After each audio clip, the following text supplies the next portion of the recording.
Testing 1, 2. Is the volume working okay? I think it is. Let's go.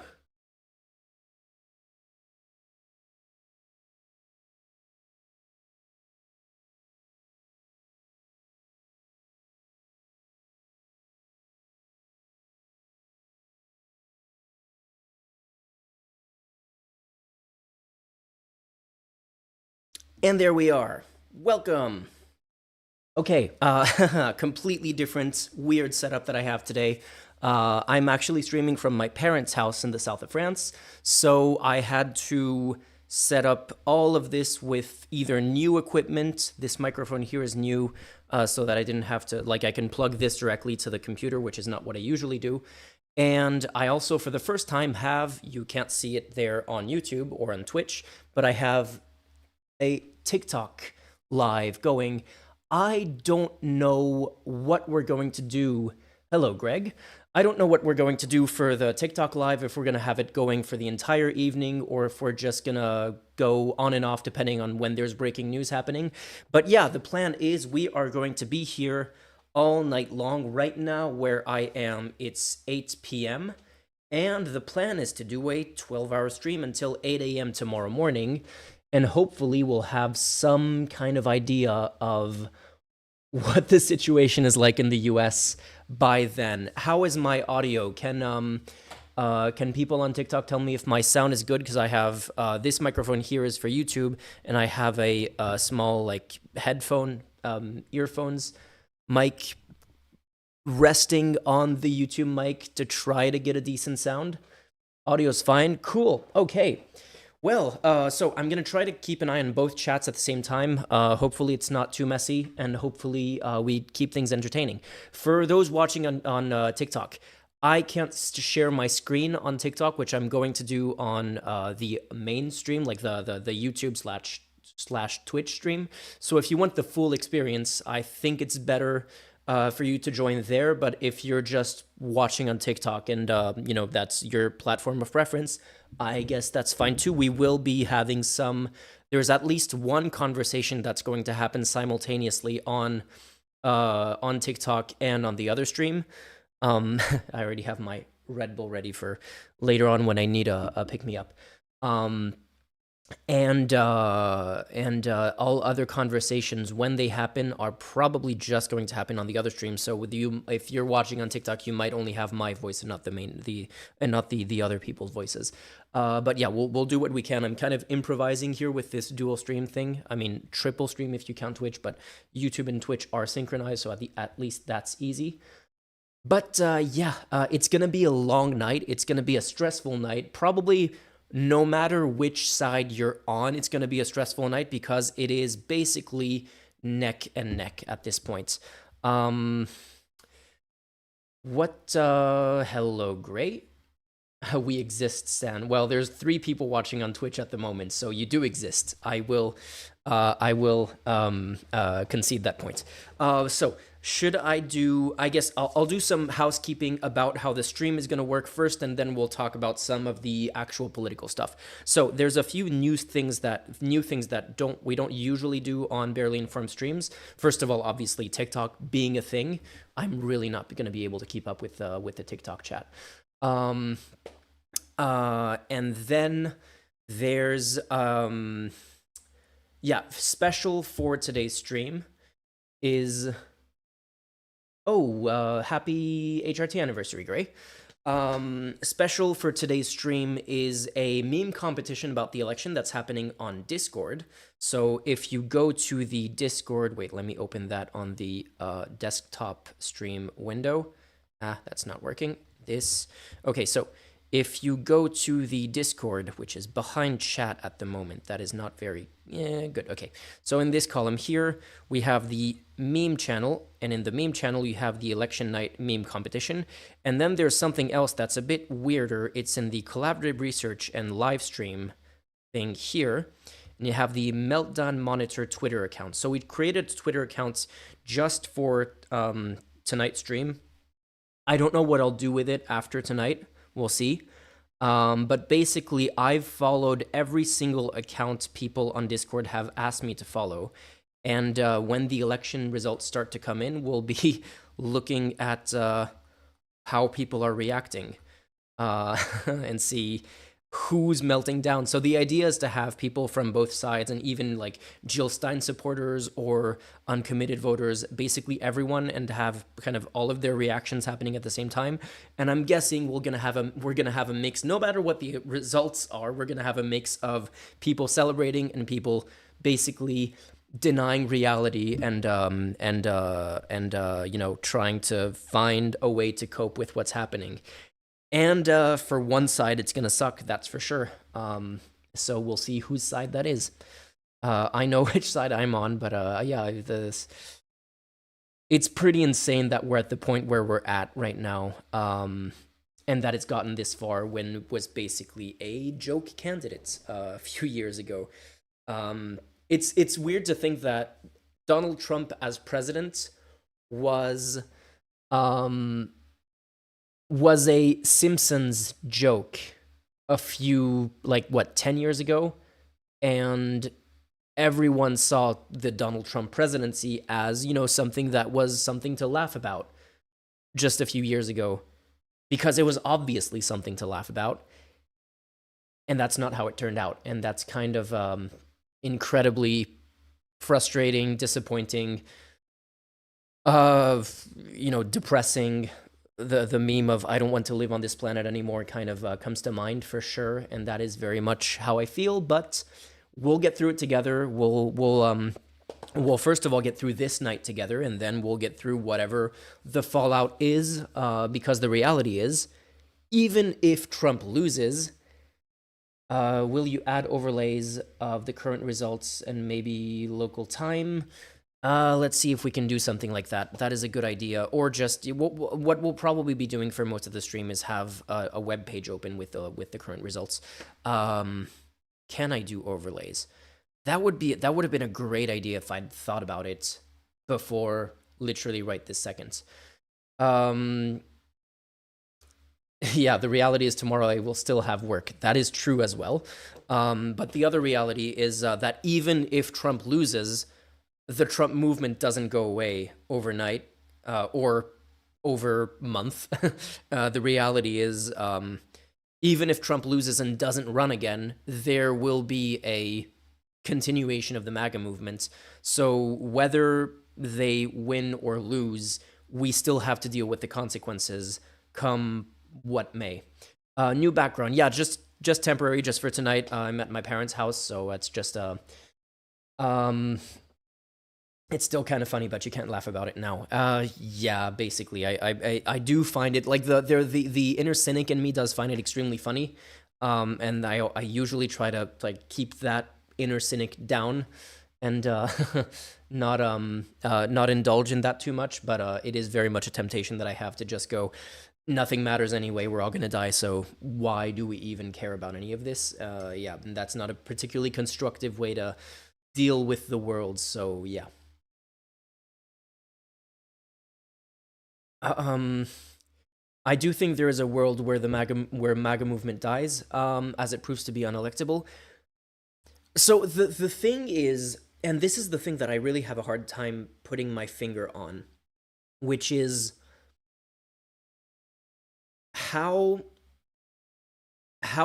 does it work that Trump is able to do as much as he's done and nothing sticks? Like the nickname Teflon Don really works in this case. Like literally, this guy has done everything you can think of. He's a convicted sex offender. He's he's liable for rape. Like we can't say criminally guilty for rape because it was a civil suit, but anyway, like a jury a trial has found him to have committed rape. He's a failed businessman at a lot of levels. Declared bankruptcy 6 different times. He's basically responsible for the repeal of abortion rights in the U.S. He's basically done nothing of value to actual Americans in any measurable way.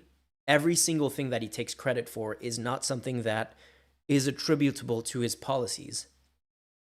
And yet, people still adore him. And the weirder thing is not only do people adore him, but anyone who's been trying to do the Trump thing, like what's the name of the guy in Florida? I'm so bad with names off the cuff. Florida governor. DeSantis. DeSantis tried to do the Trump thing, and people were worried about him. Trump is not even charismatic like other far right people. Like that's the thing, is that people say people call him charismatic. I don't even know if I agree. To me, listening to Trump has always been kind of a brain breaking thing, because the guy is so obviously not the sharpest tool in the shed, if you will, and yet he's able to do everything he wants. And when people try to do his shtick, they're immediately like dismissed. Like DeSantis collapsed as soon as he was on the national stage. Maybe Vance has a chance to be the Trump successor. We'll see about that. Either at the end of the second Trump term, or if Trump loses, and maybe Vance will be the next Trump, I guess, or try to be the next Trump.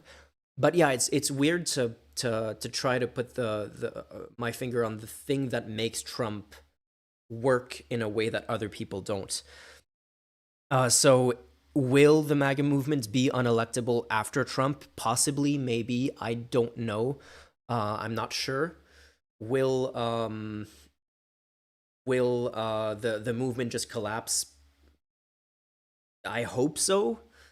But it's also possible that something has started, and that we're at this point where the reality is it's also not only Trump. Like the far right trend, the trend towards the far right in the world in general, is a thing that is goes way beyond what's happening in the U.S. It's obviously like Brazil had a fascist leader not too long ago. The entire EU is going in that direction slowly but surely. And every new election in the EU is showing that, yes, the far right, even if they're at the point right now where they're becoming the biggest parties in individual countries, but they're not big enough to rule on their own, they're still becoming the biggest parties. And there's only, they could still go down from there. Like we could still try to beat them again. Like we can still start beating them in elections. But the momentum is definitely in their direction, and that's what's concerning. So yeah, we'll just have to see what happens. I guess what I can do to start with, let's do an election map and look at the current state according to the latest polls. I guess the 538 map would be the best one. 538.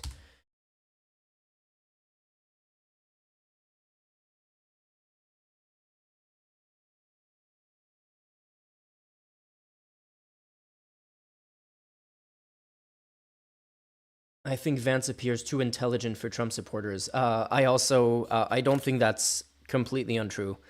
I don't think it's necessarily. Wait, what happened? I don't think it's the thing is. The thing is, I interact with a lot of kind of like people who I respect and who I think are intelligent, who are at least on the fence about Trump, and I don't understand how anyone with half a functioning brain can be on the fence about Trump. So that's the thing that's the most depressing to me. Let me see, 538.com.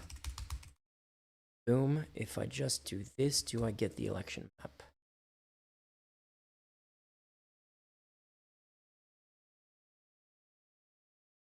Interactive map. There we go. Okay. So, and we're starting from literally nothing. Okay, let me do election map. That actually gives me the state of the latest polls. 270 to win. Okay, that's the one that I was looking for, actually.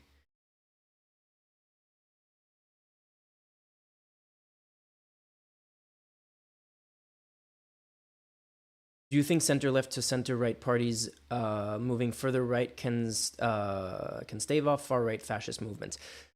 Yeah, exactly what Starfrost is saying. No, and it's also it's bad even if it did. The thing is, we've seen parties in Europe try to do that, and what happens is when center left or center right parties do the okay, we're gonna placate the far right by doing a few of the measures that they want. What you actually see happening is that it validates the far right because the far right goes, oh look, even because like voters go, oh, even the center right is starting to agree with the far right, so that means they were right all along. That's what's basically happening in France right now. Every time Macron does a starts to demonize. I mean, he's been doing it, and what used to be the center right party in France, the Republican Party, um, now they're very close to the National Rally. They were the first to like really start to do some like demonization of immigrants and stuff like that.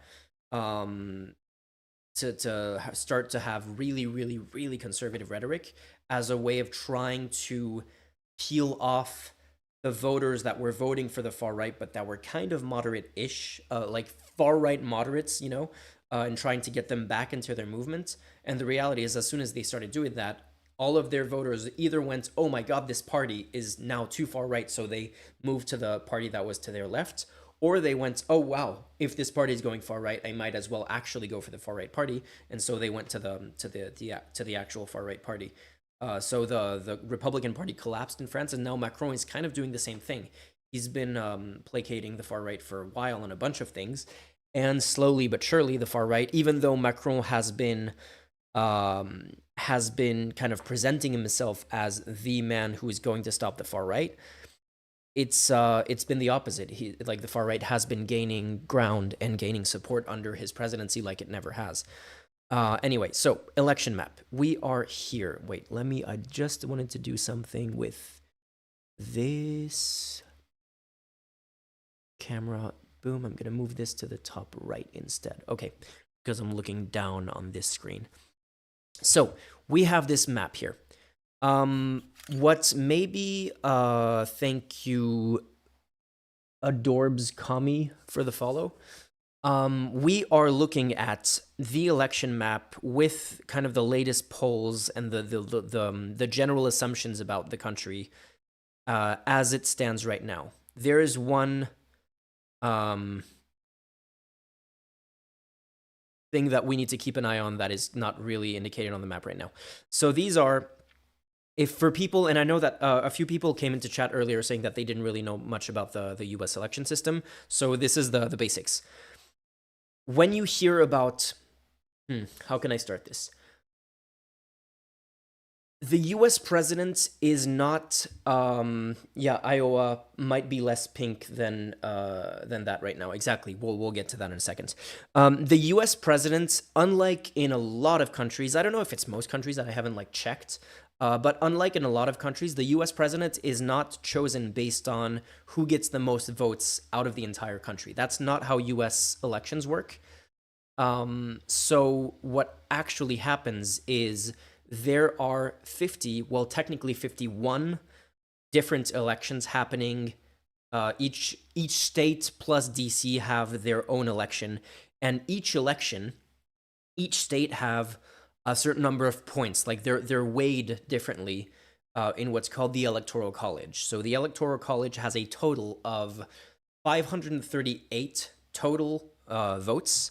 And whoever gets a majority of the Electoral College, so 270 votes out of the Electoral College, wins. And so here we can see each number of votes in the Electoral College per state. So California has 54, Texas has 40, Colorado has 10, Pennsylvania 19, Michigan 15, etc., etc. So all of these are the number of votes, and whoever gets the majority of the votes in each individual state will get, in most cases, the totality of the electoral votes in that state. So there's a couple of election. Maine here has a split based on the proportion of the votes. Is this Nebraska? Yeah, Nebraska also has a proportional split. Hi there. Saw you live on TikTok and noticed you were actively paying it. Were actively paying attention to Twitch. I am actively paying attention to Twitch. Welcome, welcome. Did I miss any important? In Denmark, the far right momentum was kind of snuffed out, but that was mainly because the entire political spectrum, minus the far left, just became far right themselves. Yeah, I heard that happening in Sweden as well. So yeah, that is definitely something that I'm concerned about and that I do want to cover in the near future for sure. Um, it was great. Senate plus House of Representative together for each state equals their number of electors. Yes, exactly. That is true. So each state starts basically what it is it's they all start with 3 electors to begin with, and then based on their population, they get more than 3. So for example, what is this? North Dakota and South Dakota both have 3 electors because they have a tiny. There's like 5 people living in North and South Dakota, so they can't have more than the minimum. They should have 0.0001 electoral votes if it was purely based on their thing, but they have 3 because it's 2 senators and 1 representative for the state. But once you get like after those 3, it's based on the population.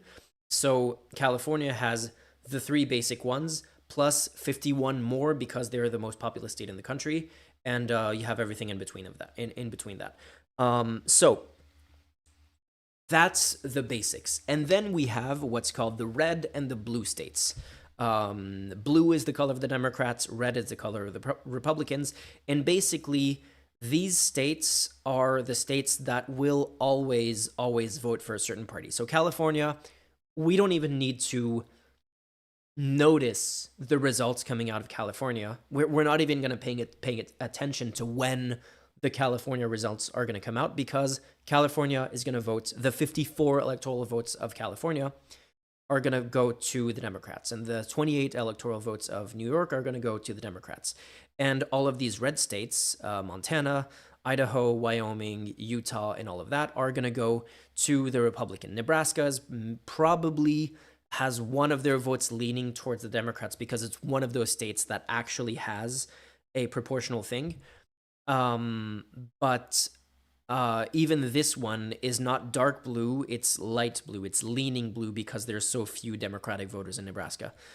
Texas is pink at the moment. The reality is blue way sweep will make us pay. Electoral college should be banished, but it will never be because it's in the Constitution. Yeah, it would be nice if the electoral vote was banished, but it's not. It's unlikely. Blue wave sweep will make us pay attention. I guess you can say that. Yeah, blue wave this year is unlikely to happen. So Texas is pink. I don't think Texas needs to be pink. For the presidential election, definitely not. The Senate race, there's one Senate race in Texas that is actually really, really close. But the state, in terms of the presidential election, Texas has been it's been a goal for Democrats to turn Texas into a swing state for a long time, and it's probably not going to happen for at least another few election cycles, and even then, we don't know if it's ever going to happen.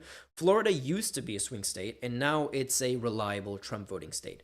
So, what we're really looking at is those pink states and the light blue states are kind of, I guess they would be wild cards, or like if any of these light blue states turned red, or any of these pink states turned blue, that would be a really, really surprising turn of events. Like that would be something that would basically change the game.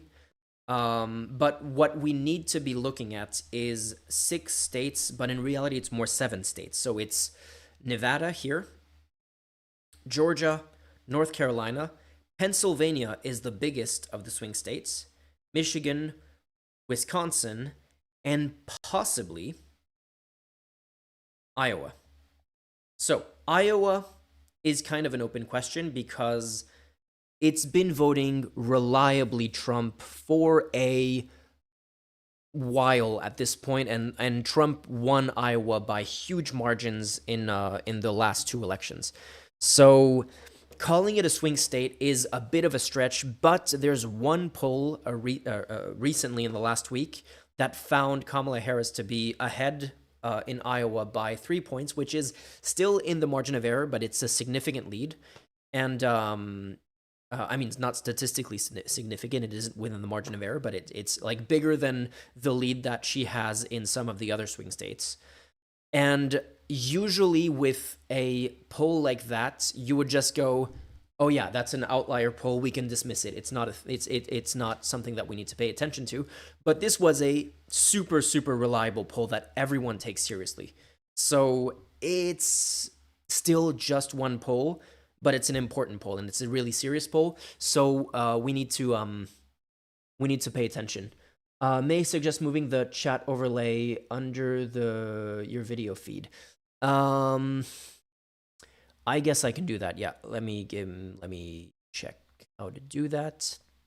Chat box, boom.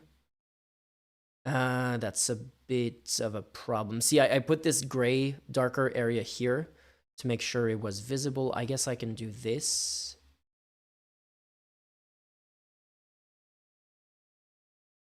And open this just a little bit. Boom. Wait, what did I do? Not used to my temporary setup here. Okay, that'll work. Okay, we'll do that for now. Thank you for this suggestion. We'll probably be moving that back and forth over the course of the stream. So we need to keep an eye on these 7 states. And wait, did I mention the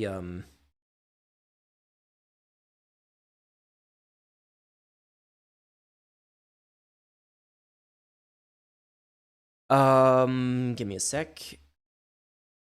Whoa, that's not supposed to be here.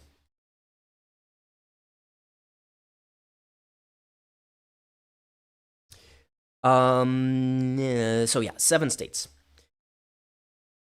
Where things stand now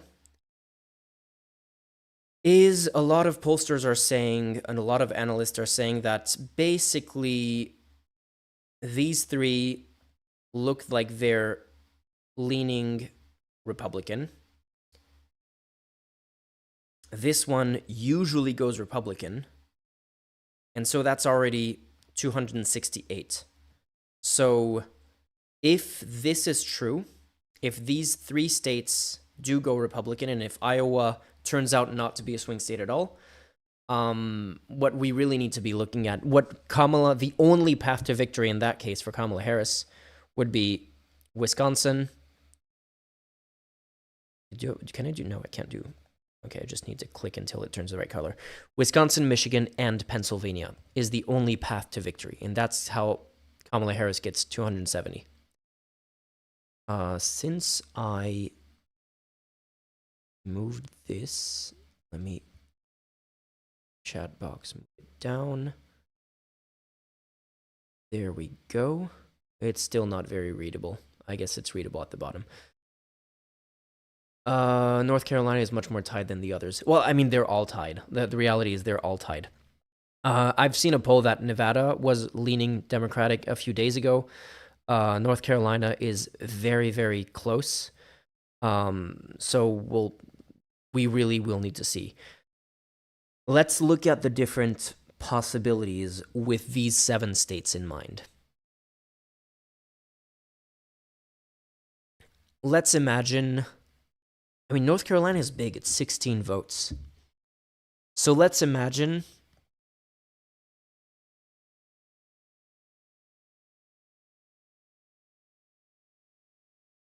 she could, if she wins North Carolina, she could lose either Michigan or Wisconsin. Wait.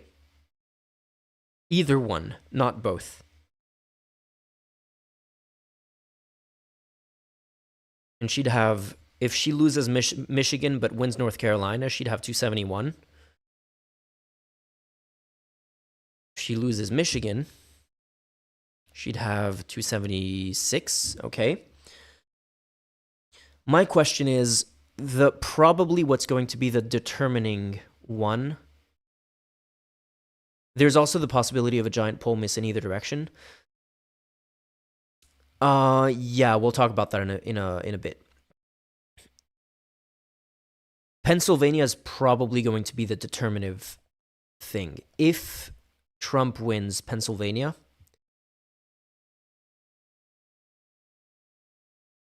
he's already at 271. He would need to lose Iowa, which would be weird to win Pennsylvania and lose Iowa when Iowa was supposedly pretty much locked in a while ago.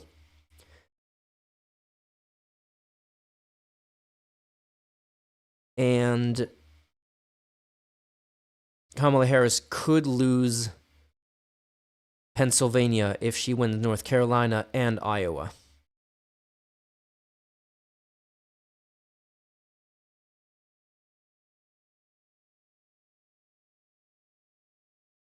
What's the reason why American polls miss so often compared to European polls? It's not so much that polls miss so often in the US, because usually, for example, in 2016, when Trump won the first time, the polls were talking about the general election, like the popular votes, the totality of the voters in the United States. And they got it right. Trump lost the popular votes.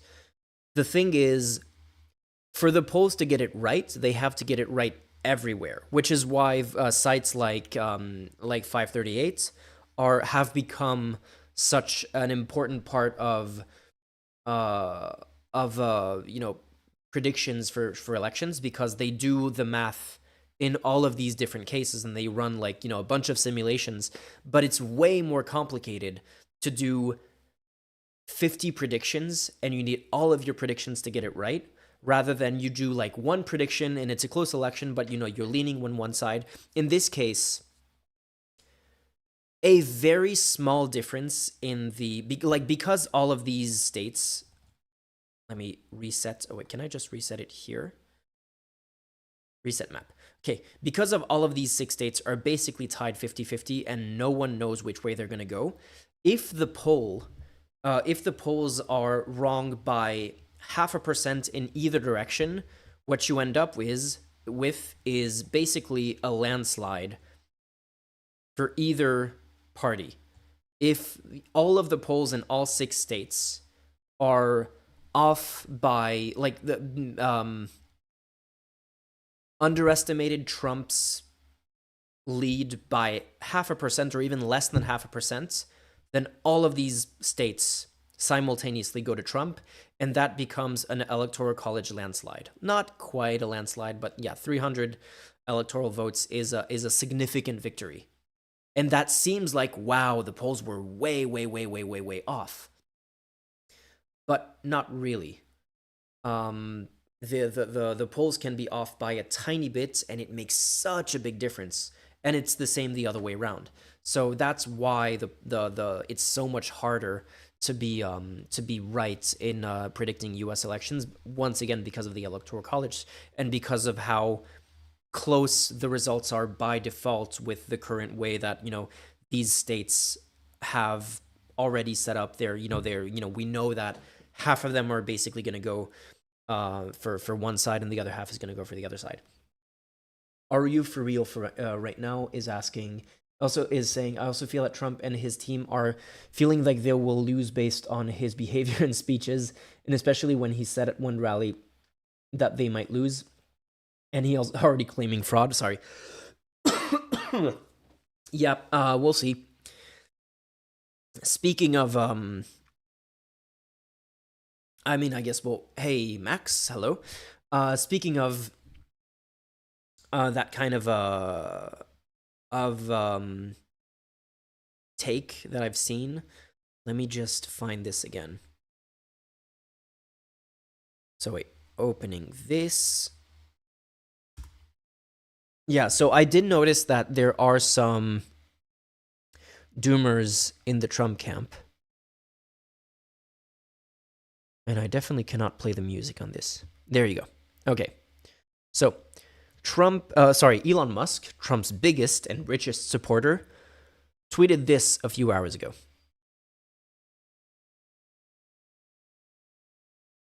I cannot put the music. It's okay. Can I make sure that the music stays muted? The music is definitely copyright, but this montage Trump ad thing that has, a few typical conservative American stuff along with QAnon stuff. Wait. Okay, it didn't play the music. Along with QAnon stuff. Great stuff. Yeah. Thank you, Elon Musk, for tweeting that. Is the music YNCA? No, it's I think it's a Van Halen thing. It's what's it called? Jump? Van Halen Jump. Yeah, it's Jump by Van Halen. Me drinking musketeers from the biggest mug ever. We'll see if we need to drink musketeers, because we might not be. Musk might be drinking our tears. So the thing is, Musk tweeted this video, and you might notice this little national revival thing here. National revival. First, if you know anything about fascism, about Nazi rhetoric, anything like that, national revival is another word for kind of the defining characteristic of fascism, which is, oh, hey, hello, Mario. So the white guy is knocking out the black guy in the video, which is to tell us what. Yeah, that is an interesting observation. National revival is another way of saying the defining characteristic of fascism, which is something called palingenetic ultranationalism. Let me open maybe a wiki page. Palingenetic ultranationalism. Boom, there we go. What this means is the return of the nation. My mouse is glitching today. The return of the nation, and let me move the chat box back to the other side. I think what I'll do is I'll just keep the chat box on the left the left of the screen, and I'll just make this slightly smaller. Boom, like that, and that should be readable for everyone. There we go. And let me even do chat box like this. Boom. So, palingenetic ultranationalism. We watched a video on this a few weeks ago, if you watch stream regularly. National rejuvenation, the Xi thing. Yeah, I also think that China uses palingenetic ultranationalist rhetoric all the time. As the wiki says, yeah, is a definition of true fascism.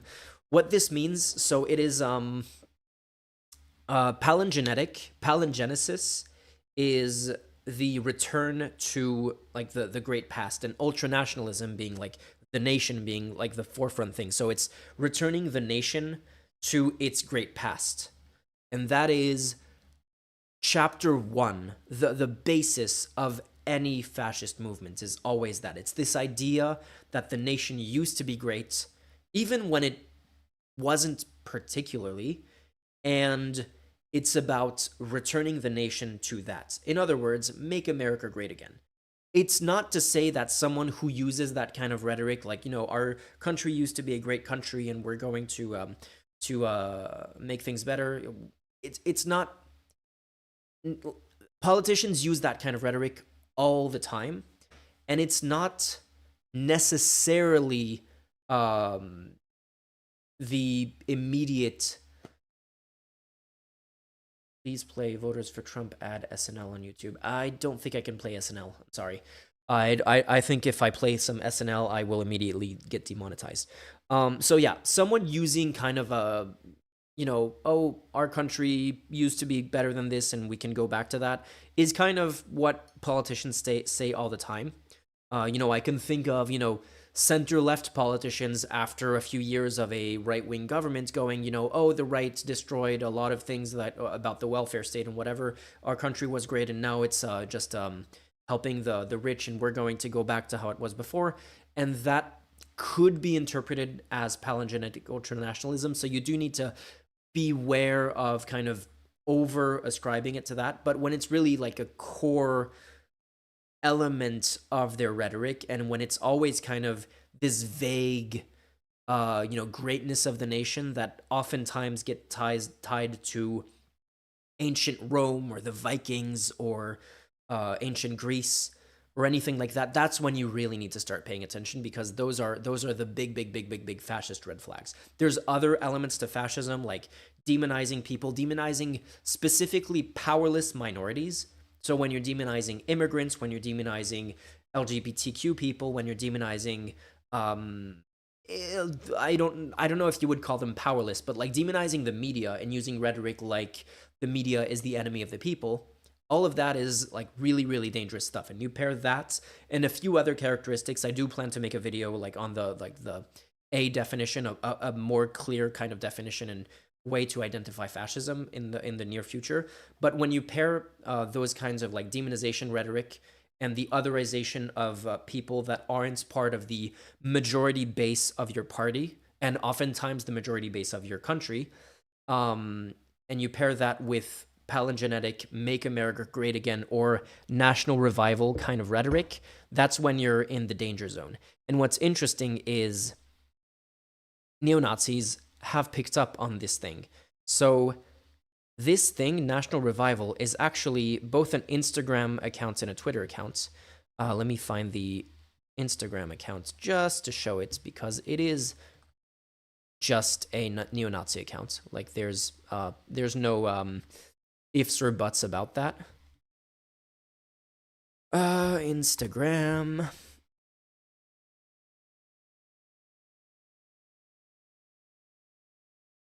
I was wondering if you'd like to come on my stream to talk about this election. I'd love to, M1 Abrams. I don't know anything about you, but why not? Let me look at your channel in a bit, and we can see if we can have a chat. Are you streaming at the moment already? Okay, there we go. So yeah, this should tell you everything you want about who this account is. I'm not used to this setup. I have my screens set up vertically instead of horizontally for one, so yeah, it's not what I'm used to. So yeah, National Revival. This is the account that made the edits, the Trump thing that Elon Musk retweeted. I think this is the thing that if you weren't already kind of worried about the National Revival. Wait, I'm not in full screen. Give me a sec. Boom. If you weren't already concerned by the National Revival, which is another way of saying palingenetic ultranationalism, I follow the light of the Aryans. Now, he does have the Shah of Iran, and there is a lot of other things around Iran and Aryans, like the Iranian, as actually in the Iranian language, the same word as Aryan, because Iranians believe that they are Aryans. So there's a lot of things mixed into that as well. But yeah, this is pretty much explicit at this point. And it's not even new. The fact that Elon Musk is tweeting this is maybe one of the most mask off moments of like it's so mask off that there barely isn't really a mask anymore. But Elon Musk has been retweeting or signal boosting or interacting with either far-right people or like outright fascists or outright neo-Nazis for months, if not years at this point. So it's kind of shocking that he would retweet such a small account, a video by such a small account. Like for him to be aware of this account that has 3,000 followers on Instagram, and how many followers do they have? Like even the neo-Nazis, like Musk is posting National Revival edits and you're blackpilling because yeah, a lot of Trump supporters are pessimistic about the election. But yeah, the fact that Musk is even aware of this account that had, yeah, it has 2,000 followers here and 3,000 on Instagram. He's deep in the sauce. Like for him to be aware of these accounts, The guy is surrounded by Nazis, and this is all he sees all the time, every day. And Lopanash, he had a mask. Honestly, he had a mask a few years ago, I would say. But that mask has been slowly just like falling apart, and it basically imploded a few months ago. But no, at this point, yeah, there's no more mask. Yeah, let me have a look at this M1 Abrams Twitch account and see if it's something that I'd be interested in having, like, interacting with. Let me have a quick look.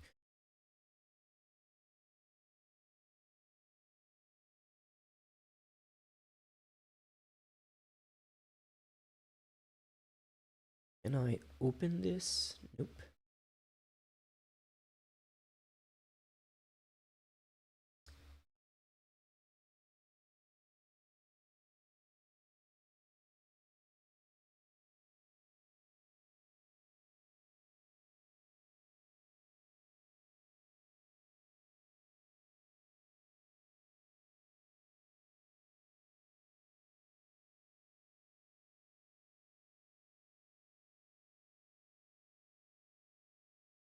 Trump is already claiming that the election is fixed. Trump has been saying for months that they're gonna do fraud in the election, and so what we need to do is we need to turn out so massively.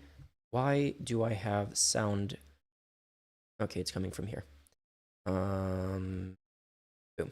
So basically, they've been saying, yeah, we need to turn out so massively that they can't do fraud in the election. Is the talking points of the last couple of months of the election results of the election campaign, basically.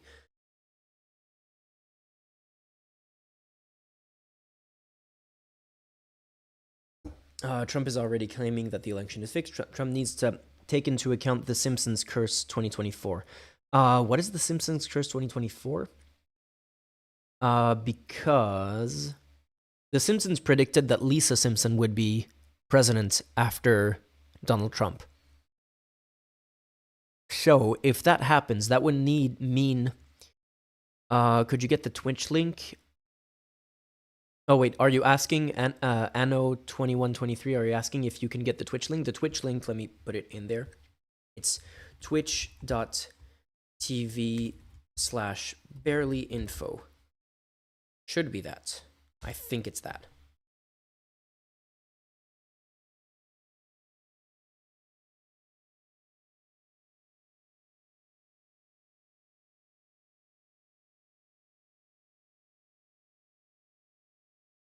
Yep, that is it. That's the Twitch link. Let me have a look at a few things, reply to a few messages.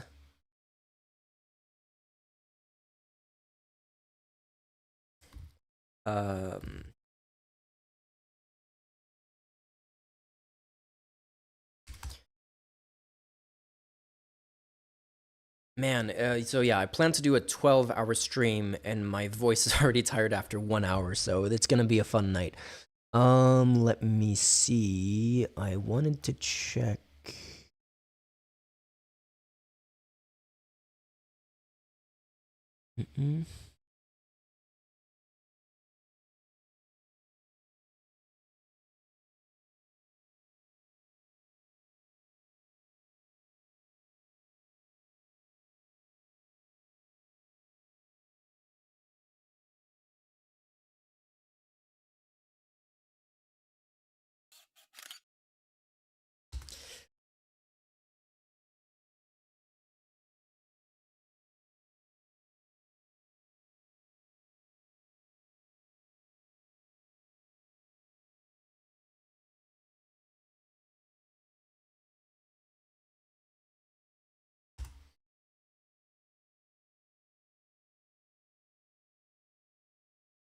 Okay, I don't think I mentioned this before. So I mentioned the meme competition. By the way, there's a lot of people watching right now. Yeah, there's a lot of people watching right now. If you're new to the stream, welcome. If you would like to like the stream, share the link of the stream, everything. I'm going to be up all night, just hoping for something good. Yeah, let's see, especially for the new district in Alabama that I'm in. Ooh, Alabama, that's going to be interesting.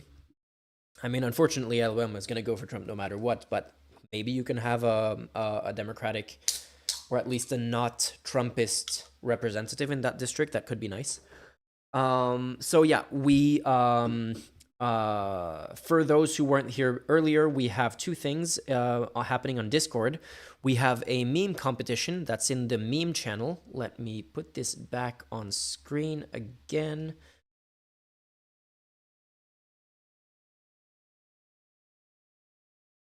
Boom. We have a meme channel right here with the election night meme competition. We'll have a look at it over the course of the evening. And we have a what's called a meltdown monitor Twitter accounts. And here you can send Twitter accounts that you would like me to follow with the special. What was your response to coming? I'm not against it. I'm kind of possibly later in the evening, especially since you're not streaming yet. But yeah, not against it yet. Not against it in principle. So we have a Meltdown Monitor Twitter account channel thread in the live stream thing here. And here you can share all of the accounts you would like me to follow from all sides on the special Twitter account that I created just for this evening. And that way, when the results start to come in, we're going to see everyone's reactions to that. And the other thing that I didn't mention earlier is that we have a US election special thing here that I haven't joined yet. I haven't turned it on yet for the stream. But basically, I'm going to be in this voice channel for most of the stream tonight. I have a couple of conversations where I'm going to have to get out of this voice channel. That didn't seem to work. Okay, I'll have to fix that. Okay, it's working now. So, I'm going to be in this voice channel for most of the stream, and I'll just leave it there. And if you are a Patreon supporter, you can join. Maybe I should put something on the Twitch chat, on the TikTok chat, to say that the full stream experience is gonna be on the on YouTube or to get my computer screen. It's gonna be on YouTube or Twitch. So I'm gonna be in this channel here. If you're a Patreon supporter, you can already join this channel. You have the rights to do it. I gave all Patreon supporters of any paying tier the access to this channel. If you would like to join the channel, you can, and you're not a Patreon supporter, you can either join Patreon if you're already a member of the Discord, and that will give you the rights to join the channel, or you can send either a one-time Stream Elements or YouTube donation, and I'll see it appear on screen, and I'll add you to the channel. Or if you don't want to donate because you can't afford to, but you have something really important to say, and you would like to join the conversation, you can leave a message in this channel here, summarizing the topic of the conversation that you want to be talking about, or the point that you would like to make. And if it's a really interesting, relevant point, we'll also add you to the election stream channel, and you can join. So there's a limit of 4 people, just so in like me plus 3 people, just so it's not too messy. But that's basically how it's going to work, and I think there's going to be multiple people joining over the course of the evening. Ironic saying, I don't know if the perms are set up correctly. I think anyone can just join the channel now. Possibly. Let me try to fix that. Let me go back into this mode so I can have a look at that.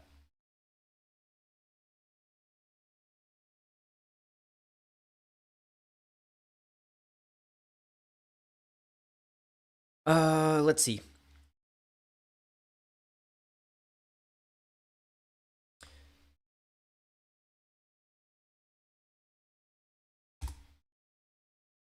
Doing some tech support stuff, and give me a minute.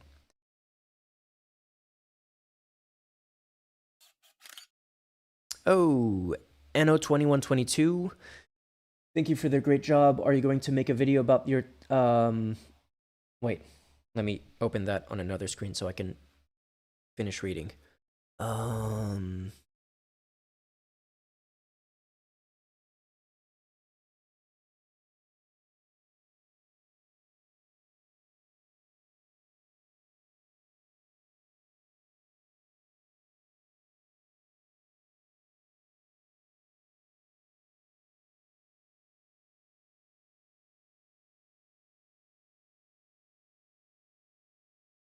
Okay, apparently we're having some technical problems with the channel.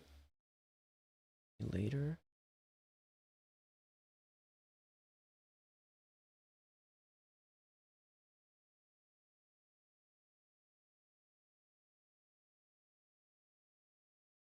So, Anno2122 says, thank you for the great job. Are you going to make a video about your time?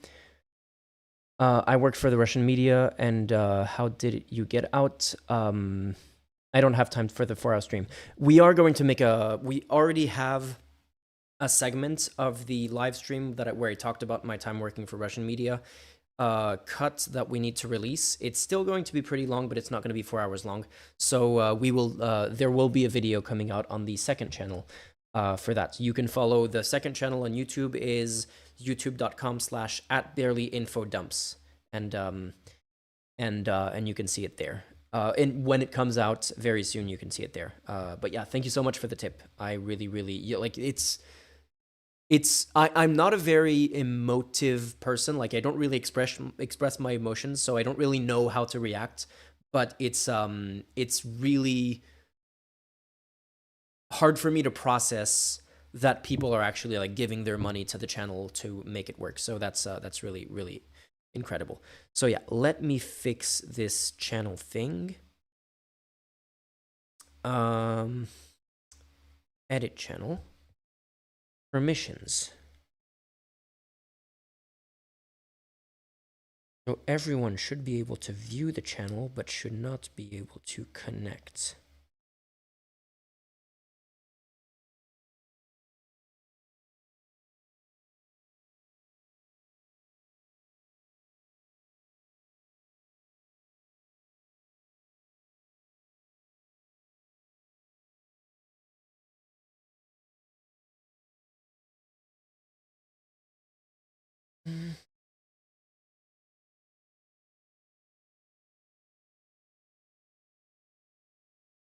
Okay, hopefully that worked.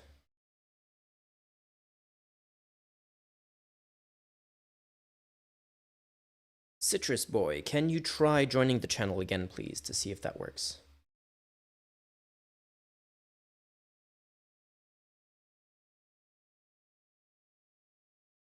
But I'm not seeing you in the channel right now, in the voice channel.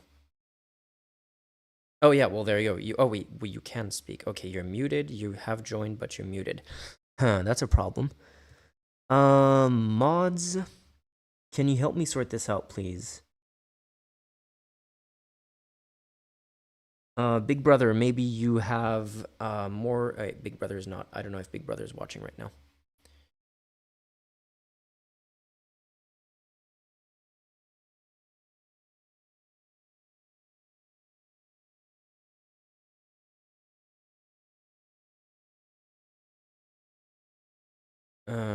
Okay, let me do another edit of this and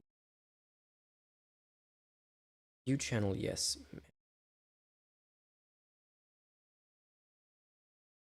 Ah, I see why it was.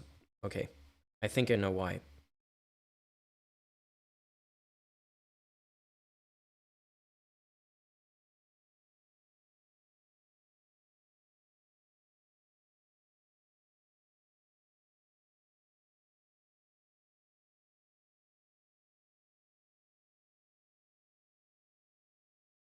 That should fix it.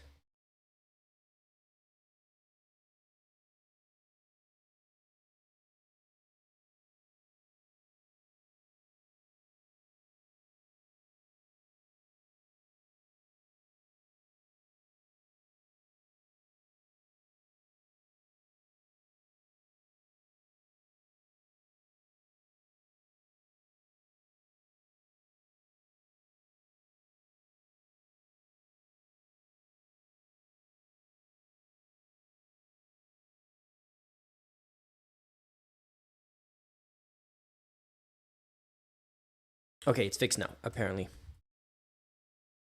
Sorry, having a convo with mods at the same time trying to fix it. Now it's fixed. Okay, so from now, if you want to join the stream, if you want to have a conversation on stream, you can just join the channel. My question is, why was I not getting sound in my ears when people were joining? That is weird.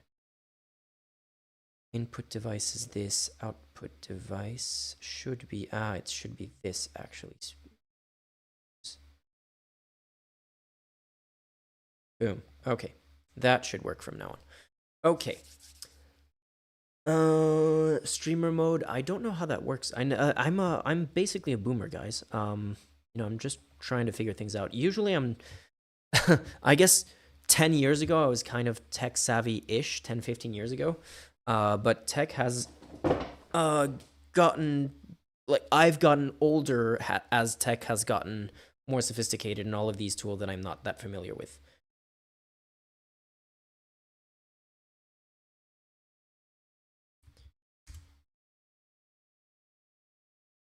Yeah, speaking of being a boomer, I just turned 35. That's crazy.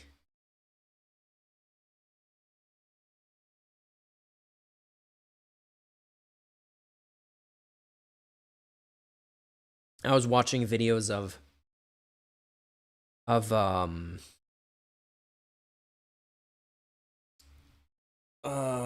was I gonna say? Damn, you can almost retire, lol.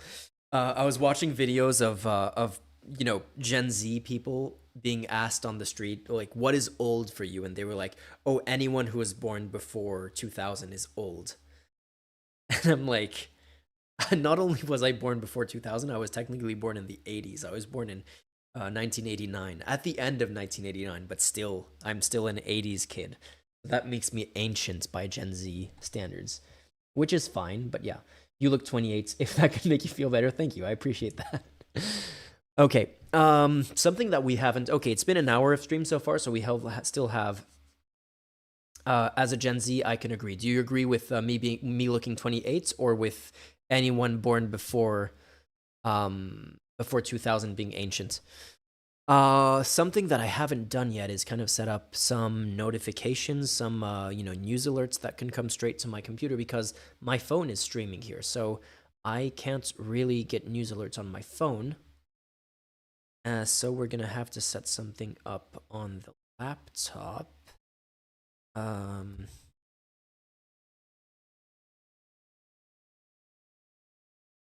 How can we do that?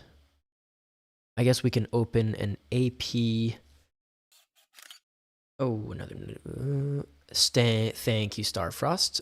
Is that you asking to be added to the voice channel thing? You don't look 35, and I agree. Anyone born before 2000 and Asian low. So you basically agree with both things. I decided that after 35, I'll start counting future years backwards. You know what okay, I'll add you in a second. You know what I used to think a few years ago is because when you become a journalist, you're not getting into media for the money, because there's very few high-paying journalism jobs. There are a few, like, if you're a news anchor on a cable TV channel or something like that, but like very few people get to those jobs. So you don't join journalism for the money. And so when I was starting to work as a journalist and I was barely making enough to live, I was not putting anything aside for my retirement. And I was like, when I'm 30, at first it was when I'm 30, I'll start to put aside. And then I reached 30 and was like, when I'm 35, I'll start to put some money aside. And now I'm 35 and I'm like, yeah, I'm still not I'm still not going to be able to be saving money up for retirement.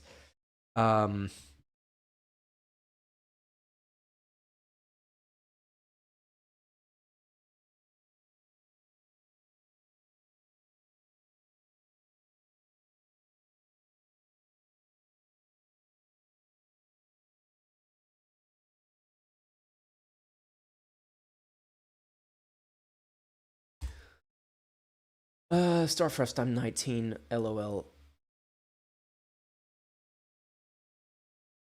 Whoa, 2000 is such a weird year to choose as a cutoff. I'd say 1990, 1985 as a Gen Z.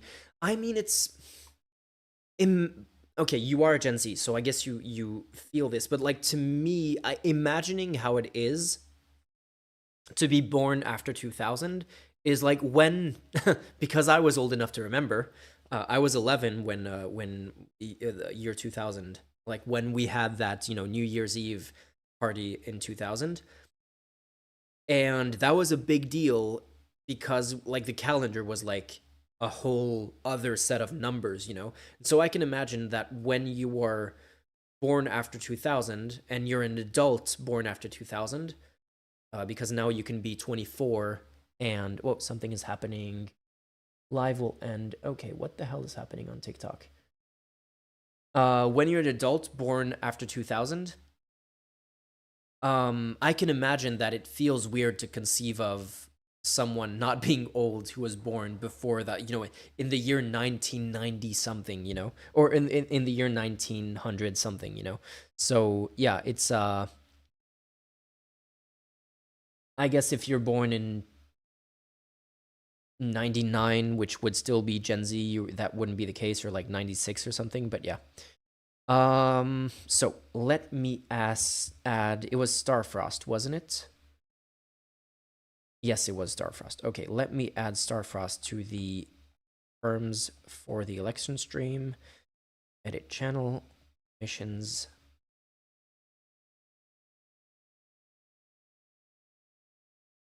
Uh,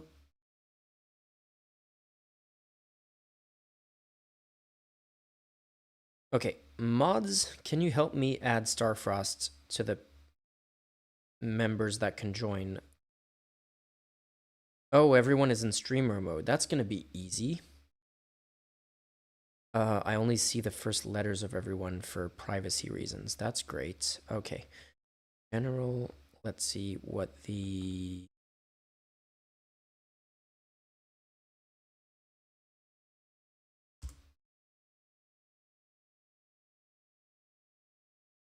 Okay, that's your thumbnail, so I guess I can find you with that.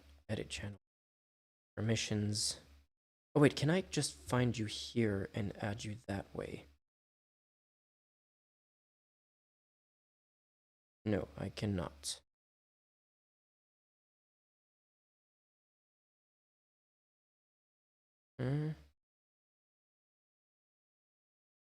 Okay, what I'm gonna do is I'm gonna create a role that is allowed to join this channel, and I'm just gonna manually add people to that. I'm gonna have to do that. Is this okay? It's not showing the screen, so I can just work on that for a second.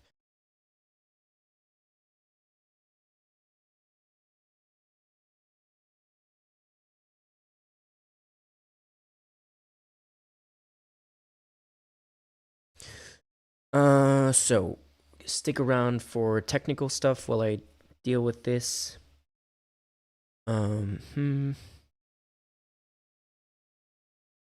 Server settings.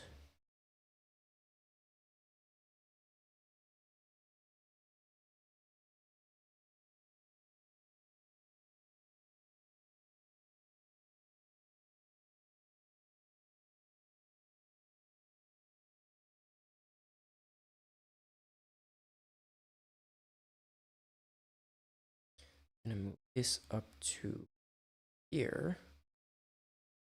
Make it red.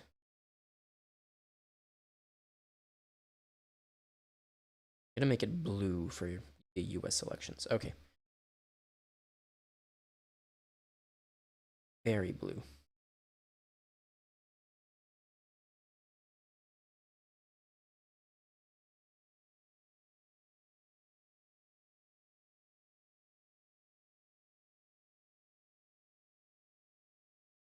Save changes, and I'm gonna make it so that this channel can be joined.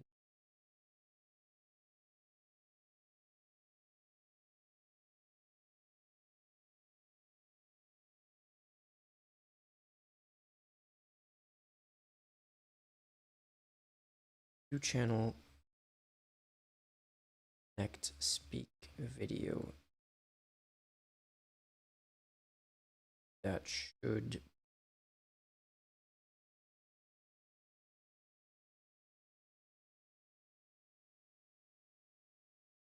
Fine.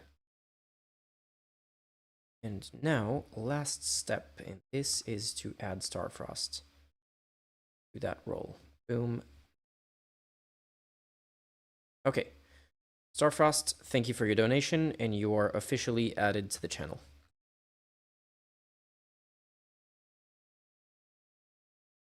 Oof, that name is it's way too blue. Anyway, okay. We lost 5 people. What am I missing in the chat? I'm a millennial who gets along with Gen Z. That's the spirit. That's young in spirit. Kids born in 2006 and now 18. It's crazy to me to think that there are adults today who were not born for 2001 for 9/11. That is crazy to me because it was such a world reset kind of moment. Like everyone was watching TV or just there watching it in person. It's absolutely insane to me that there are adults today who were not around for that when that happened.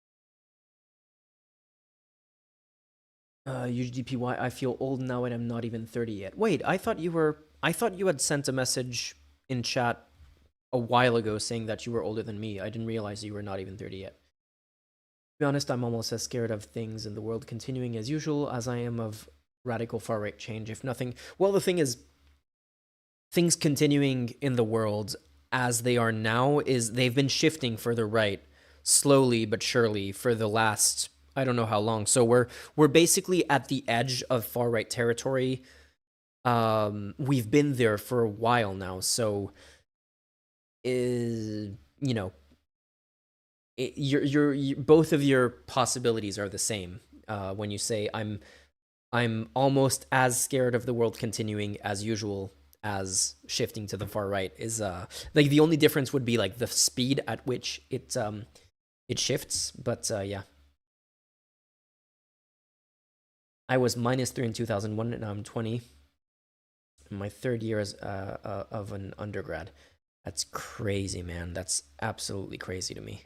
I mean, I guess there's other events that I wasn't. Obviously, there's other events that I wasn't born for, but it's just hard to conceive of with my lived experience. But that's gonna be the same for everyone. So yeah, I wanted to open a AP news alert thing. News alert. Maybe go with this and let's just go with AP, I guess would be probably the best option. So boom, screen cap. Yeah, what's this site? It looks broken.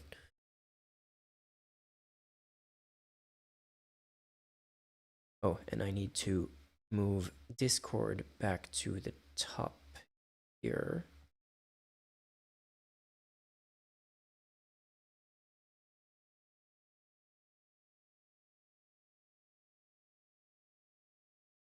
Like so. Okay, there we go. Is everything working okay? Good evening, Mo the Great. I remember learning about the Iraq War from YouTube and looking at it like it was ancient history. Jesus, yeah, that's crazy to me. What's your prediction for the results? Yeah, that's a really hard one. I don't like to make predictions if I don't know. It's like the thing is, anyone who's giving you a strong prediction, anyone who's actually telling you, I'm confident in this is what I think is going to happen, doesn't like they're just talking out of their ass, and they might be right. It's a coin toss, you know, and so it's kind of hard for me to give you an answer. My expectation, I was making this map earlier. Was it? Wait, reset the map. So my guess, based on what I heard, my prediction is gonna be possibly I think this is the one that I'm leaning towards. But it's so unbelievably close. That even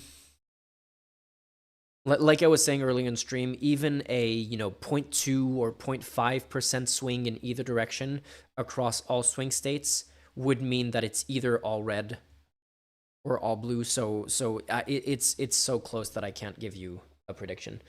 I'm confident that Biden will win. That's a strong take. That's definitely a strong take. I need to keep an eye on Discord just to make sure that everything isn't broken. Cool. Ricardo, are you Ricardo in chat as well?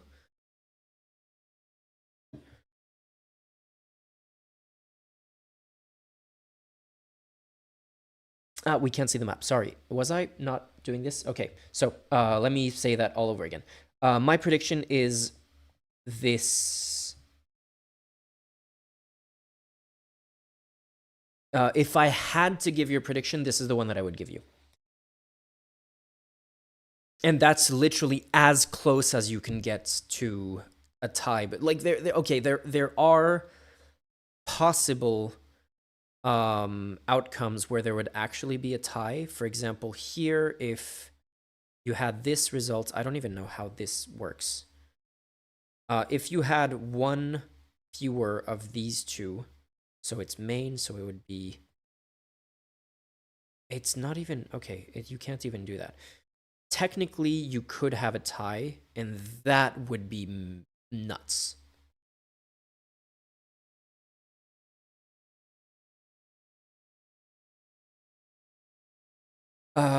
If there's a tie, I think 538 ran the stats on there being a tie, and it was like 0.01% of a chance of that happening. They did like 1,000 different simulations, and those. Wait. And someone joined. Okay. Let me fix some technical issues.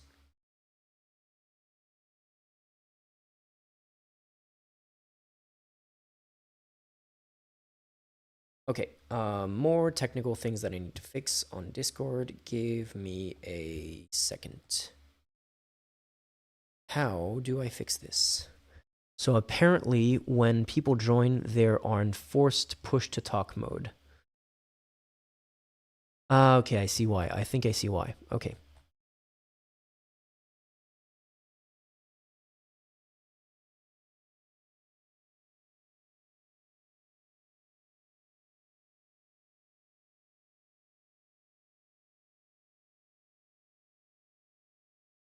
I think this would be the ideal setup. Boom, boom. Give me a second. Should I call you Ricardo? You'll give me your name in a second. Let me just fix this, and then we can have our chat. Use. Oh, there's two people now. Okay. No one can hear you on stream yet. I haven't turned on the computer sound.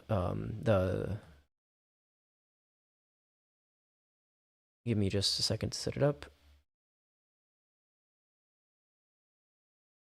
Okay then. Everyone should be able to be on not push to talk now. Okay.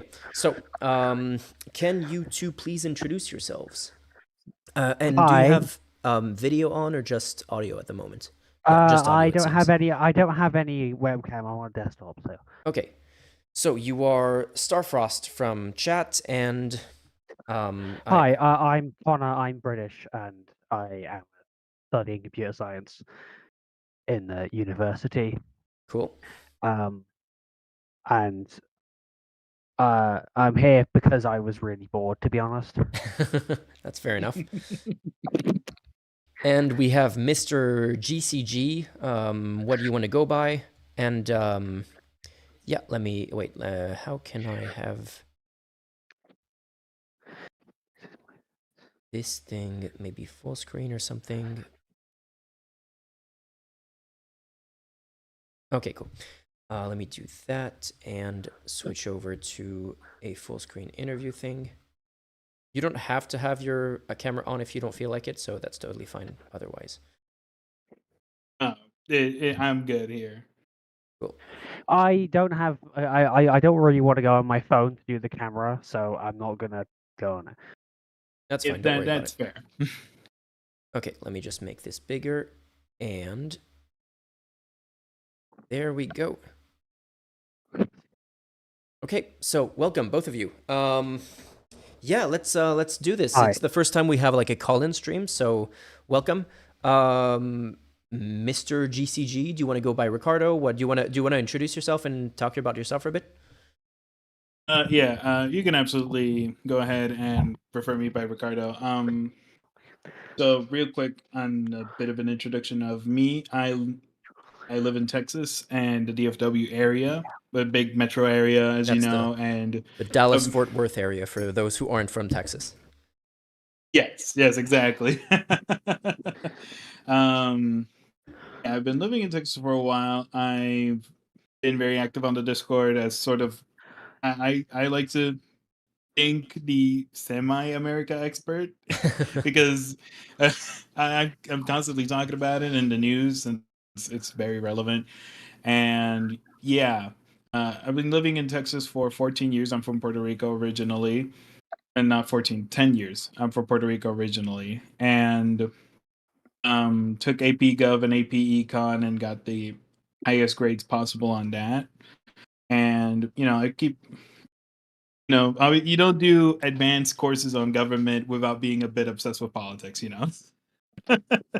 Do you mind me asking you a bit of a personal question? When you say you're from Puerto Rico Yeah, originally, do you mean your family's from Puerto Rico, or were you born in Puerto Rico and you moved to mainland USA since then? yeah, that's a good question. I was born and raised over there, and I moved over here to Texas in 2014. Okay, so you've been in Texas for, oh wow, it's been 10 years already. 2014 was already 10 years ago. Yeah, I mean Puerto Rico became very relevant in. So for those who don't know, we were talking about the electoral college and how every state has their own election. Puerto Rico is technically part of the United States. It's an overseas territory. It's not a state. So Puerto Rico is one of the only places on Earth where U.S. citizens, because everyone born in Puerto Rico, everyone who is Puerto Rican is an American citizen. Puerto Hmm. Rico is one of the only places on Earth where if you live there, you can't vote in U.S. elections as an American. I live abroad and I have U.S. citizenship and I can vote in the elections. And there are people who live on U.S. land, on U.S. territory, who aren't allowed to, and that is one of those wacky, weird things about how they treat their overseas territories that are basically colonies in a Right, lot of significant ways. right. We do have, I would like to add to that, we can elect a representative, but it is a non-voting Yeah, representative. And the like a political structure consolation over prize, there, the basically. party, yeah. And the structure over there is fundamentally different from the rest of the US. We have our own parties over there. They have their own interests. The original line was mostly built on the status of the island, like where do we want to go forward or do we want to stay, and so on. But that's changed really significantly in this election. This is a highly unusual election in that we have our own equivalent of two big mega parties, but one of them is completely irrelevant this election, essentially. And to my understanding, still right now, the most relevant party is actually the Independence Party and a new party that came about after the 2016 election called the Victory for Citizens Movement, which is more left wing. And both of them united to form a unity ticket.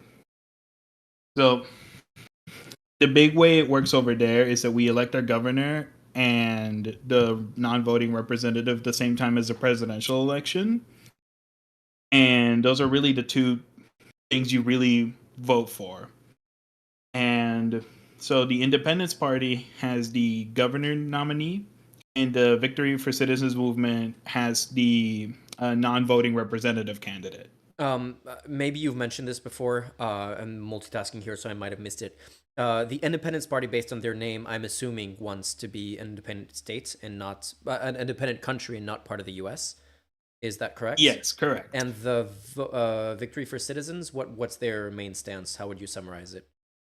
So Victory for Citizens movement is a very unique one. So they push for a similar form of kind of independence, but not true like full independence.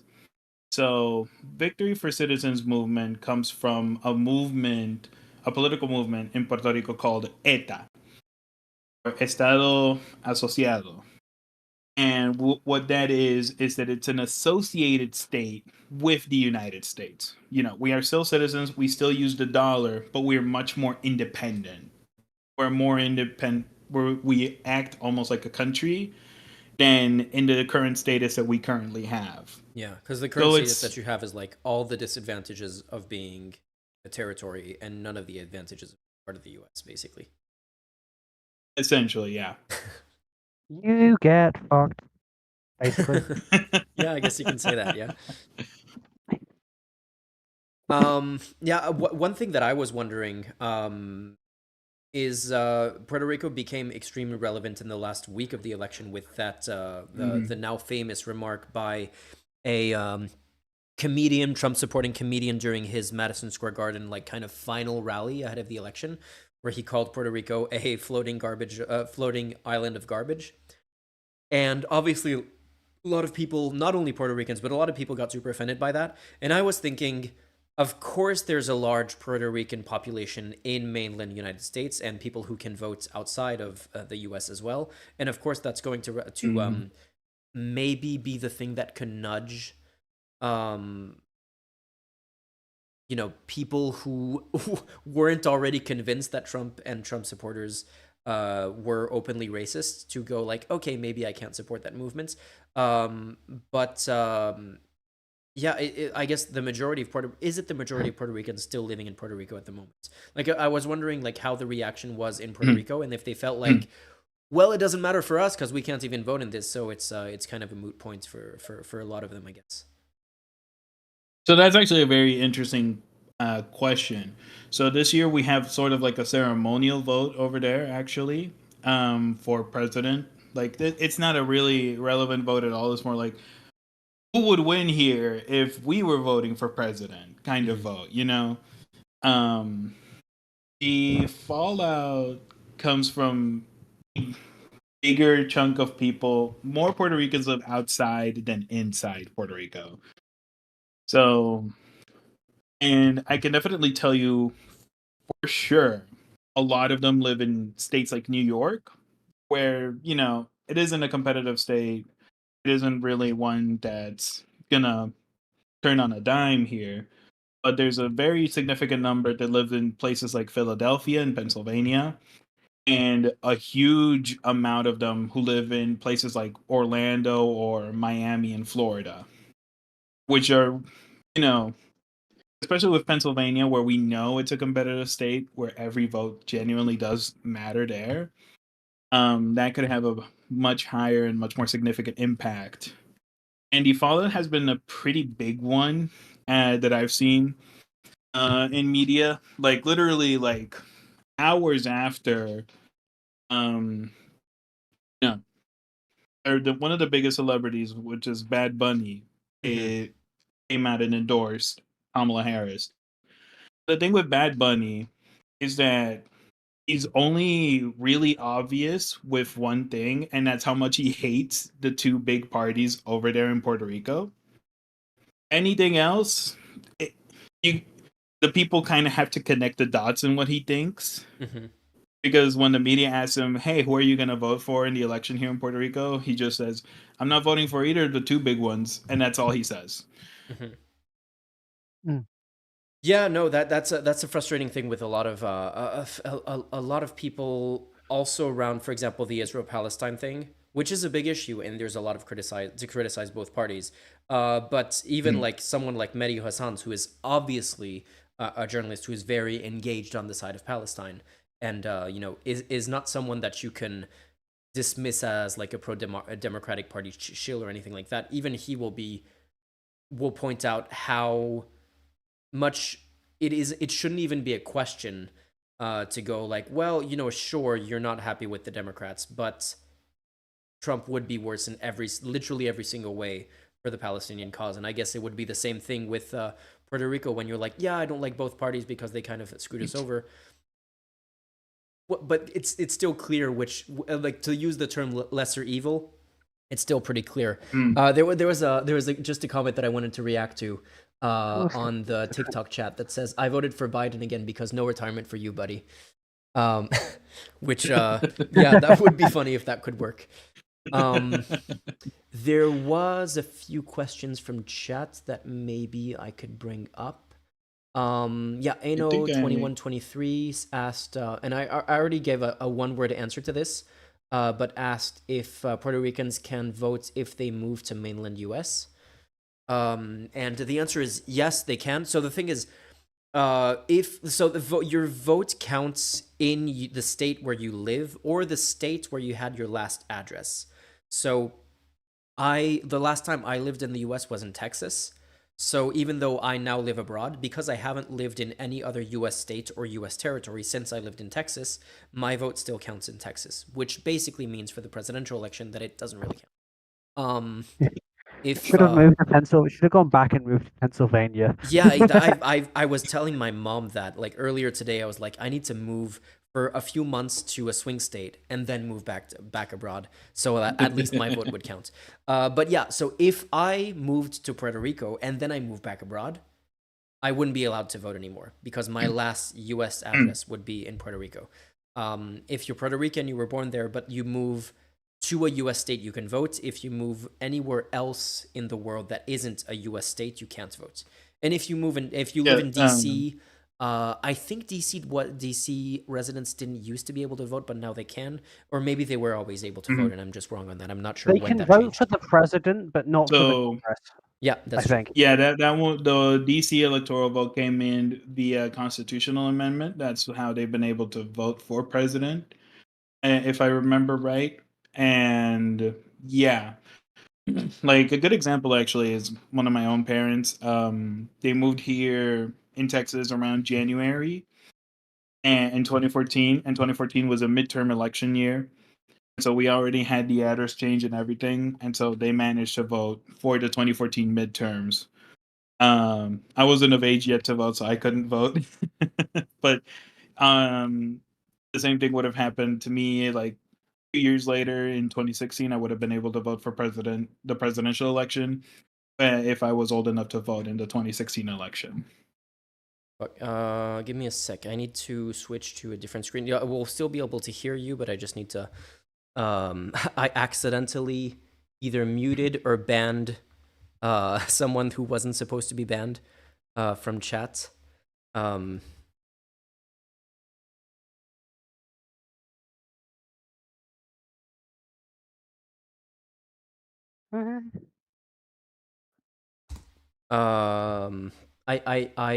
think I just booted my second channel from the live stream, which is a bit of an oopsie for me.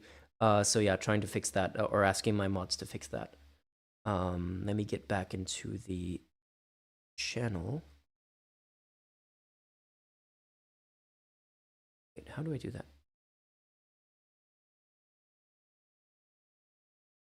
Okay, there you go. And we're back here. Cool. Yeah, sorry, you were saying.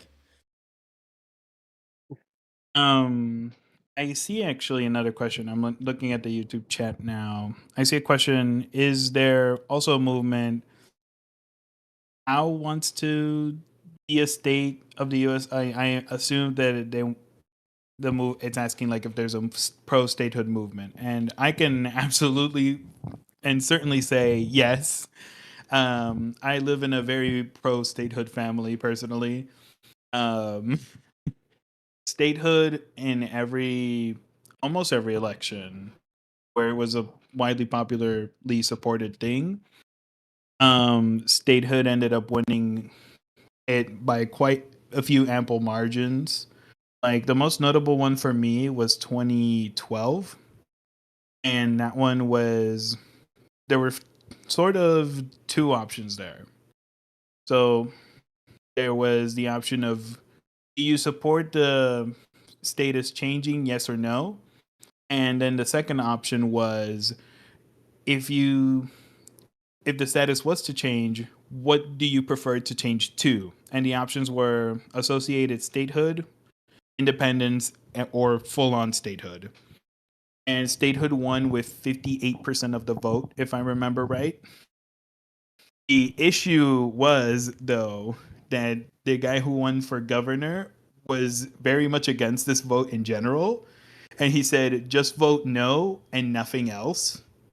So there were a few thousand votes that just didn't vote for anything else. But the resident commissioner or the non voting representative was a pro statehood representative.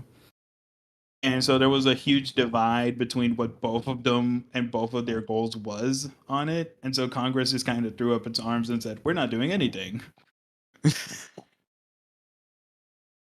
Yeah, no, it's those kinds of things are frustrating. In a lot of political contexts, it's the movements that kind of go for either no solution or unrealistic solution. Solutions are really the ones that, because it's easy to see their point and to like agree with them on a lot of things, but then at the end of the day, it's just well, what else are you proposing? And it's kind of frustrating to see in a lot of cases It's that like there's no progress happening. it's like a child having a mental breakdown. So I get everything I want or nothing. Hmm. You know, it's quite sad, really, because most of these people have a lot of very good things to say, and then they just ruin it by being like really doctrinaire and like, I have to get everything. I must. You are Satan if you disagree. You know. Yeah, no, it's okay. So my counter argument to that is what's happening in French politics at the moment, which is that the left wing coalition, basically they had the biggest block in the parliament, but they didn't have a majority, and they possibly, if they had used different rhetoric after the election, if they had said, okay, we're going to compromise and we're going to work with the president's party so that we have a majority coalition, it could have possibly been an option for them to be in government. But they were like, no, every single time a leftist party has compromised with the right, they collapsed at the next election. And having this kind of compromised left that can't really do any leftist policies, and UGDPY saying Lamau was never an option. Arguably, I don't necessarily disagree with you. Macron was never going to do it, but they weren't even trying. My point is that they didn't even want to try to compromise with Macron, because every single time a leftist party does that, and every single time they kind of do half measures, it's completely counterproductive to their movement. Their entire base feels betrayed, and their entire base leaves them, which is what happens again and again and again. So I guess part of that, we're not going to compromise until we get what we want, is a way to keep your base in. But the problem is, yeah, sorry, go ahead, Starfrost. I think I think France and the US are very different cultures, so it's a bit like, I don't think people really conceive of it in the same way. And also, I think you have to have a difference between like being pragmatic and compromising. If you're being pragmatic, you still have demands that you're not going to have across a red line on. You're not going to cross a red line on, but you are prepared to change them a bit or tone them down in order to make them more acceptable, and then you can work towards your full goals. As long as you're always working towards your full set of goals and not actually compromising on what your goals are, I think that's better. And working with some kind of people who aren't really you know what I'm saying, aren't your faction. I think that's not pragmatism. That's just compromising your values and compromising things you stand for, which leads to complete disintegration and total failure, and decades. to recover. So, because you're the resident U.S. expert on the Discord, what are your predictions? Like we were talking earlier. Let me get back to the 270 to win webpage. Let me switch to Mm. different screen on that. Well, I So can you go can give me your ahead predictions. and Yeah. yeah, Give me yeah, a yeah, sec. There we go. Okay. So give me your. I'm gonna reset the map and give me your yeah. Okay. idea of what you think is gonna happen. I will go ahead and let you know that the live stream, I am looking at the live stream right now. It is a bit delayed for me on my end on YouTube, but okay. Um, so if we are going to base it off of the most realistic fashion, the first thing, the first states that I assume automatically that are going to be called if Kamala is going to win is Michigan. So like for Kamala, this would be the prediction that it Yeah. would be Michigan and Wisconsin being called the Remind me, earliest. Walz is governor of Wisconsin, right? Michigan, Michigan. Minnesota. Sorry. Minnesota, yeah. Okay, so Minnesota is Yeah. leaning blue anyway, so it doesn't even really matter. Yeah. Okay. So you And think so these two are most likely to go for Kamala? I do like Michigan has been polling pretty consistently. I would say for her, and Wisconsin a bit less consistently, but you know, with how the state districts are drawn up now, how they were redrawn pretty recently, and in other situations like questions about abortion having popped up, I think around last year, and it being so close to Minnesota that it could have an influence on Walz's end. I think Wisconsin does go for her. Mm-hmm. Um, when it comes, I am personally a North Carolina doubter for her. Yeah. I think it's gonna go for Trump. I don't want to get burned on this and I've say, also, oh, yeah, it's death. I've been seeing similar similar things, yeah. I know that North Carolina is very close. I for some reason I feel like Georgia has a better chance of going to Harris than North Carolina. And that's an interesting point. Like a lot of people would wonder, well, why would Georgia go when North Carolina doesn't? The biggest thing that has to be understood is how much of a geopolitical influence the Atlanta metro region has Mhm. in Georgia compared to North Carolina. Like with North Carolina, you have a couple of big cities, but it really banks on an even greater suburban vote going for the Democrats and rural voting being slightly weaker for Republicans. While with Georgia, you really, really, really need to run up those margins in Fulton County and get a huge chunk of the suburban vote and a few scattered rural votes going to the Democratic Party side, they win the state. Mhm. It really banks on that Atlanta metro area margin. Yeah, so But you think this one is still a coin toss, or do you have a feeling which way it might go? for me personally, it's quite genuinely a coin toss. I can't tell you which way it would or wouldn't go Mm-hmm. because it banks so much on the margins here and being run up by either side, run up or down by the Democrats in Atlanta. And it's quite literally a coin toss for me. Okay, and Nevada? Nevada, it apply the explanation of Georgia with Nevada. Like it really banks on Vegas here, Mm-hmm. like where Vegas goes. But due to the um due to things like the comment about Puerto Rico, comments about Latinos in general, in a whole Madison Square Garden thing and how the Senate race has been going there, to my understanding, I put it more for Kamala than I do for Trump. Mm.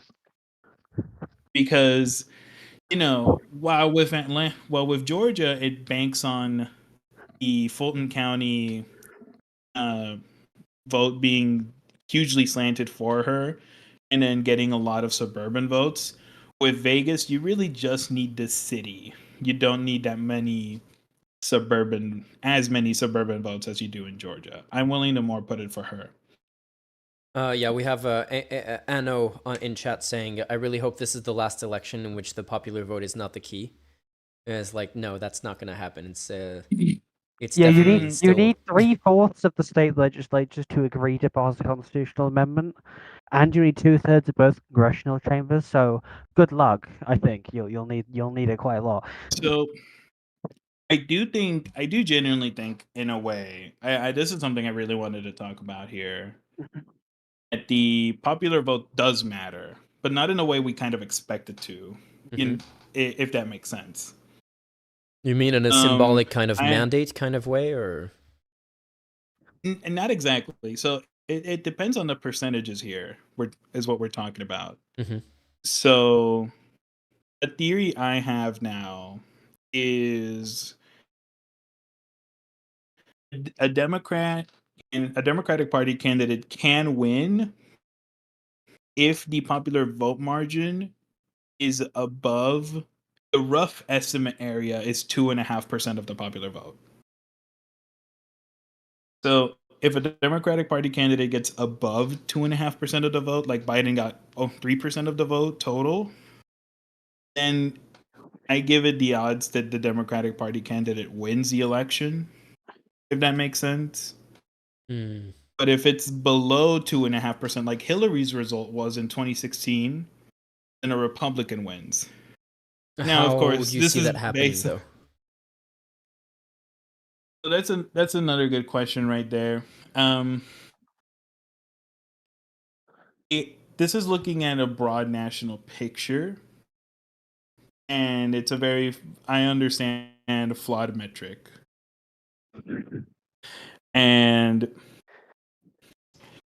the way I see it working is like 2.5% is the rough estimate. Like it's a really rough estimate here, if it makes sense.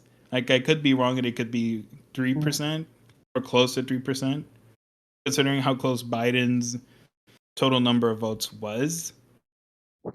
But I came up with the number looking at both the 2020 and 2016 elections, where if you could quickly put the 2016 results there for me on the 270 to win map. Can I do that? Let's see. Where is that in the options? Let me go ahead and click reset Wait, here. reset, and so we can go to 2020. Yeah, with 2020, the only things that would need to be changed are Georgia, Pennsylvania, Michigan, and Wisconsin. Okay, so Georgia. So which wait, it should be. Oh wait, it's 2020 electoral votes, not the 2020 map. Yeah. If you go to map library. Okay, there you go. Okay. So what you were saying, we only need to change Georgia to red. Georgia, Pennsylvania, Michigan, Wisconsin, and Arizona. Michigan. Oh wait, Wisconsin and Arizona. Arizona is here. Okay. Yep. And Arizona's the only one left. So okay. What we see here is Trump's 2016 result. And pulling up, give me a moment right here.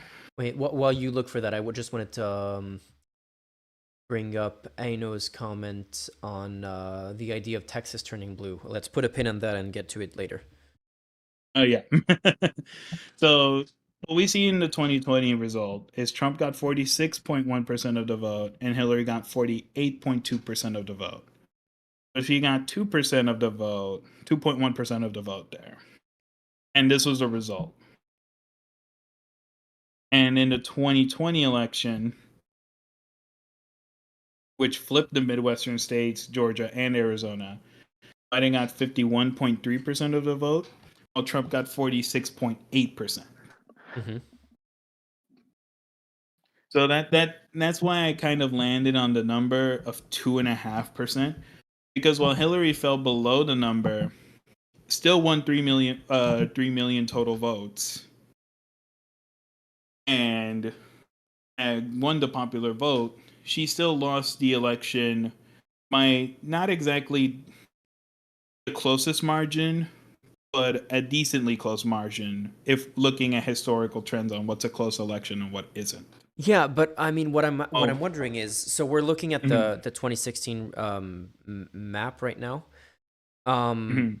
and you do point out that even though Hillary Clinton got a majority of or got more of the popular vote, I guess, she still didn't get like more than 2.5%, more than Trump. I mean, but I still don't You see got how that matters uh-huh, from a technical point of view, because the Constitution says it's the Electoral College, that's what matters. And there's a lot of simulations right. of how you can technically win the US election with, like, I don't know what the lowest percentage of the vote, but it's around like 25% or something like that. If you win all the smallest states until you get to 50% of the Electoral College. So I if I can get how if there's a big enough margin, there would be a groundswell of support to nullify the results of the Electoral College and to actually go with the popular vote, but there's no process for that anywhere. So I don't see how that would matter in practical terms. I feel like you've Mhm, sort of just artificially, like, I think you've taken the result of the previous election, and you're assuming that the current election is going to be the exact same as the previous elections. But in reality, like, the voter groups shift over time, so you can't really say with 100% certainty that 2.5% margin is what you need, because if the voter groups are changing, like with the abortion, for example, that will cause more women to mhm, vote Democrat, which means that it will it could shift. Different votes have different percentages of women, and different percentages of women who support abortion, which means that will shift different votes differently. Will mean that the margin will change. I even saw some speculation that said the Democrats um could actually have an advantage in the electoral college yeah. in It, Yeah, it yeah, is that's something really twenty-four. important to understand. it's That's why wait, I say it's a theory, let me because, just like, fundamentally, add this very quickly as a quick reply to what Starford just said, is that I feel like, and maybe Ricardo can confirm it, will, like, comment on this. I feel like both sides argue that their side has a disadvantage in the Electoral College, but just looking at recent history, every single time that the popular votes in the Electoral College were mismatched, it was in favor of Republicans. So when Oh Republicans yeah, say I that they know, are but at a yeah, disadvantage, it feels a bit disingenuous to me, considering it that every single it wasn't. example goes the other way. No, but it wasn't from a Republican. It was from a Okay. Democrat source. Okay. Well, I mean, I don't know how they can say that, considering that it's Oh been the no, other way I know. around. Yeah, but A lot anyway. of them are delusional. I wasn't really saying I agreed with it. Hmm. I was just saying that there was speculation on some quarters that it could be the case. But I mean I think it's delusional personally. But Hmm. you know, mm, I'm just saying no, that it. and I understand, and I kind of like to preface what I had said as a theory first and foremost than anything else. Like, that what I gave was the hypothesis. It's like, if Yeah. Democrats want to win, and again, I kept repeating it, and I will repeat again. It's a rough estimate. 2.5% is kind of where I landed on, looking at it from the last two elections.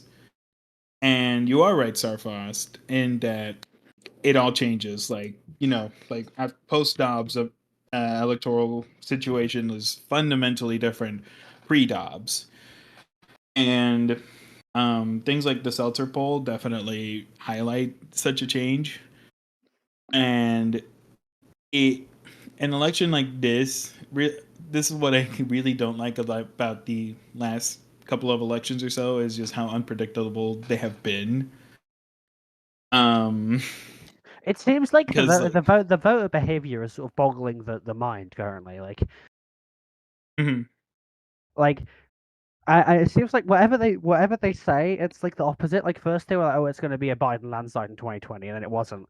And they were like, oh, it's going to be a Republican landslide in 2022, and it wasn't. So I guess now this time they're just like, well, it's going to be tied, we're not gonna we're not gonna fuck it up this time. You're gonna go back to the only 2016 and say thing- it was supposed to be a Hillary landslide then, and it definitely wasn't as well. Yeah.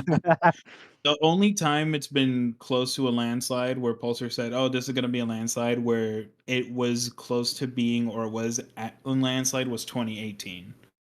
That's the only time Pulsars have been like, it's a landslide. It kind of was.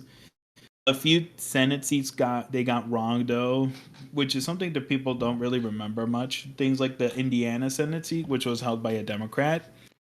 The pollsters were showing that was going to be a really close race, but Joe Donnelly, the then incumbent, lost by quite an ample margin to the current senator who's now running for governor of Indiana. So pollsters haven't really been getting it right for a while, and it's been really confusing how people have voted these last few elections. I need to go for a bit, but you're right. I'll be back in like 5 minutes. All right. Yep, no worries. Wait, I'm And also just I turned off the stream on TikTok because my phone was glitching and overheating, and also no one was watching there. I don't know, especially right now when they don't get the other person's voice and I'm just mostly listening to you. I can understand why no one would be watching TikTok. It's just me looking at my screen. So yeah, let me reply to a couple of messages, but I'm listening. You can go ahead. I actually wanted to bring up the Texas flipping blue part. Oh yeah, We could let's go unpin into that that topic. actually. Yeah, for sure. So when it comes to Texas flipping blue, Should I bring up the electoral college map or yeah, if you could please, actually, I would really appreciate yeah, that. let's do that and switch to this view. Okay, go ahead.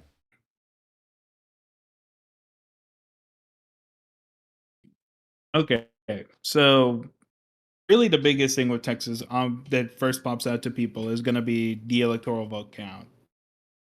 And there are a few places that I have an issue with the theory of the state going blue. I don't think it could for the presidential, but at the same time it could, but not really because of any outstanding effort on the party's part. More an outstanding effort on how bad both candidates on the ballot here have been. Trump, I can absolutely tell you with experience living here throughout all the years. The amount of Trump stuff that I have not seen in Texas compared to years past is low. Like, What do you mean by that? low. So, in the DFW area, metropolitan area, Dallas Fort Worth, it's made up of 4 counties: Dallas County, Tarrant County, Denton County, and Collin County. Dallas County is the most Democratic county out of the 4. Collin and Denton County vote very heavily Republican, while Tarrant County is a much more suburban county. Excuse me. Should I And be? Would it help to open a map of Texas and the different counties, or is that or yeah, maybe you can go ahead and do that. Okay, let me find You can go ahead and do that. Texas counties, and I'll try to find one that has the polling. Try to find I guess. Well, this one is not going to have the names. Hold on, I'm sending you the link to a site that has the names too.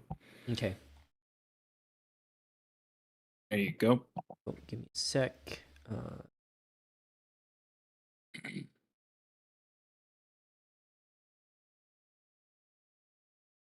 Wait, did you just send me a geology map? Okay, so it doesn't have the colors for the recent polling, though. Oh, Yeah, no worries. that's right. No worries. Okay, so here we are, and yeah, I'll let you comment on this. Okay. So again, like I said, the Dallas-Fort Worth Metroplex is made up of 4 counties primarily: Tarrant, Dallas, Collin, and Denton counties. Tarrant County has Fort Worth City, the city of Fort Worth. Dallas, obviously, the city of Dallas. And Collin has McKinney, and Denton County has Denton, city of Denton. Now, what has to be understood, Collin and Denton counties are both very rural districts in comparison. Dallas County is very much a city and very much votes for the Democratic Party, while Tarrant is a much more suburban county and has the historical trend of really voting more Republican than Democrat. But in the 2018 election, which was Ted Cruz's reelection campaign, Tarrant County actually went Democrat for the first time in a long time. And with Beto's results in that election, Cruz won out by, if I remember right, 2% of the vote, give or take, for re-election. And, this was he was already known as a pretty unlikable guy before then. Yeah, thank you. You have, I oh guess no, that's a this 2020 would be result. this would be 2020. Let me open Yeah. your tab. Yeah. So yeah, this would be. I guess this is presidential. Wait, why is it so zoomed in? Yeah, that's the presidential. Yeah, that would be presidential. The Senate so it election was wouldn't be Senate. 2018. Okay. Oh yeah, Senate election was 2018. So 2018 Senate race. Yeah, still looking pretty red to me. Mhm. This is a good map. Okay, finally we have a usable map. Yeah, that quality's dog shit. Okay, never mind. I take it back. It's not a usable map. I guess we can open this. There you go. Okay. Yeah, there we go. That's actually much better. Okay, so as you can see, Collin and Denton County, which are above like if you see the 2 blue islands up north Yeah, in so Texas, this is Collin and Denton, right? that's, yeah, above them is Collin and Denton in the lighter shade of red, yeah. And the darkest blue one is Dallas County, while the lighter blue one is Tarrant. Mm-hmm. So this was very much a huge deal at the time because Tarrant County had not voted for Democrats in decades at that point. But also, you see places like the suburban counties surrounding Austin going much bluer than they did in the 2020 election. And now, a very important thing to Remind me note where is that Austin is. Houston is around. the really Wait, no, dark Houston island. is here, if I'm not mistaken. And this would be That's Austin. actually Austin. Yeah. Yeah. So yeah, Houston Oh, you were here, on Austin. here. Yeah, sorry, the delay is messing with you, I think. Yeah. Okay. So that's Austin. That's where Austin's at. And so north and south of it, where it's blue, they were actually darker blue than they were in 2020, where Trump won by 5% in the state. Now, I actually had estimated in 2020 Trump would win most likely by 5% at the time, and I was very much proven right. Mm-hmm. But even then, at the time, you would see like Biden Harris signs and Trump Pence signs at a 50-50 rate over in Tarrant County.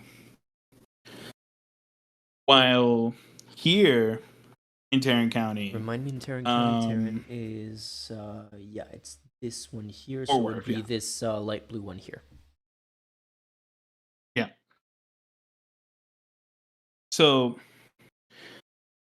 Tarrant County, and even going out to more rural areas, I've barely seen anything for Trump compared to 2020 or 2016, especially 2020. Like I've seen like 1 yard sign showing Trump vans, and I've seen like a few pro Trump things on cars and things like that, and practically nothing else. Mhm. Which is really important to note. Like it can be an exaggeration, but reading the motivation that voters have for a candidate is very important. And for Trump over here in Texas, in the areas that I go to that are pretty Republican, it hasn't been there. Yeah. I mean, it's crazy to think that. Let me go back to the 270 to win thing. The two biggest states are obviously California and Texas. And for my entire Mm-hmm. lifetime, Texas has been red, even though every election cycle, Democrats start to say, oh, next election, Texas is gonna be a swing state. Mm-hmm. But that would completely change the map if all of a sudden this was a swing state. This would Oh yeah. make such a huge difference. And this is what basically people like Elon Musk are so worried about when they talk about how immigrants are changing the country and stuff like that. Is like a state like Texas Mm-hmm. flipping blue or even flipping purple completely redraws the map for the generation to come, basically. Because the number of, I mean, what kind of blue states could Republicans make up for those 40 electoral votes elsewhere? I think if Texas did turn blue or did turn purple, that might be the end for the Electoral College. Finally, Republicans would finally support getting rid of the Mm-hmm. Electoral College because this would make it impossible for them to win any election if it turned, So semi-reliable blue. so this actually goes into a very interesting point, and that goes into the different voting patterns that Hispanics have in the United States compared to the rest of the country. Um, it's very much divided on an ethnic line. Like if you're, let's say, Venezuelan who lives in Florida, right? You're more than likely voting Republican. Or if you're an older generation of Cuban American, you're definitely voting Republican. When it comes to really the biggest demographic in the U.S. for Hispanics, which is Mexican, that's actually diverse in and of itself. And this is a really key feature to understand here now. So, in places like California, it has a really big Mexican American population who vote primarily Democrat, and they have not failed or wavered in that support for Democrats.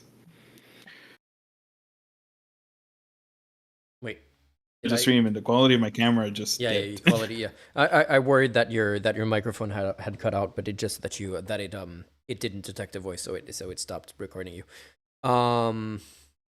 Yeah, but I have seen a lot of Mexican or people who have Mexican background swing their votes. Like the direction has been going towards the margin of Mexican voters or like voters of Mexican origin voting Democrat versus Republican under Trump has swung in the Mhm. Republican direction in recent years. Mhm. Yeah, and that's a really important thing to understand here as well. So, like Mexican Americans or Mexican immigrants who become citizens in Texas, for example, who live in the Rio Grande Valley, um, are way more likely to vote Republican than any other group of Mexican immigrants. And it's really got to do with the years and years of effort people like the governor Greg Abbott have put into winning those areas, have put into doing outreach in those areas, and sort of a personal connection that he has that most Republicans don't in being a Catholic as well. It appeals to a more traditional religious sensibility, and doing the outreach, doing Spanish language outreach, makes them feel more connected to someone like him and thus to the Republican Party. While in places like, let's say,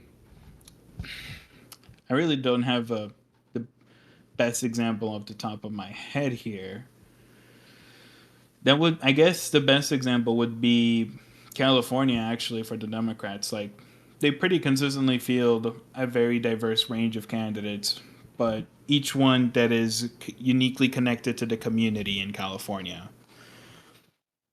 Like the current senator, for example, Alex Padilla, who replaced Harris in her Senate seat when she became VP.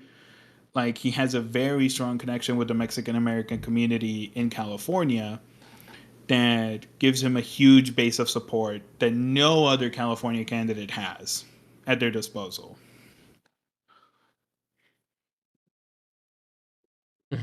Yeah. Wait. Are you still there? Can we still hear you? Yeah, Okay, sorry. I just stopped talking. Okay. Um. Yep. So yeah, that's for Texas, I guess. I guess for now, what we can say is, there's a possibility of that shifting. Let me open another tab of it.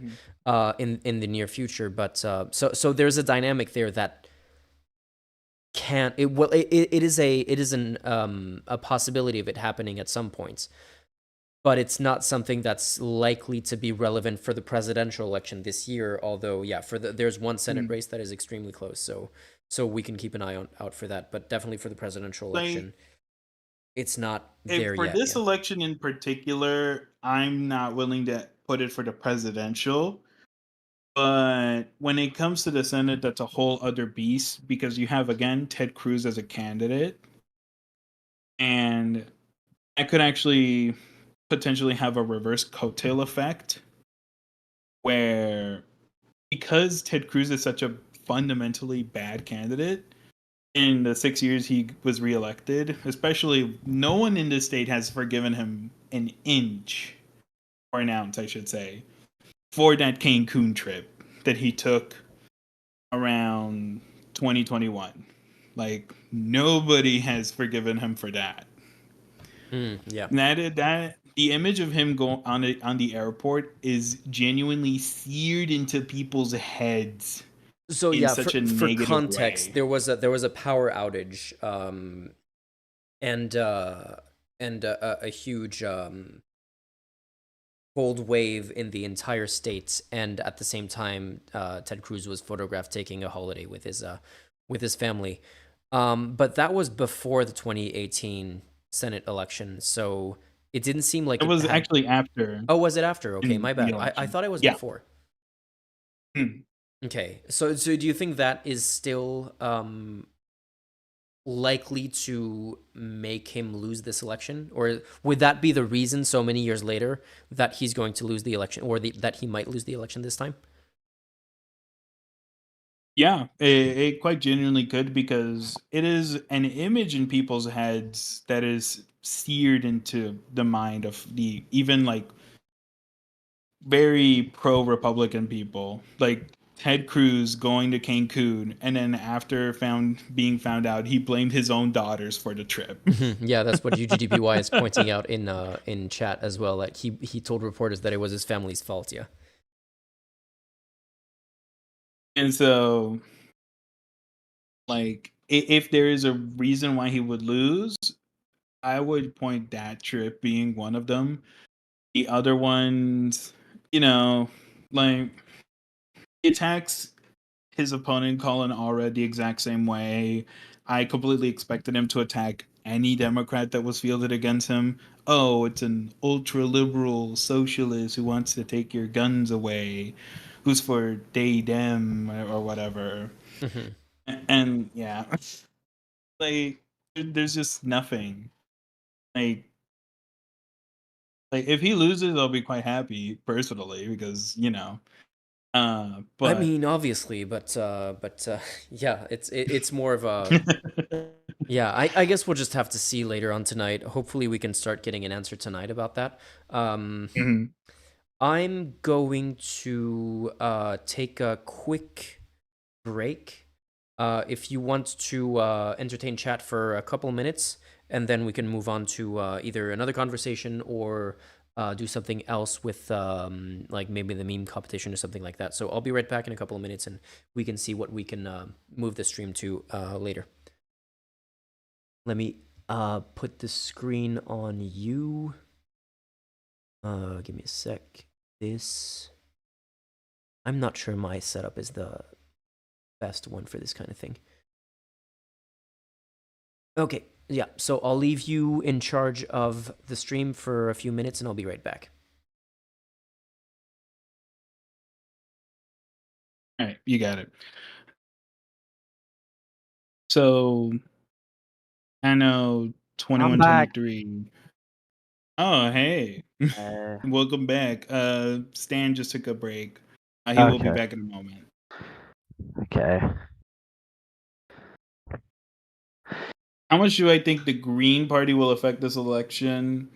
That's a tough question. When it comes to third parties, historically speaking, it's really difficult to estimate how much of an impact they could have.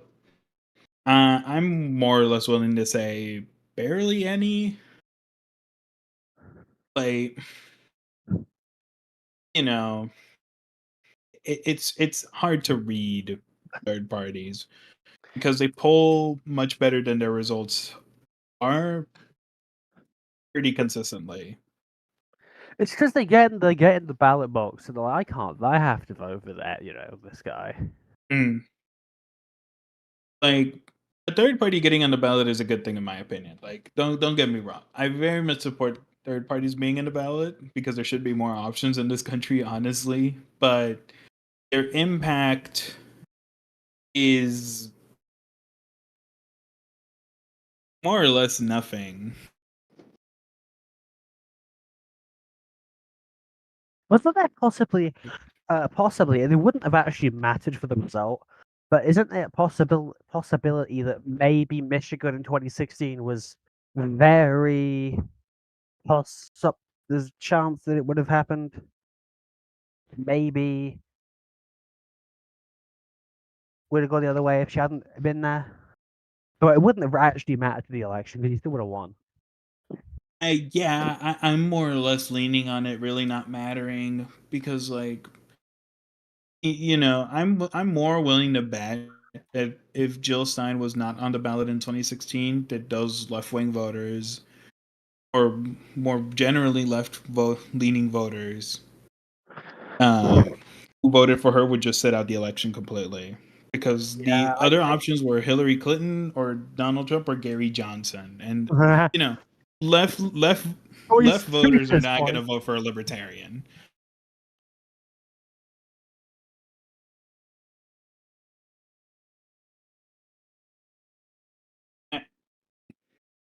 So I'm just gonna say devil since I can't really say the name. Isn't there a Senate seat that could go third party? There is one, and that is the Nebraska Senate race that has been polling pretty close. I'm forgetting his name right now. I think it's Olson, if I remember right. But I wouldn't really like think of those being set competitive races because personal experience from me, I was very much happy for a candidate called Al Gross in the Alaska Senate race in 2020. He was an independent who was running for that seat and would lose by quite an ample margin to Dan Sullivan, the Republican incumbent. So I wouldn't put too much stock in him winning. But if he did win, I would be very pleasantly surprised. What are you talking about right now? There's an independent candidate in Nebraska polls have equal with the Republicans. They pretty will win because they tend to underperform on the elections in the Senate. Sorry, I couldn't hear much of what you said, Starfrost. Can you say that again, please? Sorry, my mic is super fucked again. Basically, in Nebraska, there's like an independent Senate candidate who is polling equal to the Republican, but because third parties tend to underperform in the elections, he probably won't win. Mm-hmm. That's just what someone was mentioned if someone asked about third parties. It's basically mostly a progressive, except on like the immigration. I wasn't aware of the one in Nebraska, but it does remind me of how in 2016 in Utah there was a candidate. I forget his name. Former It's CIA guy. specifically for the Senate, to clarify. Yeah, in this case in Utah, it was actually an independent presidential candidate who was polling. Like some outlier polls had him polling close to Trump in the presidential election, for which would have been crazy for Utah to flip, not even blue, but like to a third party, which would have been Oh yeah. yeah. But considering how much of a lead Trump ended up having in 2016 in the Electoral College, it wouldn't have made a difference anyway. But yeah, there was that one candidate that came close to. I think in the final election results, he didn't even come close to winning the state. But early on, there were some polls that had him ahead of Trump in very occasional Yeah. polls. I actually pulled him up. It's Evan McMullen. That's the guy. Yeah, who that's ran his as name. an independent. He also ran in 2022 for the Senate seat there, but he also lost to the Republican incumbent, which is why I'm like, don't really put stock in independents winning too much Mm-hmm. because the odds are pretty low. Like you have to meet a pretty specific criteria for that to happen. Like Angus King, for example, from Maine, like he was a very popular governor of the state before he ran for the Senate, and he was out of politics for a little bit before he ran there. And Bernie Sanders, who was a very popular representative before running for Senate, and was a very popular mayor before running for the House.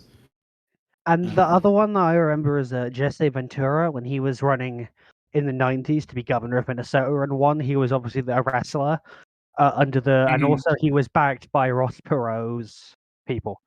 That had actually quite a lot of money behind it. And he was obviously a popular guy. And he won with 40%, I think.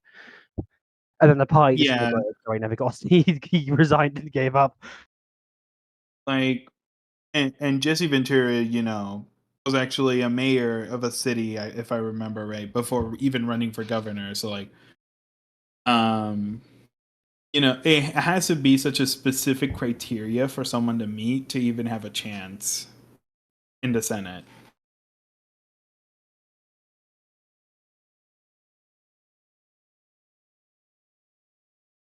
And I've been seeing in chat what's PSL? I have to ask. Yeah, I'm So also it's wondering weird, about like the same thing. Yeah. Trotskyist, Stalinist. I think I don't remember which one it is, but it's like it's bizarre. Like I think it's like I think it's like it's like a Stalinist party. I think Yeah, okay, I it's remember. like a tiny Stalinist party that I think they got about 60,000 votes. It's the tanky They got party, 80, basically. I remember 86. looking at them a few weeks ago. It's called the Party for Socialism and Liberation, but they're not really committed to either socialism or liberation. It's mostly the opposite, to be honest. If they were ever to govern anyway, it would be the opposite of socialism and liberation. But they got about 85,000 votes. They were irrelevant before Trump, but they when Trump got elected, they went up 10x. I mean, when it comes to Trump himself, like this is sort of changing the subject here. But when it really comes to the man himself, like, I was calling out pretty much 2018. Like, I just barely missed out on voting in 2018, by age. But at that point, I was kind of calling him sort of like the supreme leader Trump, because, you know, like you could see pretty early on that he was fundamentally just changing the party in a very different way. And, especially now with a daughter-in-law running the party, basically, the party to me has kind of become more a cult of personality around him than anything else. I think it's like, oh yeah, he is the party. Mm-hmm. The Republican Party, which is obviously the key measure of fascism or any kind of collectivist totalitarian sort of thing. You have the party is a representation of him. It's an extension of him. His will is the party, right? The supreme leader's will is the party. So Nazi Germany, North Korea, Stalin, all very nice things to emulate. It is a big question for me, like, just what do they have after he leaves? Because, sort of the original thought before the primaries, the Republican primaries, was, oh, it's going to be DeSantis who's going to replace him, obviously. Yeah, and then it But turned out he was a weird, now, creepy person. yeah. But it may be the case, but you still had somebody who was there, if that makes sense, as a potential replacement. Yeah. And then he throws himself ESL are not into Stalinist. That's ridiculous. You're ridiculous. Anyway, just go on. you have now he burned his bridges having run for president against Trump. Nikki Haley kind of burned her bridges in a way. Like, I don't think she's gonna be electorally viable either. Yeah, I was trying to figure that out because she did endorse Trump at the RNC though. Mm-hmm. I think it was just her trying to save any political future, personally. Like, like, if at the chance that there is a post-Trump Republican Party, that she has a chance of being the nominee in, let's say, 2028, because she endorsed Trump. So the family's gonna be okay with her running. I'm not sure that would be the thinking she's having, but I wouldn't be surprised if it is. But The thing is, you have to understand that the way that they view people who go against Trump, the base, the core of Trump supporters, the way that they view the people who go against him isn't as if they betrayed them. It's more like apostasy. In fact, many of his most fervent supporters, like the people who go to his rallies, and they even told me this. They think the guy was appointed by God to save the country. It's quite nuts. I mean, it's weird because there's this weird inconsistency where, for example, Vance was one of the harshest critics of Trump as a Republican, calling him a fascist and calling him America's Hitler and all of that. And he was able to come back into Trump's good graces, clearly. So that was a long time ago, but it clearly that can happen. There's a lot of former Trump haters who now are the biggest Trump bootlickers, like what's his name, like Ted Cruz. Lindsey Graham is another one, and that just does keep happening. So it's weirdly inconsistent, and I guess the level of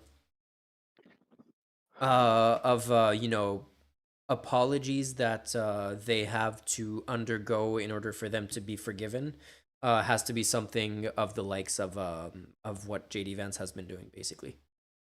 Yeah, you have to, if you publicly humiliate yourself, they'll let you back in. Basically. Yeah, basically, yeah. But at the same time, if you publicly humiliate yourself to get back into Trump's good graces, they're going to see you as weak and whatever. So it's complicated.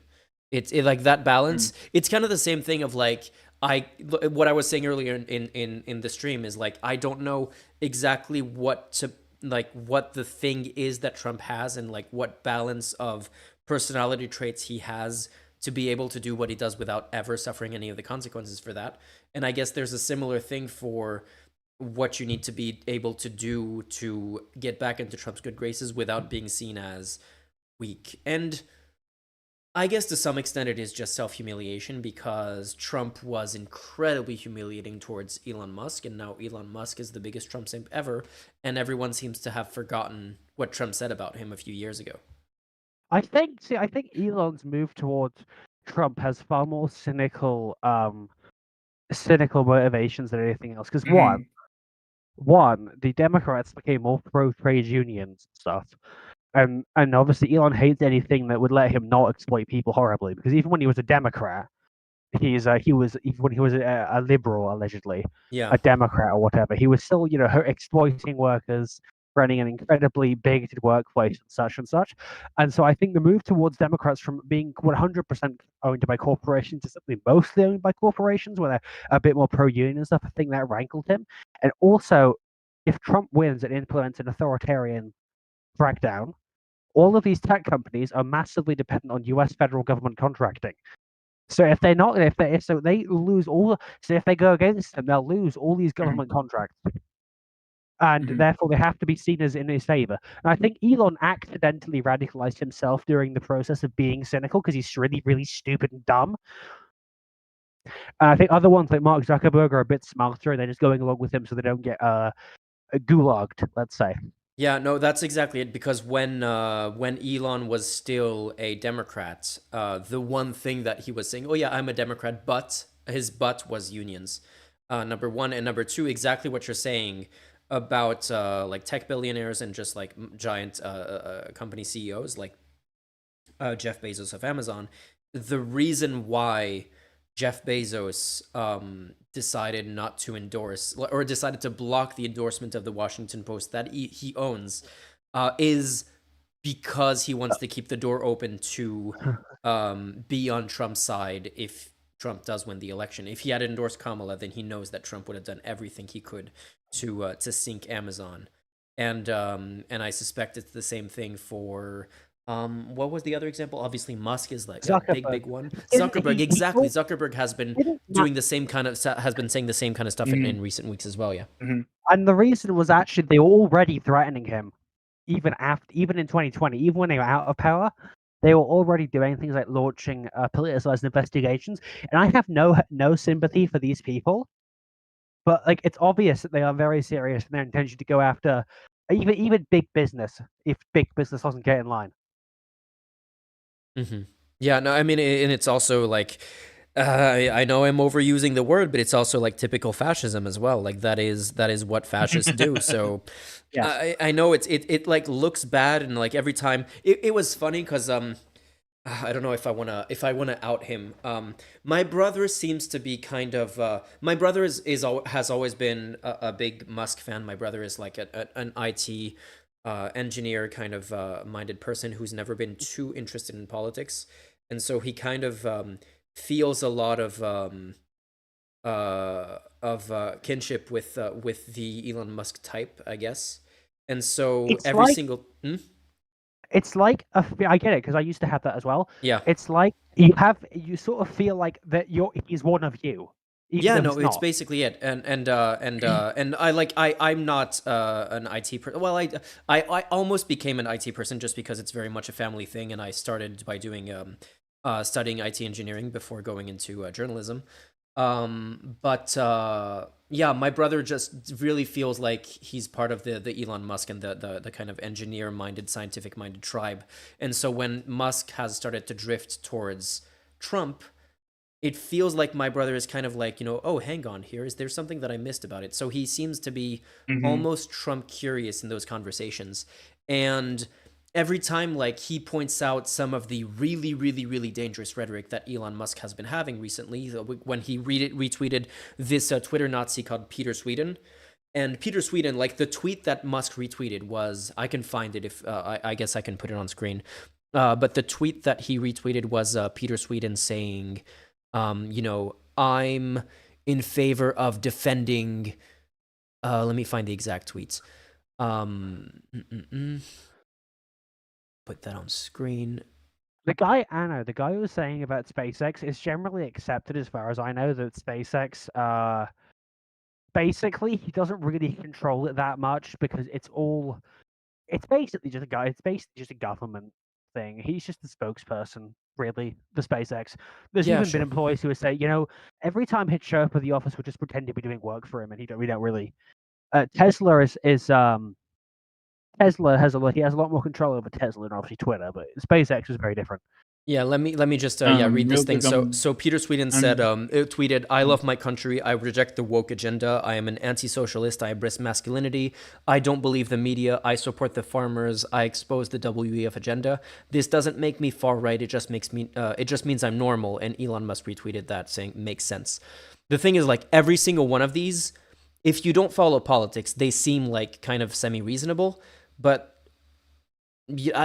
every single one of these, to some extent or another, is a Nazi dog whistle. Like the WEF agenda, like that is very much something that is at the very least in far right circles and is even a bigger talking point in neo-Nazi circles. But this guy, Peter Sweden, let me open another selection of tweets of his, because when he says, "This doesn't make me far right, it just makes me normal,"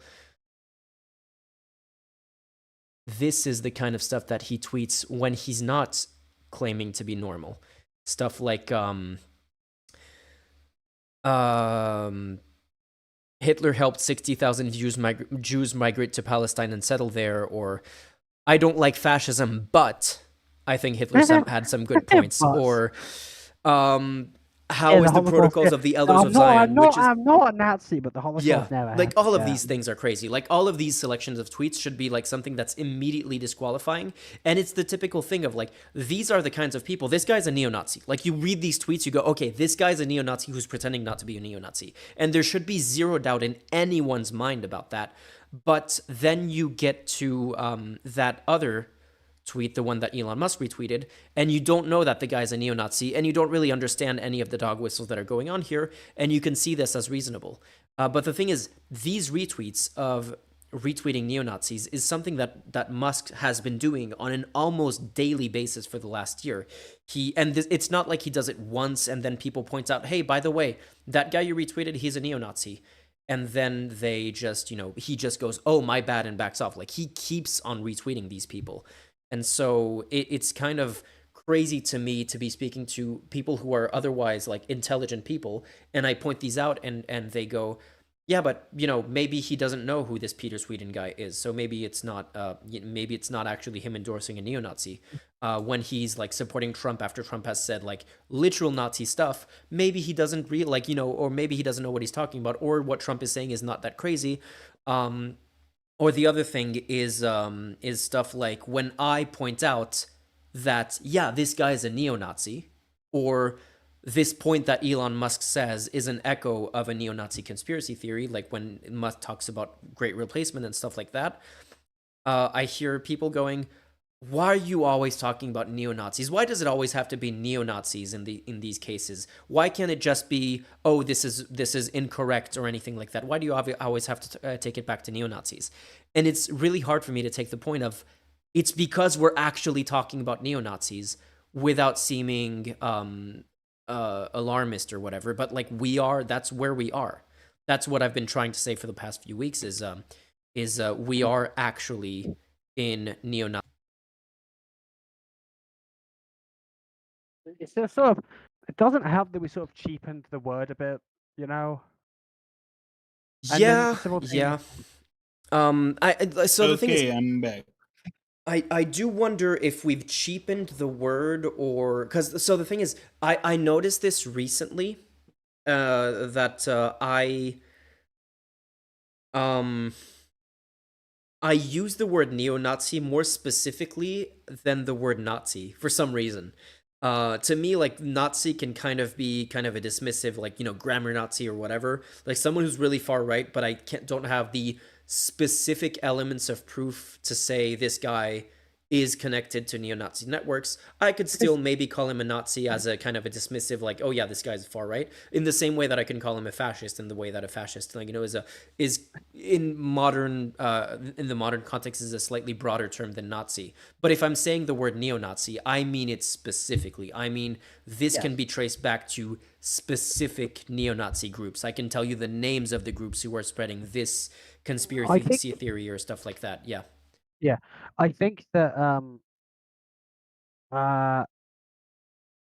was gonna say there's many varieties of fascism that are all united by the same like common genetic ultranationalism, but I think you already said that a lot of times, so I won't bother.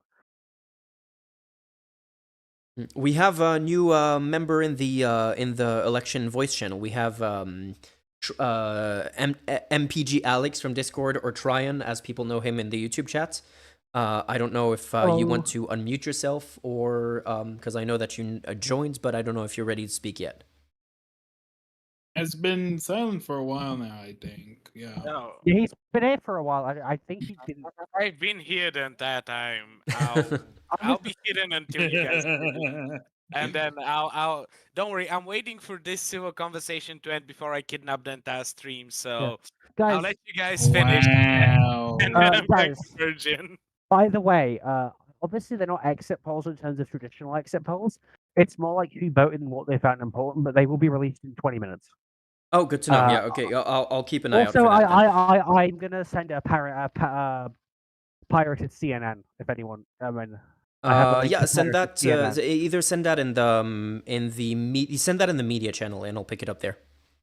I'm using the WAPO Washington Post website just to track the results as Yeah, they I'm come using in. the AP website for Obviously, that. Yeah. they don't have any top line vote percentages or anything in the exit poll. It's just who voted, but it should give you a hint in terms of what people found, which should be perhaps indicative of what way it was going.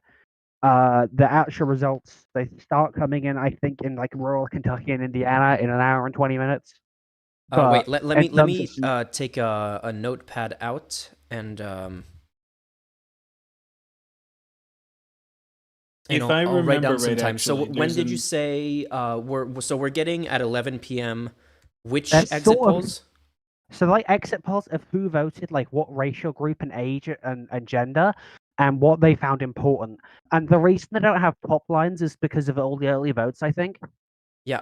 Did you? Is that for the entire country or is that for a That's specific? for the entire country. Okay, It's so- on CNN. You can browse it on CNN. Okay. It has what they found important and stuff. It's like you can get a hint of it, but it doesn't really indicate the results. And then an hour after that, you get, I think, rural Indiana and Kentucky.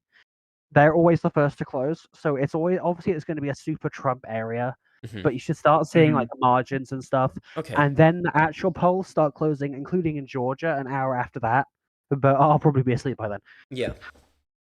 a really big important thing that I do want to mention for the audience, for those who do not really see U.S. elections often, there is such thing as the concept of the red mirage, and the red mirage is the early results start coming in, and they show like a significant Republican advantage. So this would be like a big advantage for Trump. But as the results really do come in and more votes get counted and published, that obviously changes as time goes on. Yeah, it's the most extreme version of that, amplified by Trump's own fault, was 2020, obviously, where Trump Yeah, spent when- the entire campaign discouraging his voters from voting by mail. And because the vote by mail is counted afterwards, that means vote by mail was almost entirely Democrat. And when it was added to the vote results, well, that what you get is a huge wave of additional Democratic voters when it seemed to be in favor of Trump before that. So, yeah, that can still happen. The other thing that's going to be extremely funny, if there is a Trump loss, is that a lot of Trump supporters, including Elon Musk, have been claiming that what is it called? The betting markets for the election are more reliable than polls, when the betting markets are Also- just based on who is putting money in it. Oh, So a lot of Trump supporters were betting that Trump was going to win, which was skewing the results in favor of Trump. Put a So a lot pin. of Trump supporters were betting that Trump. Sorry to Virgin. Put a pin into the betting markets thing. Yeah. I'll We'll talk about that it for sure. later. I have quite interesting information. Oh, really? Also, I'm you excited for that. should look, if Trump loses, you need to check the Truth Social stock price, because that's another betting market. So, sorry, say that That's again. I gonna didn't go- hear the part of Trump your loses, question. if Trump loses, you need to check the stock price for Truth Social, because they're Ooh. using investors are using his Truth Social stock price as an indicator of who they think will win the election. So if Trump wins the election, if Trump loses the election, the Truth Social stock price will plummet, and it will be over for them. Okay, yeah, we definitely need to have a look at that later. Yeah, when we start to get a clearer picture of the election results, we'll definitely have a look at the stock price. It was going over. It was going crazy. It was going up and down, up and down, up and down, so much so that they actually had to suspend the trading of the stock. Yeah, sorry. I'm like juggling like 5 different conversations. So if you want to like have a convo between like you two and Tryon, feel free while I reply to a few messages here, kind of doing the logistics for later on No, in the stream. you're good. You're good. You're good. So actually, why don't we bring up the subject of the betting markets from MPG? Actually, I really do want to hear what you have to say about this. Oh, is it my turn? Quickly for Stan, do you have a way to put me on stream if I turn on my camera? Yeah, sure. If you turn on your camera and you speak, your video should go over Ricardo's. 1, 2, There you 3, are. check. You are very much overexposed right now. I though. am extremely. Hold up. 2 seconds.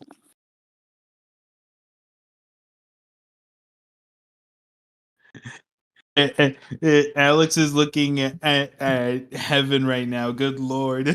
I come from the heavens to There bring you you go. news. Much better. Yeah.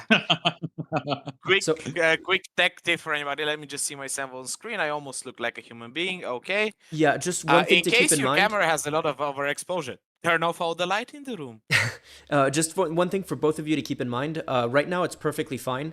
But because basically you both need to be centered in your camera so that you appeared on the so that your face isn't like chopped off on stream. Because I don't have a screen set up for just you to take the entire screen. So keep that in mind sort of based on your looking share placement. so like the way I am right now is perfect. Yeah, the way you are right now is Correct. perfect, and the way Trine is there is right now is perfect. Yeah, stay there. Yeah, Okay. I was moving around to check for that. Okay, well, ladies, gentlemen, both or neither, we are here and ready for the US election stream. As you can see, I am shaven, dressed, depressed, caffeinated, and medicated, so we shall suffer through this one together. But yeah, let's talk about the betting market.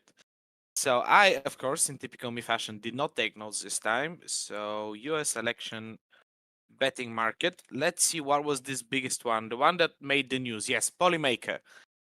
Here's the deal with Polymaker. If you, like me, suffer from a chronic needing to know syndrome and Google things all the time, you would stumble onto the fact that the biggest investor into Polymaker, the person who practically owns this thing, is Peter Thiel. And if you don't know who Peter Thiel is, I am very happy for you because he's the ghost of venture capitalist past and present. He just won't fuck off whatever you do. The man just juggles stocks like it's nobody else's business, and it's always either a startup you've never heard of or some company that's siphoning your data and so to sell to advertisers. But the most Another great important, way I would yeah, go ahead. another good way I would put him as well is JD Vance's sugar daddy. Wait, That's what I was Um, gonna bring up. He's just straight up JD Vance's sugar daddy. JD Vance used to be, well, from all reports, because I didn't know who JD Vance is in the past. I had shit to do. But JD Vance appeared to be a relatively normal person until he had a chance encounter with Peter There Is No Hair on Your Head Thiel. And that started the spiral to where we have vice presidential candidate weirdo JD Vance, because Peter Thiel is just funding this operation to an extent. Peter Thiel is incredibly weird. Just like Elon Musk, he was from South Africa. Apartheid all the way. Who doesn't like abusing people of different color these days, it seems? Peter Thiel is a big enjoyer of that. Also eugenics enjoyer. Just because why not at this point? We might as well throw eugenics in. They haven't been in the spotlight for like 60 to 80 years, so let's bring back the good old times. Why not? Make you baby on a calculated racist principle. Let's go. But yeah, he is the person who owns Polymaker. And oh, now, that I just connected those dots, and that makes so much more sense now. uh-huh, uh-huh. And so, well, I can't prove this, so take it as a speculation or with a metric ton of salt. But it seems because other betting markets started adjusting their rates after Polymaker, and some of the biggest ones did not, and still assume that Harris is going to win. It seems that Polymaker is sort of a like astroturfed operation or a psyop, if you want to talk like the kids these days, to make it look like Trump has a better chance of winning than what you would normally assume. Now, Can I prove this? No. So please keep that in mind. But why else would a Caribbean based betting website that didn't have a lot of traction prior to the election and also is almost exclusively crypto based have the odds so much in favor of Trump? And the best bit is, and this is also kind of unconfirmed, but legal people have looked into this, and it seems that Polymaker has a thing on their side that if you sign up, but the election is contested, they're not legally obligated to pay you. So Oh, I I'm did gonna not know just about that. this So the election is going to be contested anyway. That's interesting. in any scenario, this election is getting contested. I the, It's interesting that the man who says that Social Security is a Ponzi scheme says, if this specific thing happens, we don't give you money. ah well, I mean he's old enough to be getting social security. We should check if he does. But yeah, the only way this election doesn't get contested if somebody gets McGoverned. For those who don't know, McGovern is a U.S. candidate who managed to win only one state because he was awkward and Reagan ate him alive. This is not happening in any case. Like it's gonna go down to the. It's not gonna be, in my opinion, as close as it looks, but it ain't gonna be pretty. And if it's close, there is likelihood that some Democrats will co-rigged, and there will be recounts if it's close enough. But for the most part, they are likely to concede if it seems that the Republicans have won. And if the Republicans lose by anything that isn't such an overwhelming thrashing that you can see from Mars with the naked eye that they've lost, they're going to go rigged. Uh, I don't see a world in which they don't call it rigged. Yeah, I mean that's part of why we have So- the Meltdown Monitor Twitter accounts, because Yeah. if it's a Trump victory, we are going to see a meltdown by Democrats. I think a justified meltdown. But if it's a Kamala Harris victory, we're going to see like parallel universe rigged election conspiracy theories coming from very powerful people like Elon Musk and the like. So that's going to be kind of fun to watch for sure. Now, if you had some So time, actually, yeah, go ahead. I actually wanted to talk about real quick about that Seltzer poll that had come out, and I kind of wanted to ask both of you if about your thoughts on that, That's and the I kind of want to see poll. chat's thought about it. That's the Iowa poll, right? The one that gives Kamala Yes. Iowa. Yes, correct. Do you want to go first, Ryan, if you have any thoughts about it? Yeah. So, three things to note, in my opinion, and just for context, in case people in chat don't know. One, I'm Bulgarian, so I live an ocean and a continent away. And two, I work with Americans, so while I have context, I don't have all the context. But as it seems, this poll shows two things: heavy early voting in favor of the Democrats. This is actually to an extent expected. That's why the Republicans passed the weird laws that are like early voting ballots can be counted only after the ballots from election day because reasons and logic. This is, as you mentioned previously, the red mirage, where in many situations, in any case, it seems that that's a tactic they're planning to use to go rigged. That's what Trump did last time. There was like a brief red mirage. If you guys don't remember, at least for me, at around 6 a.m. on the 2020 election, I went to bed and it looks like Trump was holding. Woke up 7 hours later and Pennsylvania had completely flipped. So likely this poll is showing early voting results. And another thing that it's heavily showing is that women, at least in like not major cities, but even small and medium cities, places where you can like not be completely Republican indoctrinated, are heavily swinging for Kamala. This is not entirely a surprise. I think we'll know by the end of the night, but it seems likely that more women than we expected would heavily vote Democrats, mostly because, hey, where are my rights? You know, oh, you seem to not have rights. Also, for those of you who've been paying attention, over the last week, a lot of Republicans have been having a meltdown over women's overall right to vote. So, in the end, I don't expect Iowa to fully flip Democrat. It's going to be closer than anyone expected. But I think it's overall a good indicator for the Democrats if their usual voter base holds. There is a chance it doesn't because a lot of younger voters are disenfranchised by them now. This is kind of a major flaw with the US two-party system where, yeah, if you're trying to hold an imaginary center, you keep disenfranchising people, and yeah. That's a real issue in Michigan. I think they could lose Michigan because of it. But then I think the Democrats would just blame Muslims because they're really stupid.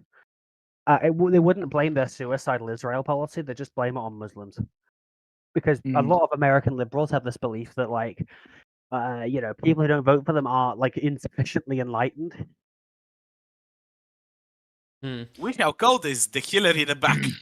I think I think Tryon had way more interesting things to say than me on that poll. Wait, let me get my camera back up. I think Tryon's points were way more interesting than mine on that Iowa poll. I haven't looked at the details, in part because I don't think it would be a huge deal if Kamala Harris wins the Iowa poll symbolically, but it doesn't really make that big of a difference in the Electoral College. Other than what it means for the other states. So it matters, but it's kind of peripheral points to me. I feel like if Kamala was in a position to win Iowa, then she would be likely to be in such a position in the other swing states where she would be almost certain to win the election. That is exactly the point that I was trying to make. Yeah. For me, her winning, if she wins Iowa, then that means, well, most likely by the time we know that she won Iowa, she already won the other swing states that are required to win. Let's be real with that. Like if she wins Iowa, we already know other states by that time. So here's the thing. Because also it's in the middle. Not only would it be really close, it's in the middle of the country. Yeah, here's the thing. We are not gonna know results for sure until like tomorrow midday. But I'm gonna say now that if she wins Iowa, she wins 316 electoral votes to whatever the fuck's left. But that's not because of Iowa. It's just because there would be a flood of people who see. This is something that has been going on. For the youngings out there who are watching on TikTok, hello. We're not on TikTok anymore at the moment. Oh, we'll get back on TikTok later on in the stream. But people like me who experience some amount of brain rot monitoring will notice that a lot of people on TikTok would be, especially like younger women, would be posting, "I went to vote to cancel out my boyfriend's vote." Yeah, I've seen a few of those. Yeah. If you want, later on we can break down the concerning implications of this situation. But this to me indicates that there is a lot of hidden Democrat voters who are people who are either in not optimal relationships or family situations where they're not comfortable expressing the fact that they are going to vote Democrat. In a lot of rural areas, it's basically impossible not to support Trump openly and not be ostracized. I'm going to leak a little bit of something here. It's not really a leak. Nobody of you knows where I work. But I am outsourced to a US company that's based in Texas, in Dallas Fort Worth, ironically. And most of my colleagues are openly Republican to an extent that some of them who are capable, intelligent people have embraced weird conspiracy theories. But I know that at least 2 of them are voting Democrat and are not willing to admit it. I know it because I have to work a lot with them and have conversations, and they know that I'm not gonna go about spreading this. And these are older men that are between 40 and 60. I haven't carbon dated them, guys, so I'm not sure exactly. But yeah, if it's getting to the point where older men are willing to vote Democrat and not say it, this is not going to be something reflected in all the polls and the pre-election stuff. I don't think that this will have as major of an impact as some people are hoping for, but it's overall good signs. Okay, if I have to go off my gut, I would say that Kamala will win, but it will be closer than anyone expects. Mostly because Trump. It also goes. Yeah, go ahead.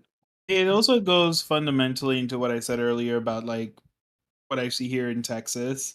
The lack of energy for Trump is just so visible to me after seeing what 8 years of campaigning on his part, like 8 years of Trump memorabilia, items, flags, you name it, like the lack of stuff. So like you also have to kind of wonder, is the enthusiasm gap so big that it has a significant impact on the election? Does seem And like it a very lot of much could. normie Republicans have decreased their like a lot less enthusiastic for Trump. Like normie Republicans, like relatively normal people. Right. And like, like living in a more suburban area, you're bound to see people who are Republican more for the sake of tax policy than anything else. Or like Most people you usually really hurt by that tax policy. They just don't want to read into it. They just hear lower tax and go, "Ooh, me, me, me." I don't want to pay postal services, yeah?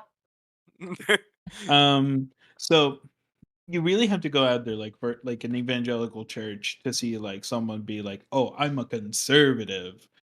And and but this year like again, like I'm not seeing the enthusiasm that existed for Trump compared to years past. And those people who do have this stuff to show, oh, I'm for Trump, like those people are like the most hardcore people. You only see that with the absolute most diehard people now. You don't see that with people who are like, oh yeah, I like Trump because of the tax cuts and because of this, but I don't really like him because of things he says on Twitter. Like you don't see that anymore. And I think, I'm worried we're talking ourselves into hopium. I mean, yeah. we I are. do agree.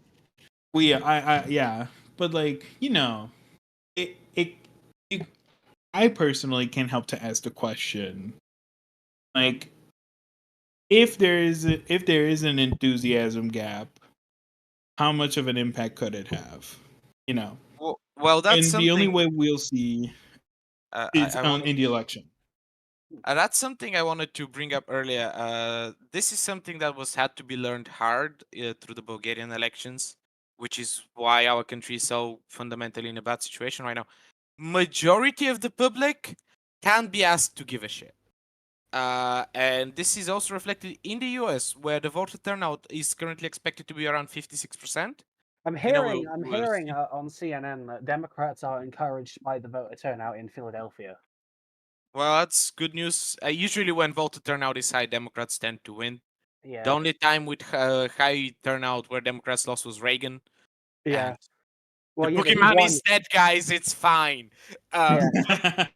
But yeah, that's just the CNN ticker. I mean, we'll see. I can't find the exit poll. It's supposed to. I don't think they can legally release them yet. We have like They another aren't real hour. exit polls. They're like people who. Uh, It's like they ask who voted and what they cared about, basically. well, They aren't allowed to release the actual percentages of the vote until let me just refresh after the all the election. places I'm monitoring just for quick But see on that's just data. on CNN. I'm just saying I have a pirated CNN stream. Wait, basically have it's the saying, have the exit polls started to come out on CNN? I was looking for that at the same time. No, they were meant to come out 5 minutes ago, but they just haven't come out. Okay. I did want to get Yeah, to. I can see this now. Sorry, can I finish my point? Yeah, from yeah, earlier go ahead. before you go on? That's fine. So the point I was making is that a lot of the voting public have no interest in like paying attention, and a lot of the public is just non-voting. So a part of the calculation on Trump is how much crazy hillbilly MAGA men are willing to go vote compared to average person who, at this point, after 8 years, would blow their brains out instead of like hearing about Donald Trump again. Because you have to remember, especially towards the end of his presidency, there was genuinely a lot of Trump fatigue. I remember like people used to like one of the funniest fact is that my best friend uses me as the news agency because like he's so tired of hearing this shit. And at that point, there was several people I knew who were acting like that. If Donald Trump shows up in the news, they just turn it off. Yeah. My parents are like that. So I'm British. him losing that election is ironically helping him now, but I suspect that a lot of people tuned him out around Hey. mid 2021, and now he's back weirder than ever. I do think that the cats and dogs comment in the debate is going to hurt him with like I don't know what an average person Republican looks like, mostly because I know what They are announcing the exit poll. All right, let's switch to that then. But Oh, remember, let's hear it. this is just who voted and what Oh. they did, not any top line prediction. Right. Okay. How are you feeling about the way things are going in the US? Enthusiastic 7%. Dissatisfied 19%. Dissatisfied 43%. Angry 29%. So no one's happy. Everyone's miserable. I That would sounds be about too. right. So I would be too. Yeah. I mean, I would say a lot of the angry votes would go Trump. America's best is good. America's best days are in the future, 61%. In the past, 34%. That's actually good when you think about it. That's surprisingly optimistic. I would be in the 31% for sure. Yeah. Yeah, it's 34%. I mean, you could replace America with the world on that one, and I'm also in the 31%. Biden approval is terrible. It's 41-58, but we knew that. Yeah. All Which I'm is why trying to he's not say is, running. like, Yeah, what's why he's not Yeah, running? right. from the people with cameras turned on in this channel, 2 of us need to hit the gym because we are getting drafted in the climate war. So I'm already in the gym. that's we I've need. been going to They the haven't gym. done polling I've on. been going on to the gym. I think those are the only two metrics they've released currently. Okay.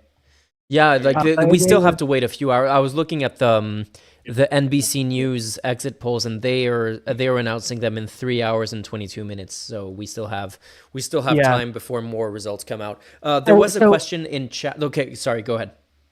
I think the only thing that we know is basically people are miserable and they don't like Joe Biden, which we already know.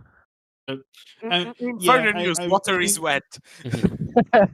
Right. They're surprisingly optimistic for the future, considering the There was a really funny question in chat earlier that I think would make for a fun conversation here.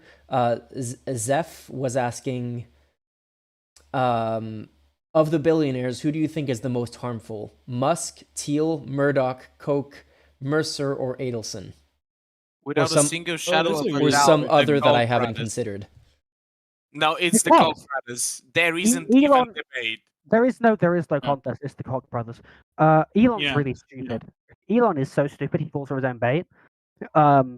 Murdoch is like he's very bad, but he's not necessarily as right wing as some of the other ones. You know. Sorry, do you guys want a funny story about Rupert Murdoch? And it also his influence is decreasing because legacy media is decreasing. Anyway, go on. Yeah, I do. Okay, so you might have noticed that Rupert Murdoch currently has a major problem. His major problem is that soon he'll be meeting the Almighty. And may Jesus, Allah, Buddha, whatever the fuck you believe in, smite him. But he's on his way. And currently, so his will, about some time ago, I don't know where he read it, would split his media empire between his children. Currently, his children are suing each other in Texas federal court over his recent rewriting of the will, where he rewrote it to leave all of his media empire to his oldest son, because medieval primogeniture, I guess. Basically, some of his children are a lot more politically moderate than him, and they had massive falling out over politics. Well, the thing is, they're not. They're not. They're not crazy. You're right. Yeah, that's what it is. Well, his oldest son has drunk the Kool-Aid and wants to cause climate change. That is genuinely a quote by his, that causing climate change would be a good thing for humanity. Brilliant. So currently, currently 5 people, each of them so rich they can buy everybody in this chat and in YouTube, Twitch, and all the other chats and sell us all for spare parts, are suing each other in Texas court and have spent about $1 million, I believe, for a special thingy to have it be sealed so the public doesn't know what's going on with the case. So just so you know, crazy rich man Rupert Murdoch cannot get along with his children. This is not yet relevant to our lives, but I find it funny. According to the MSNBC, the most important issue in the election was democracy in the country, That was in Arizona. Oh, that was only in Arizona. But surprisingly, Oh, okay. only 17% per immigration, which is probably good. It's actually shocking. Well, see, the thing is like that question for like the state of democracy, It could go it's either pretty much way. a double-edged sword because yeah, exactly, because like Trump supporters see the country's democracy at threat, having a Kamala administration. Kamala voters see the country's democracy in threat under a Trump administration. So like However, in Florida, 65% said abortion should be legal. In Arizona, 55% were like they want immigrants to have a path to citizenship. Sorry, these are being announced as I'm looking at them. Yeah, no, you're doing a great service. Quick question. I have Fox, MSNBC, CNN, and ABC News open right now. All right. Wow, you are multitasking.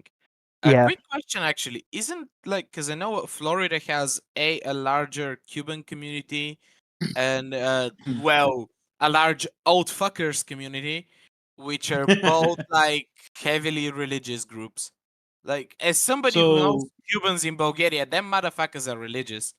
And like, it's really hard to be religious in Bulgaria. So, wouldn't those people be against abortion? Am I missing something? So that's actually a good point. So I can definitely tell you, older generations of Cuban Americans are very much on the Republican side on this. You know, like second, third generations are much more conservative than the younger generations, especially compared to the second generation Cuban Americans, because like those people are like were raised by people who escaped the Castro regime. Like they are like as anti left wing as you can possibly get. Yeah. Authoritarian Um, communism slash. when it comes to the older votes, though, that is really dependent where you're talking about and what kind of demographic you're talking about as well. Like Jewish American older voters tend to vote more Democrat, and so it kind of brings into question like, especially seeing like how reportedly Kamala's doing. Well, I'm honestly thinking Florida goes Trump no matter what, but it could be closer for Trump compared to 2020. The problem is that I'm looking at these like analysis, and basically everyone is concerned about every issue that's both good for both candidates. Like, and you can't really get a partisan reading out of it because everyone wants to not have to pay bills. You know. I'd love to. Still, I like Oh, Crow. I'm looking at the chat on YouTube. Yes, Harlan Crow, Clarence Thomas's sugar daddy is you know, Oh I yeah, wouldn't put that him guy. No, he's not worse than the Koch brothers. I'll Yeah, give it no. to you No. guys. If the Koch brothers don't exist, there is a likelihood that A, Al Gore wins the 2000 election, and B, we're doing way better on climate change. They're not the Yeah. only people Well, responsible. They're by far not the only people. But these two motherfuckers, never put them in a room with me because then you have to gather everybody back again in Geneva and start rewriting. Yeah, well, to start, one of them is dead. exactly. That I do want to. That's a good day. I do want to mention that thing is that the point that I wanted to make about that question of the list of billionaires is yes, in the long term, I think we can trace a lot of the problems that we're seeing now in the U.S. to the Koch brothers and a lot of the problems that we're seeing with a lot of other issues like climate change and all of that. But it kind of feels like their time has passed in a lot of ways. I think they're the past. Yeah, I also think that they're kind of they're if in the absolute and throughout like our lifetimes you were to look at it, and even before our lifetimes, you could point to them as being the most damaging. But if we're talking about current elections, I feel like they're barely even relevant anymore in terms of their Well, current impacts so today. that's Yes and actually a no. good point. So when it comes to the current, well, one brother's dead. The other one, you And we used to have celebrate that. organizations like the Cato Institute. I wouldn't go that far, but Oh, I would. uh, uh, um, people like Peter Thiel right now are a much greater priority and danger among the billionaires. Like what Starfrost said, like Elon is pretty much an idiot. Uh, I think he's been Florida is leaning radicalized by his towards. own algorithm. I think Florida is leaning towards Trump, but it's extremely close because 49% say Kamala Harris's views are too extreme and 48% say they aren't. But for Trump, it's 51% no and 45% yes. So I think it will go for Trump, but only by like. But the thing is, the error in the poll is enough to completely reverse that outcome. A thing about Florida, and not confirmed yet because saw it on Reddit, so not exactly.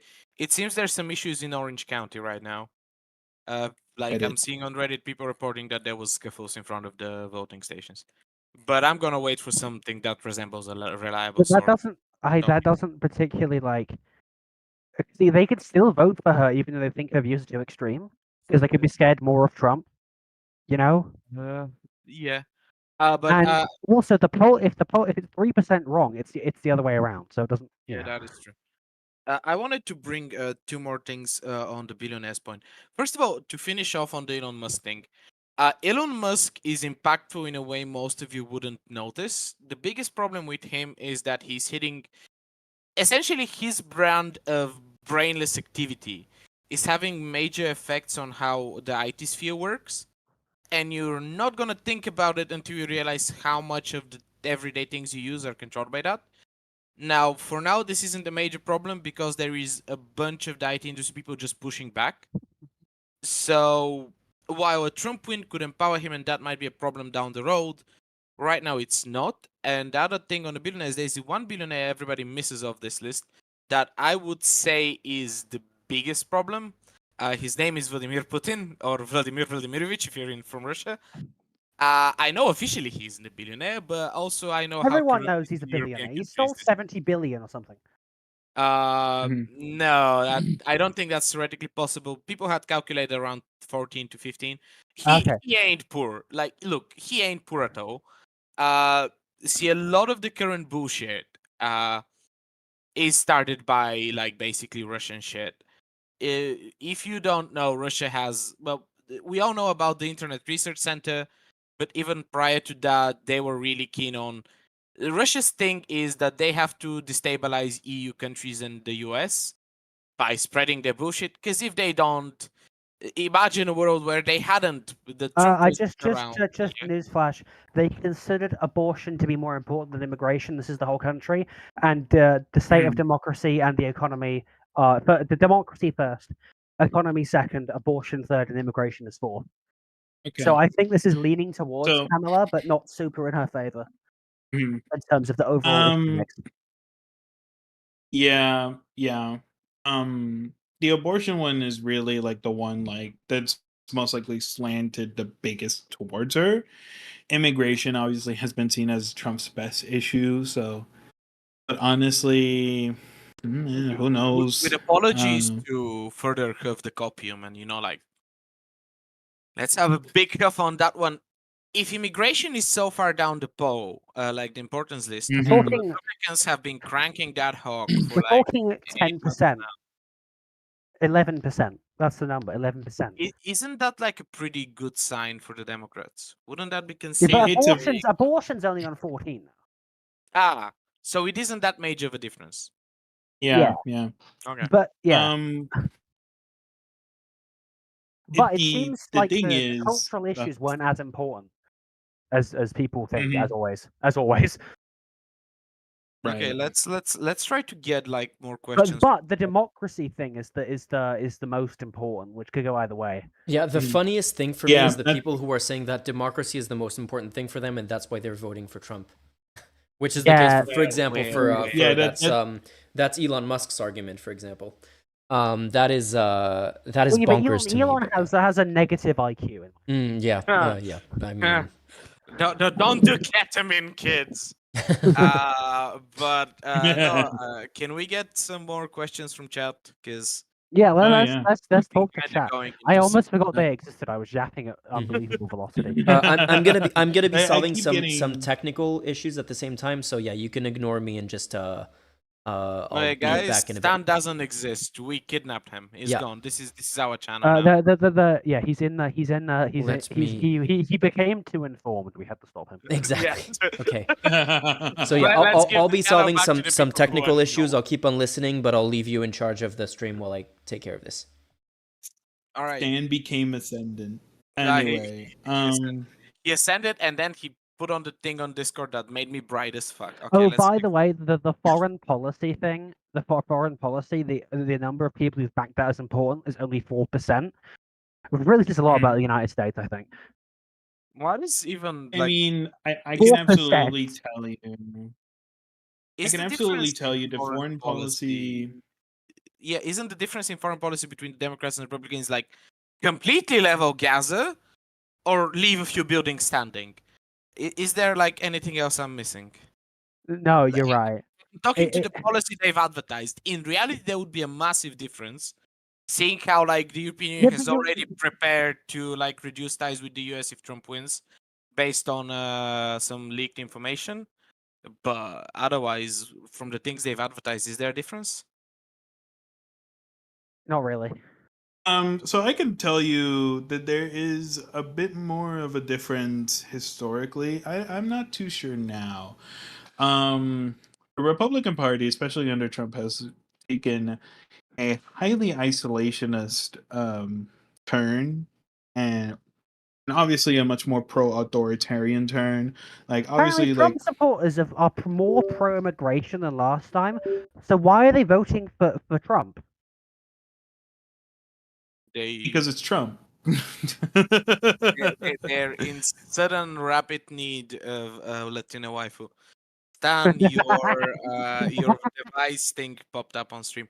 Anyway, Yeah. someone in chat asked, "What about re-election reform stuff being voted on today? Ranked choice voting propositions and initiatives. Does anybody have the details? I do not." I don't have much details on California props, but I can tell you that ranked choice voting, movement for ranked choice voting, has been growing very rapidly in the states and has been applied in a few surprising places like Alaska, for example, which is a pretty Republican place, but it's much Let's more, go. independent minded place. Yeah, it led Maine to them. is a Didn't really it big lead to them one. electing a Democrat in the House? Yes, it did. Yeah.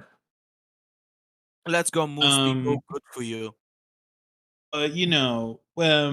it I say it's the most rapidly growing movement, but it is the one that's going to be growing faster in more, let's say, independent-minded Republican states like Alaska and heavily Democrat states like, let's say, California is probably, I What see it was as a place that adapts it.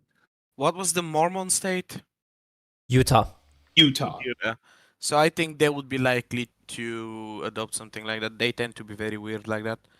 But yeah, Yeah. as general input, ranked choice voting is a very good idea. Do that, vote for it, and I hope it passes. Yeah, Gray Nightingale was Because- pointing out that there are some mathematical complications to ranked choice voting compared to first There past the post. are I would prefer PR. I don't know why Americans are so obsessed with. Yeah, ranked choice I don't know exactly what situations the ranked choice voting would fail in, but it still feels like in most cases it would be an improvement over the current system in basically any country. okay. Let me just quickly use my. Hold Go on, ahead. Go ahead. if I could say, Yeah. I think the reason why it's the one that's most easily adopted by Democrats as well is because it to them maintains the same level of control that they generally have without sacrificing too much of that control. If that makes sense. 7% Like, of Trump supporters think he has good judgment. Oh wait, no, they say it mattered the most. Okay, so they don't actually care that he has bad judgment at all. anyway, Would you guys Um, be okay to completely change the topic because Zeph has brought up something I find very important in chat? What is brought up is something that I find very hard to deal with is debating is deeply ingrained Randian assumption Randian, it's that referring to Ayn Rand. okay. Oh, I oh. Iranian assumption that wealth implies merit, intelligence, and competence. I think that's what makes so many think Elon Musk fans. So Yeah, there's a massive thing in our industry where it's like here's Elon the Musk is thing. smart because she has money. In reality, it's Here's the probably thing. inverted. Now, for those who have seen me previously pop up in streams on this channel, I have the habit of taking large theatrical jumps on Elon Musk's head for my personal enjoyment. The reason for this is this man is on a mission to ruin an industry I love working in, and also he's like patient zero of bad ideas. Why does this belief exist that money equals intelligence? Is very simple. Somewhere in the last 10 years, people started treating capitalism as a religion. I Okay, so don't know what the the government should do more rather than less by a margin of 8. That's according to fake news. That's actually kind of good news. Yes, the US government should do more. It's 53-45 in favor of that. So yeah. Okay, so not optimal. But yeah, to back to the point with the money, a lot of people started like basically I believe this is an issue that started around the time Occupy Wall Street was a thing, where essentially a lot of the people who were part of Occupy Wall Street wanted a more regulated form of capitalism. And relatively reasonably so. The thing is, rich people don't want that. So the counter argument started being capitalism good because you get rights, which is Ayn Rand popping up from the grave to shove one up of our asses collectively. And I think that's where this belief comes from. At current time, money is a form of measuring merit. If you're good at your job, you get paid better. If you like work in a more valuable industry, you get paid better. And people extrapolate from that, completely ignoring the realities of the situation, that there is a lot of other things that impact how, when, and where you make money, and not everybody gets an equal head start in life. You know, because I might not be Elon Musk money, but I get to be on this stream. I don't know if you've noticed any Southeast Asian people making it here, mostly because in their countries, good luck with having internet. So Well, Well, fellas, where's this? real quick, We don't have actually, we don't have any Haitians on this channel. You know what I'm saying? If you want a real colonial quick, victim, fellas, if you want a colonial I victim, we say Haiti, disaster. Blame the US. Sorry, I was about to get very angry. Go I on mean, about you go on. should. You like should. I'm letting you guys know that I am gonna be heading out. I will be back when there's another available spot here, but I have to do a few things and eat dinner soon. So yeah. Enjoy your dinner, good sir. Yeah, that's perfect. I'll be back in a sec. Then I can run. Cool. The I US might ruined be everything in having Haiti. Ida from the Iran video, who's also the production manager of the channel now, who was asking me that's good. if she could join. Let me see. It might take a little while to set Do you it up with think her if you could because just increase the slots to 5? yeah, I might be doing that. But yeah, if I'm Ricardo perfectly is happy leaving anyway, that's fine. to leave if Ida's coming. I feel like she's mildly more competent in this type of discussion than me. But in the meantime, chat, do you have something else you want to bring up? Also, oh yeah, I wanted to address something. The mathematical issue with ranked choice voting. Yes, there is a mathematical problem with ranked choice voting. That same problem exists in first past the post. As a matter of fact, that mathematical problem exists in every form of democratic government. The thing is, people don't make electoral choices based on mathematics. Because, well, most of you have never been taught mathematics probably, so like properly taught how to do math, so you don't think about it. Because All right. if you I'll be back in a while, fellas. See you around. Later. Cool. See ya. Anyhow, any more questions, or Stan, do you want to bring up something? No, go ahead. I'm just doing logistics right now. I'm enjoying a very needed break from the stream for a little bit while you kind of carry it for the moment. Well, I have things to talk about, but like I don't know if chat's interested, so I'm waiting for some input from them. Heads up, the only chat I see is the YouTube chat. So if in a different platform. Oh, sorry, I forgot I had a Hey, thing. I gotta go again for a second. I just saw some very good news. In Georgia, 51% of the voters said that Trump is too extreme. That is some good news. I think so. Mary I'll just be back again in about 5 minutes. Mary just entered the chat, but I think there might be some audio issues, so we might need to sort that out for a little bit. Oh. I can hear you fine. Okay. Is everything okay? Yeah, no, I think there was a big rumble when you joined, but it seems to be Yeah. solved now, so all good. Yeah, I forgot I have a vanity join sound when I enter VCs. Oh, I wow, forgot to turn okay. it off. That's why. Yeah, no, the Main only elemental thing... sound for Doom 64. I think you're a little Hey, bit chat, look what I louder than have. everyone else, but I can fix that. Okay, it should be better now. Yeah. So I just got home from a shit ton of errands and getting vaccinated, so my connection to the mothership can be restored. Can someone briefly fill me in on what's happened so far, or if we have any results yet? No, nothing happening Nothing at so this far, time. yeah. Apart from I have a Mm. cat to entertain stream now, so as soon as Oh, stream catches up to my video, they were gonna enjoy a very cute black cat. Let me He's very put you in confused why he's not getting all full the heads. screen. Give me a sec. Let me Oh, fix that for you. or do you want all the attention? There you go.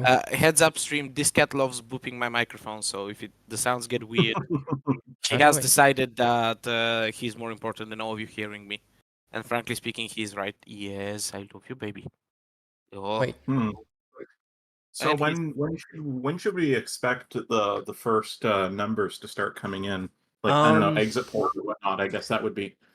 so early exit polls should come in half an hour. First result should come in an hour and a half. Oh boy. Yeah, we have a long night ahead of us. yeah, definitely. Out of curiosity, Mary, can you introduce yourself? Like, what's your background? You were talking about just restoring connection to the mothership. Can you can you I explain was- what you mean by that? I If it was being, more than just a being joke? smartass. I just got my COVID booster done. Okay, interesting. All right. Yes. But yeah, I'm So I take it by that. If nothing else, I take it by the fact that you just got your COVID booster that you are not a Trump supporter. Oh, absolutely not. I am certified pinko scum. I assume that you just like downed a cup of bleach with ivermectin and you were ready, good to go. Yeah, can I just point out that like Trump said that we should like drink bleach and take ivermectin. The fact that that did not disqualify him, and we're back here again. Like I'm saying, I like that is legitimately think that Trump could like pull out a gun at a rally and shoot someone, and people would still overwhelmingly vote for him. Oh, speaking of, I didn't even I mention assume this that earlier. would boost his vote actually. Did you guys see one of his last rallies from a few days ago? Let me see if I can pull this up. The Madison Square Garden No, one, no, or the after one with the like Madison- 5 people in it. After the Madison Square Garden one. Let me pull it up. Give me a sec. I'm gonna do this and then search for it. I had opened it earlier. Yeah, it was this. Okay. So give me a few seconds and I'll show you. So for those in Discord, you won't be able to hear my audio. Actually, wait. Can I make you hear my audio? I'm not sure. But yeah, you'll see it in chat. This is a 40-second. Sorry, a 40-second bit from one of Trump's latest speeches. Here, and I'm watching, and this has nothing to do with corruption, but has to do with a little bit intelligence. And I have a piece of glass over here, Headphones out. and I don't have a piece of glass there.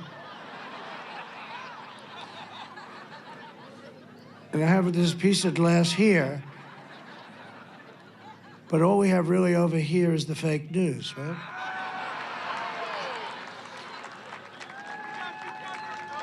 And There we go. to get me, somebody would have to shoot through the fake news. And I don't mind that so much, because I don't mind. I don't mind that.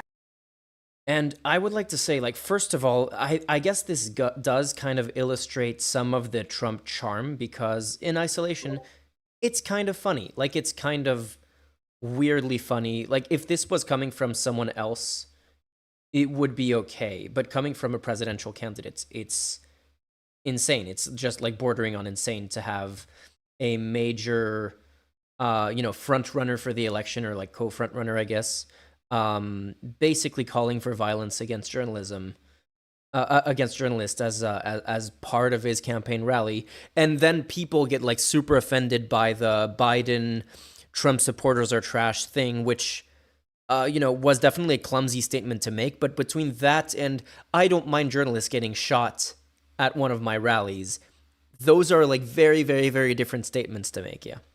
So here's the thing, and I don't know if people realize this. Donald Trump, when he's not losing his mind ranting about batteries while you're drowning, can be really funny. The man used to be an entertainer and quite a successful one.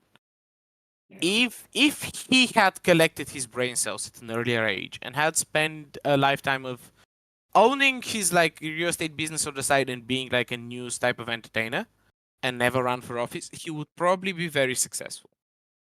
The thing is, he has an ego the size of a small country. Actually, the size of a large country. Honestly, he really is just Ronald Reagan unfiltered. No, he's Ronald Reagan stupid, and Ronald Reagan wasn't very intelligent to begin with. Yeah. The thing Also about true. him is he can be really funny. There had been multiple times, especially during the 2016 election, where I had a good laugh at his bullshit. If y'all remember in the debate where Hillary Clinton very pointedly pointed out that he would be bad at running the country because he would screw up the judicial system and would affect things very badly, and then he just picks up the microphone and says, yeah, because you'll be in jail. That's funny. No matter how you slice it, that was funny. The thing is, his comment about shooting the press is in isolation, if nothing else had happened, funny.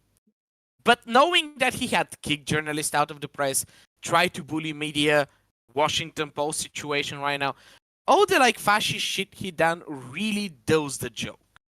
That's one of like things that really bothers me about Donald Trump. In 2016, when he got elected, I was like, oh, these are about to be 4 very funny years. And the joke ran out real quick. Like, in no time, the joke turned horrible. And that's the thing with him. He's just like, because he has to feed his ego that is occupying a continent at this time, he turns horrible, which makes this not funny. But in the end of the day, his main appeal is he is different. He is entertaining. Except he's older than about 50 countries at the time of speaking, fascist, and losing his mind, which ruins the joke, if nothing else. We don't know if he's joking at this time. Yeah, that's if exactly it was that Yeah. segment in isolation, yeah, funny. But he might be serious. The same way my grandma, when she says I'm gonna go up on the roof, I say ha ha ha ha. In 2021, I had to pull a 79-year-old lady off the roof. Because she is in that state of affairs. The thing about old people is they don't give a fuck. And this man, like, gives a fuck about the wrong things, so... haha. Can you fuck off, Mango Mussolini? Can you know? So yeah, that's about Trump. I'm gonna turn off my camera for a second, so somebody else please entertain sure. chat. Let me switch to full screen, I guess, now that it's just me showing in my Georgia, camera. it's a mixed bag on who they trust more for various issues, but it seems like they think Trump is too extreme. So it could be either way, but it's a very slight lean towards Kamala. It's really difficult to tell. Say that again. So you're talking about the exit polls still, right? Yeah, so in Georgia, for some of the issues like crime, Trump is trusted slightly more, but for other issues like the extremism and the racial issues, Harris is trusted more. So it could really go either way, I think. But it's slightly leaning towards Harris. Of course, they're gonna trust Trump on the crime stuff. After all, he knows how to do it. So It's they have an expert. true. It's true. It's true. But let me see if I. So which that's exit fine. poll are you actually watching the MSNBC. CNN stream, or are I'm you watching MSNBC. MSNBC? Well, I'm Okay. watching all of them actually. I'm watching every single one of them. Mm-hmm. And do you have an article with the exit poll that you're talking about right now that we can maybe I do. pull I up think on it's screen? I think it's just on the TV. Okay. Do I feel comfortable putting their stream on? I think it should be fine. Let me see. Can we do that. like a meltdown monitor rundown before you do so, just Yes, so we can let's see do where that. we are right now? The same thing in Michigan, except it was even higher. 52% think Trump's too extreme. That's nearly a 10-point margin on that. Yeah, question. let's do the meltdown That's monitor. That is a very good idea by Tryon. And also, the vast majority of only 25% of Michigan is. I think Michigan Georgia's a very mixed bag, and so is Florida. But Michigan, it does seem to be the exit polls seem to be quite good for Democrats. Georgia's mixed, and it's mixed, but they do think it's too extreme. So I think that is more important than the crime stuff, especially because that was only 1 or 2 points. It's, you know, I'm not sure what I'm not really sure what to think about it. Sorry, multitasking here. Let's do the meltdown monitor as Tryon was saying. So for those who weren't here at the start of the stream, there is a channel. There's a thread in the live stream channel in Discord that's in the collaborative research category. Let me pull it up on screen. Oh, Meltdown monitoring Twitter account. Yes, exactly. Yeah. And there you can share Twitter accounts that you would like us to follow so that we can see their reactions when results come out. So it's collaborative research, live stream, meltdown monitor Twitter accounts. And here I am basically following every single account that anyone from Discord sends me to follow on this Twitter account, which is at Meltdown Monitor, which I was surprised to see did not exist yet. And the only followers I have at the moment are bots. Incredible. Strong start. Extremely strong start. Well, here, I can help with that. Meltdown monitor. All right, let me quickly go through the usual suspects in the meantime. So yeah, let's have Is a look it, at what you people said are it was saying. at Meltdown Monitor? Yeah, that should be it, yeah. Followed. Cool, thank you. Do I have the notification yet? Yes, you do follow me. Cool. I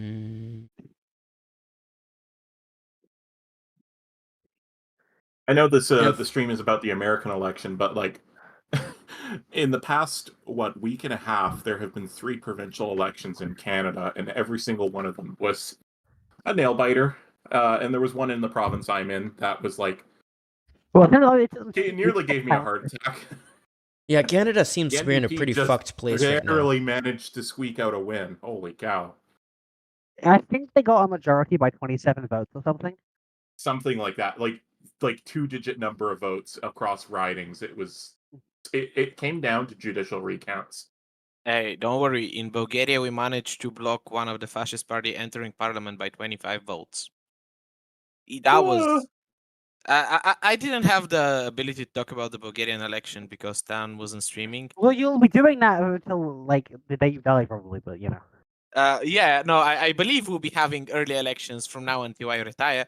But it was really funny. That party had a massive meltdown because they didn't get in because for some reason around 10,000 people about 30,000 people went and voted I don't support anybody, and that blocked them from going into parliament, and they lost their minds. Honestly, if I had disposable income, I would have put a lot of money on Polymarket. Not because I'm super confident. So you'll never get them back? No, not because I'm super. Well, on the other hand, there's the if it's disputed, then we don't have to pay you thing. But it's more like, even if I'm not super confident that Harris would win, the odds are so much in Trump's favor that I would have possibly made a significant return on investment, assuming that the election, that the results don't get disputed, with which they definitely would be. So yeah, it's Also, probably a good idea that I that didn't waste any money on that. That the minimum bet that Polymarket accept, I think, is 10% of 1 ether, which is around $500. So you need a lot of disposable income for that one. Everyone donate to the channel. I'm a Patreon supporter. I'm already donating. Yay. Yeah, we're in the clear. What is everybody else doing? Oh, I forgot to pull my curtains, so for the stalkers among you, got a brief view of the reflection of my girlfriend. You weren't even No, on screen. Don't worry about it. Right now, we're reflection looking at the of his meltdown monitor. So the only funny thing I've seen was Anthony Scaramucci saying the meltdown is about to begin.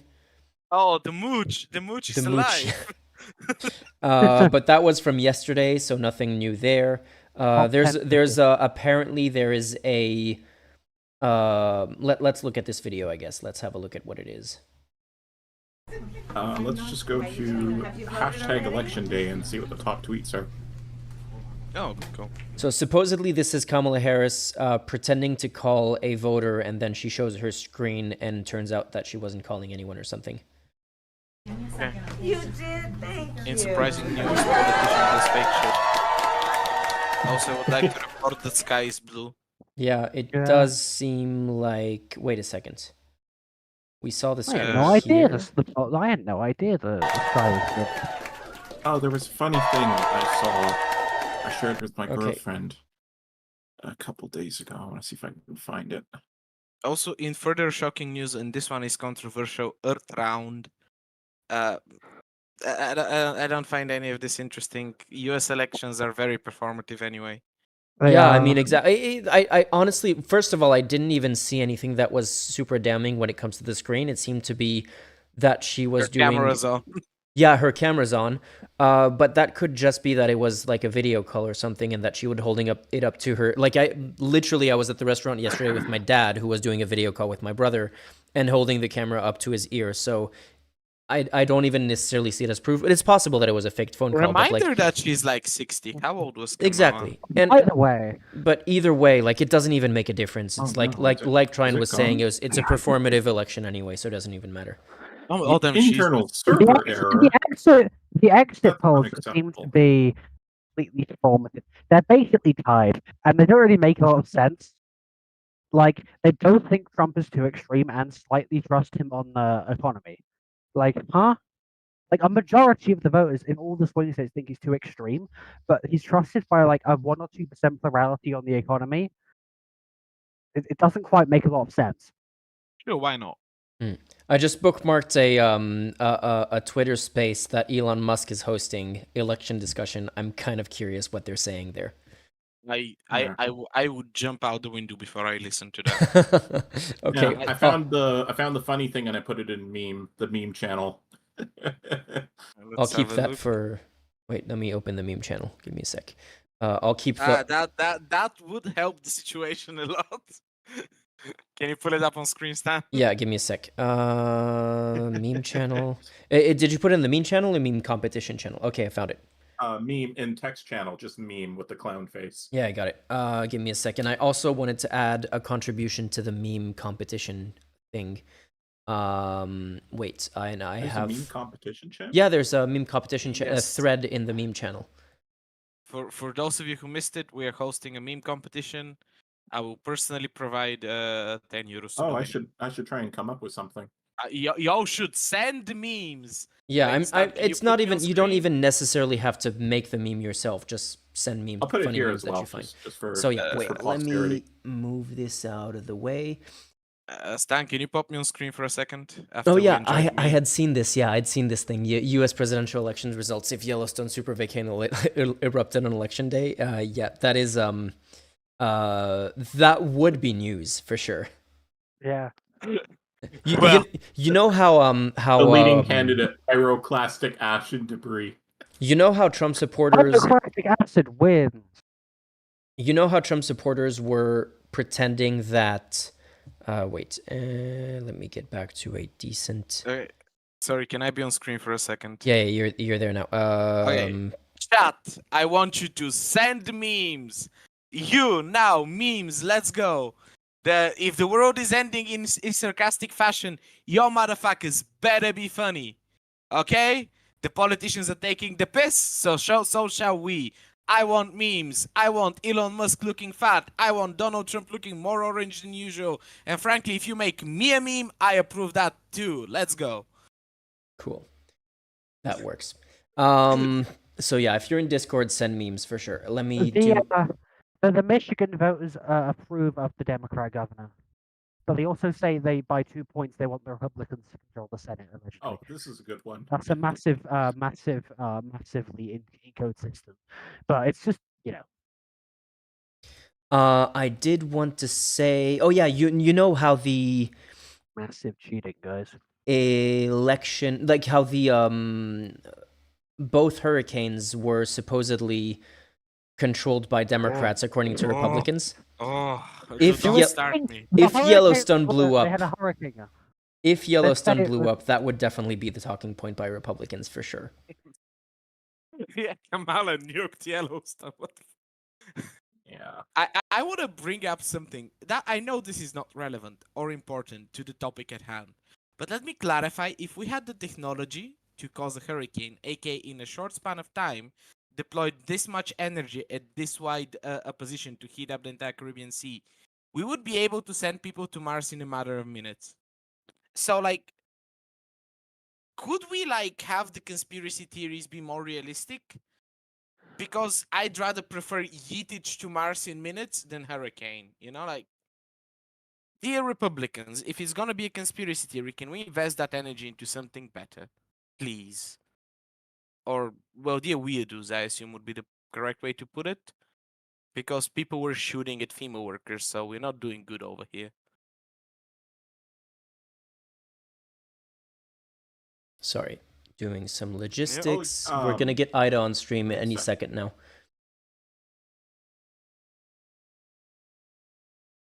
Where's Blue Sky? Oh, we Wait, I should want to see if this was a real thing that he said.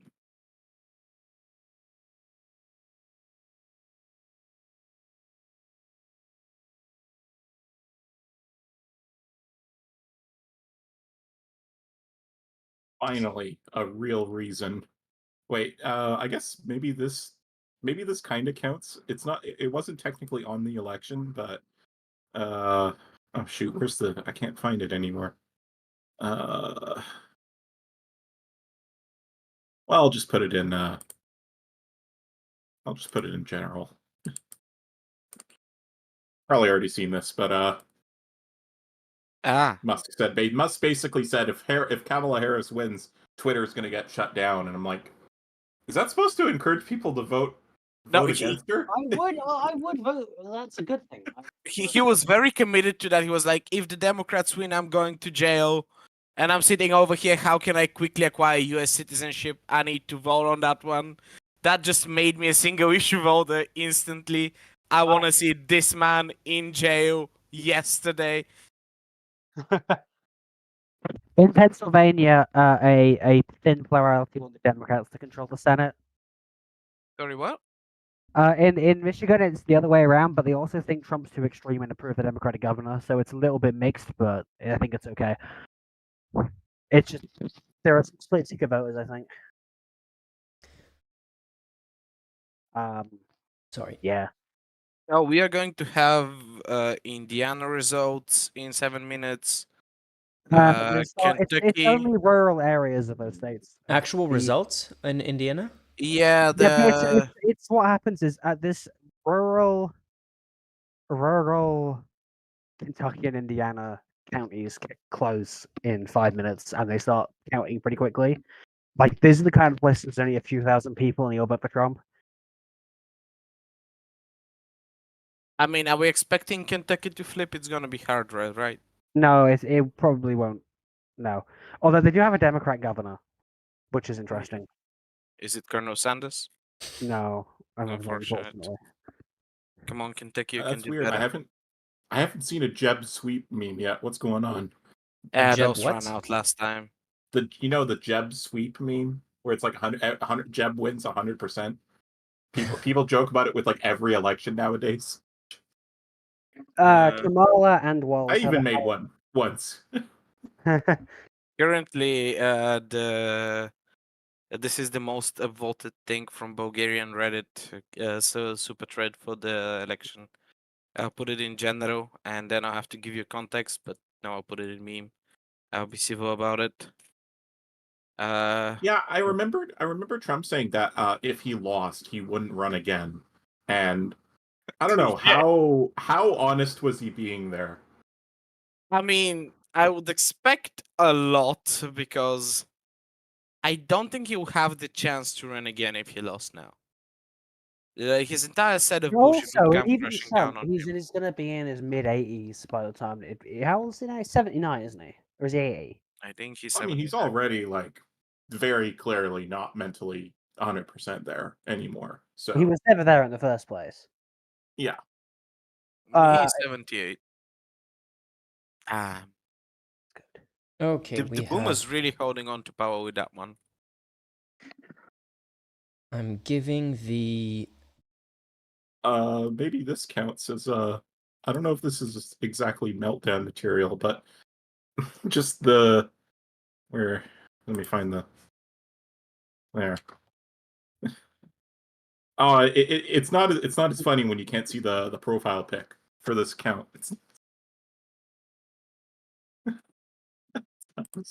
Can you send us a link to him to the account? I'll maybe? just put a screen cap of it Oh, as soon as please. my snipping tool loads.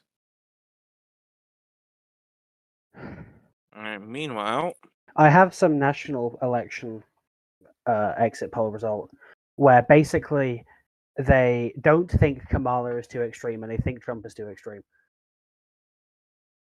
So that's leading towards Harris. That's what I'm saying. quick question: is Newswire US a reliable source? Does anybody know? Sorry, can you repeat that, please? Do we know if the Newswire US is a reliable source? I haven't heard of it, so I want to say questionable at best. Well, they have reported a couple hours ago that bomb threats at 2 polling locations in Georgia were made from Russia. They were probably, yeah. I have no context. They were just emails. They were anonymous emails. Oh, somebody just. They were anonymous emails from a Russian email address. Come on! Russia, Yeah. step up your game. When I was sending bomb threats to school, I was using a burner phone. You can do better. 12-year-old me did better than you. You're a state, and I was just an asshole. Come on, we can do better. The fuck?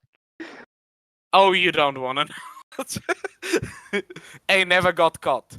And Bulgaria police, that was in Minecraft, just in case y'all were listening.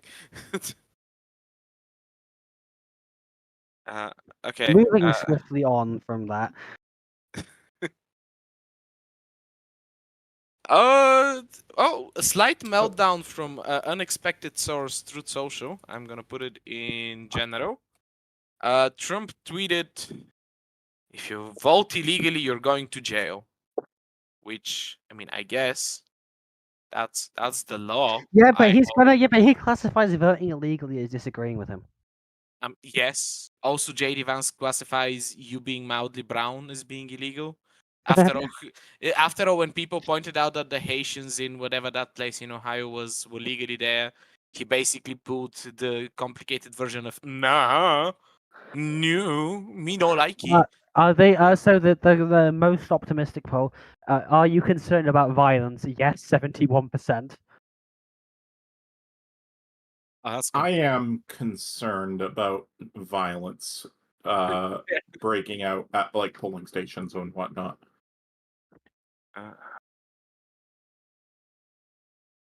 Like if Harris wins, is there going to be another Jan 6? Is there going to be another what if there's like a Jan 6 but push? competently? That's the real question. What if there's going to be January 6th but competent? I don't think they can pull that one I off. don't think competency exists in the same universe as these people. Yeah, but No, it might be. Yeah, but does. it would be funny because they'd storm the Capitol and they'd get shot. Well, the thing is, I believe I brought this up to Stan some time ago, and he pointed out that they failed at this when they were in power. The odds of pulling it off now, when like Joe Biden might be senile as all living hell, but I doubt that the people around him are. So they, if they try this now, there is a serious chance that this time actually the National Guard and police responds appropriately because the president isn't in a bunker watching Fox News.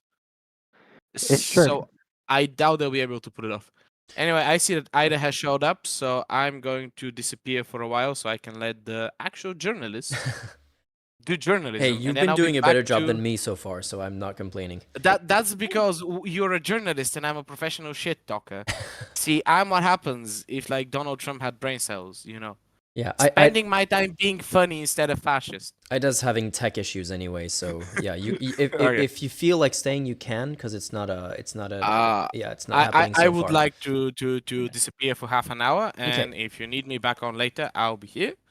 But for now, ladies, gentlemen, people who can't be bothered with this binary shit, see you around, and we'll be melting down together for the rest of the night. But some of us do need to visit the lavatory. See you around. See you. Yeah, like a few people are pointing out in chat. I mean, specifically, Zeph is pointing out in chat. Well, let me change a few settings here. Yeah, exactly. That's the thing with January 6th is okay. Bug showed up on my desk. The thing with January 6th was the violence was only part of the plan, and the other part of the plan was Trump was already in power, so he had some power to try to do things. That's what he was trying to do with the whole. We just had the polls closing in rural Indiana. Yeah, let's get to that in a second. But yeah, that's why there was the whole danger of Pence not certifying the election and all of that.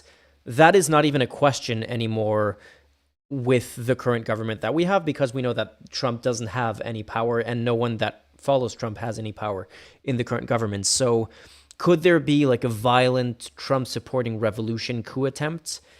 Like, could they try it? Maybe, but I think that the chances of it happening this time around are much lower than the chances of it working, 4 years ago on January 6, 2021.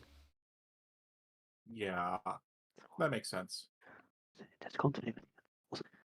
Yeah, the question was never like, would they succeed? It's more like, to what degree are they going to get gunned down? Like, feral Well, I hogs? think it's funny, which I think is going to be hilarious if it happens. Yeah, I'm seeing a message in article screen cap sent in Discord. Wait. Yeah, they left the door open on the fucking voting machines in Milwaukee. Yeah.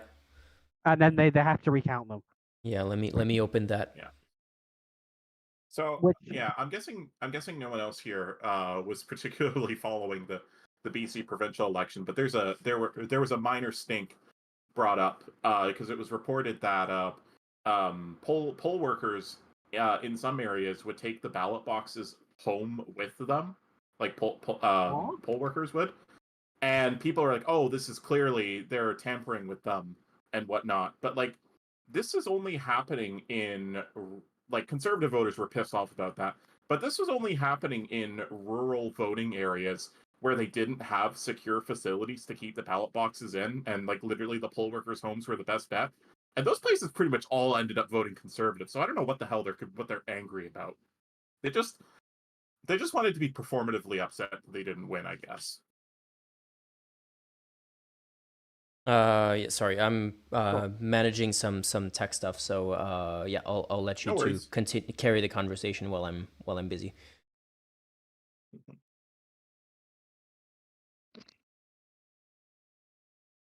Starfrost, do you have anything to add there?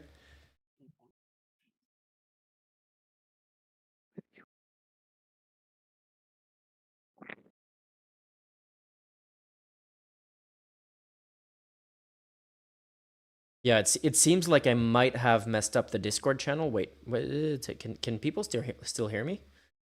Seems I like can hear you. Okay, cool. It seems like I might have messed up part of the Discord channel because new people joining don't have access to the rest of the Discord, and maybe That's something a personal issue that you have yourself. I don't know. I don't have the access to that, so I can't really help you.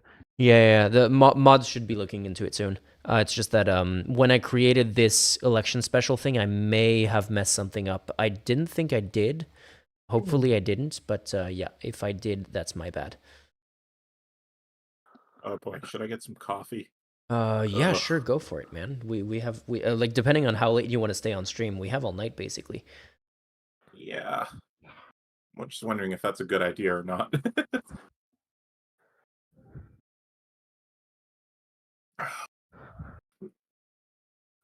Let me follow up on a few other things, make sure that that I'm not missing any important messages, any important information. So yeah, let's look at that issue with was it Milwaukee? recount.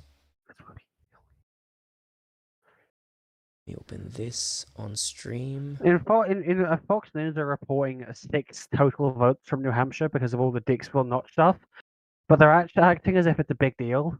Wait, what? They've got like all these enormous like they've got these massive like graphics with all the votes, and it's like 3. No, wait, they're complaining that there's like 3 votes counted somewhere. No, they're not complaining. They have these massive graphics. They're really exaggerating it. They have Mhm. like it's like election daily, New Hampshire governor 1 to 5. It's because there's some rural areas in New Hampshire vote at 12 a.m. on election day. Yeah, I mean, I guess it's so early still in the night that you can't really start to look at the numbers yet. It's not even like when there's like for example, earlier there was news of someone punching an election judge in the face while waiting in line to vote, which is I guess that's one way to throw away your vote. I hope that person was spent election day in lockup rather than being able to vote after that. But yeah, it's at this point, there's still no results coming out. There's of course there's the exit polls, a but yeah. whopping 3,000 votes from Indiana Hmm. in extremely rural pro-Trump areas, though, so it's not really representative of the final result. Yeah. So anyway, we have this news. So Milwaukee will be recounting every absentee ballot that has been recorded so far, over 30,000, according to Alexander Schur of VoteBeat. This took place after election officials discovered an issue with a voting tabulator. Out of an abundance of caution, all 13 of the machines involved will be reset. Okay, so like you said, it was the door that was left open or something like that. Well, you know, these things happen. These are the kinds of things that are going to be weaponized by the MAGA movement as like proof of interference or something, but it doesn't mean anything so far. It's still too early to start to have any conclusions on what's happening, basically. I mean, if they can't find even something, if they can't find something to grasp at, they'll just make some bullshit up. Yeah, they don't need anything to grasp it. Do you remember the whole looking for bamboo in the ballot paper as a proof of it being from China? That was an actual thing that they were looking at absentee ballots in a microscope to look for bamboo fibers in the paper as proof that they were not U.S. votes, that they were actually coming from China. That's insanity. Ugh. Yeah, that was in the Arizona recount independent the company that was doing the investigation. Idiots do they hire or something? That's the thing. It was like this random company that decided that they were going to do an independent investigation called Election Ninjas or something like that, Cyber Ninjas. And they decided to do their own investigation that led to nothing. Like even the most diehard convinced people that there was election interference, even when they were looking for bamboo in the paper, they couldn't find anything. They came up with nothing at the end of the day, and that's just typical for all of these things that keep happening. Yeah. Oh, did you get a cut in your hand? I saw some Band-Aids. Oh yeah, this is when I come to see my parents, I use the heavy bag as much as I can while I'm here because I don't have one available in Berlin. So yeah, I just overuse it and my hands get a bit cut up, but it's fine. No worries. Yeah. I'd like to do some martial arts myself if my back wasn't so screwed up. Well, yeah, that happens. I honestly feel like I need to learn how to defend myself at this point. There's so much. You're in Canada, you said, right? Yeah, but even over here, there's so much. I mean, we're like I've kind of joked that we're always like 1 or 2 election cycles behind America. Like we got our Obama, Justin Trudeau, after Obama had kind of left office in America. Now Poilievre is trying to be the Trump. We had our Bush, like 1 cycle after Bush got elected in America. We're always 1 to 2 election cycles behind in terms of like the political culture that's going on. But all that stuff down there, it's gonna eventually come up here, and I'm a visible trans women in my community, and I have already had to deal with like public harassment.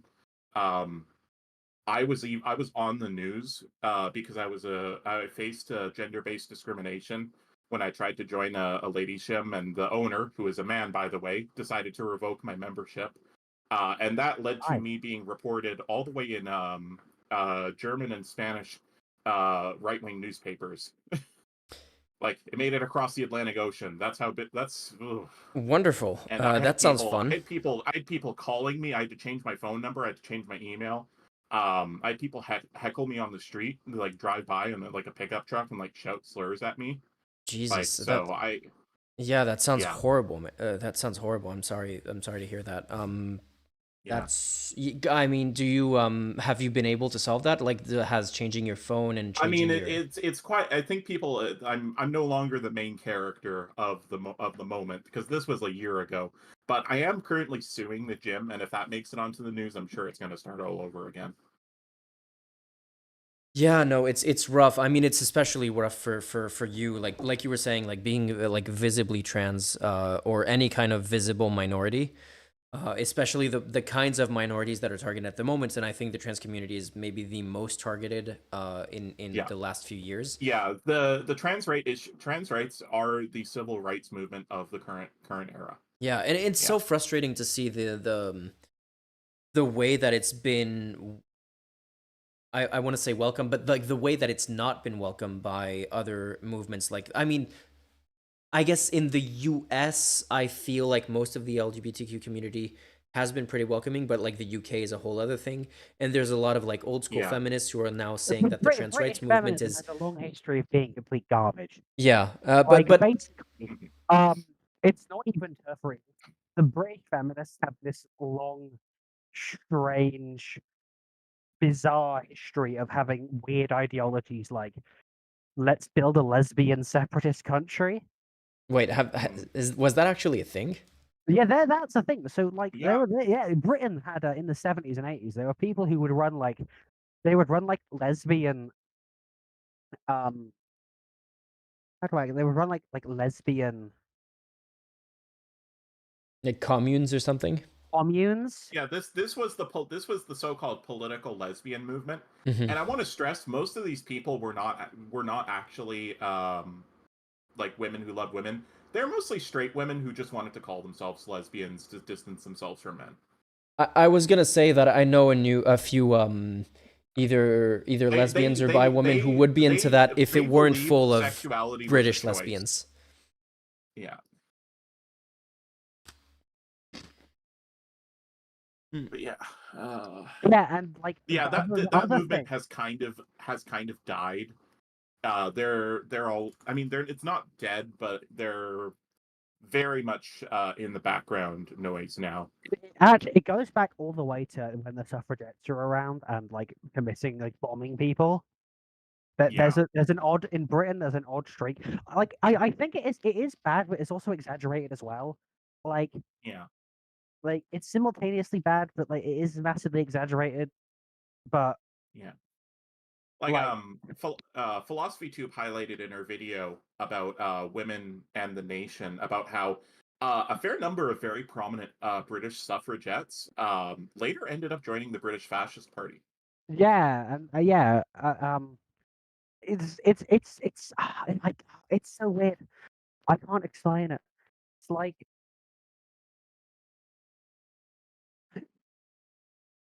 if it was if it was anywhere that's kind of weird stuff was gonna emerge, it was Britain because of the specific cultural feminism that we had over decades. And it's not just that, it's also that the British left in the 80s, right, was massively split over cultural stuff. And basically they're still fighting over it today. Like it starts in the 80s when the Section 28 is passed. Okay. A lot of the result a lot of the what is it, the militant faction split with the new left over the gay rights stuff, which eventually after that was all basically teed off.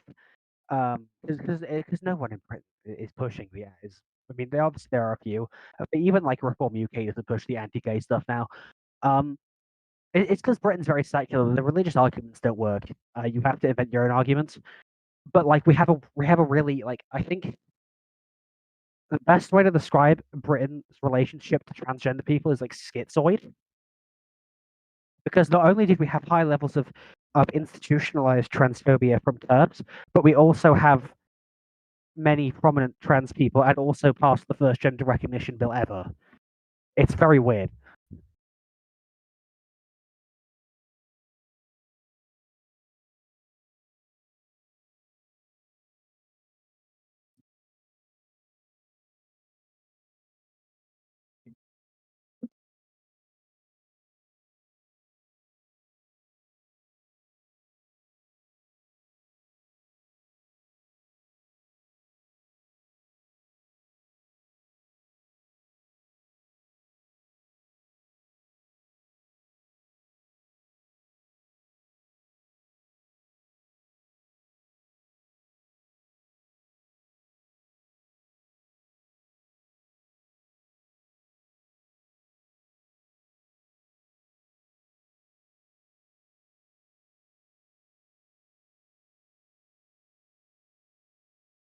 Have I been muted this whole time?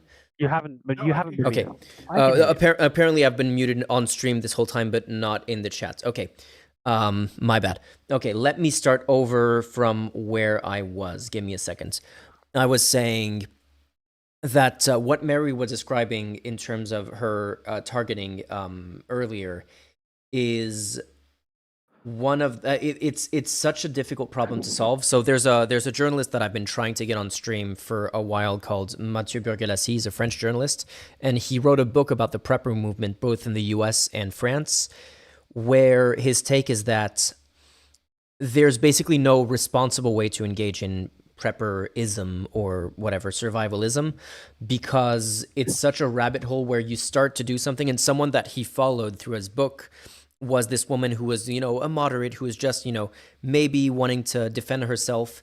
And he visited her a few years later, and she had like bulletproof glass all over her house. When you walked in, she would greet you with a shotgun and stuff like that. And it feels like this kind of pit of increasing paranoia the further you go, and there's no way back to it. And so I have those tendencies of also wanting to think, like what happens when we have half the population preparing for civil war and the other half going, oh, it's fine, we'll vote our way out of that.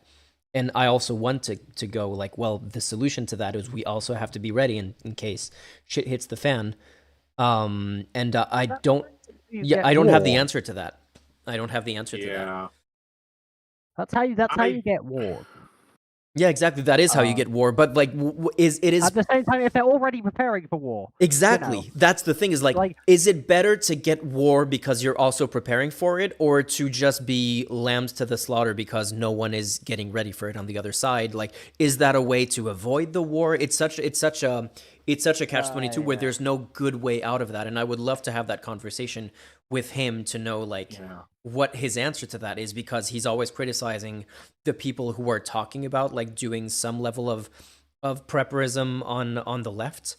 And but like I would like to know, like, okay, well then what do we do? Because like Mary was saying, well, you get targeted every day now, and you get harassed every day. And what happens when Canada shifts full far right? When the US shifts full far right, when the EU does the same? Like, what's our solution to that? And the thing is that you can have a situation in which you prepare, and then something doesn't happen. Yeah, and exactly, and like, does preparing for it makes it more likely to happen is also another question, and that's why it's such a mindfuck. Oh, by the way, also I'm looking at the margins that are coming in from like rural areas, and basically they're the same to slightly better for Democrats in 2020. Okay, That's nice. which state is this in? Let me Indiana pull up some of the. Indiana and Kentucky. There are a couple of counties that are better for Trump, obviously, but most of them seem to be roughly similar to 2020 or a little bit better for the Democrats. But obviously, this is partial vote return. Okay, I'm still seeing the NBC exit poll. Oh wait, NBC We're exit just talking like poll. a few scattered counties, though. But it seems to be basically the same to maybe 1 or 2% better for Democrats in those states, in those rural areas. Like we're talking 78 to 76 sort of shift, but I mean, you know, it does seem to matter. So let me pull this Like up on Orange screen. County in the Oh, this is 2020 results. This is Washington Post. I don't trust that news site anymore. So we I have have to- because of the lack of an endorsement. Well, I mean, everything around that, like it's so clear that Bezos basically is basically controlling what they report on now. Yeah, and he's hedging big time because like the thing is, what's the worst that can happen if Bezos goes against Kamala Harris? Probably nothing. What's the worst that can happen if he goes against Trump? A lot. A lot. So he's really hedging his bets. Like not even hedging, but like he has nothing to lose by supporting Trump essentially, except for maybe a few lost subscribers for the Washington Post, but that. Yeah. But that's So nothing I'm on Associated Press, and Me too. Yeah. Indiana, 5% votes counted, and it's currently 61.4% Trump, 37.3% Harris, 1.3% other. No, I And meant I was Kentucky, looking at the individual counties. So, like, maybe, like, we're talking very slightly, but the overall vibe seems to be maybe a very tiny shift towards the Democrats, like, where the Republicans won with 77 before, it's now 75, that kind of thing. yeah. Starfrost, you seem to be to know actually better than me on these kinds of things. Do you have any idea when Iowa is usually called compared to other states? Iowa's, like, not for a few hours, Okay. because it's in the middle of the country. And like compared to the what- swing what- states, I'm assuming the swing states, because it's so close, are going to be called last. Is my assumption. Yeah, Iowa's normally Yeah. called pretty quickly because it's like, you know, it's not, it's like, you know, it's not,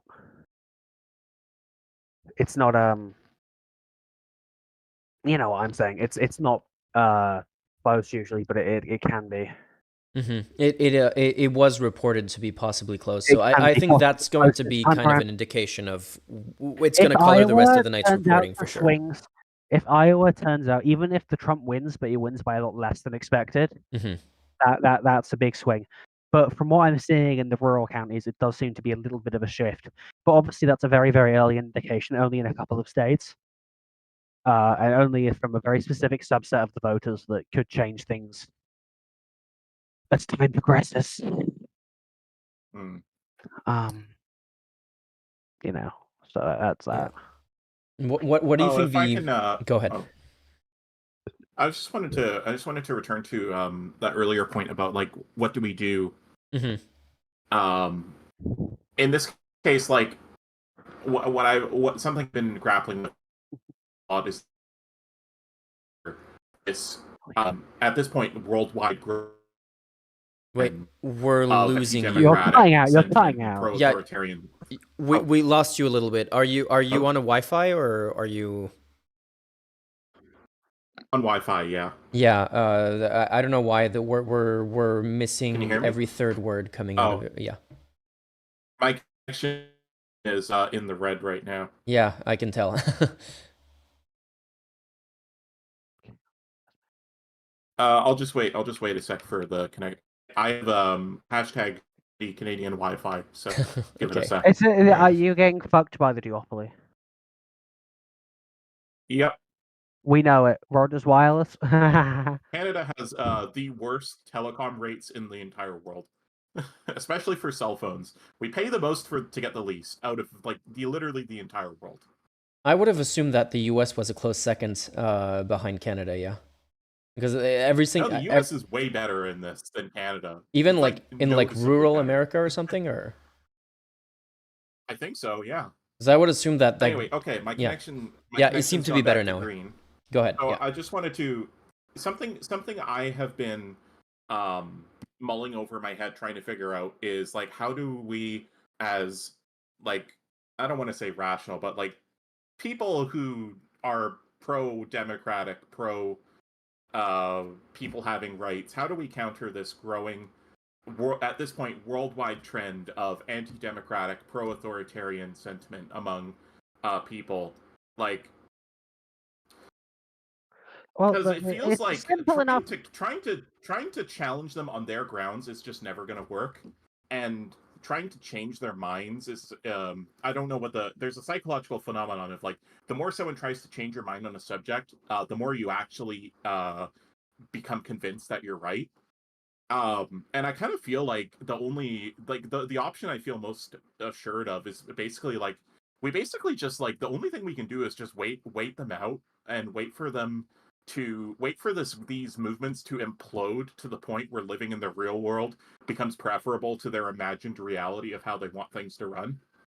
But like how long is that going to take, and how much damage are they going to do? Like I honestly don't know what can be done about it, because at this point the only feasible option is to basically never lose an election ever at this point, because the second they get into power, it's like we're fucked. Yeah, and Carl Dergross in chat is sorry for pronouncing that in the most American way possible.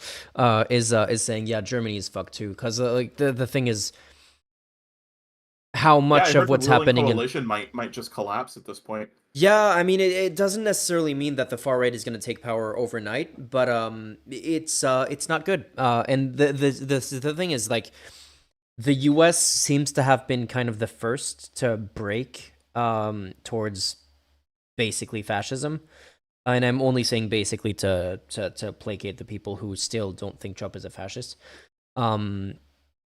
And but all of these trends are happening elsewhere, and it's why it's so concerning to see it happen in the U.S., because it's not like the U.S. is its own thing on the other side of the world that doesn't matter. It's just an indication of, well, we're usually 10 to 15 years, at most 10 to 15 years behind on those things. Hungary is lost already, but Hungary has been lost for a long time, of course. And yeah. I mean, yeah. is India lost? India is, I would say, is pretty far up there. I was speaking with an Indian journalist a few weeks ago, and yeah, he was also basically saying, like it's complicated, and it's not as simple as just likening it to what happened in Hungary, for example. But it's also incredibly concerning what's been happening. But it's crazy how big India is compared to how little we talk about it internationally in terms of what's happening. Yeah. Well, I mean, in Canada, we've been talking about India a lot. I don't know if you've heard the news between Canada and India. I have, yeah. But that's a topic that yeah. If Ida was able to join, she'd be talking about a little bit as well. Because the whole topic of transnational repression and the reason why Canada did they like cut diplomatic ties entirely, or did they just do not something? Entirely, but like we've both recalled basically all I think most major diplomatic envoys at this point. Yeah. And for a while there was a visa ban from India against people with Canadian visas. And that's over India assassinating a dissident that lived in Canada, if I remember correctly. Was there another, like a second one of those, or was it still the same? There was, but it was in the United States. Okay, yeah, no, it's like when that starts to happen, it's so much more than just like, oh, this one guy, because that just means this is what countries are comfortable doing now because of how much the international political climate has shifted in the last few years. Because this is not something that India would have felt comfortable doing pre-Trump, for sure. Yeah. I want to listen to this little Fox News bit. They asked him how he voted on the abortion rights amendment in Florida. Let's see what he says. Have to call a winner. They should, and they should call a winner. Yes. Are you gonna bring that up on the stream, or should I look for that in one of these chats? Yeah, sorry, it's on stream if you watch the stream, but I can't have the audio in chat. Actually, maybe I should set something up so that you can hear the audio in the chat as well. Let me listen to this first, and then I'll set up my audio be able to do that. Okay. should just stop talking about Judge that. blocks Go ahead. improper hand count Okay, at so- Pennsylvania polling place. Yeah, sorry. You kind of cut it off. So, but basically, when a reporter asked him about how he voted on the abortion amendment in Florida, he goes, "Just stop talking about that." Okay, let Wow. me fix that audio thing.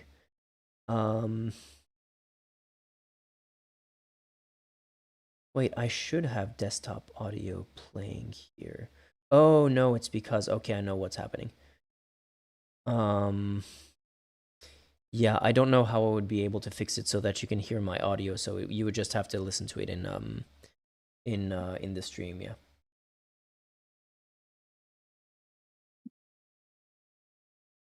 I feel really dumb for asking, but where can I watch the stream? Oh, the Is it stream on is there's YouTube? that's a good question. If you go to the Discord, new videos, and it should be the latest link. Oh, perfect. Look, Mom, I'm on YouTube.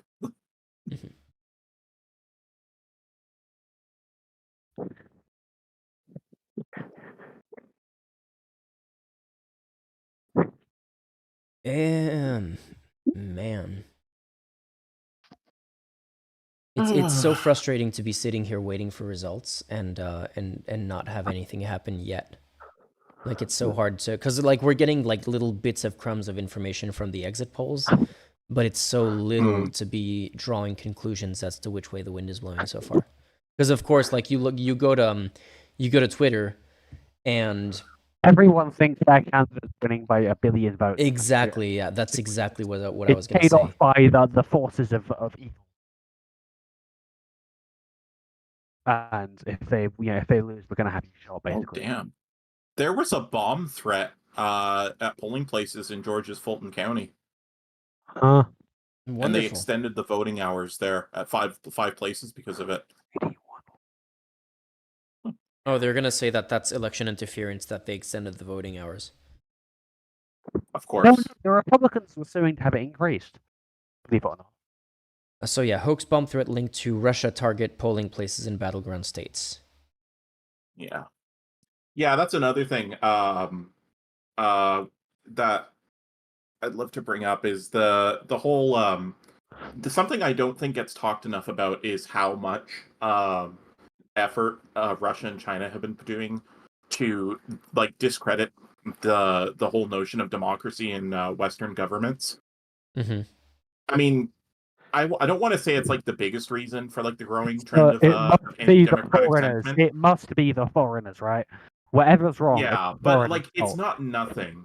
And I think it's also important to note that Putin and Xi are not doing this because they want to they necessarily want to destroy quote unquote Western democracy. They're trying to discredit the notion of democracy so their own citizens don't start rioting for it. Mm-hmm. Yes and no. I don't think Like there that- would be. I think It's that's a more of a major long-term reason. thing. So what I would think that's say. Yeah. Yeah, I have a little bit of experience with this because I actually lived in China for a little bit, and you're right in some way. It's not like they're worried that pro-democracy protests might break out any minute, although it did happen in Hong Kong, but like Hong Kong is kind of a special case. It's more of a long-term manipulation thing. I remember one of the first videos that I shot while I was in China was actually. I've mentioned this on stream for people who watch regularly, but basically in the middle of Beijing, there was this big election, kind of advertising billboard thing that's over a big intersection in the middle of the city, and it's like the size of a cinema screen. And what was playing there on a loop every 5 minutes was footage of James Foley, the journalist, being beheaded by ISIS at the time. So this was in 2014, if I'm not mistaken. It was footage of Ferguson, Missouri. I don't remember which one of the BLM police murders that was, but it was basically riots and police using tear gas on protesters and stuff like that. and it was other chaos in Western democracies. And then the footage that they would show of China would be like a nice Chinese family in a field of flowers and stuff like that. And it's always like Oh, presenting I that remember contrast. this. Yeah. And it's such a long-term project that they have in dictatorships where they undermine the idea of democracy as being inherently unstable, inherently like favoring violence and stuff like that, where I don't feel like there's that much of an appetite in mainland China for democracy. Hong Kong is a different story because Hong Kong does have a recent history of being a democratic state. But yeah, I don't feel like that's something that mainland Chinese people are particularly interested in. And it's been an incredibly successful campaign of censorship by China. Like if you ask regular Chinese people in Beijing what happened in Tiananmen Square in '89, the younger ones who weren't born then literally do not know what you're talking about, and the older ones will just walk away from you without saying anything. And I feel like it's similar in Russia. Did you try this? I haven't tried it personally, but I know people who have, and yeah, it's literally that. Like you ask them, and they do not like. You show them the photo of Tank Man, and they do not know what that photo is. They're like, "Is this a movie set?" I meant the people who walk away, not the people who. I mean, most of them will just like pretend like you know it's kind of like that. It's kind of like what Trump said when he was asked about abortion. He was like, "We don't talk about that," or "Stop talking about that." And the older people who know what you're talking about, they'll be like, they'll basically be like, "Oh, why are you bothering me with this?" And they just walk away like that. Like it's not a big deal or anything. I feel like Russia's different, where there is also control of the media. But the censorship is not as, and I'm completely speaking out of my ass. I know very little about what it is like to actually live in Russia. But I feel like the censorship isn't as overbearing now as it was under the KGB, for example. Wait, something's happening with the audio is doing something weird. Anyway, it's not as pervasive, but the issue is that yeah, but I think there's more of a culture of being dismissive of democracy. There's this very fascistic strongman culture, and democracy is kind of this dainty little thing that Western countries do. And yeah, the problem is it's not that's a little bit of it, but the problem is that every single time that there has been democracy in Russia, there's been economic disaster. So when Yeltsin was in office, the economy was destroyed, and I do actually quite mean literally. Like we're talking like beyond the Great Depression, and like actual anarcho-capitalism in the 90s. That's what happened. The poverty rate increased to 60%, I believe. The suicide rate quadrupled.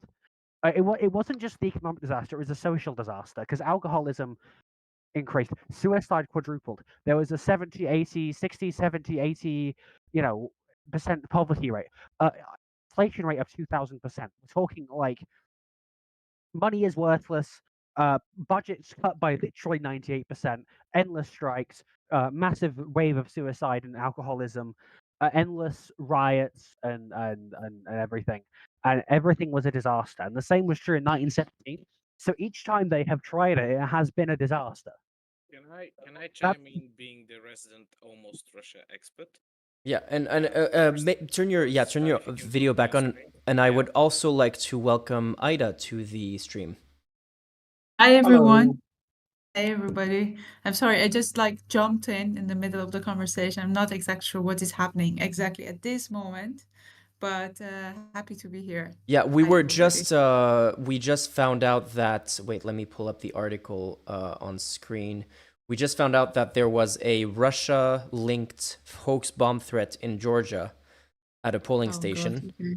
That, Yeah, but it's not really that much. It's just that they sent some emails, basically. Yeah, I mean, but that's enough to scare people, basically. So Yeah. I guess they had to evacuate the polling station while they figured out that it was a hoax, and they extended the voting hours to do that. So we basically segued from that into Russia and China's views on democracy, and the Russian Chinese people's views on democracy, and why they view it differently from That's us. something I want to address, if I might.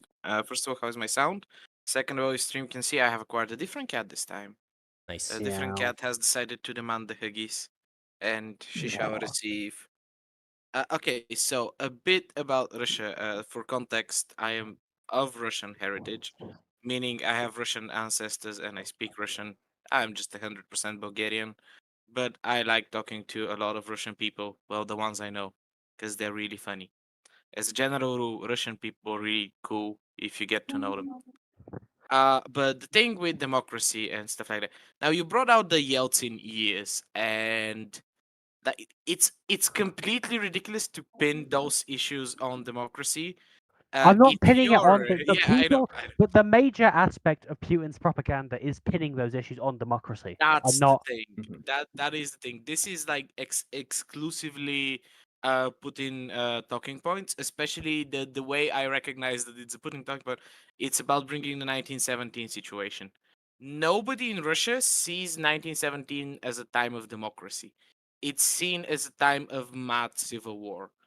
The Kerensky government, like, is technically a democratic It was government. technically a democratic election, but the country Yeah, was in flames. like the technicality of that, like it is a technically it's such a technically a democracy as saying something like modern day Rwanda is democratic. Like, sure, technically, but that's not at all in tune with the reality of the situation at the time, and nobody in Russia sees it that way. And the fact that the Putin government are phrasing it this way is intentional to be like, guys, maybe you do want Vladimir Vladimirovich in charge. Look how mad things occur when democracy strikes. I mean, But isn't no, this Vladimir is Vladimirovich getting like 90% of the vote though? a 98, if you would please. Give the man his 8% Actually, I think he of the gave himself national I budget. think he gave himself 87%. He was lacking. He was lacking. Yeah, he's really fallen off. No, the thing is, something that you need to understand about a cat is looking straight into the camera. No, she's looking at the screen, but the Oh. camera is above the screen. Yes, baby, these are people. They be humans. Are you putting? You are putting. But the thing is, and this is really important, like if you've interacted, go find your local Eastern European. Somebody who was born either during or shortly after the time where communism fell in Eastern Europe, and you would quickly realize how almost inoculated to this type of propaganda a lot of these people are. But also, this issue exists. A lot of them are willing to pretend to go along with the propaganda because it's general, like even in Bulgaria this saying still exists, which is like don't rattle the politicians. Politics is seen as something completely separated from the reality of day-to-day life or from how the state is Well, run. because that's how it was in the Soviet period. It was unreality. There was a reality as it was, and there was the state reality, which is completely completely separate spheres of existence, really. Believe it or not, if you lived outside of Poland and Ukraine, you the average citizen did have ways to impact like policy and election. Oh yeah. Thing The is, turnout requirement, I believe. yes, that's the biggest one. But the thing is that this was risky. It was seen as a is everything okay, baby? It was perceived as a very risky way to express your opinion. Unfortunately, when these more democratic times have come, people haven't realized that things have changed. Especially, like for example, if you see in Belarus, they had one fair election. They elected Lukashenko and just brought back the same bullshit. These people are afraid to express their opinions properly. And this is why, if you look at the Eastern European polling data, you would have the old people, like the one in retirement age, voting. Then there would be a gap, and then there would be very young people voting. Because I've never been afraid to vote.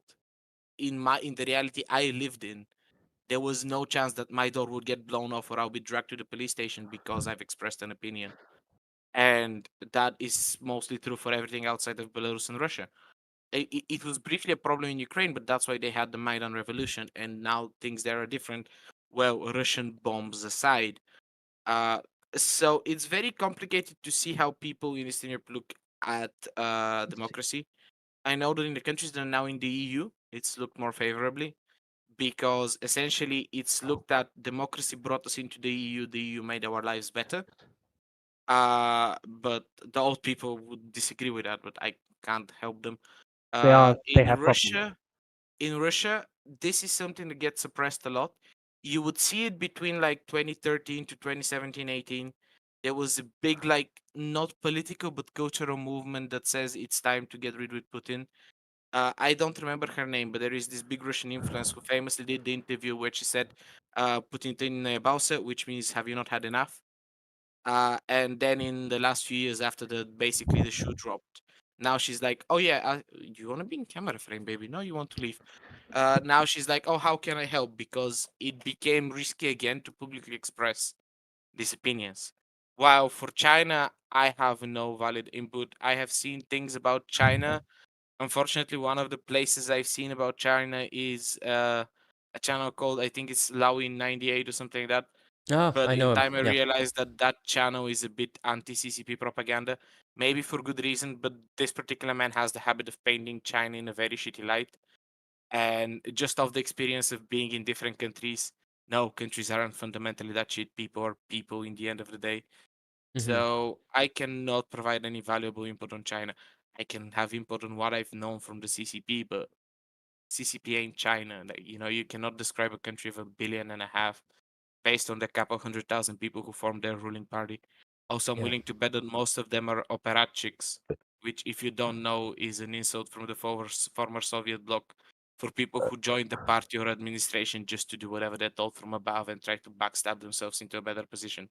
Mm. So, I wanna yeah. I wanna throw the conversation to Ida here because speaking of like countries where there is a pro-democracy movement, I think Iran is a good example of that. So for those who don't know, for those who are maybe new to the channel, Ida is for the past few months has been the production manager of the Barely Informed channel, which hasn't borne fruit yet because we haven't released anything new since she officially joined. But she was also the main person behind the Iran video that we made last year, which just won an award at the Press Play Prague Film Festival. So that's something that we will never stop talking about in the near future. But anyway, so Ida is from Iran, and Iran has been making a lot of news in recent months, years, for Years. that pro-democracy movement, Always. which seems to be, I would say, more significant than what we're seeing in Russia and mainland China. So yeah, if you have any insight into what the difference is there. Doesn't India, Iran have a very young population? Iran does have a very young population. That's correct, actually. Yes, I'm not exactly sure who's talking at the moment. So yes, You can hello. go. You can go. You Okay, can go. so Yeah, there's 5 people in the channel. There's the 3 who have Yes. their video. Their I'm gonna go in a minute because it's like nearly midnight. So Okay, yeah. Yeah. There's I might, Starfrost, who's speaking right now, is from the UK, and Mary is in Canada. Okay, cheers. So everyone, yeah, pleasure to meet you all. And sorry, I will be a little bit disoriented and talk all over the place. I was at the U.S. election, well, Democrats abroad event in Berlin actually, and then I tried to start join the conversation from there, but unfortunately I couldn't via the phone. So just came back home and tried doing it from my laptop and it worked out. So I am a little bit disoriented. I was on the bike and it's very cold here. It was very cold and misty and yeah. But speaking of Iran, yeah, that is correct. Specifically talking about the US elections and Iran, it's very interesting to point out. Normally, the supreme leader of Iran, which is really like the highest ranking official in Iran, has control over everything in a way. He normally makes a comment actually about the US elections and for strangely for this US election he has remained really silent, so he hasn't said much about the US elections, but most of the time the conversation always is okay, who is the best party to win, and what would be the most influential to seek the course of democracy with Iran actually, and most of the time as well there it's the democratic candidate that the Iranian government or regime, whatever you want to call it, actually hopes it wins. And so if you look at the trend of the interference in the US elections from outside, although Iran can in no way be compared to, for example, Russia or China, Iran has tried to interfere with the US elections as well, this time around as well. And then they have tried to actually sabotage, for example, Trump's campaign in different ways. For example, the first interference attempt with the U.S. elections this time around was from an Iranian hacker group. I know it's not that significant, never really made the news as well. Actually, it was really happening in the background, but it was something that was happening. So yeah, probably ideally for Iran, yeah, Harris should win the elections, but in the real day-to-day life of the Iranian layperson, it doesn't really make a big difference immediately, actually. So yeah, that's what I can say. First of all, and then yeah, if I can have more questions, maybe I can answer, because that was generally the first thing that I wanted to say, actually. So Yeah, I'm Yeah, curious. actually, I Go have ahead. I have a question. yes, So as I understand it, the fellow who won the presidential election in Iran is part of the moderate faction, and I was wondering for your opinion, if Harris ends up winning the presidency in the United States, is there potential of maybe a new maybe not definitely not a new like deal on terms of the nuclear deal that Obama helped bring about, but maybe some kind of rapprochement that yeah, might go on between the two. exactly. So basically, that's ideally the scenario that Pezeshkian has in mind, that if the Democratic, well, Harris wins the elections, that they will return to the Iran nuclear deal, actually. But during Biden's term, there were also talks in order to revamp and revive the deal, but unfortunately, it didn't really lead to anything. There were a lot of talks happening and stuff as well. So there are indeed they have indeed hopes that in order for them to actually revamp the deal and revive the deal. But for that to happen, it might take years, especially right now. The situation is really, really complicated, with all the things Yeah, that is I can happening. imagine with Exactly. the anti-government protests still in recent And memory, that's going to not make any only kind of deal very politically Yes, challenging to get. exactly. Yeah. Well, that too, but you have to also look at the bigger picture of the Middle East, actually, as Middle East as well. What is happening right now in the Middle East, because of all the things that are happening right now between Iran and Israel. I would say any talk, any nuclear thing, any talks, I think it would be in a way off the table for now, at least until things calm down relatively in the Middle East. And so, yes, there will be probably things, and there are always talks happening in the backgrounds as things that don't make the news immediately. But you're absolutely right. There will be at least attempts to actually revive the deal. What is the role of the? Sorry to interrupt. New Hampshire early results are coming in. At the moment, it's too early to call. Would likely get results in 7 minutes. Okay, But yeah, at the moment, the Associated Press is counting it too early to go. it's 50-50 basically for now, as far as I can It's tell. 3 votes versus 3 votes counted, so we are not going to worry about this at Yeah, the okay. moment. Yeah, it doesn't Anyway, matter. please go on back on the Iranian topic. What is the role of the pseudo-democratic system with all the moderates and conservatives in relation to the supreme leader and the Guardian Council and things? Like why is there a system of pseudo-democracy within the system, and how does it really work? What is the influence of that kind of thing on the overall government direction, policies, structure, so on?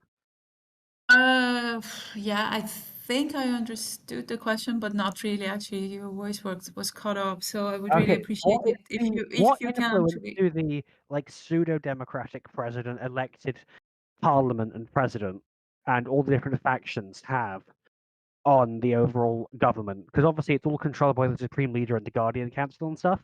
But like, Yeah. if there was a moderate who replaced a conservative, would that have any real impact on the state structure? Yeah, it does in a way, actually. That's a very good question, I must say, and that's part of the complexity of understanding Iran. Yeah, for example, if you compare a more conservative or hardliner approach, like what Raisi had, the president who was killed or died in the helicopter crash, to someone like Pezeshkian, who has a more reformist approach, actually, you're absolutely right in saying that the supreme leader has the final say. But I would say that there is indeed an attempt, or let's say a half-hearted attempt, to open Iran to at least business. So they might actually put up the front of like, oh, we're not really happy with this, or we don't really want this, but there is indeed a will to actually open up Iran and connect Iran to the business, because Iran has been closed off from the business side, from the banking system, from everything for so long, and it's doing really, really badly in so many senses. So I know what you're saying, and what you're saying absolutely makes sense. It is indeed a pseudo democracy that's come, yeah, and it's like one step away from being rigged, and there is a lot of corruption, of course, as well. But there is a will to open up Iran to let's say, to a deal, to a compromise. And then, yeah, I hope I answered the question You to did, you some did. extent. Thanks, thanks, Yeah, thanks. yeah, you're welcome. So I was curious about something, and then we'll go to the Democrats Abroad event because I am curious about what the vibe was there too. But I'm curious about, we talked about how much of a tight control China has over its media and over its social media as well, with the Great Firewall and all of that. We talked about kind of the different dynamic that happened in Russia and in, like, like former Soviet areas. In terms of what's happening in Iran, how much control does the government have over, I guess, the culture around these pro-democracy movements? And is there more of an attempt to tighten the access that they have to information, or to Sorry, or before to your the answer, organization? yeah, can I step in with something? Is this New Hampshire? No, I'm seeing like I am scouring Reddit as we speaking, and the current topic is appears that there's very long lines for voting in Cleveland and Toledo, Ohio. Mm-hmm. It appears that there is an expectedly high vote turnout, so voting might be extended by an hour the later results. Did you say Iowa as well? No, only Toledo and Cleveland, Ohio. These appear to be like I checked them up. These are like Okay. northern Ohio, big cities. I don't even know what's considered big by U.S. standards. By Bulgarian standards, it would be cities. We're talking about Uh, Ohio? Yeah.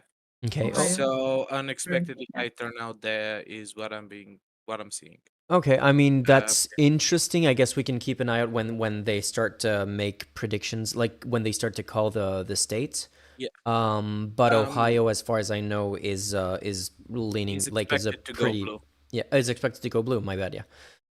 Wait, 270 to win. Let me get the map out and see. In any case, I'll leave you to the topic because I want to look further into this stuff. I'll update you in a few minutes. Okay, that sounds good. Ida, yeah, sorry. You can take it from there. No, yeah, but I think you didn't finish the question, actually. I was asking about kind of what the difference is in Iran, so that this pro-democracy movement can exist in ways that we're not really seeing it existing in mainland China and in Russia at the moment. Like Hong Kong is a different story, but yeah. Yeah, that's also a very good question. Why it can exist in Iran on this level is actually something that I, for one, everything, all of the social media channels in a way are actually filtered in Iran. So even Instagram is filtered. So people who are like getting into Instagram are actually using VPNs or to get into Instagram. At least that's what I heard. And there is definitely resistance happening on like the people, the activists that I follow, actually. Notable ones, for example, a person who was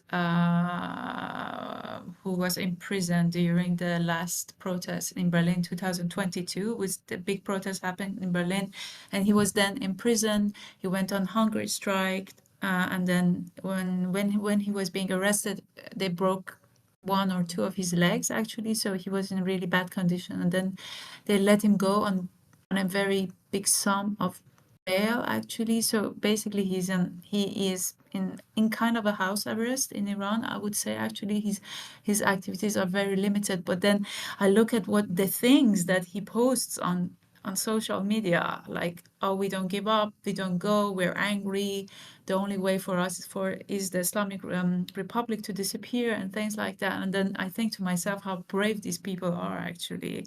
And then what also happened maybe during the revolution that we saw in 2022 with the Woman Life Freedom movement was that a lot of younger people, and these people are like our equivalent, for example, to Gen Z, I would say, they suddenly erupted, especially a lot of younger women and girls actually decided that they don't want to put up with the status quo, and they wanted something different happening.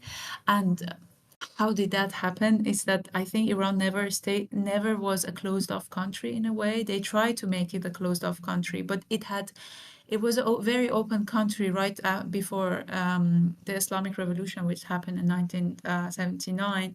And it was, in a way, very westernized as well. They tried to close off the country. They, in a way, never really closed off the culture of the country. It stayed very open.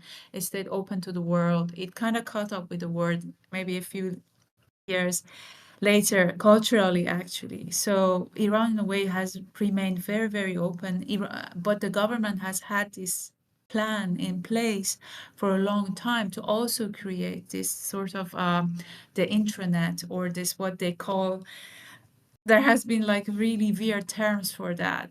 Similar to China, they want to create, of course, this closed off net or network actually, which is, they call it the halal net or something equivalent of that actually. And then they have closed off a major part, but I think there are always breakthroughs, people trying to establish contact in a different way. I think at one point, correct me if I'm wrong, Elon Musk said, oh, I'm gonna provide Iranians with the Starlinks actually to use, be able to use the internet freely, or things like that as well. That rings a bell, Why yeah. is it different? It's why is it different in Iran, and why really exactly it's like that? I've had conversations about it with Russian friends as well. That why is it different? Is a sociocultural thing that definitely I cannot pinpoint like within the span of this conversation, and probably I don't have enough knowledge actually to say why exactly this is the case. But I can say maybe it's also because oppression is not 100% in Iran. So maybe that's also, there is always a level of freedom because they don't want people to go absolutely crazy, and Iranians can go absolutely crazy. We've seen that. So yeah, socio-cultural, historical elements. So Yeah. there's some news. Can Yeah, I let me. burst in News. with news, and then I have a question. There's some So, news. first of all, That excuse me for the flashbang. sorry. Yeah, go ahead. Let me just bring up some of the breaking news. AP is making some calls that we expected, but we're starting to see results coming in. Let me open it up. So as expected, load. Okay, while this loads, I'll just bring the other instance of the same page that I have on another tab. As expected, Indiana and Kentucky have been called for Trump. No surprise there. Vermont, no surprise, is being called for Kamala Harris, even though this might be a misclick by Associated Press because they haven't put any of the numbers, but Vermont is going to go to Kamala Harris anyway. No, Yeah, it says 0% votes counted on my screen as well. Yeah. Florida is leaning Republican, but it's almost certainly going to go Republican. And yeah, I just wanted to bring those up, and then I'll let you continue the point that you were starting to make, Tryon. So, first of all, excuse me for the flashbang. I found a website resistant to dark mode. But the news are, so I was looking further into the Ohio situation. So, first of all, it's Columbus, Ohio, not Toledo, Ohio. I don't know the difference. That appears to have unexpectedly high turnout. Also, there's problems. Appears that two locations were closed early, This is by the Columbus Dispatch, which appears to be a local newspaper. I don't know anything about them, but appears two places were closed, one at 6:30 p.m. and the other one at 6:05 p.m. due to suspicious packages being found. Voters were redirected to different polling stations, and at this time, it's likely that the voting day, well, this is according to this newspaper, that this is going to be the highest voter turnout in recent Ohio history. And the second thing that appears to be happening is that voting stations might remain open half an hour later than expected due to the turnout and the polling stations closing. None of this, as far as I can tell, is confirmed by anybody. It's just this newspaper covering it, which appears to be where the story I was talking about earlier came from.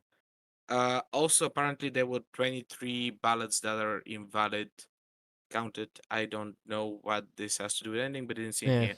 That And I don't think that that's, matters so much. I'm much more concerned I about the mean, suspicious packages thing. one of them apparently was a backpack left behind. That let me just find the exact paragraph.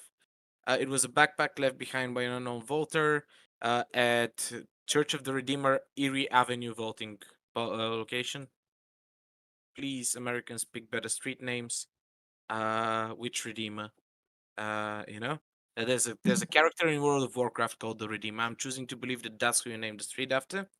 The backpack was later scanned by X-rayed by firefighters an hour later and was determined not to be a bomb. So this could be just somebody eating their backpack and being stupid. The second one was a more suspicious package. They don't say what it is. That location has been closed further and investigation is ongoing. And yeah. And it appears that we're expecting a highest voter turnout in 68 out of 88 Ohio counties.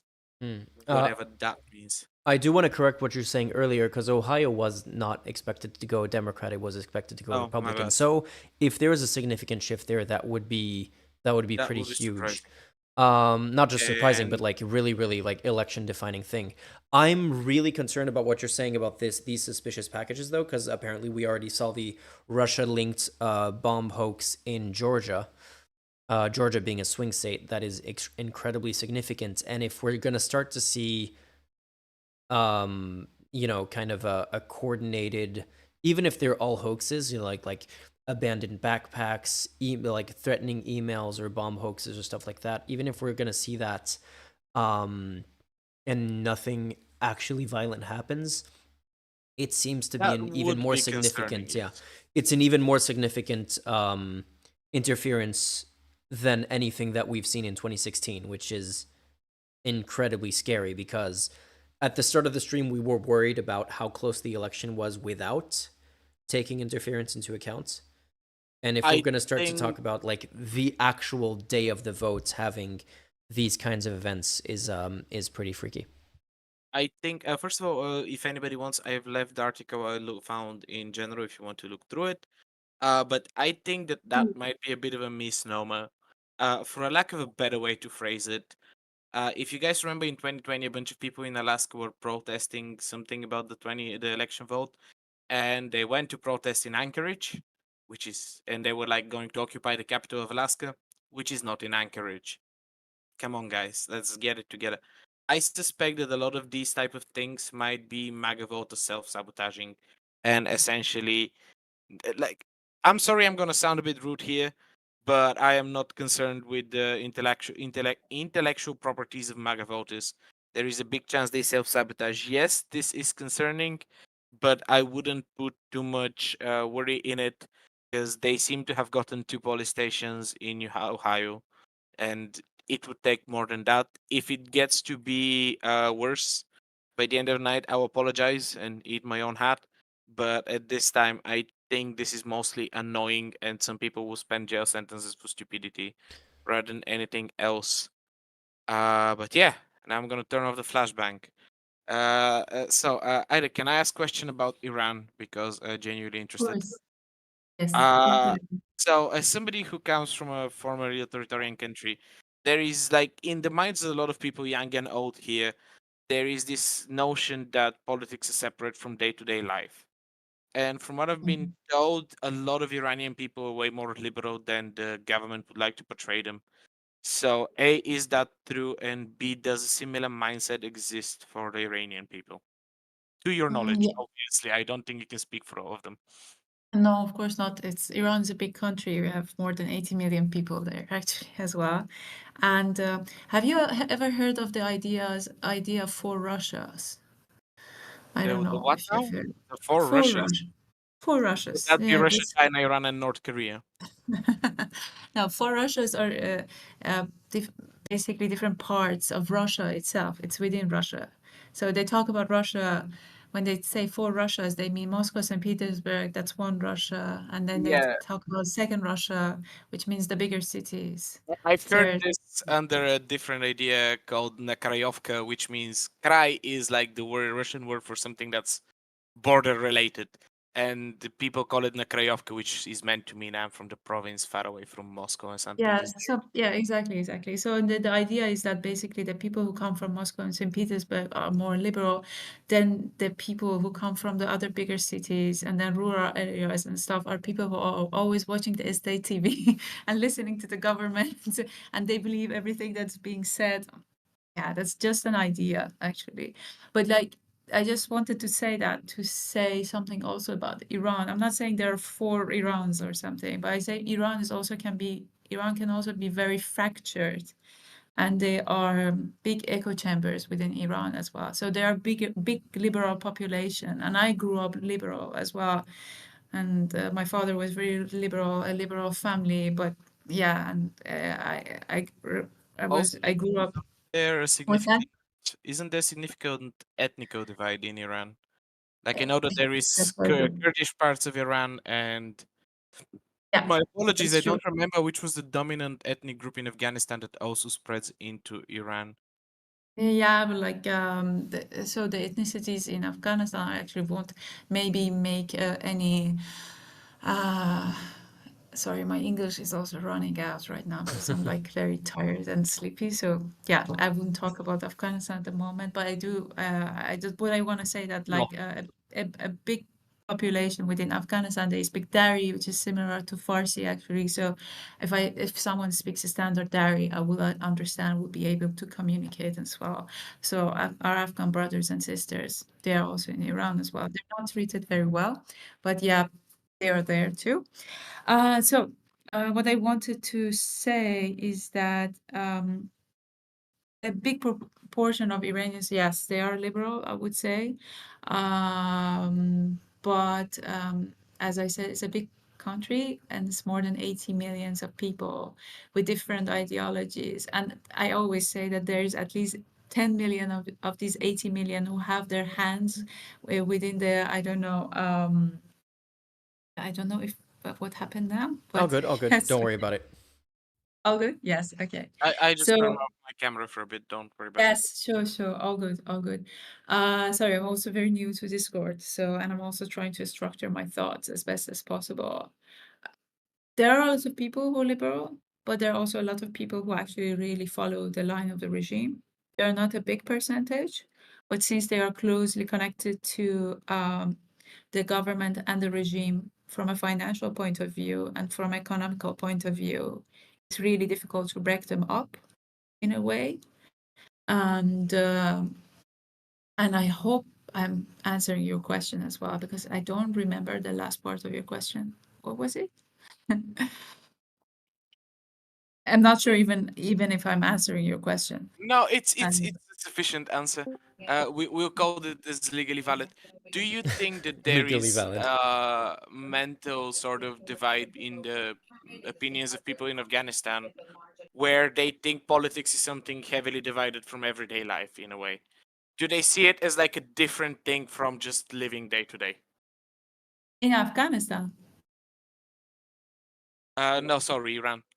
If in I Iran, said Afghanistan, I'm yeah, sorry. but because Afghanistan, I won't be even like, yeah, I won't be even able to make a comment about that actually.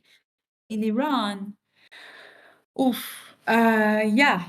So the political system that we have in Iran is based on Islam, actually. So there is a very famous saying in Iran, which they say, which says, "Our politics is like our religion, and our religion is like our politics." And so it shows that politics is really interwoven with Oh yeah. religion in Iran. And the law that we have in Iran is also like a religious law, which is heavily based on Islam, actually. So it is part of people's life. Like politics, in a way, cannot be separate, actually, unfortunately. But do people live a political life, like they try not to get into politics? Yes, there is a big portion of people who say, okay, we don't want to get into politics. Let us live our lives. This is it. We cannot do anything about it. There's a big proportion of people who are also very cynical about political change, so that's why they don't partake in any political action. I think the turnout in the last elections has been really, really terrible as well, because people don't just show up for elections, actually. Yeah. So Let's switch the conversation back to the U.S. yes, election. yes, So we have a let's do new. that, because right now I cannot formulate my thoughts. So we have a new person who just joined the chat, the call, which is Rote, Yes. who's a content creator on TikTok. And do you go by the label of journalist, Rote, or what? How do you describe yourself? I say political influencer We when the can't people hear ask. you. Oh, I can hear you. Wait. Yeah, I can hear him too. Let's Maybe just be to increase the volume a little bit. let's be hip with the kids. Let's call him TikTok famous, and I think that would be acceptable. Ida, can you not hear Rote at all? Can you speak again? Can you hear me? No? Hmm. Yes? Can you try leaving the call and joining back in, because it seems like everyone else can hear him. All right. No, not Rote. I meant Ida. But okay. Is this better? Yes, now Okay, I can perfect. hear you. Okay, cool. Perfect. You're saying political influencer. I don't know if because you joined the stream twice, and both time they were conversation that lasted for way longer than I expected, because it was just we covered just the general state of Europe going more far right, and more specifically last time was the results of the Austrian election. Ida, since we're staying with you for a little bit, you just came back from a Democrats Abroad event, which is initially why you joined the stream rather than talking about Iran. How was the vibe there? And because you left pretty early in the evening, was it hopeful? Was it still going when you left? What's Yes. the update? Yeah, sure. Of course, like I joined it was a Democrats Abroad event, actually, so in Berlin, and they had actually rented out a really lavish theater venue in Berlin. Somewhere very, really nice. And when we arrived, actually, it was very interesting, because there was a brass band we were preparing outside, and they just went in with full flair. It was very nice. And the thing is that the event has started at 9 o'clock in the evening, and is supposed to go all the way through the night until the morning. So this is that's how it's gonna be. And my idea was go there and stay there until like maybe 1 or 2 in the morning. But at one point, I must say, it just got really, really boring, because I expected something different. It was lively. They had hot dogs and popcorns and drinks and whatnot. That was nice.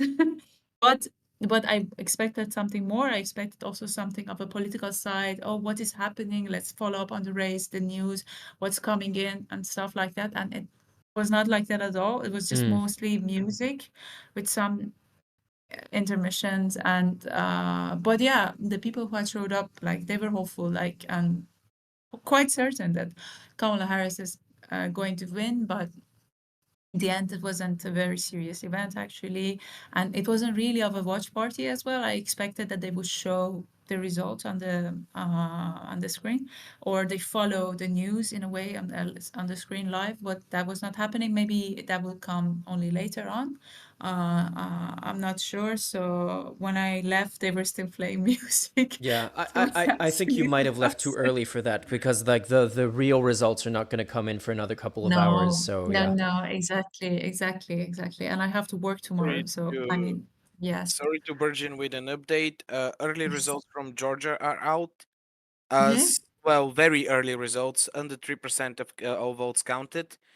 Initially, it showed the Democrats being ahead by 5,000 votes, but they updated it like literally seconds ago, and now the Republicans are up by just about 5,000 votes as well. Let me pull that up on screen. Officially, it's still in the too early to call column, but Yeah, for sure. These are yep. With 3% Georgia of the vote appears counted, it's to not even be worth really talking about. Georgia for sure. appears to be very close. Also, Georgia is one of the states where a law was passed that means that the votes submitted on election day would be counted first. So it's likely that whatever lead the Republicans have right now might get whittled down when early voting gets counted, but we don't know right now. So far, no votes have come in from Atlanta, just suburbs around it. So we'll see. Mm-hmm. Yeah.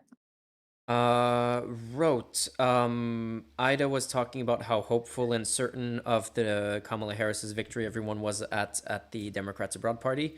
How are you feeling about the election, and what do you think we should be keeping an eye out for?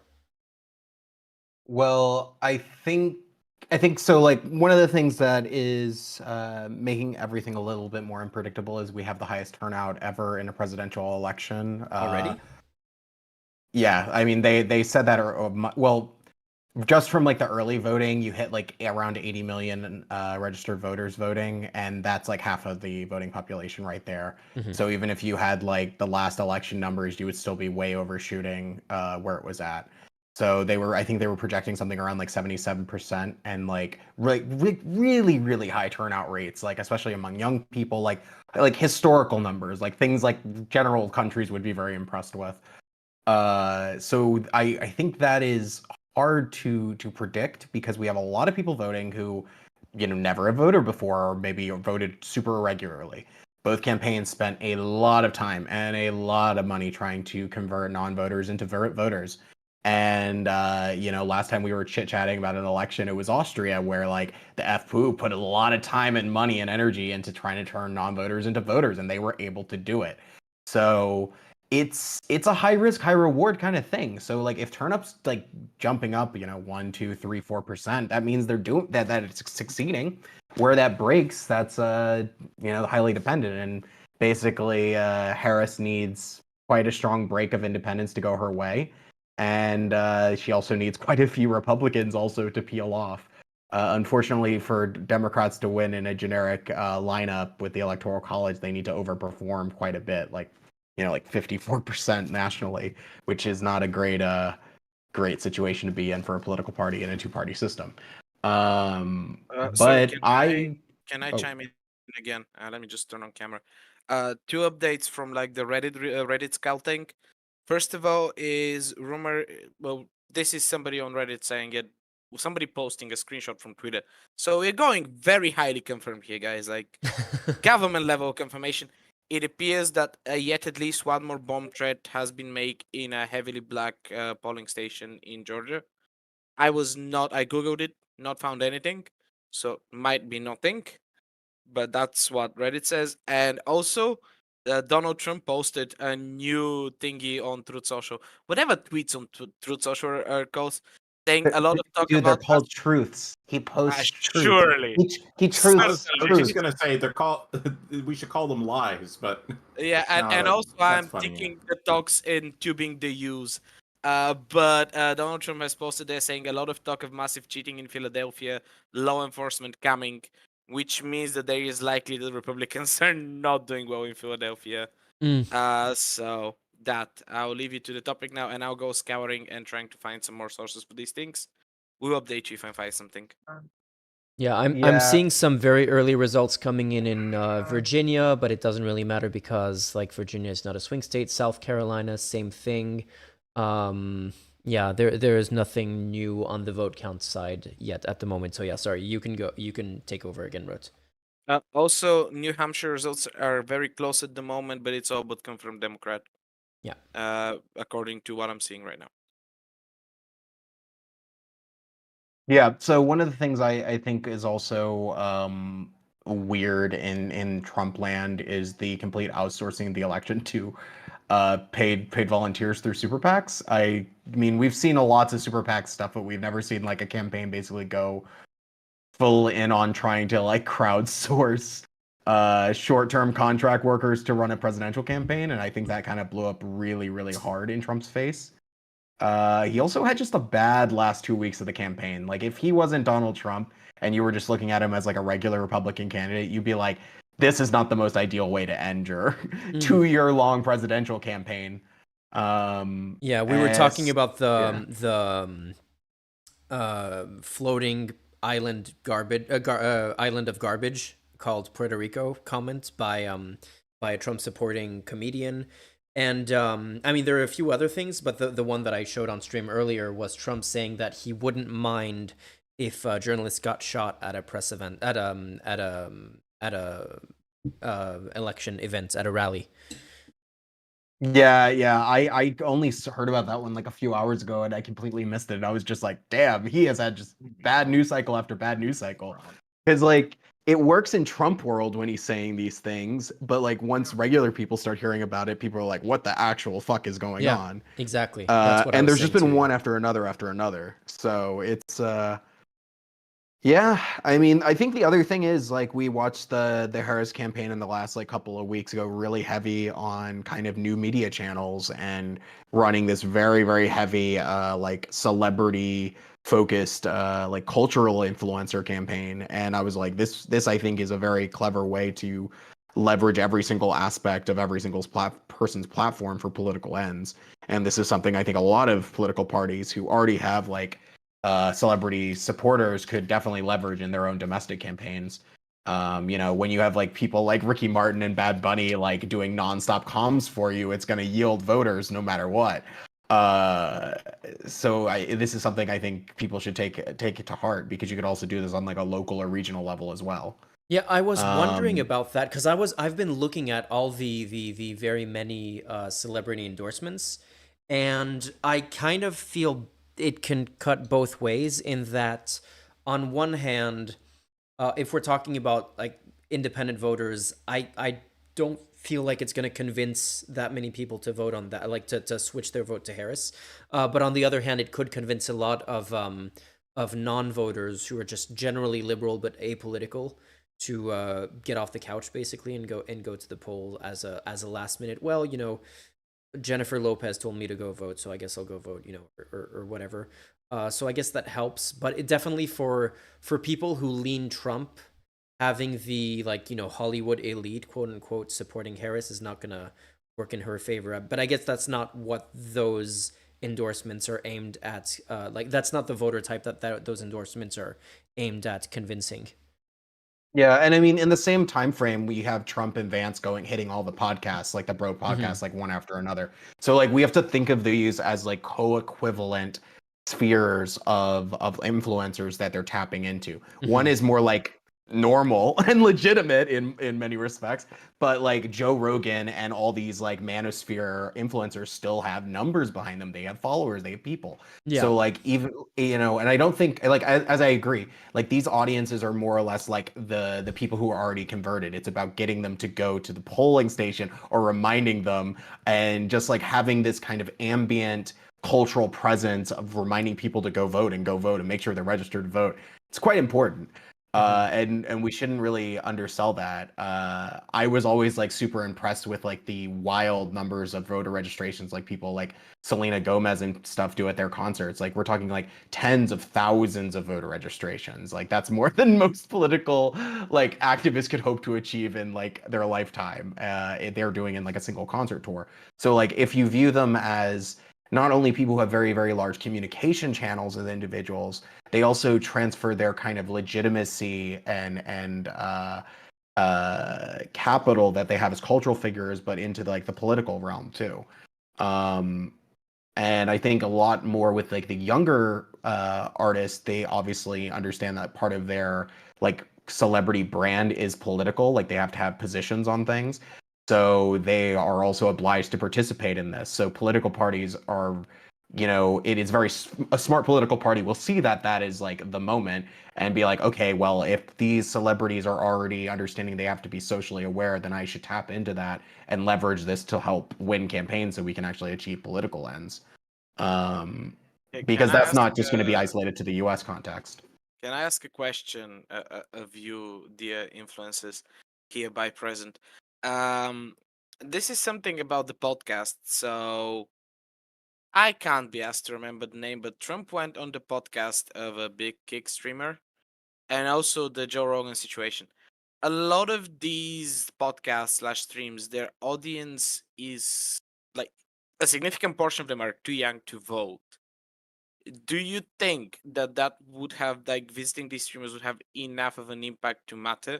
Think how a lot of their audience look, there is no polite way to say it, and I'm going to be rude to my own gender here, but men who are not doing great and are spending most of the time being at home and being assholes to teenagers, if they're not teenagers themselves.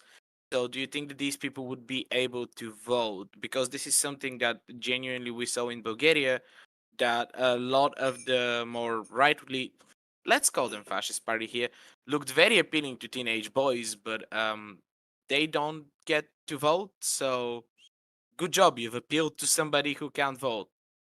Resource well spent. So do you think that this is something? Do you think that these podcasts might have an impact? I think for this election, I think no, but they're always trying to cultivate their new audience, and I think, okay, this is the double-edged sword of democracy, right? If Trump wins and he does all the crazy shit that his backers want him to do, there's no more republic to deal with the elections. Unfortunately, now we have to deal with elections in 2 years in the US for midterms. So like those, shitbag 16-year-olds will be 18 years old and voting in 2 years and could potentially flip the Congress. Well, you say that, but my political beliefs flipped real the fucking quick between 16 and 18. So it's debatable. One day I would love to talk about you guys about the manosphere, because I had experiences with it and getting out of it, and I assume that's true for most people around here. But not the topic of the day. In fun news, Alex Jones' stream got shut down from Kick. Recently, like right now? Like about half an hour ago. What did he say? How I have no idea. Kick is one of the most has some of the most lax terms of service in terms of what people can say there. Oh no! How extreme do you have to be on Kick to be kicked off of Kick? Hold up. I think I fell for a. You have to lose a lawsuit where you have to pay hundreds of millions of dollars. That's how extreme you gotta be. No, I'm sorry. I think I fell for bait. Yeah, I fell for bait. Okay, no, never it mind. Doesn't seem. I don't even know if he's streaming there, but Did you guys watch that live stream, by the way, of him getting all of his money taken away by the families? Oh, it was like I wish I had. It was like watching cosmic justice, guys. It was beautiful. I'm going to do something that I might regret, but I will briefly defend Alex Jones. Early Alex Jones, back in the day when the frogs were gay, this was art. Before the frogs were gay, performance art. Yeah. This was performance art of a person clearly saying not only the quiet part out loud, but taking the quiet part behind the shed, shooting it, and making up new bullshit. And then, unfortunately for him, his bullshit started coming through in the meaning that people started believing it. And then he was just horrible. And I miss those days, when like you could look at somebody like Alex Jones and go, haha, funny idiot. But for what it's worth, it was glorious to see at least the modicum of justice that was even his computers getting sold on auction. And I know a person who bought a monitor from Free Speech Systems. It was called for $80 because they were gonna fucking profit off Alex Jones' fall down. If by odd chance you're watching High Value, that's a good way to get value. Yes, that's how you pronounce his name. The man went to buy a monitor for the shits and giggles and got a monitor for like 70% off. Because Alex Jones is not getting a penny. Yeah, no, as you might have noticed, I am somewhat spiteful, and you can probably gather that my friends are as well. Wait, that's like buying the wax figures on Last Week Tonight. That's like that level of petty nonsense. Let me blow everyone's mind here for just a second. You were talking about young Alex Jones. I'm gonna show you some early Alex Jones video. I'll have this up on stream. Jesus, what are we about to see? Yeah, this is about to be painful. I'm scared. It's weird. It's uncanny how different it is. Give me a second while I set this up.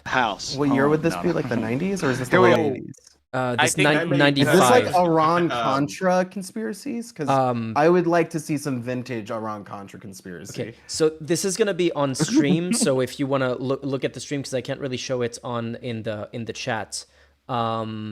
Yeah. But yeah, so be quiet for just 1 minute and 20 Sorry, seconds while before I you show play this. it, I I'm would gonna like mute to point myself. out the glorious comment in chat by Ricardo. He Oh, looks yeah. human. Exactly, that's exactly it. He looks human. So I'm gonna mute this call for just a second while I play this. I can't do that. I'm just gonna manually mute all of you, just so you don't speak over the dear Alex Jones. So everyone, look at this incredibly uncanny video of Alex Jones before he was obviously insane. House, home, no. Here we are at a council member's house, home, down here in Austin. And I'm not going to tell you their address or who they are, but you ought to see how overgrown their house is. I mean, this is just ridiculous. Very nice little neighborhood over there, I will tell you. But it's just crazy. Crazy. I think it makes me the maddest is how the paper countered with that story. We came out and did a story about Mr. Ellingson being harassed by the health department and environmental services, and 2 days later there was a front page thing on the health department saying how wonderful they are, stopping crime, sewage, and helping the children in East Austin. By everything, health department did it. Again, we're not going to tell you the address down here of this council member. We're not going to tell you who she is, but just for yourself, take a look at the hypocrisy. Much worse than Mr. Ellington. And they're both in total disrepair and overgrown. So that's the hypocrisy of America now here, folks. And I think the council member needs to answer up why they're allowing the health department to go around terrorizing citizens in the name of environmentalism. So $2,000 a day for non-compliance. Yes, it is ridiculous that the health department is out terrorizing. Isn't that incredibly uncanny? Seriously, isn't that incredibly weird to see Alex Jones look basically like almost like a normal journalist, basically? This is the prime example of what I meant, that this is performance art. Comey says the health department is finding somebody, and we don't know what that somebody did because I obviously don't have the context. And then goes and points at some shrubbery with a barely working microphone, doing. You can see the early mental gymnastics day. Like, he wasn't yet Olympic level mental gymnast, but he was starting. The early mental backflips were going in this example where he's like, the health department, which I assume to get the ire of the US health department, you have to basically be like growing cocaine in a basement or whatever. And then he points at some shrubbery and goes, isn't this terrible? As if like a couple big bushes are a big deal. Also, I'm sorry, we're not going to tell you who this she Congress person is. Totally don't look at all this, because if you give me 10 minutes on Google Maps, I can find this address. But it ain't doxing, lads. Yeah, but Telling you, early Alex Jones was art. It's like Mozart, Beethoven, and like the first 5 years of Alex Jones should be in a museum. I do think it's really interesting that in that video you could almost see kind of the building blocks of Alex Jones trying to be what he claims to be today, which is like this independent journalist uncovering scandals and corruption and whatever. And obviously he turned full grifter when he wasn't able to make that work as a way to pay the bills, I guess. At least that's how I read it, because you can tell that he's trying to do real journalism and trying to be responsible about not doxing it and everything. I thought that's such a telling moment in Alex Jones's life, to go from that to what we see him today. Sorry, loving this Alex Jones trivia. So I think I have to excuse myself actually because I'm really tired out of my mind and I have to get to work tomorrow as well. Oh yeah. Okay. Bon courage and viel success to everybody here. And yes, hopefully we will wake up. I don't think we will have a definitive win or lose tomorrow morning. What do you think, guys, before I leave? What do you think about that? Do you think they will call the election tomorrow morning when we? No. Yes. No. I would say, like, best case scenario they call it best case scenario they call it midnight, I expect it to be called like noon tomorrow. I think hopefully by the end of the stream, so it would be 8 a.m. CET, which I guess would 8 be a.m. like 3 a.m. in some parts of the US, roughly around that. Hopefully by then we'll at least have some idea of where things are leaning. Maybe we'll have an idea of if Iowa is leaning one way or another, which would be extremely significant considering Iowa is not supposed to be a swing state, and if it turns out that No. it's closer than it was Yes. expected, that would be give us an idea of what to expect from the actual swing states. That's what I'm going to Yes. be keeping an eye out for. But I think you're right that we shouldn't be expecting a full call of the election by then. No. Okay. Got it. Thank you, everyone. Have a good one, actually. And then see you around. And thank you to Stan for organizing. Thank you. Bye-bye. Have a good night. Thank you. Bye. Yeah. Bye-bye. To make this a little bit less of a sausage party, I am going to disappear for the next 20 minutes to have some food.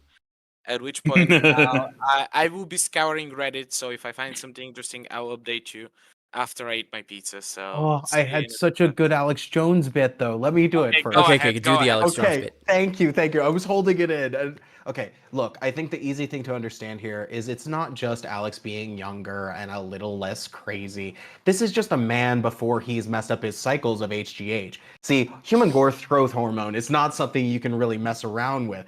And not only does it have detrimental effects for your reproductive cycle, also has detrimental effects on your brain cycle too. So it's really important that you keep your cycle straight on HGH and don't mess around.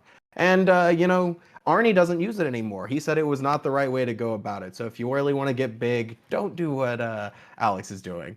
I'm sorry, this reminds me of one of the best Alex Jones ads ever, where he was shilling one of his snake oils. I'm sorry, I don't know what they are. And like one of them was like, "Oh, you become more masculine in just under 2 months." And to prove it, he had a before and after picture, which were basically the same picture, but for some reason in the after picture, he had He was done the more thing red, where- right? Yeah, he had done the thing where you swallow his belly, and then he was red. And it's like, I assume that you don't get more masculine by painting yourself red, but Donald Trump's doing the same thing with orange, so maybe I'm missing something, you know? Look, I know I have the complexity of somebody who died 3 days ago, but I do not think that red paint would resolve this issue. And any younger men out there who are looking to be more masculine, maybe before you go to a bar, get some red paint, try some orange, maybe do like a square pattern type of deal, try it out. Tell me how it goes. Maybe Instead of doing a Darth Maul style, you should do Avatar Blue Smurf style. That'll really get you yeah, the ladies. the blue man ban hasn't been in style for a while, but maybe we should bring them back. This Well- Halloween, paint yourself in all the color of the rainbows. Also, everybody in chat, somebody better make clips out of tonight, because otherwise I'm gonna have to reinstall Tony Vegas and do it myself. Because we are on fire over here. Rotti suddenly went quiet, but he's Yeah, having sorry a good about that. laugh. Let me just pull up the AP election map because there's some new results starting to come in other parts Okay. of the country. See us slightly later, lads. Yeah, see you in a bit. Okay, so as far as I know, there's West Virginia called for Trump, but that's the least surprising thing in the universe. Yeah. Kentucky My camera and just does not want to work today. So I'm looking at Florida. Florida is at 75.3% counted already. they're fast. In North Carolina, they count all the early votes and I think mail-in votes before the election day. But North Carolina at almost 2% counted or reported. Kamala leads 76,140 votes to 34,295 votes. And in Virginia is at 14.7. She leads 56% to 42%. And this is something I actually did want to mention real quick, that it could be a bit of a potential. Like, The earlier Virginia is called for her.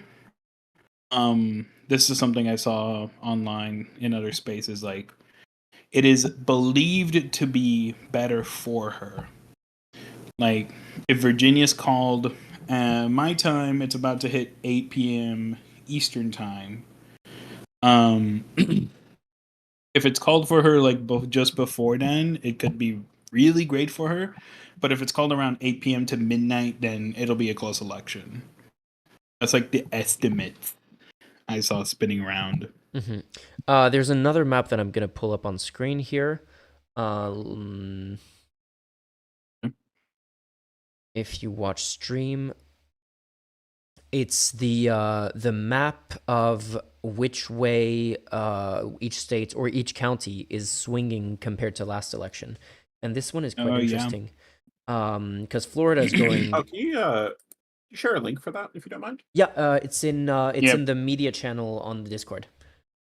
Perfect. So yeah, Florida is swinging pretty far to the right in basically every single county, but Indiana is seems to be swinging quite a bit to the left. I don't know if this is going to be significant in terms of the result of the election. Indiana is not a swing state, so it's not that important. Definitely, we'll have to keep an eye out for what this map looks like for Iowa and for the swing states when they start to come in, because right now North Carolina shows up on the map, but there's no data in it yet. So yeah, we're gonna have to keep a close eye on this map and keep refreshing over the course of the stream. Like a big chunk of states will close at 8 their polls. Like so. Yeah. Start to get the really interesting results by then. Or start to US see what it looks like. What's It's Eastern honestly so Standard impressive. Time now? What time is it It's in? honestly Yeah. Go ahead. Sorry. Oh, I was gonna say it's honestly so impressive how heavy some of the mail voting is in some of these states now post pandemic. Like the Florida ones like at 71%, and they technically don't have polling closed for like 14 more minutes. Yeah, I was also surprised by that. Yeah, the fact that there are That's almost entirely wild, counted right? is pretty 71? crazy. So I can actually kind of explain this one a bit. So like when it comes to like the more southern states, like they've built infrastructures to make sure that the voting is counted pretty much as soon as possible. And pretty much as we're seeing with Florida, for example, is a great example. I'm 100% sure we'll see the same with Texas. The overwhelming majority of turnout happens before election day. It's just a matter of really seeing how big one candidate gets in the early voting, and if they could make up with it potentially on the in-person voting on election day. So like again with Florida, like as we see here, like let me try to pull it up. Like I'd say about 8 million people almost, or over 8 million people have already voted or have been counted in Florida. And that's all people who voted by mail or early. So states in the South have built more infrastructure to just count those as soon as possible. Compared to a state like New York, where I can tell you, like in 2020, it took them like freaking 2 months or something to count all the votes after everything happened. Which is funny because there was that law that we already talked about in Georgia where they made it illegal to count any of the early votes, like the votes cast on the day of the election have to be counted first, and that's kind of a way to maximize the chances of a red mirage, which is concerning because of course they're going to use that in swing states to later claim that there's election interference.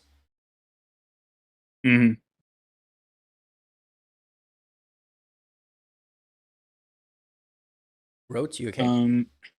Yeah. Sorry, I was reading through like numbers. Okay. I was looking at these numbers on the abortion measure for Florida, and like they're like numbers. Sorry to Virgin.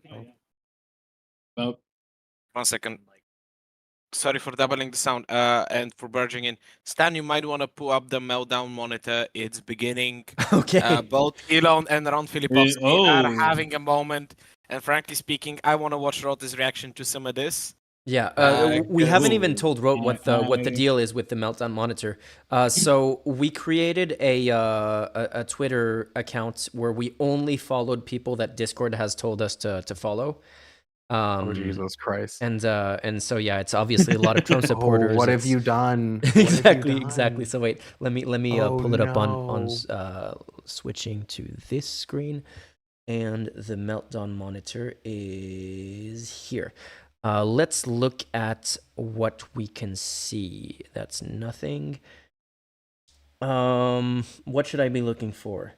Dark MAGA assembled. Did you see, Rotes, that Elon Musk tweeted a neo-Nazi, like a video? The video He has seemed a QAnon video, right? exactly. The video had a Yeah, QAnon yeah. reference. Other than that, it seems but kind this of is a new innocuous. one. but- Wait. yeah, this one is new. video. Yeah. But the previous video that he shared that was by an account called National Revival is a neo-Nazi Oh. account. Yeah, dude, they're like a serious neo-Nazi account. Yeah, definitely. Wow, that's not surprising at all. Good lord, these anime. Oh, Yeah, you guys enjoying the anime Attack on racism, guys? Titan. Wait, was that We got- Attack on Titan with Make America Great Again Yeah, stuff? it's like a lot of Yeah. Attack on Titan. Good stuff. I can definitely not turn the audio on for this because it's gonna be DMCA for sure. Yeah. I really I- enjoy that because like they lack any ability to understand media in a non-literal Yeah, I sense. was gonna point that out. Like it just like the anime thing just reminds me of like the fascist love of like Star Wars in a completely unironic way, and it drives me nuts because I'm like, I don't understand how you interact with media. Like, do you just like project it just all works within your political system? Because like I interact with media and I do not do that all the time. I don't just project it to be Marxist. We have a call There's from a One American surprising News. amount of conservative fans of Star Trek of all. Oh my yes, god. Yeah. And The Star Trek so normally weird. makes How fun do of these you- people. I mean, I can get that. How are you a conservative fan of Star Trek? It's not so much boggles the my conservative fan of Star Trek, it's the tech bro fan of Star Trek. And because tech bros have leaned further right, I can see how that happens, even though it doesn't make any ideological sense. There's bros should an go. election call from One American News saying that Bernie Sanders won his Senate race. Yeah, Well, That they was must gonna be be, about like- that one. Finally, some good Like- news. Yeah. the margin for that one is going to be like 70% for Bernie or something. I'm sorry. Uh, I just want to go, Stan. Can you roll back to the video that Elon shared because this is glorious. If you didn't see it, there is a brief frame in which they had edited a black MAGA hat on top of Eren Yeager's head. Now, Yeah, Oh, I've seen yeah. it, yeah. chat who have not watched Attack on Titan, Eren Yeager is a fictional character who genocides 80% of the people inhabiting his world. You're homie looking just into it laughed- too deeply, man. Conservatives don't engage with it I that have deeply. Not. I Yeah, once exactly. I spent 40 minutes explaining to two friends of mine who liked Attack on Titan. Oh, great! We've put a MAGA hat on Erwin's head. These people, media literacy, and these people exist in parallel universes. To an extent, that's bizarre. But I once explained for 40 minutes to my friends why the issue with Attack on Titan is that the Japanese writer who wrote it fell for Japanese nationalist propaganda. Yo are in for something if you ever want me to drag on that one.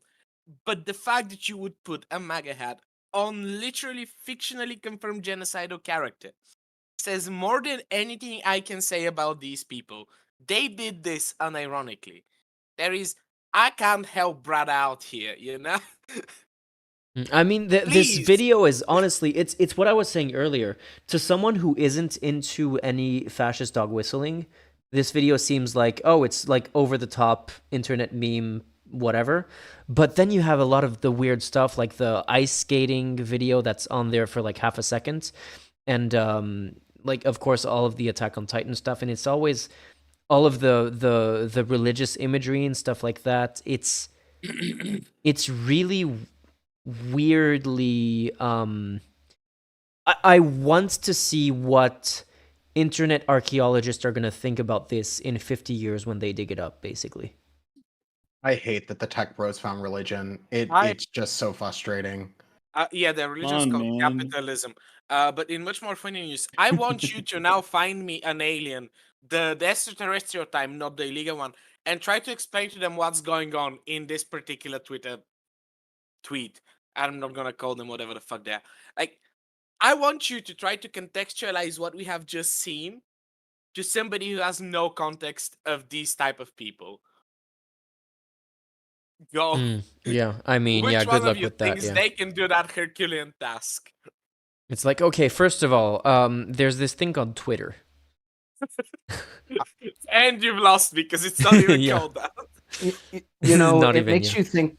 It makes you think a lot about the like the Fermi paradox and like the great filter, and maybe the real great filter is like social media. Like it either your society figures out how to regulate or control it, or never invents it, or it fucking makes you kill yourself. Like there's just no two ways about it.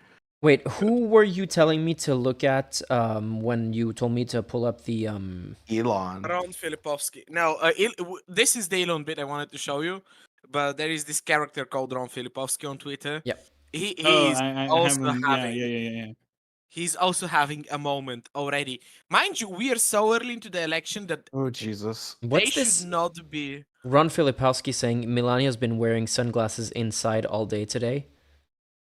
Clearly Interesting. relevant information. Are they It could alluding be. to Trump hitting her, or that she's That's a also clone? what I was maybe. wondering. Yeah, either they're alluding that she's a clone that was replaced, or that Trump hit her. I hate that we know this is Hold the on, only hold two on. options. This is like the only two Wait. acceptable options in MAGA land. It's even better in Magaland. Hold on. Let me read out loud this tweet that he put. Mark Robinson's loss gives him more time to spend with his porn collection. Oh. The man is not wrong.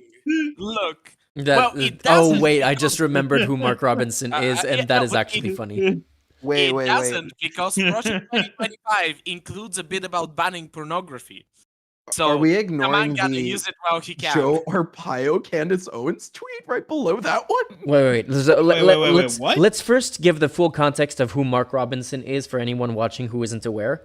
The very, very, very quick summary of it is that Mark Robinson is this candidate in North Carolina, who it turns out we found, not barely informed, but journalists found old messages of him on porn sites where he was just like talking about his love of Hitler and how he considers himself a black Nazi, and along with a bunch of weird how he sexual would fantasies. Buy slaves. And how he would buy slaves Yeah. that they were legal too. Yeah, and so this guy was a serious candidate. Apologies. Who the was exact quote was, "Slavery wasn't so bad.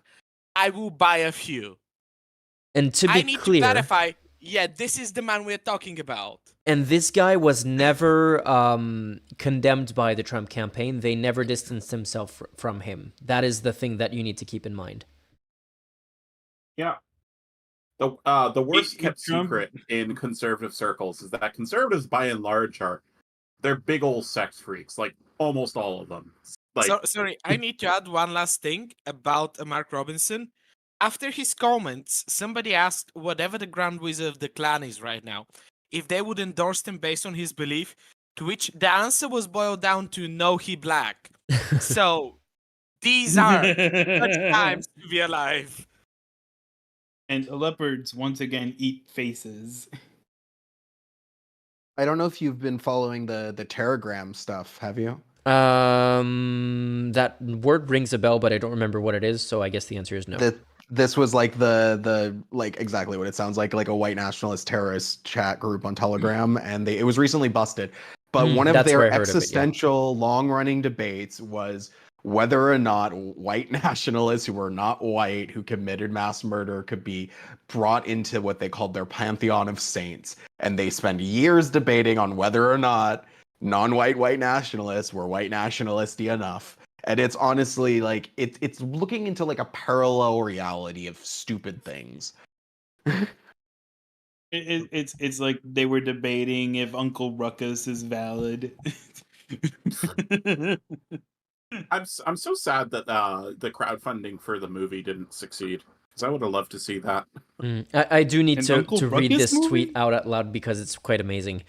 So yeah, Ron Filipowski is saying Joe Arpaio and Candace Owens are fighting over who should get credit for a conspiracy theory. So Candace Owens is saying that Kamala's mother used to work for MK Ultra, the mind control program, and Sheriff Joe Arpaio is like, "Why aren't you giving me credit for this conspiracy theory?" Basically, all the facts you mentioned about my fake birth certificate investigation from 1130 to 1845 in your video are found in my book, Sheriff Joe Arpaio, and like it's insane that these people are bickering over who gets credit for these things that are obviously not even true. In pretty great news, the worst people you know are fighting. Yeah, basically. I'd love to mention real quick, Sheriff Joe Arpaio is noted for, this was in a John Oliver episode, like a group of Chinese politicians came by to Maricopa County and he said, "Yeah, I put women in chain gangs." And the Chinese politicians are like, "What? We don't even do that." Hey, the man embraces gender equality. Okay. Like when you have the Chinese going, "Yeah, we don't do that, man." I thought he was in You're gonna- jail. He Joe got out. Arpaio, He got out. didn't he get pardoned by He Trump? did. I think Trump prematurely? pardoned him. Yeah, Yeah. yeah. Okay. Roger Stone too. In Remember the when meantime, Tiger King thought he would get pardoned by Donald Trump? Oh yeah, there was hell that. of a political crowd these people are surrounding themselves with. So we have more votes coming in from Texas, but like Texas is trending blue at the moment, but with 8% of the This votes is counted, that early means vote. nothing. Texas Oh, this allows is- you to count early votes first. Yeah, Don't let Oklahoma's been Texas crush your called for heart. Donald Trump with 0% of the votes. All of the expected ones: Maryland, Massachusetts, Connecticut, Vermont. Rhode Island's If been called you- for Harris. Ohio. Stan, Sorry, go ahead. if you have a look, Oh. well, the Republicans seem to be putting a lead in Georgia, but the Democrats are leading with about 15,000 votes in North Carolina. Oh, Obama and Mississippi just got called.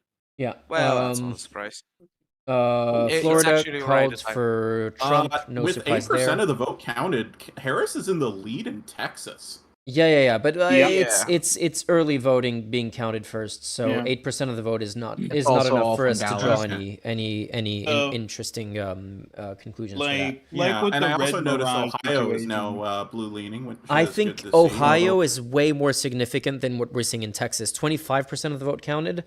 And Yeah. Kamala has an almost 10% lead at the moment. And Ohio It's still doesn't very do- early, but that is huge. Ohio does Like, day of Ooh, votes please stay first. that way, Pennsylvania. Like if Jesus, so this sort of Pennsylvania. goes back to the Seltzer poll that we got. Like if Seltzer is to hold true and that Kamala does win Iowa, then I am to assume she wins most, if not all, of the Midwest, save for obviously Indiana, like the Mhm. absolute most conservative state out of the Midwest. Yeah, I think if So- Iowa goes blue, then we can be sure that Wisconsin, Michigan, and maybe probably Pennsylvania would also go blue as well. Like Wisconsin, I'm Michigan are the most I'm- likely blue states of the swing states, but yeah, Iowa would be a so very Zach, significant bellwether for the others. Just to recap what has already been called, Vermont, Connecticut, and Massachusetts are being called Harris. Maryland called Harris with Diesel with no votes counted, but these are the heavy states. Prediction algorithms are pretty certain for this one, so this is good. Trump has Florida fully counted at 82% counted of the votes. Trump has Florida called for him. Same with South Carolina, Alabama, Mississippi, Tennessee, Kentucky. This is West Virginia, Indiana, and Oklahoma. These are all to be expected, so I wouldn't go anything interesting here. The interesting bit is Georgia's still not called with 33% counted because they have to count the mail-in votes the later. election day votes. Yep. Yeah, the Texas one, not a surprise yet, but that should be a concerning number for the Republicans, in my opinion. I think they'll end up winning it, but oh boy, that shouldn't be happening for them. And Ohio is like over 200,000, no, about 150,000 votes. Kamala in the lead with 25%. So I think that's big. That's Stan. You said we're expecting Ohio to go red, right? We're expecting Ohio to go red. What was the Ohio With these result last numbers, time? I would put Ohio in the we don't know column. Pennsylvania I is agree. little Yeah. votes. So here's my situation. Hold on. Here's the situation here. Texas. I'm looking at the chats. Yeah. At the moment, chat, I am willing to say it is a blue mirage situation that we are looking at potentially. Yeah. Because I genuinely don't see this holding. If it does hold, wow. Just wow. It is still holding in North Carolina, but that's still way too early to call. But again, my analysis is, and I am genuinely willing to bet this. If Kamala does win Iowa, she is winning the whole Midwest state for Indiana. It's Jova if she wins there. Yeah. That the Texas is from one county. It's just Dallas. You shouldn't read anything into it. Yeah. Oh yeah. We're making Absolutely a judgment not. off of a heavily Democratic county. Oh yeah. Absolutely not. I will say on the record that we are like maybe 2 or 3 elections away from Texas flipping, assuming nothing changes overall with the Electoral College. Like, I think it's going to happen. The demographics are shifting in that direction, and it's getting more apparent each election. I would say that for presidential elections it would take longer, but for Senate and stuff like that election it would be shorter based on like the people I work with Texas.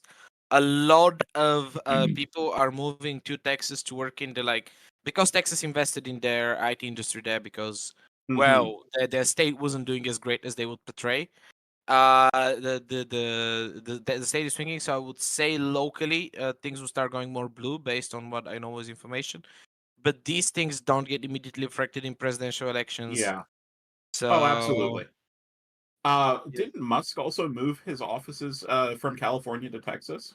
Musk would move his offices to Puerto Rico if they offer him enough tax breaks and ability to break the law. But yes, he has. Yeah. Yep. But I'm assuming the people that would work at those tech companies would be more blue leaning. And if they're now living in Texas, then I am getting questions on, is Ohio a blue mirage or is it for real?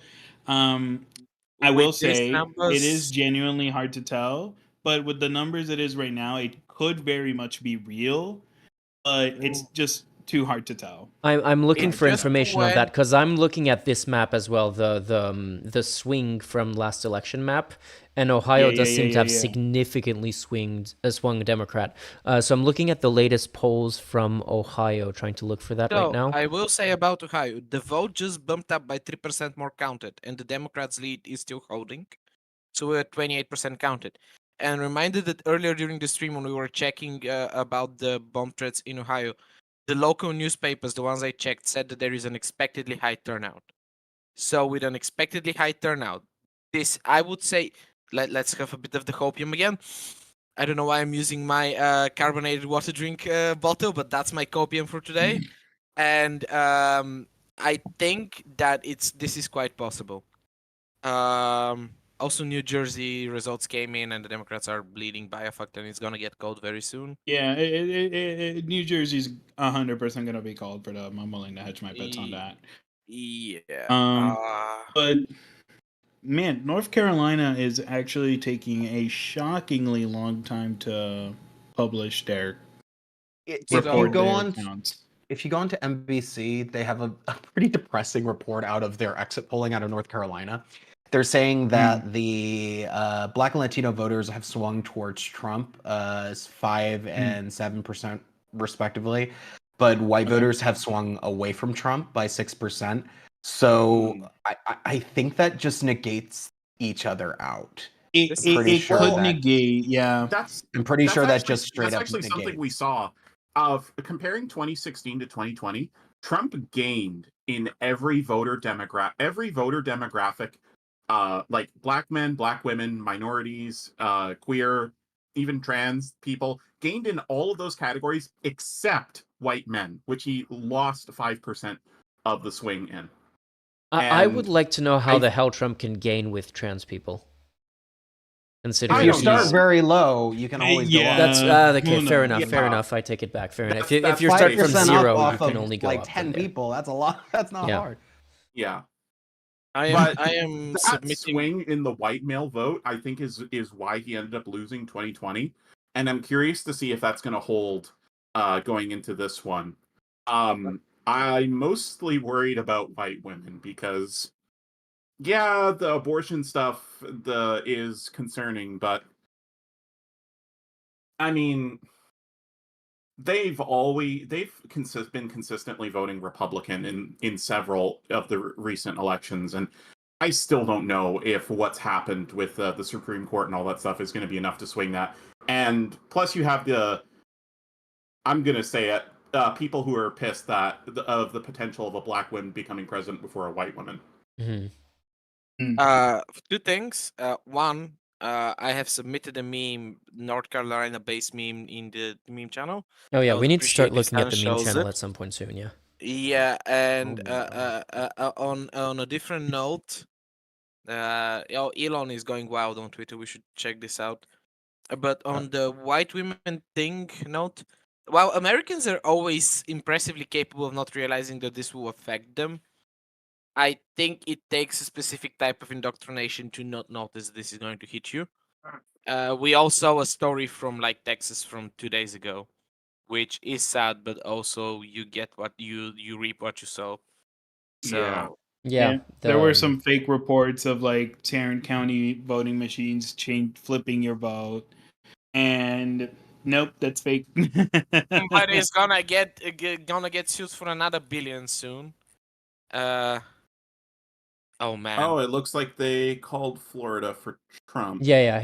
That's been the With case that for a old while. news. Also, hello, Michigan. Trump has been red for a little bit as well. Too little Trump to has matter. switched back to red. Michigan, Lads, Ohio 2% is coming counted. with more and more numbers, and it's looking more and more blue. It's getting closer, though. It is getting closer. So It is getting closer, yeah. It was about 130,000, now it's 90,000 lead.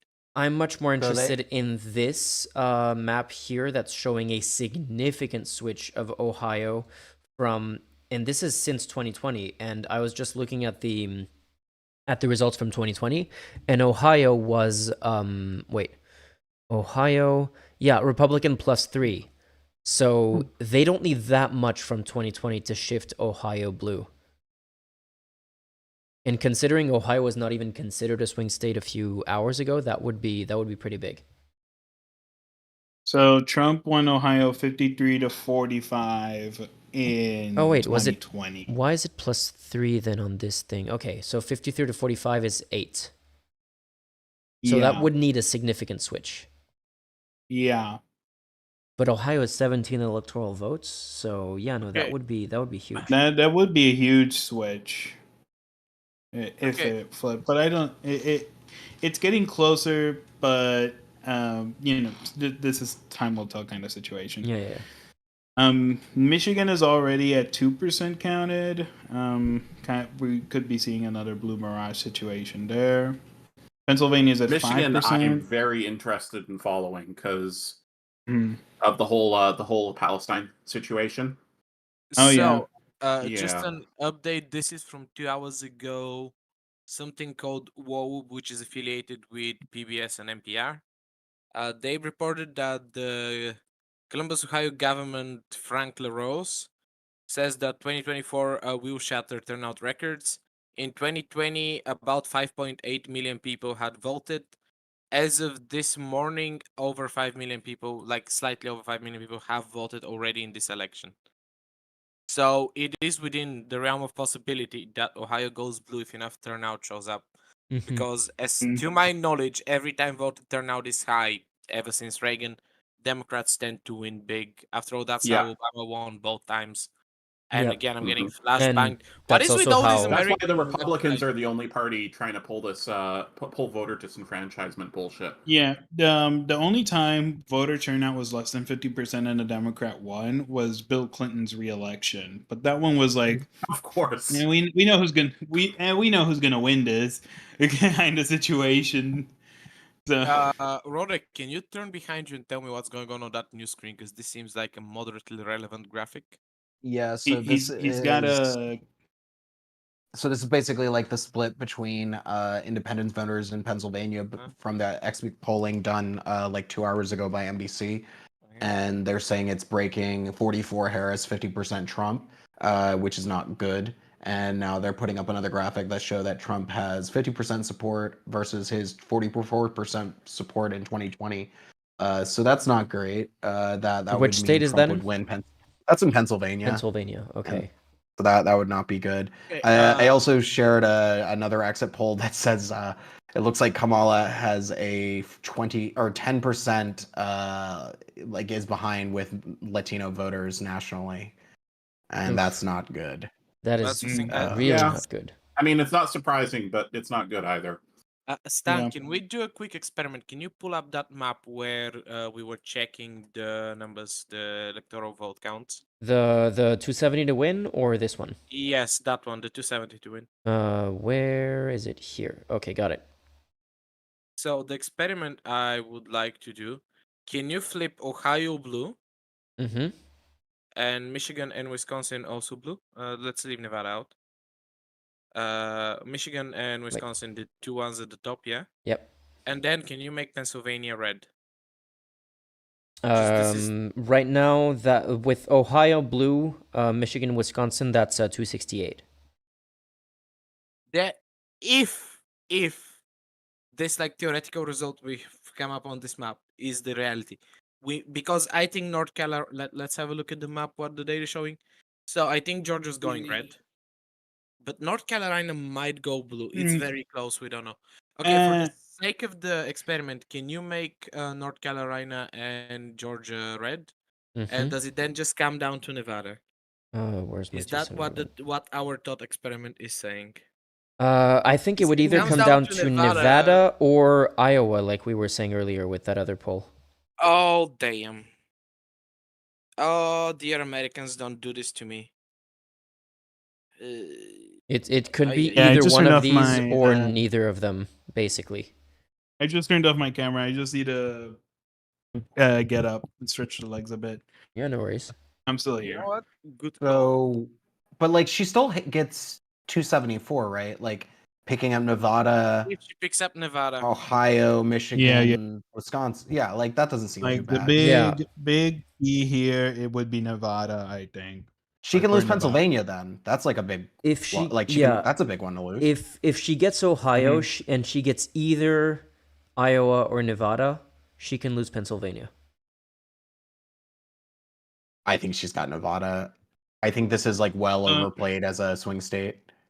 I will say Georgia is a bit interesting right now.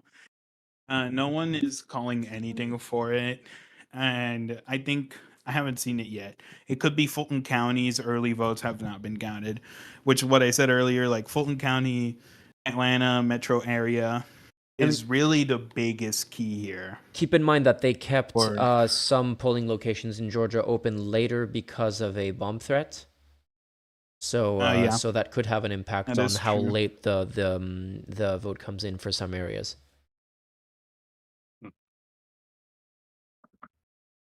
Currently Ohio is at 51.47 or 47.9, so 48, I'd say.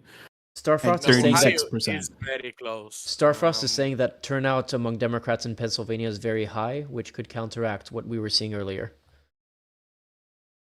I'm sorry, there's been lighting changes around me if I'm on camera. Yeah, don't worry about it. I'm not gonna worry about it.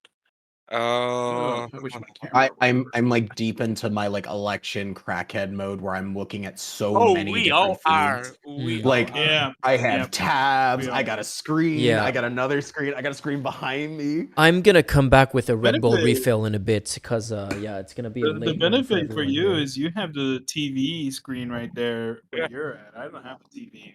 You know what? We haven't done this in a bit. Hey, chat. Does anybody in chat have any questions? Anything that they want to ask? Yeah, I actually tried to read some chat earlier. Yeah, also, chat, I'll let how you handle that. I will go get something to snack and another Red Bull, and I'll be right back. So I'll let you carry the stream for a little bit. Man, The money is going heavily on Red Bulls. Oh man. Be Wait, more traditional and commit to an unhealthy amount of coffee. So wait, Citrus I have a Boys question. Are getting you from good. Bulgaria? I am from Bulgaria, yes. I am so sorry you just had the 10th millionth election. Actually, no. Well, I did have. This was the 8th You had time. 7 elections in my one No, American it was election. the 8th. It was the 8th time because you're forgetting we had one in 2019.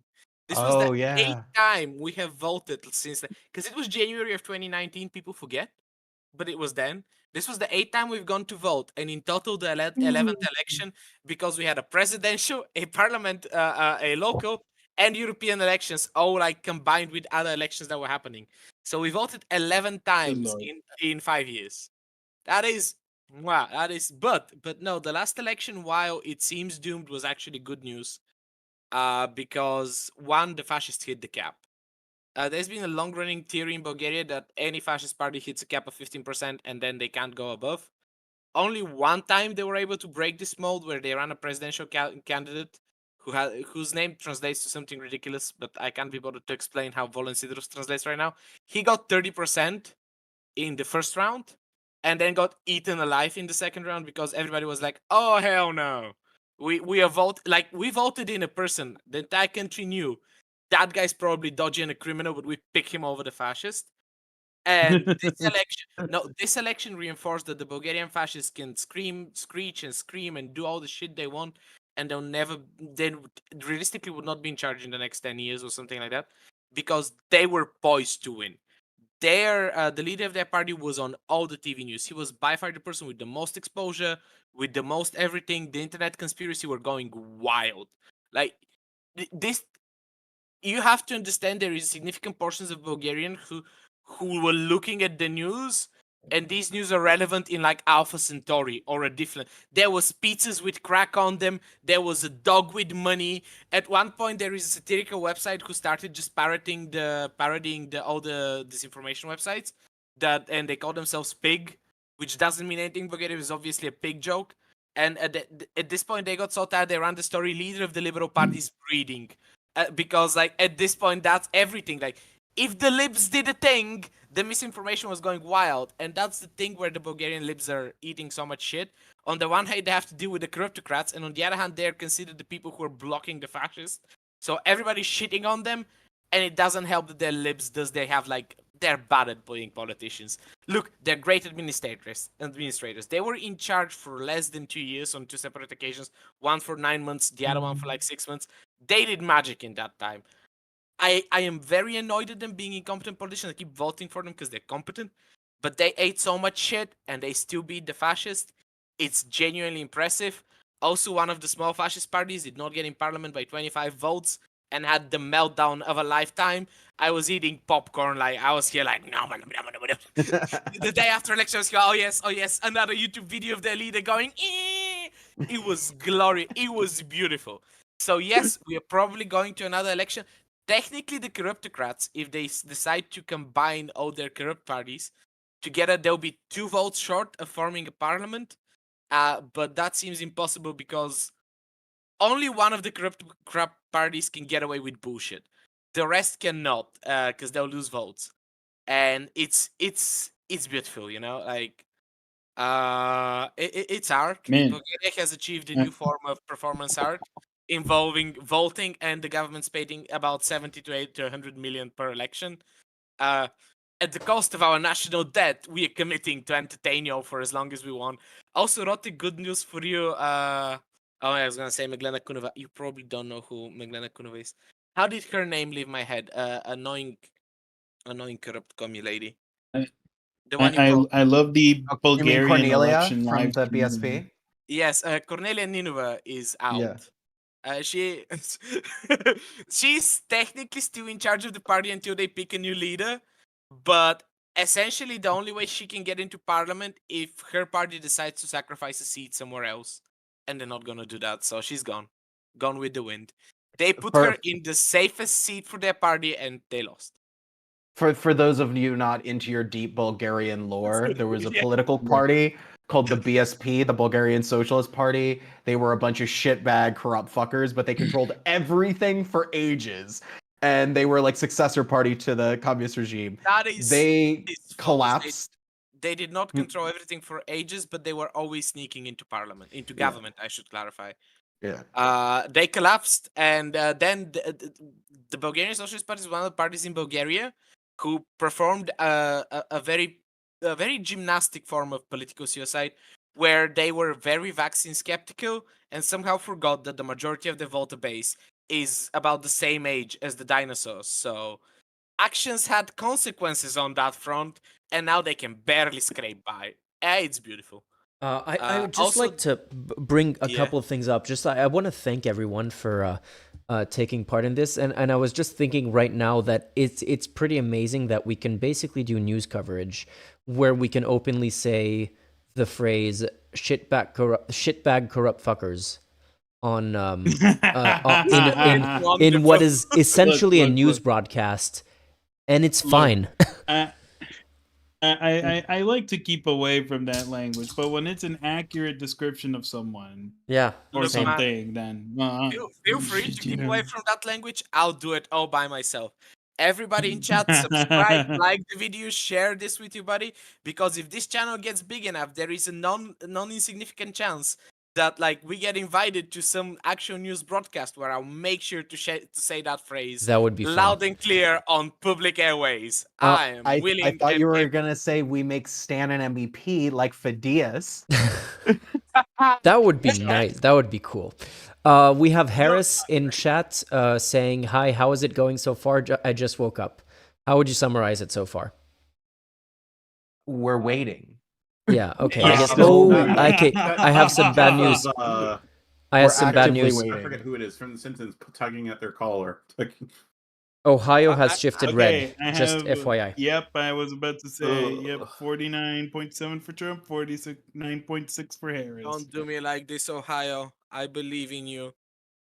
North Carolina's at 11% reported. Good lord, they are going Taking at their the pace of a snail. It is at 51.2% Harris, Virginia 47.8. just leaned red now with 36%. It's at 49.2, 49.2 for both of them. Yeah. Oh boy. We are in for a doozy, folks. We are in for a close one, Wait, actually. Pennsylvania just jumped heavily in Harris's favor. Well, yeah, but Mirage. Pennsylvania is only 8% vote counted, so it's too early Yeah. to take Yep. that into account. I will say Texas is actually surprisingly close at 38% counted. 51.1 to 47.4 actually. Smaller counties have already come, not a lot, but quite a few. Fort Worth's gone red, Dallas is blue, Austin, San Antonio, and Houston are blue. That's expected. Corpus Christi is red. Texas, I think the Republicans will still win Texas, but it's gonna be closer than we think. We're gonna have to wait for that one. Tryon, can you send me the county by county link that you're using for that so I can show it up on? I'm just on zooming screen? in on the map on Google. Okay. Oh yeah, it's the Google. map. ABC Okay, has gotcha. a good county by county. one. Oh yeah, Starfrost actually has a good point in chat. If I remember right, we're gonna have to wait for the DC Metro vote.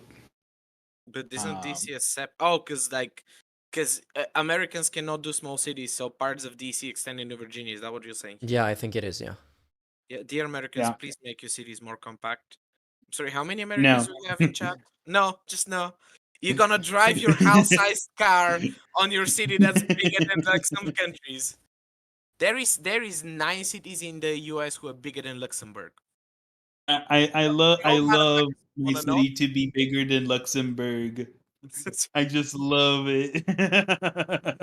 But that just shows bad public planning. That just shows a terrible use of space. Look, I'd like to note I'm being incredibly sarcastic here. I actually absolutely hate it. No. That wasn't even towards you. I was just in my head. He said that, and I'm just like, yeah, but it's all parking lots. Like it doesn't count. Like those aren't places. Those are non-places. my girlfriend is the type of architect who does public stuff. If we get really tired and bored on this stream, I can ask her to come in to rant about how terrible your cities are. I will warn you, it would take until next election for her to finish. I've You don't lived need through that to. run. You're preaching we to the don't choir need here, that. man. Yeah. We don't need. Yeah, we don't need that. I I've think seen not just bikes on YouTube. I understand. Oh, I think Yeah. the only you thing that I've think- ever seen you that goes think in the you've other seen that. direction is when Jordan Peterson says that 15-minute cities are a WEF conspiracy to I don't even know what the argument is, that it's like controlling people's lives or something. I'm sorry, imagine being the World Economic Forum, where your job is to get a bunch of rich people to come together and plan how to continue being rich at the expense of the average person. And I'm some motherfucker you're already paying to support your shit. Goes, guys, it's those people with Oh. the conspiracy. Fucking hell. I need to see the Senate race here for Texas, since this is me rooting for Ted Cruz to lose now. I'm gonna drink He so is much if he actually loses. trailing Colin Allred. Colin Allred is ahead 49.9%. Cruz is behind 48.1% at 48% counted. If Oh, Cruz loses, that is ginormous for the Senate. oh, it's extremely close though. It is. What I think will be very funny is, in a hypothetical where Cruz loses, is watching him try to steal like the governorship from like Oh yes, or do Greg some other Abbott- like fuckery at Greg the state Abbott- level. Yeah, Greg Abbott like has him already fighting announced with that he's Greg running for Abbott would be re-election, so. I yeah. think that the only way Ted Cruz steals like the governorship from Greg Abbott is if he like steals his wheelchair and throws him off a cliff or something. I don't think anybody likes Ted Cruz. Dude, Ted Cruz is a bad person. What are you talking about? He Oh, would you- totally do that.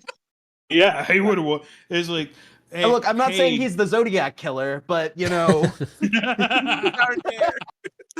Look, Deep you references know what? there. This asks a very important question. If Ted Cruz runs for governor of Texas, that was he's deep going lore, to do it guys. from Yeah, Cancun. I'm not saying he's Ted- the Ted Zodiac goes- killer. That's his father. Ted, No, but- Ted goes to Greg Abbott. Hey, Greg, why don't we go to a nice stroll at the park? Wait. Stan, can you pull up the website? The Ted Cruz for Human President? What is that? Genuine Ted question. Do you Cruz. think Ted Cruz would run his campaign for governor from Cancun? And do you think he's going to take the dog with him? I think so. This I think he'd hurts. do that. This hurts. That sounds like something he would do. That's, Do you think that Ted Cruz puts his dog in a fridge every once in a while to remind him of the good old days when he fucked off? You know what this reminds me of? I'm opening the Ted Cruz for Human President. This reminds me of it was a meme of a supposedly an AI taking part in a conversation, and it was a Turing test where the AI was trying to prove that it was not an AI, and at some point it goes, "I promise I'm human. I have skin. I grew it myself."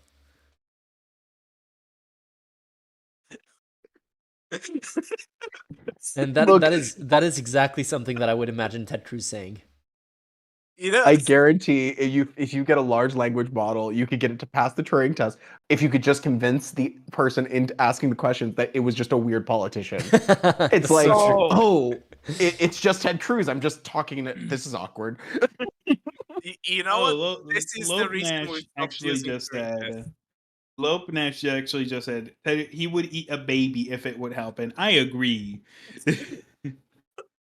Yeah, like I agree. there's some politicians around the world. The other is the head of the FDP in Germany. Like, I know that man would sell his mother to help him in politics. Like, no doubt. You know, in a previous stream, oh yeah, it was the Mark Robinson stream when me and Stan joked around the fact that Jeremy Corbyn has never masturbated, and the conclusion was that don't worry about it. The conclusion was that politicians become really weird at some point because like I they're think just Jeremy not Corbyn normal people. Sorry, I think Jeremy Corbyn has masturbated. He's just masturbated to Karl Marx. Yeah, to Das Kapital, just the man has favorite segments of Das Kapital to fap to. Oh yes, wait, the no. relation between labor and the market. Marx. Jeff Does that W exist? saying chatbots fail the Turing test only because they're too helpful and cooperative. Surely. I am so happy that Turing test is not how we determine if you're an AI or a human anymore. So I just have to make my chatbot a little bit of a dick and it can pass the Turing test. No, Is that Elon the takeaway? Elon tried, which is like Gronk bullshit, and that went even worse. What is it called again? Gronk or something? It's called Gronk. Is it Grok. actually called No, Gronk? Grok. Oh, Grok. I'm Grok. sorry. Grok. It's Yeah. Grok. Do you think he hit his head in the wall and that's how he named it? Like, I if think if ever you take a lot of meet- ketamine for several months, that's what you do. Actually, I have a Hey, little that's bit of a my fun take on joke. that. Grok is a reference to a book. What's the? Please be a Nine It's Rand from- book. Please be a Nine Rand book. It's from the author of Starship Troopers. The author. Strong start to begin with. Sorry. Richard A. Yeah, Robert Heinlein. Heinlein. Yeah, Robert Heinlein. So A the man Stranger in who a wrote, Strange Land. so the man who spent a lot of his time writing books describing how like insidious fascism is. And Elon Musk went, yeah, that shit. No, you're confused. No, Starship no. Troopers, the movie, is about that. Starship Troopers, the Oh, book, the are books are just pro-fascism. Oh, great. Yeah. I wish I didn't know Island that. super pro-fash. The bugs in Starship Troopers, that was always meant to be China, basically. It's China. Yeah. And what I love is that there was a movement on Twitter just a few months ago when that video game, that Starship Troopers inspired video game, came out, of fascists. Helldivers yeah, 2? of fascists unironically Sponsor me, please. misunderstanding the point of the film and going like, but how can you possibly think that the humans are in the wrong in Starship Troopers? The bugs are ugly. And like that was their only thing, basically. I do want That's to. how we select our political beliefs, after all. Didn't you know that Donald Trump is a supermodel? I want to point out what the testimonials are on the Ted Cruz for Human President website. I love these. First of all, because these are like very, very AI generated images of people, like or stock images of people. One of them is Ted Cruz is only one being and not several. And the other one, Did you see the names? Guy Manderson, first name, last name, says, I have seen many people, and Ted Cruz is one of them. Let's all appreciate the person who made this website. This is Also, great. I love it. This memes this wins the meme competition before we even looked at the memes. Yeah, no, I also donate. We haven't done the meme competition yet. Yeah, we still haven't opened it. Let me check, because I was asking cool. Okay, I can open it. I was asking one of my mods to check if there was anything not safe for work in the meme competition. I guess we can have a look now. Let me pull it up. All right, let's go. So let's go all the way up to the start. From stroking and pretending to deep throat microphone on stand. What? Yeah, he did that. Yeah, His that's microphone stopped working and the man lost his mind. Is this what you were mentioning when you were saying he's had a weird, like an awful last few days, but it doesn't matter because it's Trump, Rut? Yeah, Well, like it was only that. literally, my mom called me up this morning and she was like, "Did you see Trump give the microphone a blowjob?" And I'm like, "What the fuck are you talking about, Mom?" I And had she's not like, seen "It's that. exactly what I said. He's giving it a blowjob, like he fellatiates the microphone." And I was like, "Okay." She's like, "Go watch the comedy shows." First thing I saw, like at 7 this morning, I was like, "Oh, he is doing that with a microphone. I guess this is a thing." It's Trump, so like your brain has trouble like putting it where normal things should be. I mean, I've been hanging out with my parents for the last few days. All I've had as a source of news was basically French news, and they did not mention this. They mentioned the thing about killing journalists. They did not mention the deep throating a microphone. I'm sorry, if my adoptive mother calls me and goes like, "Did you see Trump deep-throating a microphone?" I'm gonna call her an ambulance, and I'm gonna call myself an ambulance, just in case something has to have gone wrong in this scenario. This is a pretty good 2020 election meme. This is democracy. It's beautiful. the freaking fucking Pepe meme, just I've smarted it all of you. It's pretty good, I'd say. It's not looking like it's trending in the right direction so far, though. It's why it's a 2020 meme. Joey Manarino? I don't know who that is. Manarino. Kamala Harris is not winning Iowa. I'm so certain of it. I'll castrate myself on camera if it happens. These people are just full of absolute shit in the final days of this election. So let's wait. keep Does an this eye get on you that. demonetized on Kick, or is this like kosher for Kick? I need to understand. I don't know if it's kosher, I'm but asking for buying a this friend. on It's not for pay-per-view. me. You mean if he castrates himself live on Kick? Yeah, like is that terms of service? Like I know that wouldn't be cool on TikTok. Like I know I would get demonetized. It depends on whether or not he has an ad for an online casino playing at the same time. Right. Maybe I'm he glad just that censors the castration with like this a is- big ad. He does like, this is sponsored by Bahamas Casino Online, and yeah, it'll be good. Look, This is I'm glad that the only this is thing barely even a meme. This is just accurate stuff that I'm looking Yeah. at right now. While points for accuracy in this one, you're not winning the meme competition with reality. Like it I goes mean, I'm from just like. Go ahead, yeah. They're more because it's a Ben Garrison comic. But yeah, this is Or- just accurate. The only thing is I'm not sure which order the last two are supposed to be in, because it seems to be both simultaneously at the moment. Well. Who is this one meant to be racist? Is this just like? I mean, I'm guessing the average grandpa would be. It could always be just Dick Cheney. It could just be Dick Cheney, yeah. This is pretty good. If we all say it's 50-50, none of us will be really wrong, right? And Seltzer is like, everything is blue. That one's actually really good. Wait, is there Third audio heaven. to this? And let me tell you, I've been taken up to the third heaven. I've been jacked into the big plan. I've seen it. I can't even compute all of it. It's so fantastic. You've not seen nothing. You ain't heard nothing. You ain't smelled nothing like this. I don't have words to tell you. But I tell you, anybody tries to get in the way of the incredible plan the big guy's got for us has got me pissed, and I'm just begging to stay on the team, man. Just put me in the game, coach. Whatever you say, coach. I know I'm weak. I know I'm pathetic. Man, you're amazing. I'm so lucky you, baby.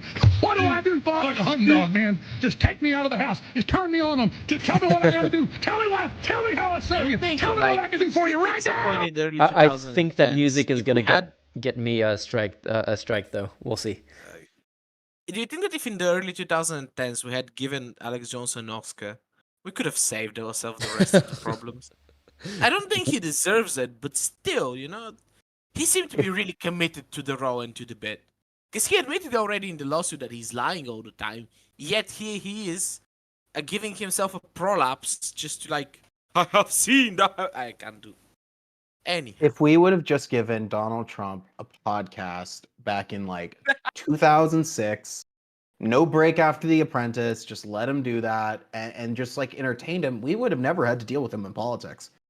I mean, shit, if we would have just let fucking Ben Shapiro write third-rate comedies in Hollywood, we wouldn't have to deal with that asshole either. But, mistakes were made. See, unfortunately for Ben Shapiro, the teenagers have wisened up to his bullshit. And now, like, he can't even go debate, like, prepubescent people. Because, like, now even they dunk on him. Ben Shapiro was not ready for Gen Z and Gen Alpha coming his way. The man is just not ready.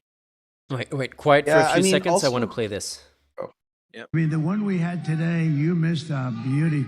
We could have filled that place up 20 times. Any seats that are... And every rally's full. You don't have any seats that are empty. You don't have anything yet. I mean, the one we had today, you missed a beauty. Oh, he fell asleep. We could have filled that place up 20 times. No. I mean, that was beautiful. And the Virginia rally, did you hear about the Virginia rally? That was on. Glenn Youngkin did a great job, the governor of Virginia. And they had a crowd there that was incredible. And then we came here. And we don't want to be late, but it's very hard. The cameraman going wrong for all us. You don't mind a little bit. We weren't very late. Just a few minutes. This reminds me of that famous video of the there were a bunch of delays at this airport, and there's the spokeswoman for the airport saying, "Oh yeah, we've managed to fix it. Most of it is solved now." And the camera pans up to the board that shows all the planes being delayed still. Like this is exactly the same thing. I have a better video of that. It's like a video of a Bulgarian reporter asking like a politician as they're building highway next to him, because there was a particular bit of highway where there was a lot of crashes, and the Bulgarian reporter asked, "Are you sure that now we have fixed the highway? You know, it's better." And they're obviously interviewing him at the time of the day when there isn't a lot of cars, and just as he's saying, "Yeah, we fixed it," a car careens right into the, like we say Mantinello, the things that's the metal things right behind the highway. And because they miss the turn is particularly annoying, and the car misses the turn and goes straight into the fucking guards, as the politician's trying to say no, it's fine. So yeah, that. Yeah, again, a meme that is just entirely true. America wants to ban porn, but not fully automatic weapons. A number of U.S. states are proposing to ban on pornography, but not firearms. Yeah, that's normal. It passes for normal in conservative circles, I guess. Checks out.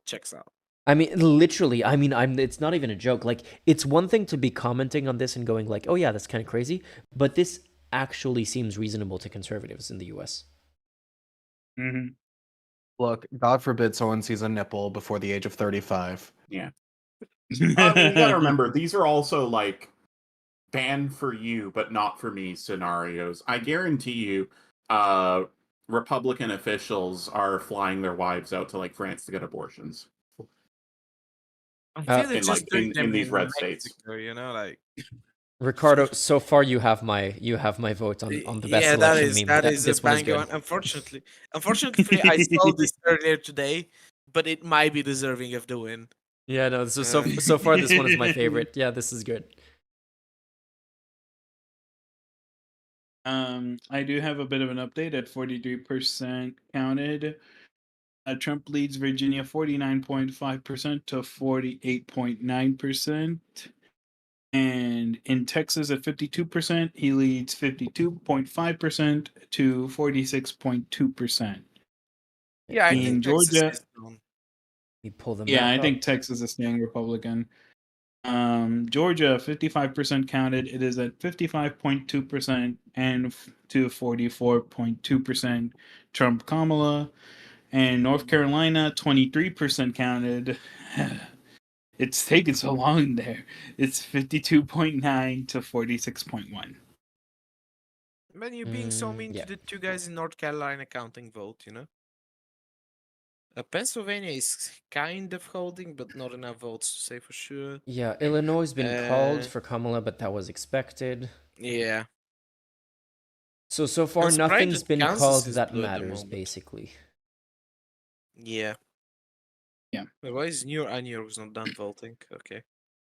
In the Senate, Jim Justice has been called the winner, as expected, in West Virginia. Rick Scott has been called the winner in Florida over W. Murkisel Powell. Those are really the two big ones. Every other state for Senate is being called as expected.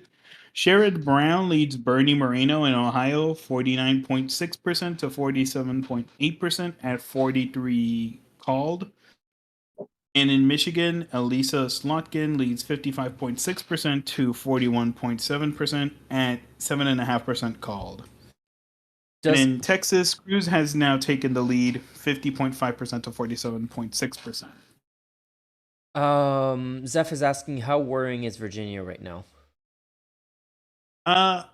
So the longer it takes for Virginia to be called, assume it is a closer election. If it isn't called by midnight, then assume really bad news. I wouldn't worry about it yet, since I haven't seen much come out of the DC area, the DC metro area. Okay, let's do the math. Stan, can you pull up the race to 277? Yeah, I'm just replying to Are You For Real now saying, I hate to say it, but I think Trump has won once again. I remember covering at around the same time the election in 2020, and it looked really, really bad as well at the time. So there was a huge red mirage, which is different from, like, there's a lot of differences between that election and this election. But it's, again, like, it's going to look bad until more information comes in. It can, like, you can be correct, but it's too early to say. Yeah, but let's test it out. Can we pull up the site? Which side do you want me to pull up? The one where we check the one with the way you 270? paint the state. Okay, yeah.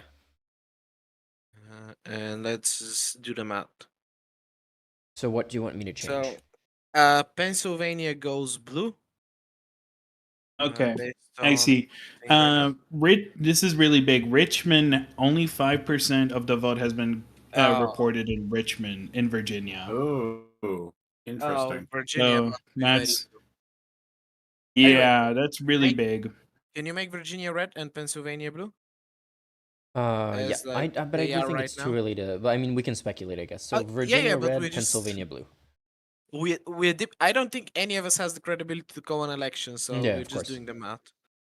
So what And else do you can want you me to do change? both North Carolina and Georgia go red? North Because Carolina, Georgia go red. let me just That's let me already just have a closer 75. That's already look. 275.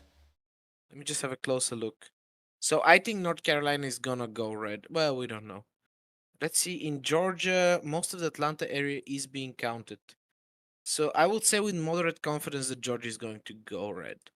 And Yeah. if we look here, that's 275. Mm-hmm. Wait, remove Arizona. We don't know if Arizona is gonna go blue or red. Do we not know? Well, last time it went blue. Fair. Uh, I don't but think yeah, it's considered a swing state this time around. It is a well, maybe. lean Republican, so it could change, but yeah. So if Trump wins Georgia, North Carolina, and Virginia, we can confidently say he's likely to win the election. Mm-hmm. Is that what we're looking at? I think I think Virginia's is too early to say right now. I don't think it's For sure, really... because if the Richmond area hasn't been counted, Yeah, and yeah. I don't think we can make any conclusions on Virginia other than just saying that the fact that it's taking long to call it is another is no. Yeah. Looking at Virginia, only 6% in the map. The Google does one by the AP Press. Only 5% of Richmond have been 6% have been counted. So yeah, it seems it is indeed way too early to call. Mm-hmm. In places like Arlington County, which is a DC metro county, is at 29% counted too. Can you And pull up Alexandria similar too, yeah. info on Ohio and see if we have anything interesting? Wait, where was the U.S. election? Just the Google Map thing. Let me see if there's anything worth pointing out for Ohio. I am pulling up Ohio right now. Cleveland or Cuyahoga County is at 33% count reported. Lucas, where Toledo is at 39%. Columbus, where Franklin County is at 42% reported. And Hamilton, where Cincinnati is at 33% reported. Sorry, and then you have I pulled out the NBC website, and they have like very up to date data.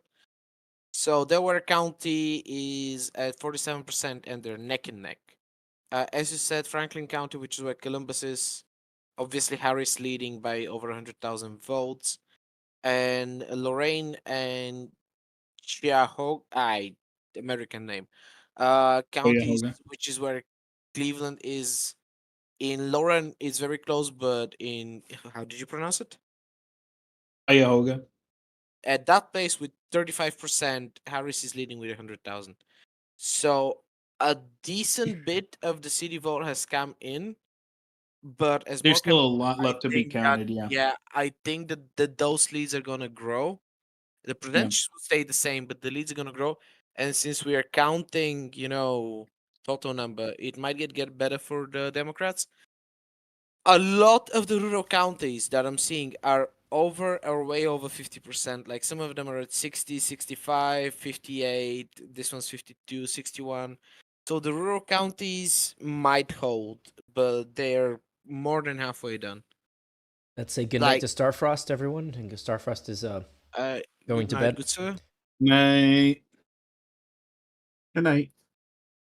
Oh, one of the rural counties with 49.7% is extremely close. Can you send me that This link you're is looking at? Just Trumbull County. because I can't Yes, see of the course. individual county percentages on Google. Yeah. Huh. I've sent it to you on a DM. I guess AP needs to update their thing. I'm looking at Wayne County right now, and they have roughly 900 votes counted, but it says 0% of votes counted for some reason. Where is Wayne County?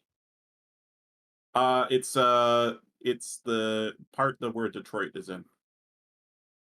Yeah. You're in Michigan. Okay. Oh, okay. I'm interested in that county specifically because if I remember correctly, that's where the largest percentage of Muslim Americans live in the state,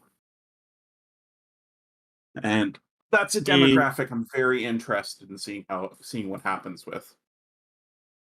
We have a lot to wait on here for that one. Yeah, I just wish, my big complaint, if I can right now, is these things are taking longer than they should, honestly, than one prefers it to be. But, what we have to consider here is that results are coming in slowly. We have to be very patient with the process. And like I said, best case scenario, it's called by midnight. And at the rate it's going, it won't. It'll definitely be called the next day. Okay. So I'm looking at again from NBC's map. I'm looking at North Carolina. Is that what this state is called? Yeah. Yes. And so as we talked, the main city area, is it called Richmond? Because it says Raleigh, Wake County, is at 6.6%. But I was looking at the rural counties, and there is a few rural counties which are way over 80% counted. One is at 95. And obviously Trump won all of them, but the margins are around 10,000 to 15,000 votes of all of them. So, and in Wake County, with 6% counted, Harris is leading by 20,000. So it's very possible that this state flips. Because looking at the city count it looks like there is so much many more voters there. Also, hey, Stein got 277 votes. Yay! Let's go tell 277 people that they're stupid. Well, how much? 277 I'm not votes? calling anything. 277 votes in the big city of Stein. At least that's not gonna flip an election. No, that's not even close to relevant. I'm looking at the little update blurbs on the AP page, and what they're saying about Georgia is while Trump has a lead with a third of the votes counted, they haven't counted anything from the big Democratic-leaning Atlanta suburbs yet. Yeah, that's what I was saying earlier, where we don't know what the result could be until those votes are counted. Because like I said earlier, really bank of Democratic victory in those states, in a state like that, really banks on the margins in those counties. I am looking at the NBC map for for Georgia. I opened it. So there is one county that's under 1% counted right now. But there is another county. This one appears to be small, despite the fact that it's close to Atlanta, where it's 82% counted, and Kamala is leading by 20,000 votes, but the total number is around 40,000. And in Newton County, whatever that is extremely close. Fulton County, which appears to be the big one in Atlanta, 71% counted, and Kamala is leading by 170,000 votes. But that Fulton County mostly counted out. Also, Cobb County is 75%. So I don't know if there is a lot more wiggle room in Georgia.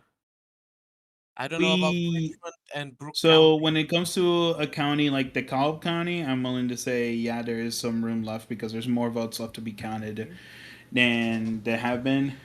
Fulton County, which is where Atlanta is, it's looking good for her.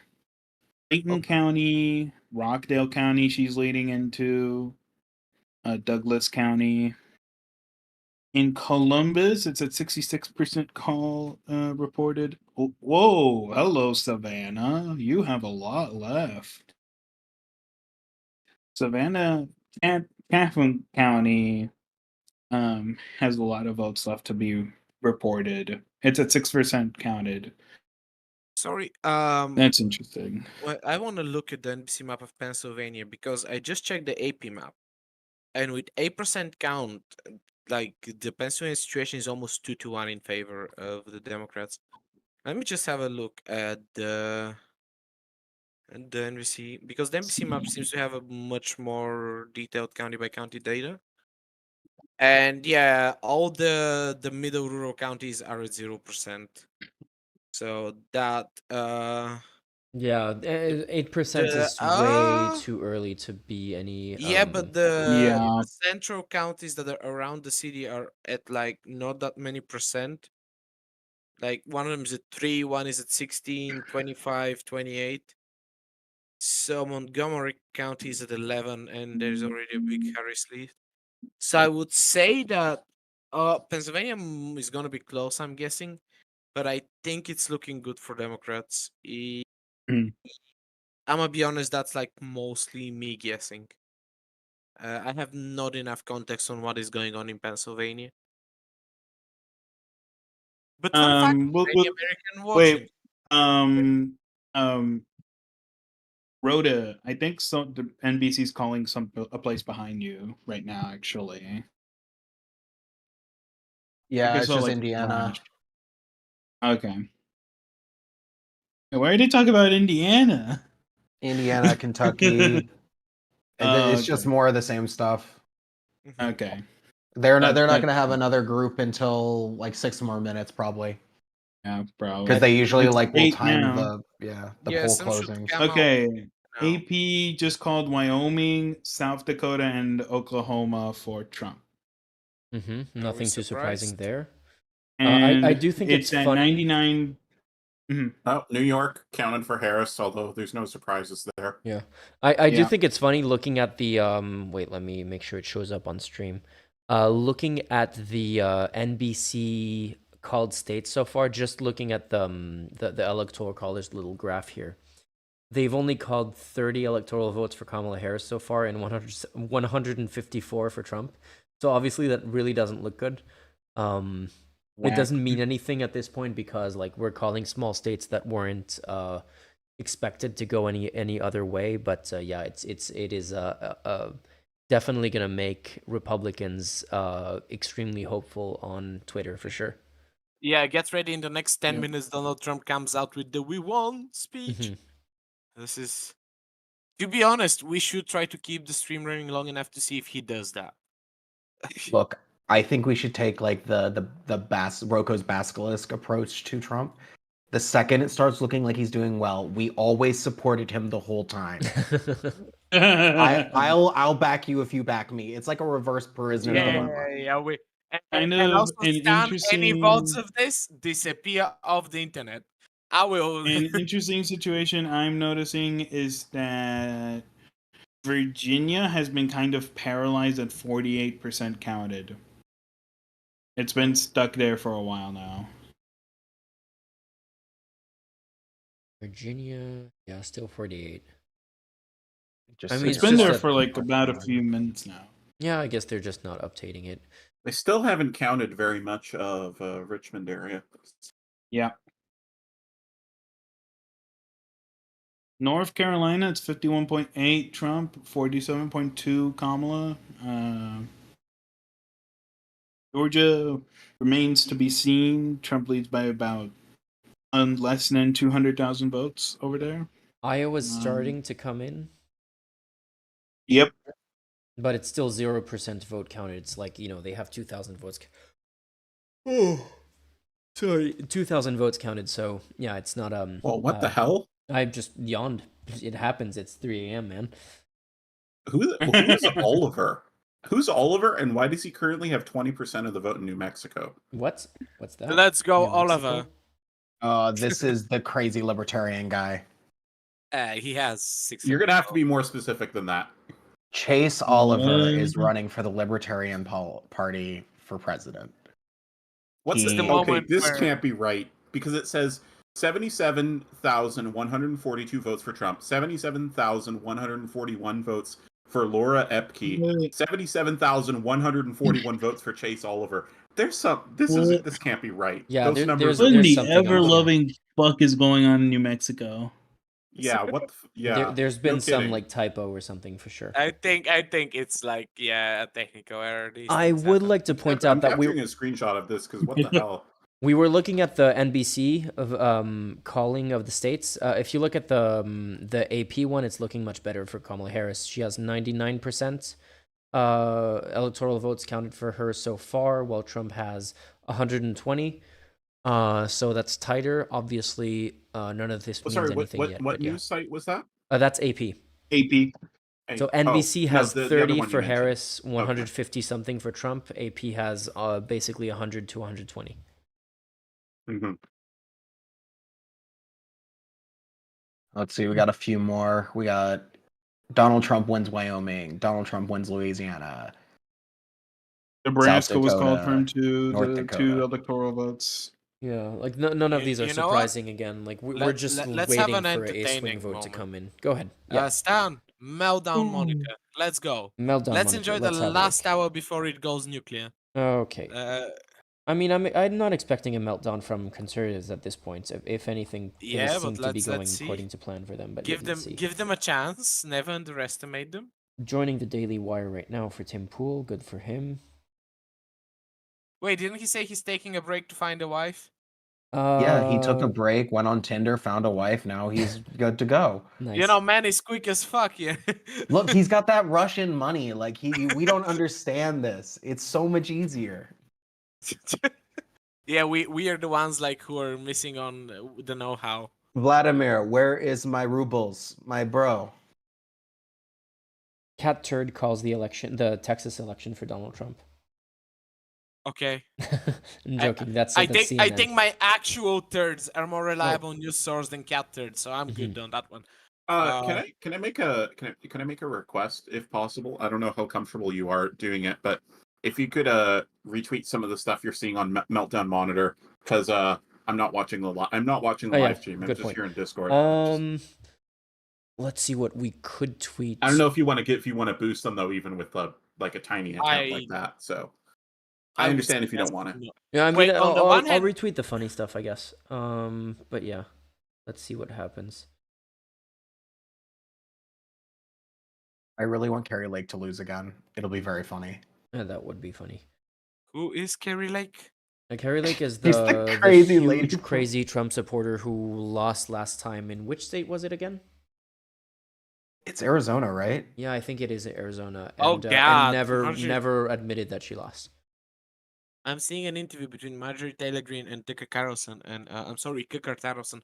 And at this point, I'm wondering if because if we are in that room, maybe we can call NASA, because that's a good environment to test the vacuum, because there's nothing else in their heads. So we can test spacecraft.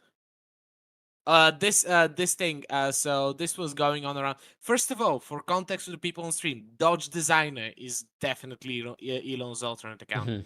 Yeah. Like it's not really debatable at this point.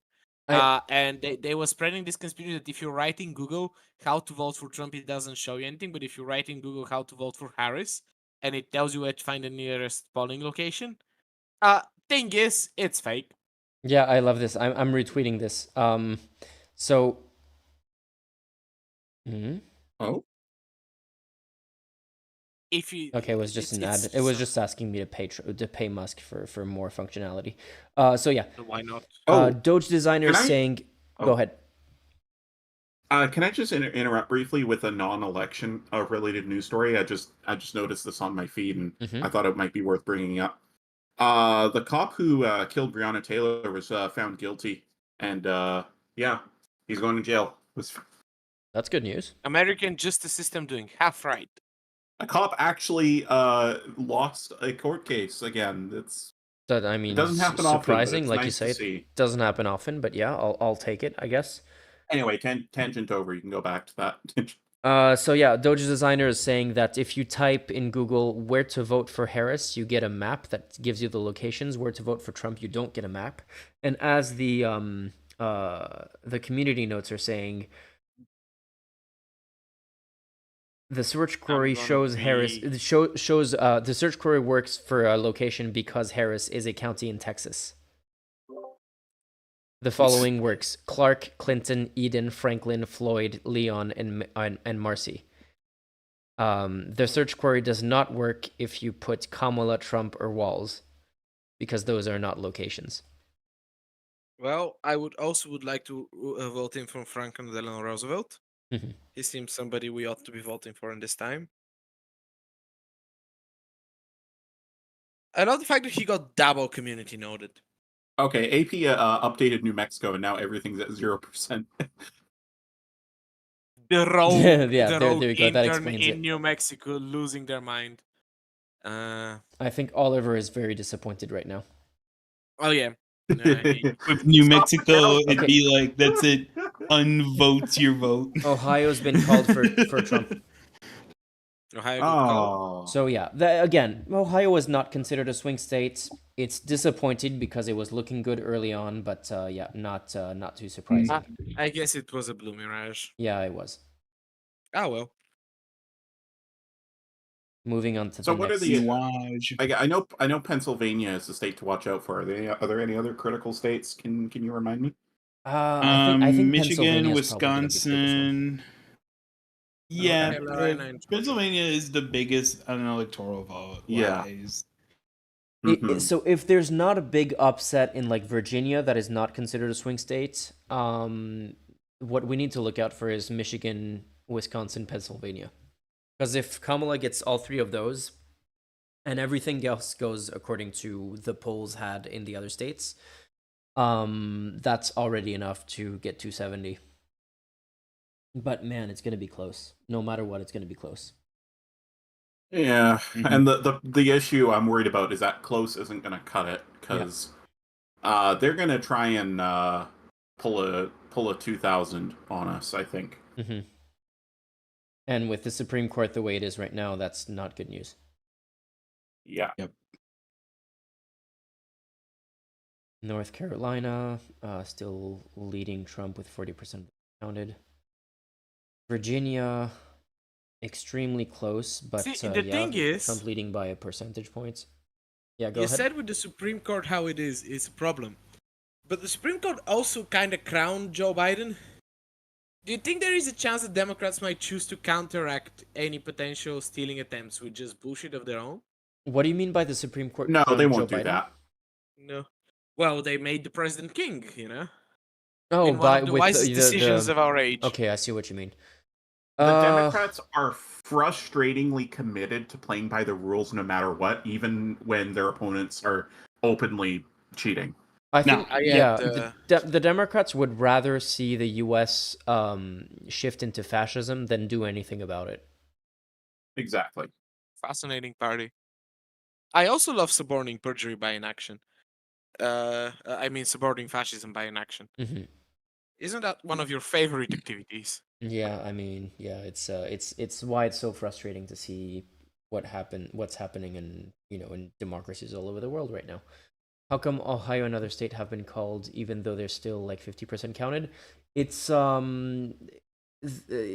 there's a lot of math going on, but basically they're making projections based on which counties have been counted the most, and when they make a call, it's that it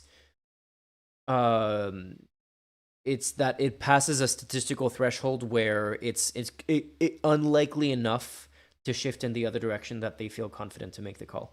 So, fun fact for anybody on the stream. Let me turn back my camera back on. Fun fact for anybody on the stream. Hello. Wait, what do we have?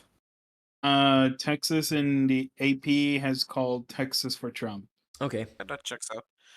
But fun fact for the Americans. Go ahead. Because the news agencies go elections, sort of, they are required by law to disclose to the US government how they do it. So if you're currently living in the US and you want to figure out what algorithms they exactly use to make the predictions, you can make a Freedom of Information request to the FCC at least a month after the election, and they have to give you that algorithm. This is why they kind of like slightly tweak it every election to keep their algorithm secret from the other networks, because they all do this. They all just like immediately after the election, every network takes the algorithm of the other one, just in case that was better. So yeah, if you want to figure it out. I also somebody made a YouTube video about it a long time ago, but I couldn't find it. I wanted to find it for today, but I've seen a few, yeah, but I haven't I haven't spent that much time looking into it. Wisconsin is deal there starting is to lots come of in, but it's like what, it's 18,000 couple votes. So it's not it's Yeah. 1% of the vote counted so far. Right now it's leaning red, strongly leaning red, but again, 1% of the vote doesn't mean anything.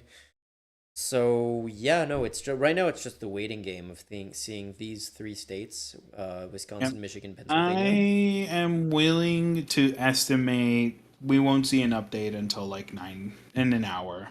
Like a true, genuine, like big news. This is called like in an hour or so. So Well, this feels like chat engagement time. Chat, would you like to ask us anything so we can vamp for an hour? I guess I could throw I can also do requests for songs. same.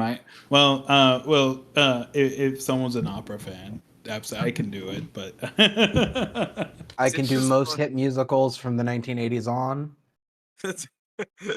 Are we just gonna do a cappella so we don't get Stan demonetized? I mean, I am trained to sing opera, like actually. So, Well, if you're looking for a job, I can introduce you to the Bulgarian Eurovision Commission. They're really strict. In not so fun news, Bulgarian Eurovision Commission has said that we won't be participating in Eurovision next year unless Israel withdraws. So no Eurovision for us. I thought it was wait, I thought LGBT propaganda was illegal in Bulgaria. How are you still considering taking part in Eurovision? Okay. Do you want me to Because waste winning some time? is more manly than not winning, first Do you of all. want me to waste some time to explain this bullshit? Because you never interviewed the actual activist I want you to interview. Yeah, no, I'm busy, man. Okay. Long I still story want to, short, but yeah. I mean, I can still call him, But long story short, the way the Bulgarian educational system works is that you're not allowed, under any conditions, as a teacher, an educator, anything of sort, to express political or religious beliefs in a school. That is a law that has existed in Bulgaria for a long time. The only exception is for like a set of certified religious schools, but there's only 5 of them in the country, and it's all but impossible these days to get licensed as a religious school. And the thing is, the way that law was sneaked by is that the fascist party suggested sort of an amendment, sort of an update to the law to include what they called, what was it, non-traditional genders. And as I expressed previously, I'm on a mission to figure out what a non-traditional gender is. And as people joked in the chat, how does one join the gender cult? But yeah, they amended that law, and that's why it's so weird. So technically, you are allowed to say anything about LGBT people or propaganda or gay stuff, as long as you make sure there is no chance that a school-age child can hear you. And for some reason, because the Bulgarian Eurovision broadcast right go to a national broadcaster, the Bulgarian government pretends that no child has ever watched Eurovision. I don't want you to try to figure this out, but yeah, that's the plan. Oh, can I make a quick separate election, governorship update on AP? They're saying Mark Robinson has lost his governor re-election. Yeah, I saw that didn't one we too. already see Yeah. that? Yeah. Yeah, I think we saw that. It says it just updated a minute ago, so Okay. maybe I need to refresh my page. I'm just gonna read a few questions from chat. For Citrus Boy, why are you so cool? Easy, Bulgaria is a country in the northern hemisphere, and it's currently November. So that's that one. Boo! Cop out answer. Boo! There was a this one's- serious question though. Yeah. Wait, I bookmarked it somewhere. It's the what's going on with Virginia. Exactly, that's Yeah. Can someone explain that? I can actually, I can quickly explain that. So right now, the situation with Virginia is that the voting is kind of paralyzed there. Like for example, like Richmond, only 11% of the vote has been counted in the city of Richmond, and in places like Hanover County, it's at 20%, 16% in Henrico County, and in places like the city of Alexandria, which is a heavy Democratic city, it's at 33%, and Arlington County is at 31%. So we still have really heavily Democratic voting areas in the DC metro area and in Richmond that have just not been counted yet, and we need to wait on. Also, the area surrounding Norfolk, Virginia, in the southeast, has a ton of uncounted vote. So this is like Chesapeake, Virginia Beach, Hampton County, all these places. Yeah. So we won't know. I estimate something could be called in by 9, or in like 40 minutes. Until then, we just don't know. And even after then, that's being kind of generous for Virginia. So Yeah. When you were saying that if Virginia is called early, that's a good sign. If it's called late, that's a bad sign. How early is early, Yeah, and if- how late is late? midnight. If it's called before midnight, it's good for her. If it's called after, it's bad. Okay. And right now in let's see, time in It is Virginia. 9:20 p.m. Eastern time. Yep. Okay. So we still have 2 hours 40 minutes for it to be good by that metric.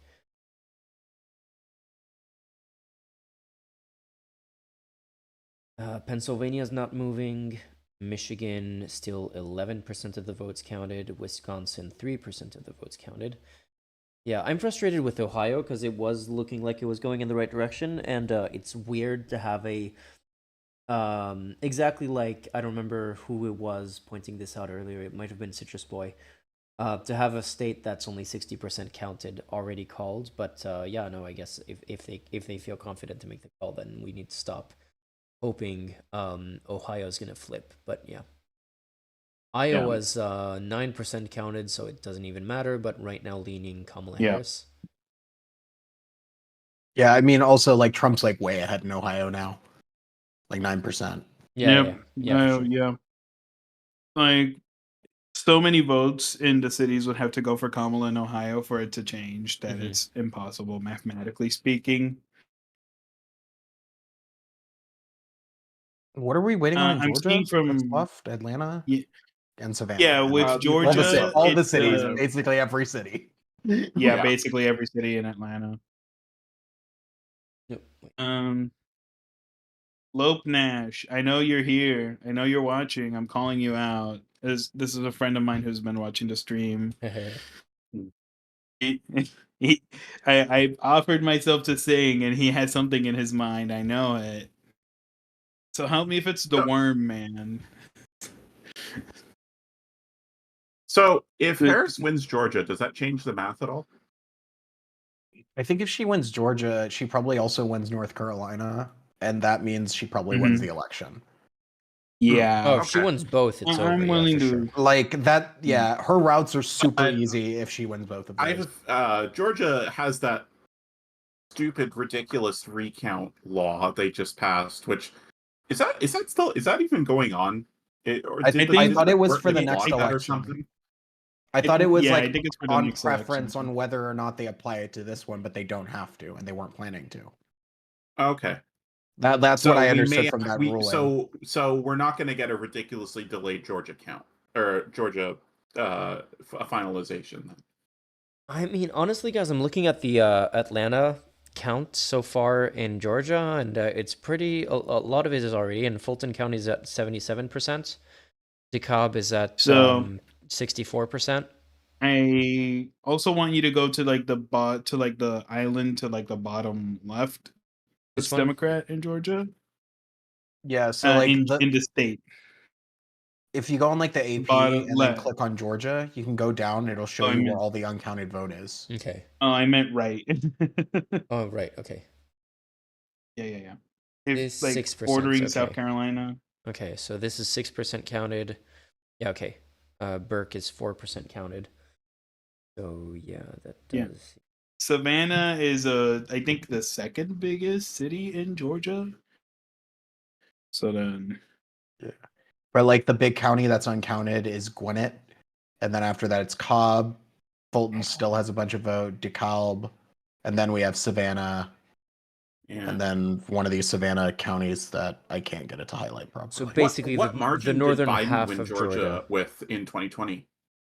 like point something percent. I think. Yeah, they had to do the geez. recount like twice just to satisfy everyone. Oh boy.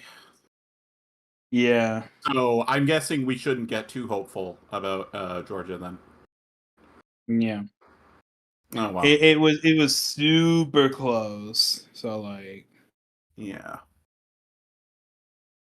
Yeah, it's gonna be. Looking at Missouri, it's 18% called, but that could be an Ohio situation all over again. So, and with Kansas right now, actually, wait, Kansas is at 40%, and Kamala's still leading Kansas.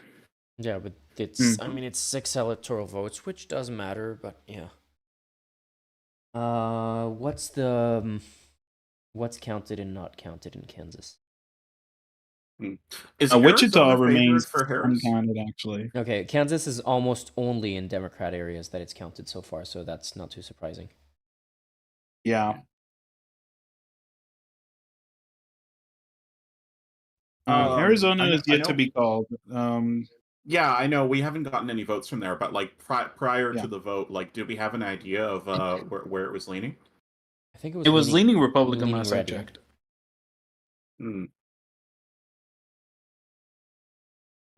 Yeah, no. It's Sorry to interrupt you there, Stan. Yeah, no worries. I was gonna say the same thing anyway. It's like I was saying at the start of the stream. It's gonna come down to Wisconsin, Michigan, and Pennsylvania. Those are nothing matters if she gets those 3 basically. Oh, did you see how? Go ahead. Oh, I was just gonna say, I'm looking at the North Carolina governor race. He's like way ahead of the Republican guy, like 13 points, 14 points. Maybe. I really hope that there's not a reverse bunch of coattail situation. Yeah. So I'm looking at Pennsylvania's map right now. So Allegheny County, which is where Pittsburgh is at, 48% of the votes have been counted. The entire Philadelphia metro area is very much yet to be called. Like, we're at 27, 18, 17, 22. Philadelphia County's at 18% counted. So we have a lot of votes to get to in Pennsylvania still. It's been stuck at how much is it right now? It's been stuck at around it's 25 right now. I think it was like stuck at 19%. I hate looking at this 99 versus 178. Can we please get that number on the left higher, please? Yeah. I mean, can we in Virginia rising the longer I look at it. Like, remember that you can at least count California on Kamala's side no matter what. Yeah, that's true. And so that's like 153 versus 178. That's still not a great margin, but it helps a little, I guess.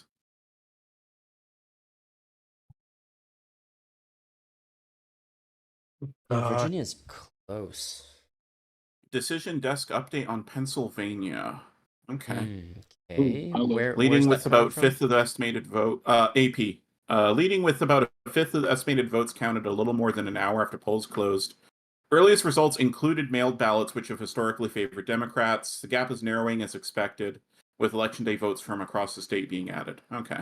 So it's basically this is still a toss-up message. In Virginia, I'm keeping a tab devoted to Virginia at this point, honestly. We are at 50% for Trump, 48.3% for Kamala in Virginia. And 55% counted. So, yeah.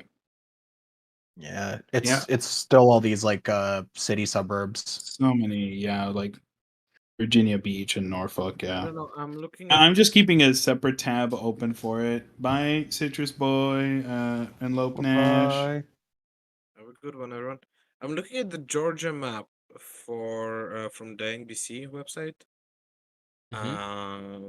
Let me open that. I'm gonna say that Georgia looks pretty much gone. Like, yeah, there's a lot more votes to be counted in the city, but all of them are like over 60%. Some of them are. Well, Gwinnett County is at 16, and that one seems to be very populated. So maybe not as much because the margin is extremely thin. If I you look might at be wrong. Burke and Chatham are is it Chatham or Chatham? Are 6%. I think it said Chatham here. Okay. It's 6% and 4.7% counted so far. So those two could swing Sorry, it in also the other direction. Clark County is at 3%, and that one appears to be a relatively big one too. So no, maybe Georgia's not gone. Maybe I'm wrong. All right. So I will be back real quick. Yep. Damn. Man, this election is way more Like collaborative. if they're at 74% in Georgia, that means there's like 1 million vote out left. So that's like a lot of vote. It's a lot of vote, and also it appears that it's like 3 or 4 counties that appear to be very big. Yeah, we have like we have the 4 largest cities and we have the suburbs of the largest cities. Yes, Chatham County is at 6%. Gwinnett is at 16. Clark County is at 3. And what else do we have? And Harris County is at 12%. Do you want to continue with the meme competition? We interrupted that halfway through. I think I've even submitted some memes for your Okay, enjoyment let me in bring the it down meme to channel. the screen. Am I looking at the right channel? Because I don't see anything new in there.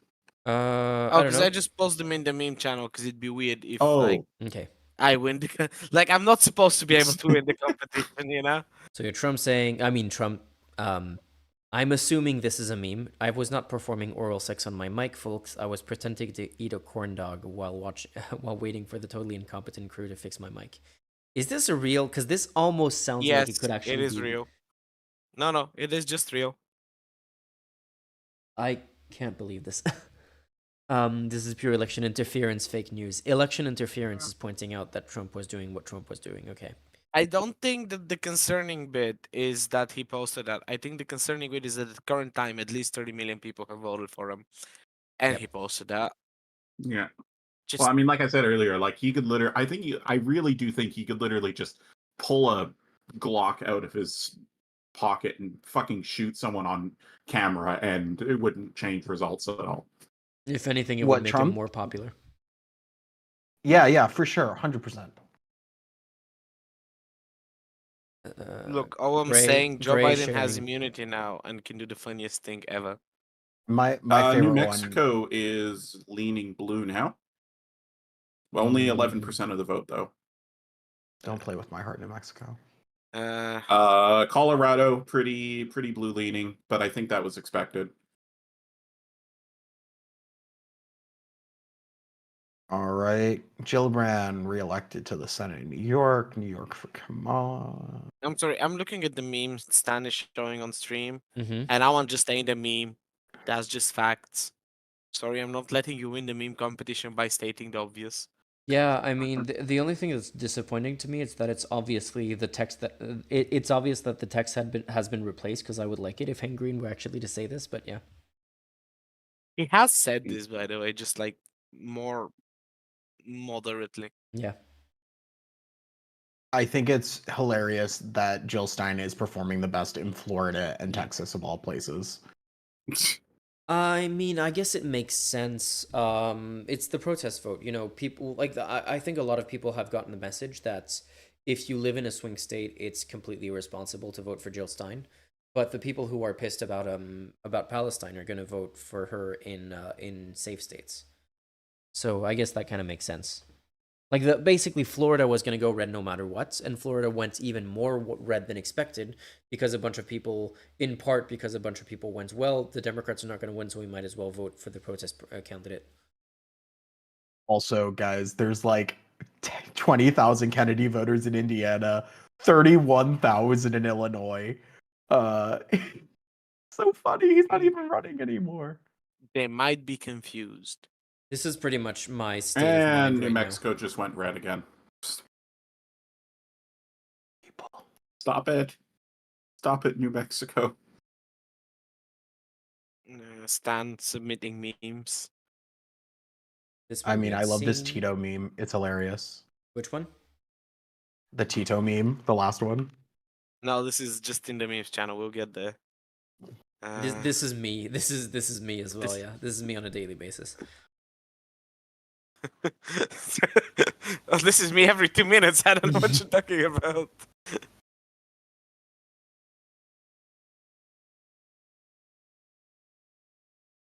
What are we?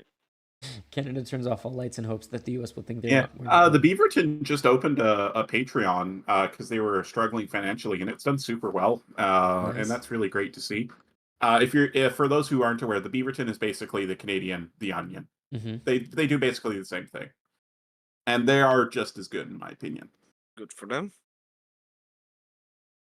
Yeah, I mean, this probably my reminds favorite me. article from them is like millennial working 4 jobs, killing it, dying. Look that up if you get the chance. It's really funny.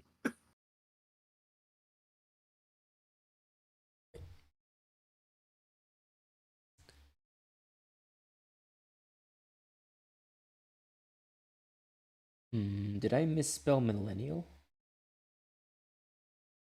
I never spell it right on the first time out. I always I can't remember how many N's and L's there are in it. Here, let me see if I can find it. I don't even know how to spell that in theory. In 2 of each. The meme millennials. Apparently, it's 2 L's, 2 N's. Oh, found it. Oh, it was 6 jobs. That's why. It's from 2017. I'll just throw it in the meme channel. Okay. Oh, there's a lot of new memes in the meme channel.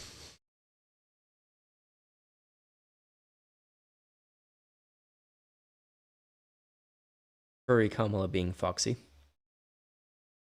Not even gonna. Oh let boy. the furries do this shit again.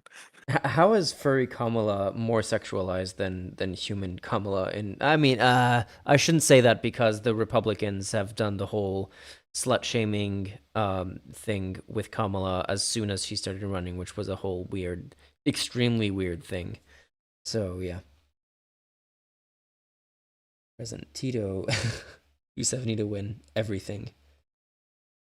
105% of the votes counted. Yeah, that tracks. Yep. Look at the one above, personal creation. And with that, I have returned. Hello again.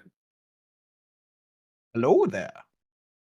Hello, welcome to our collective. General Kenobi. Hold on. General Kenobi.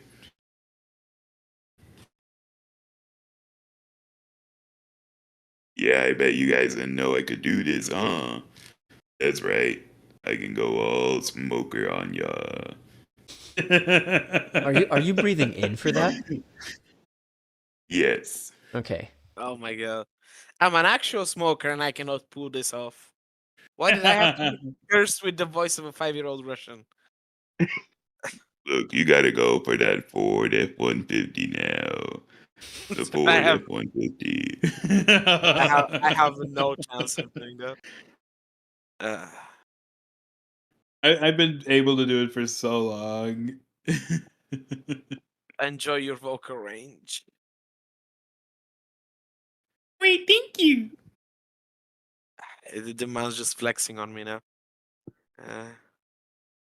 Look, the funny voices make it easier to deal with the existential that dread. is true. The thing that's so relatable with this thing is just how much you can do the grind for a little bit and eventually you just crash and you can't do anything. And that's extremely relatable. Even if you don't literally die, doing this for a year will make you completely burn out for the next 2 years. Yeah. I get that Jess is saving, but it's unhealthy, said Singh. She should cut down to 3 or 4 jobs like everyone else has. That way she can get a solid 4 hours of sleep and maybe a weekend off every other month. Nguyen's health hasn't seemed to impact her work life yet, with employers and managers across the board praising her self-destructive behavior. Jess is a real trooper, and I know we'd hate to lose her here, said Home Depot store manager Greg Oates. But we'd also hate for her to get sick, and also really hate to give her a raise or better hours. Probably in that order. Yeah, that's perfect. That's so reminiscent of every single job I've ever had, basically. I know that like this is gonna come from someone who's now in a privileged position to not have to kill himself at work to get the job done. But I'm telling you, the second you stop like having to grind all the time, among other things, A, you get better in your job, and B, it feels so much better. I really regret that grind coach is a thing in the US. I'm sorry for y'all. Yeah.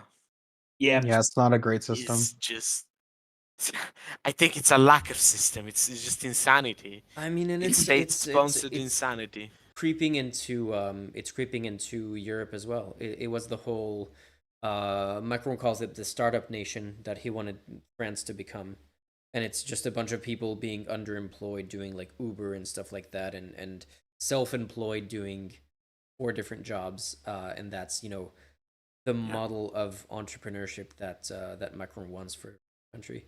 I feel like Germany is pretty close to that, is getting pretty close to that in a lot of cases. Guys, you need labor unions. Because that's just, among other things, illegal here. We didn't get the Star Trek future, but we did get the gig economy. By the way, Wisconsin is now leaning blue. Yeah, Wisconsin has jumped up to. I was about to point that out as well. Wisconsin has jumped up to 19% counted, and leading blue by a couple percentage points. Michigan still 13%. Virginia still hasn't changed at all. What is going on over there? It is taking an eternity with Virginia, like it is taking an eternity with North Carolina. North Carolina actually has 61% counted. At the rate it's going, I would be willing to say it goes for Trump. But hello, Cumberland County. Cumberland County has literally no votes out. Greensboro is at 56. Raleigh is at 74. Pitt County's done. Yeah. Charlotte's at 15% called, actually. That's crazy. I see. We get results from DC because it still says 0% votes counted. That's a good question.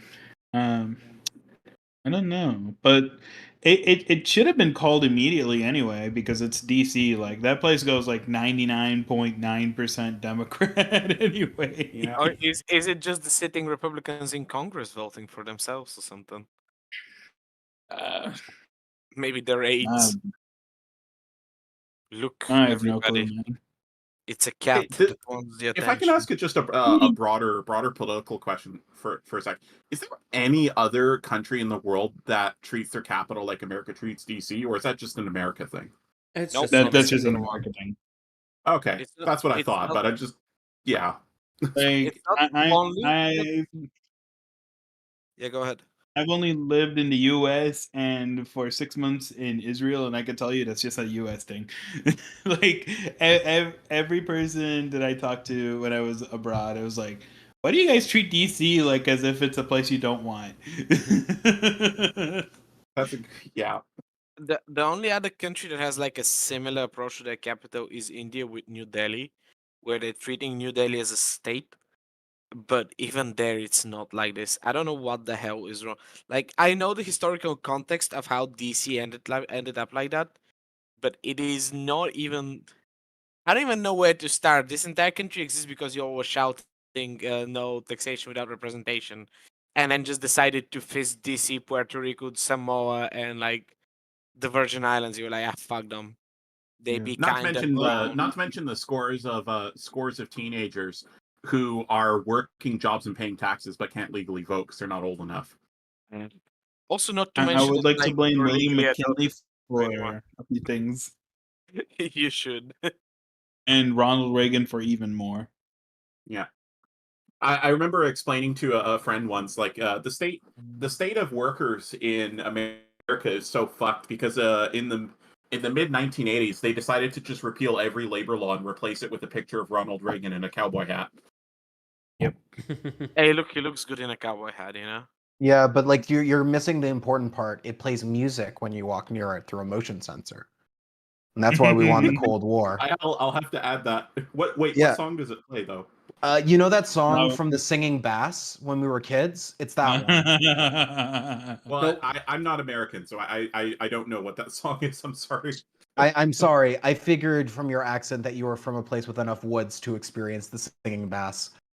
Yeah, honestly, same. I have the Singing Bass. No, I've always lived in cities in the Pacific Northwest. I'm about the most obnoxious, privileged white girl you can probably think of. You're from the PNW, man. You should know it anyway.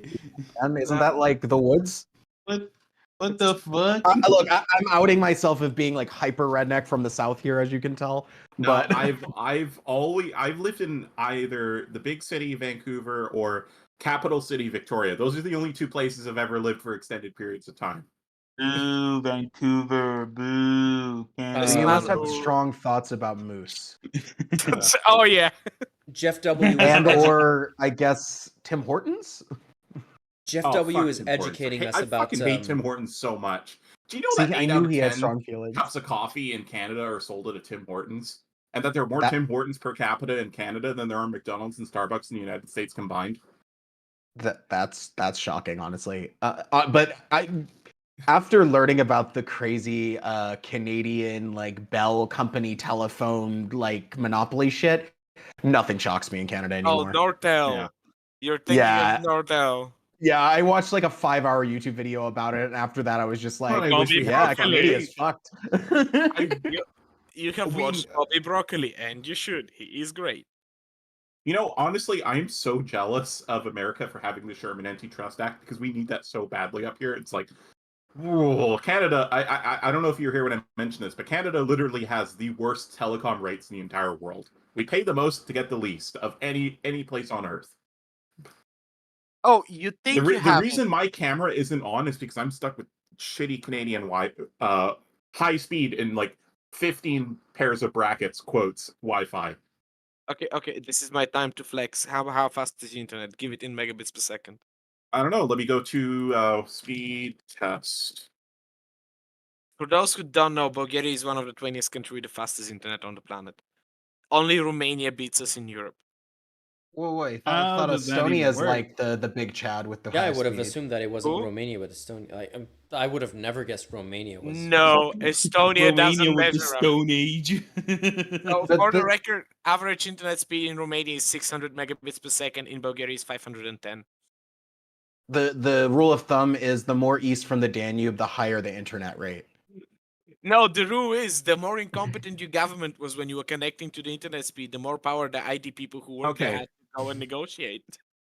So that's why all these Europeans have the my Bangladesh. speed test gives me a download speed of 10.1 megabytes per second and an upload speed of 15.1.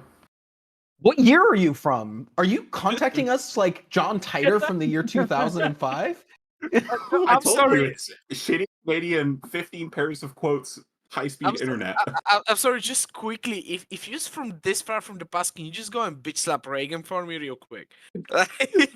Yeah, do you Dude, have my like, upload speed is 26. do you have like a decade latency, and that's why your internet speed is so slow?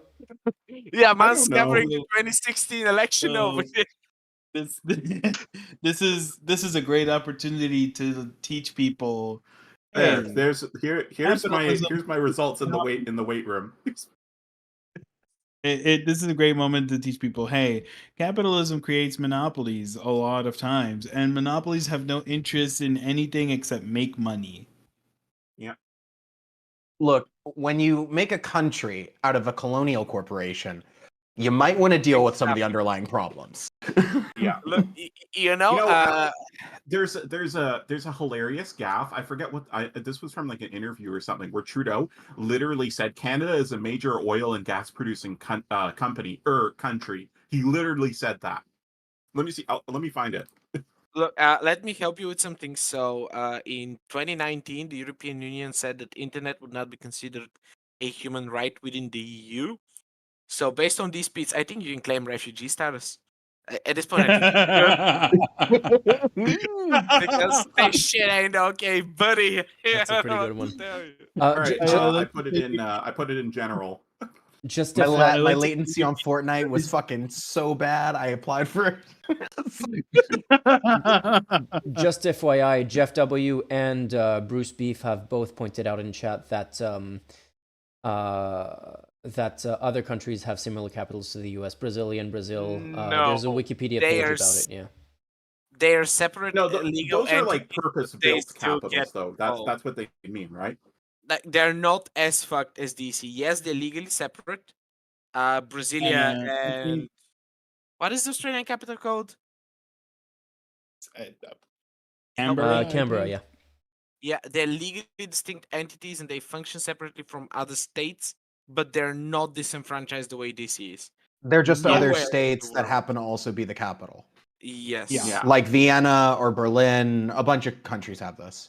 I'm sorry, dear Canadian, whose name I forgot. In the waiting room, I have left you my result if you want to claim that refugee status real quick. Jesus Christ. Look, the Black Sea is very beautiful. It is great. It is great. It's great. You know, I have an Irish grandparent. I could claim an Irish passport. I don't know if that also comes with citizenship, but let me tell you, I'm strongly considering getting it in the event that I might have to flee to a safe country. Look, the EU is a pretty okay place at time of recording. Yeah, at time of Why recording. would you remind us? This is our chance to flex on the Americans and by proxy the Canadians, and you're gonna drop a timed recording of me. Fuck off. Let's see. North Carolina. I have 2 tabs with Virginia. Wait, let me Okay. add a few accounts to the Meltdown monitor. Okay, 64% Wisconsin, counted 29% counted. Harris still has a 3% lead. That's good to see. Okay. North Carolina, 64% counted. Trump, 52.1 to 46.9%. Charlotte still remains at 15% counted. However, which What's is the population very of Charlotte? Charlotte. Okay, so apparently It is North Carolina- 911,000 people. The population of Charlotte. So it's a big. I think the most populated city in the state. Still Yeah. to- I don't know if it's gonna go blue, but I can't. Yeah, it's still it's yeah. Big old question mark. Okay, so So important stop. clarification in chat from I think Sechmi, or how it's pronounced, who says lawyer from Australia here, ACT state of Canberra, and while territory is legally distinct, it does not have official statehood, and so this federal national government can override its legislation. Thus, that makes it like DC. So we found the one other country. Oh, okay. So the U.S. Oh. colony does it like the U.S. Unfortunately. If SecMe can elaborate slightly, have the federal and national government overridden its legislation in recent history? Like, is that a thing that actually happens? Also, is it inside Or of is it another just state, or is just it a separate? possibility that it can happen? Because if I remember correctly, they have the Congress has overridden It some of has. DC's legislation before. It has this, and most importantly, the marijuana one. That was Yeah, that was the one I was thinking of. You'll get you're so happy. By the way, you get to see the cat on stream because he's very But big. you know they've done a bunch of other like more petty stuff for DC too, like renaming streets and like other like really minute petty things. Because Congress also has the Oh, ability to yeah. effectively act like what a city council would do in most other cities. Like so if you get like Ted Cruz wanting to be a dick, he can fuck with like the city of DC. Yeah, Right. So they can't so pass a law to save their infuriating to see. life. They can't pass the law to save their life, but fuck you, we're keeping the electoral college street is a thing. Is that what we have what's happening? Are you serious? Okay. That's an actual street name? No, I hope not. I Oh, surely because they could technically. Finally, freaking updated. Where? Virginia? Yeah. 60%. 60% now. Yeah. 2% lead for 50% for Trump. Trump, 48.3 for Harris. I love how Wisconsin shifts color every single time I refresh the page. Wisconsin is giving us a rave, just like Wisconsin moment. Iowa's 23% with a 4-point lead for Harris. Oh damn! We had counted that But out. New Damn, they're Mexico holding. is leaning red at the moment with 3,000 19%. 19%. Yeah. What you mean, meow? What's wrong? Say meowy. No, if this is the same way by like 10 p.m. my time, I'm just gonna call it a May. I've committed. I've taken tomorrow off from work to endure the suffering with you guys. I've committed to do until 8 a.m., even though I don't expect there to be much of a change by then. I'm just curious here. By the way, do we have... doing some math here. If New Mexico turns red and Trump takes North Carolina, Georgia, but Dems get Virginia and they get the 3 Pennsylvania, Wisconsin, Michigan, they could still win with Nevada, but it's looking increasingly tight at the moment. I do not see New Mexico not going Democrat. It's been very much a Democrat state. Yeah, fair. What's the prodigal son Iowa doing from our fantasy prediction? Right now it's leaning blue, but it's too early to tell anything. Because that replaces Nevada there. Yeah. Is like 20,000 votes different with not 20. Yeah, 20,000 votes different, 23% counted. Like so it's gonna be a clincher, that one.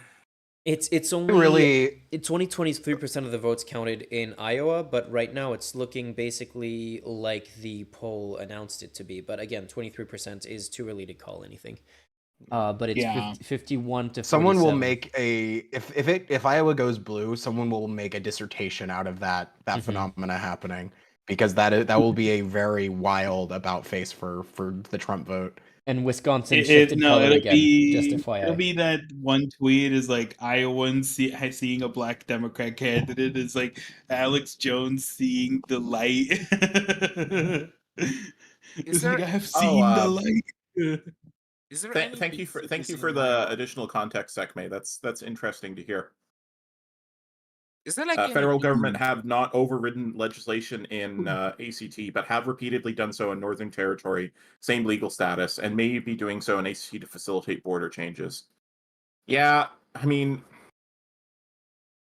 I don't think you can trust the government not to use that kind of power if they have the chance to. Look, guys, it's easy. Take the lesson from Bulgaria. Split your country into 27 small regions, and then make your capital 4 of them. And then make sure the libs constantly win in your capital to piss off all the other parties. Well, in Australia, the Liberals are the Conservatives, so. Yeah, true. Also, and in the Labour Party is like the. Go ahead, sorry. In the last few elections, like the polling station I vote to keeps getting moved. Like, I'm talking same school, different rooms. It could be just for logistics reasons, but like it's funny because like that precinct, that location is the one who votes most in my voting location. So the jokes at the last election was that next time it will be in the basement. Because while the corruptocrats are not doing anything outright illegal to rig the election, they're trying their best to do it in semi-legal ways. So don't be surprised if next time I have to climb a tower or jump over a bridge to vote. We are all ready. It just reminds me of the intro to Hitchhiker's Guide, where the planning things are in the basement. Oh yeah, also me waving a tower at a spaceship to go vote. You know, fellas. You know, bringing up singing has put me in a mood. I can't believe it. I blame you, Rhoda. I blame you. It's your fault. Thank you. Absolutely your fault. Look, Put me in I'm the always for mood. showbiz. I just want to point this out for people who are still stressed out about Virginia. I'm looking at the AP maps of where the uncounted votes are, and they're almost entirely in big blue strongholds. So that is hopeful for Virginia. I mean, it's not enough because Virginia wasn't even supposed to be really in play. But Oh, we finally got some counts from DC. Nice. Oh, What's it looking like? Oh, 91.6. finally.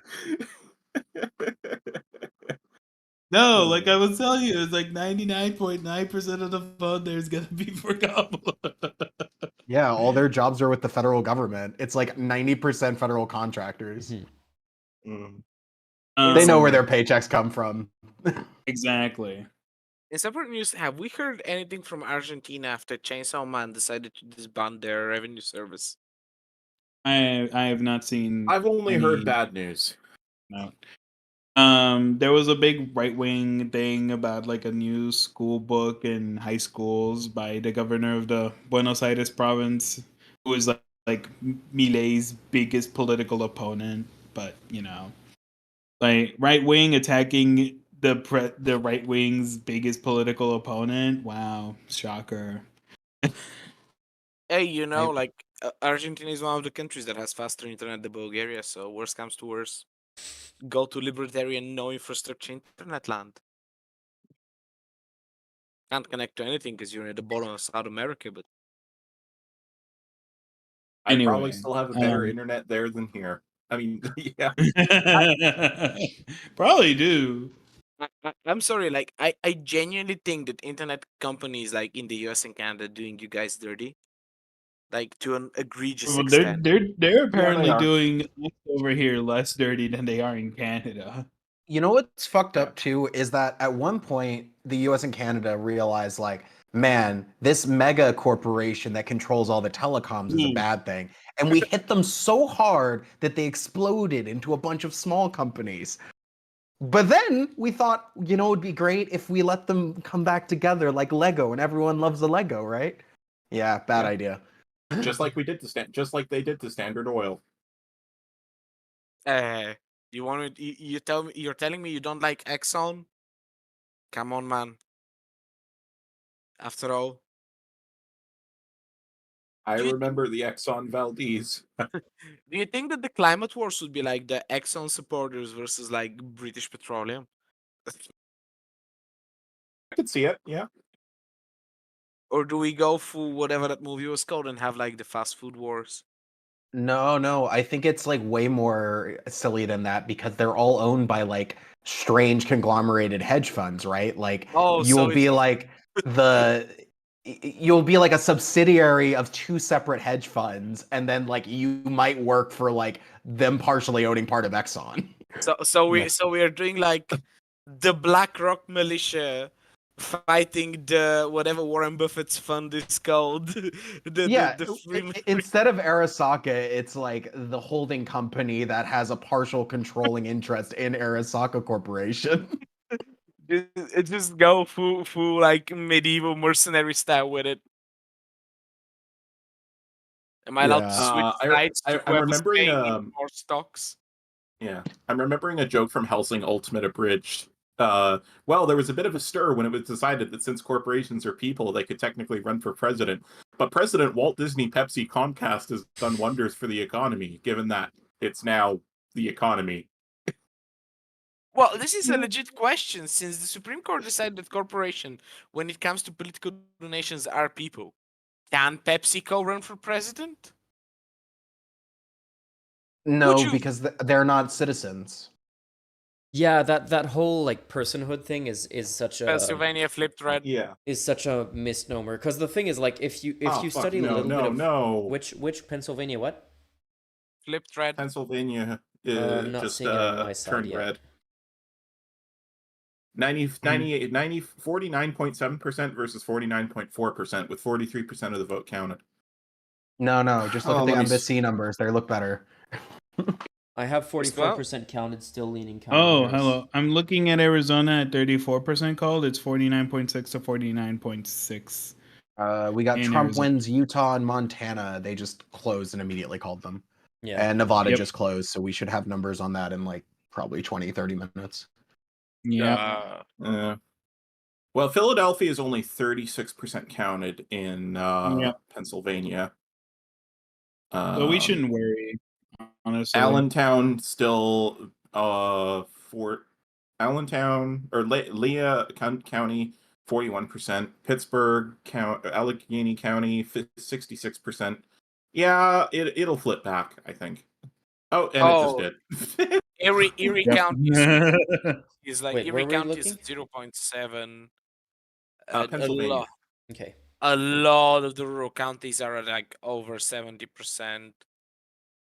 So yeah, Pennsylvania will flip. Perry County is at 5%. Cumberland is 72. Dauphin, guys, come on, is it like 27? York is 25. Yeah, Pennsylvania will flip. Oh, well, So Iowa flipped red. FYI. Yeah. We had our hope. I expect it to stay that way if it holds. We had our hopes for you, Iowa, but you betrayed us. like I was saying at the start of the stream, like that poll was like crazy, but as credible as the poster is, it was an outlier. What having only lived in Canada, I mean, yeah, we have our own problems, but like I wonder how it feels for like millennials and Gen Z in America, knowing they live in a country where like only like 300,000 votes in like 4 states actually matter in terms of the election. Like, what does that do to your what does that do to your psyche? Like, your is it? I mean, it must be rough, but like, how rough is it? It doesn't feel great, I can tell you.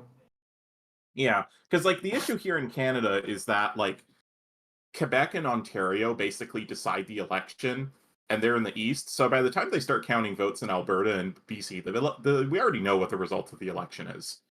Like before they've even started counting our votes. Yeah, but at least really fucking frustrating. At least that like makes sense because of like the population densities. Like this is like states like California don't fucking matter in U.S. elections. Like it doesn't make any fucking sense. Yeah, same with Texas. Yeah, I mean Texas more than California, but still. Yeah. Would you think that it would be a more fair system if counties got split so they equal by population, then the electoral college is done by county instead? No, of there's no electoral college. Fuck that system. It needs to die. That's basically just a parliamentary system at that point. Yeah. I'm just trying to That's come up with basically a the funnier election way system to we do have, it. and that also has problems. Oh, that's actually a good You know, question. a surprising amount of BC conservative voters legit thought they were voting for the federal Conservative Party. I mean, to be honest, there's just our civics education is like, to call it in the toilet is probably an understatement. Seshme is speaking of civics education, this is a question I don't have an answer to. Seshme is asking, how does it work if a judge sitting on a case is voted out before the case is settled? Well, good question. So, like the example used. What kind of judge? Like, is it Supreme Court or federal? Because that's if the judges federal vote, or appointed, these are local judges, because I think only local judges are voted for in America. Yeah, so. federal judges are appointed by the president, and Supreme federal Court judges are all appointed. So I don't think any of those would change. I think I think some of the suits against Trump are state level. So I think like the one in Georgia. Question, yeah, the important answer is it depends on the state, and it's dependent on whatever that state's laws are on whatever particular kind of judge we're talking about. And because all of this is done on the state level for the most part, it would be highly specific to what that specific state does. Pennsylvania's neck and neck. It flipped back red. Right now it's 49.9 for Trump, 49.2 for Harris. Wisconsin is red at the moment, 2-point lead for Trump. Kamala has been stuck at 99 for so long. Can we please Yeah, at least I get know, her to right? 3 digits? Yeah. Well, it would She's be nice. just buffering, you know, So, back in the day when you were loading. I'd actually love. My mood is still stuck here. I would. We've been talking numbers for so long. I asked ye fellow caller conversationalists here, and chat, if you wouldn't mind me singing a little bit because I need to get it out of me. Go for it, buddy. Yeah. At this point, why not? I'm trying to find something short-ish. Like, Colorado's been called for Harris. oh, that's unsurprising, but Yeah. I'm glad the number changes to 109 now for her. Good lord. Yay. Finally 3 digits. Oh, Right. I almost want to go to bed and just wake up with the results. Oh. Yeah, I still remember, like, it's seared into my memory, going to a Democrats Abroad party 8 years ago, in 2016, and seeing the mood shift over the course of the night. Everyone was so sure that it was just going to be a celebration slash coronation for Hillary Clinton, and by the time I left at 4 a.m., it was like dead silent, just people watching the screens, looking at the results Yeah. coming in, and just like not saying anything. So what Trump's happened when leading. I saw when they had called it for Trump? It was like, I don't know, 2 o'clock in the morning or something. I was staying at my grandparents. I went outside. I walked to a nearby 24/7 McDonald's and I got like 6 cheeseburgers and just sat there. It's just by myself, Tempting. just trying to process it with a bunch of really bad cheeseburgers.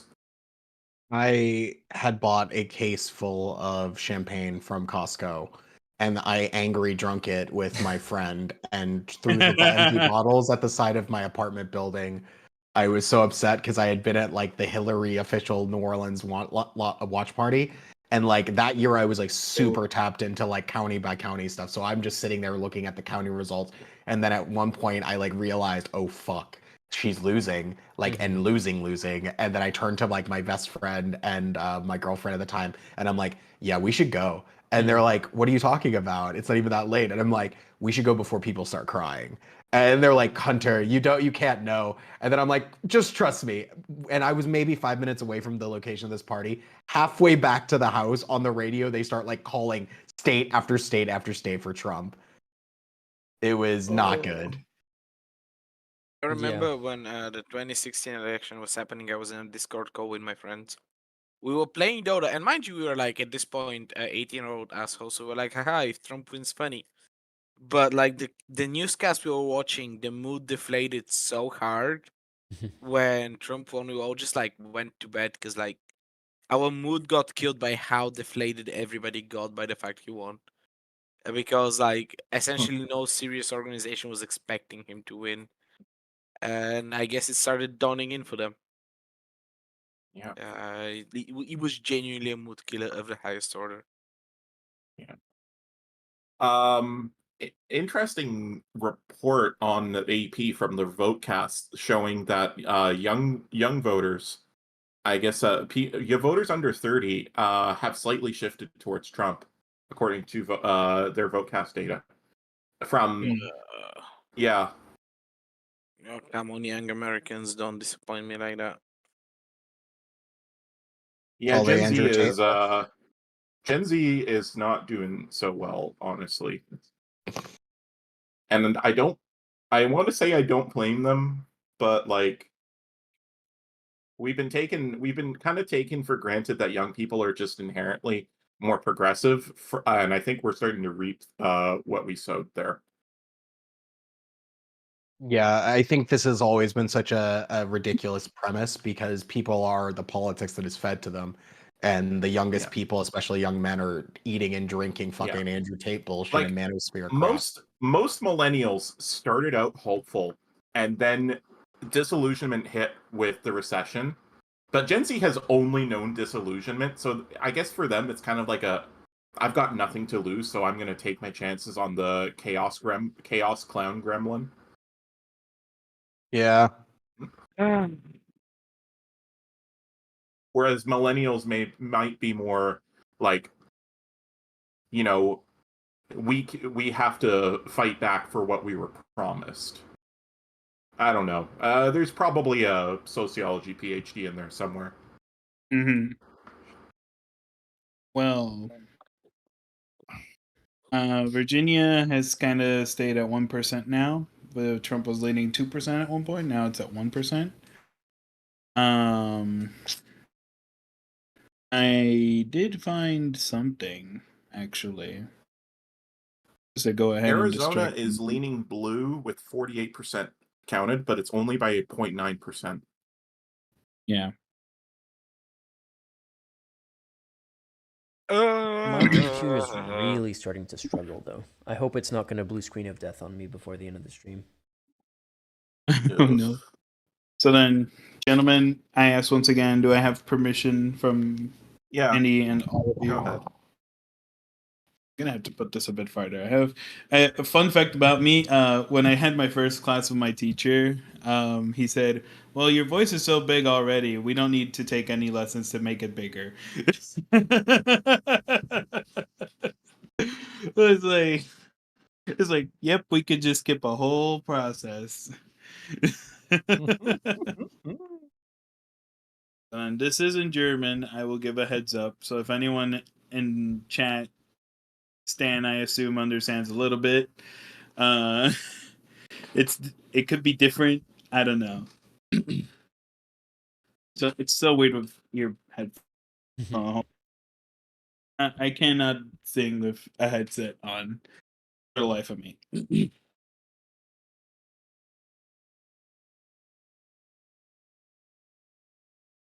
Auf einen toten Acker hat mich mein Weg gebracht. Hier will ich einkehren, hab ich bei mir gedacht. Ihr grünen Totenkränze könnt wohl die Zeichen sein, die milde Wanderer laden ins kühle Wirtshaus ein. Sind denn in die... Oh, hold on. Sind denn in diesem Hause die Kammern all besetzt? Bin matt zum Niedersinken, bin tödlich schwer verletzt. Unbarmherzige Schenke, doch weißest du mich ab. Nun weiter, denn nur weiter, mein treuer Wanderschab. Nun weiter, denn nur weiter, mein treuer Wanderschab. And that's it. Very nice. I swear, if Trump Your wins, singing was so good it turned New Mexico blue. There you go. Oh my god, you're a miracle. If Trump wins, I'm gonna do a montage of that audio with all of the states turning red over the course of the night. That's like a nearer by God to thee sort Yeah, of moment. exactly what I had in mind. Yeah. Wow. I was literally watching Wisconsin and Pennsylvania shift back and forth blue to red during that song. So yeah, that was very tonally on point. Very cool. Yeah, I cannot believe someone actually followed along with the lyrics on that one.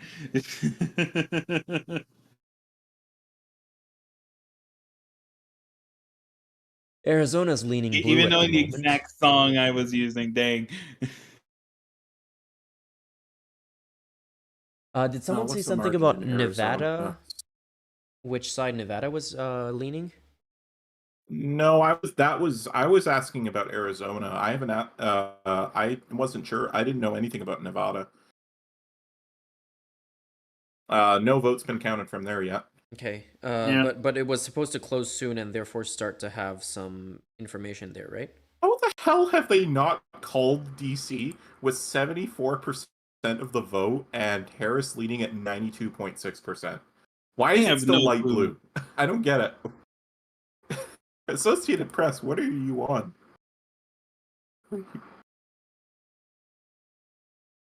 Oh, New Hampshire is still a toss-up? Huh? What's going on over there?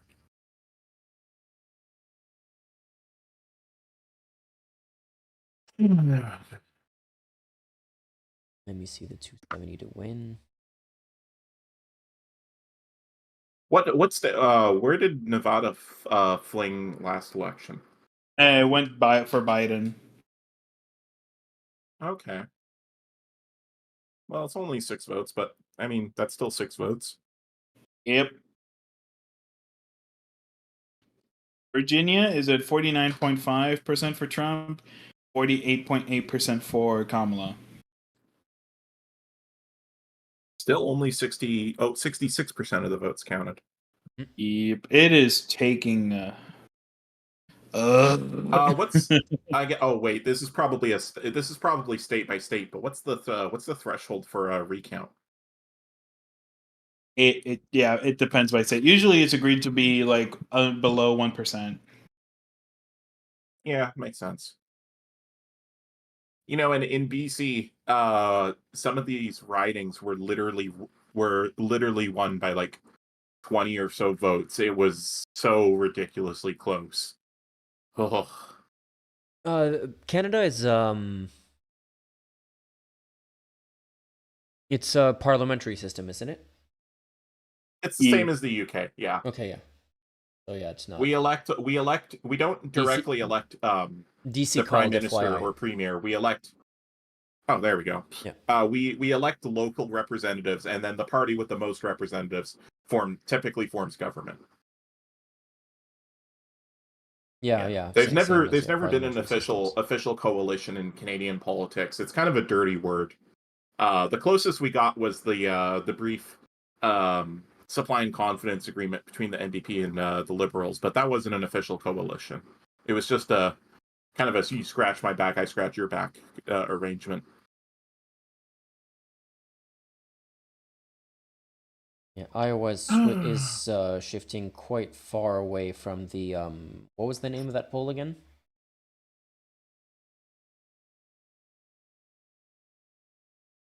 The Ann-Seltzer. Yeah, that one. Right now, it's pretty much shifted the exact opposite. It's 52 to 46.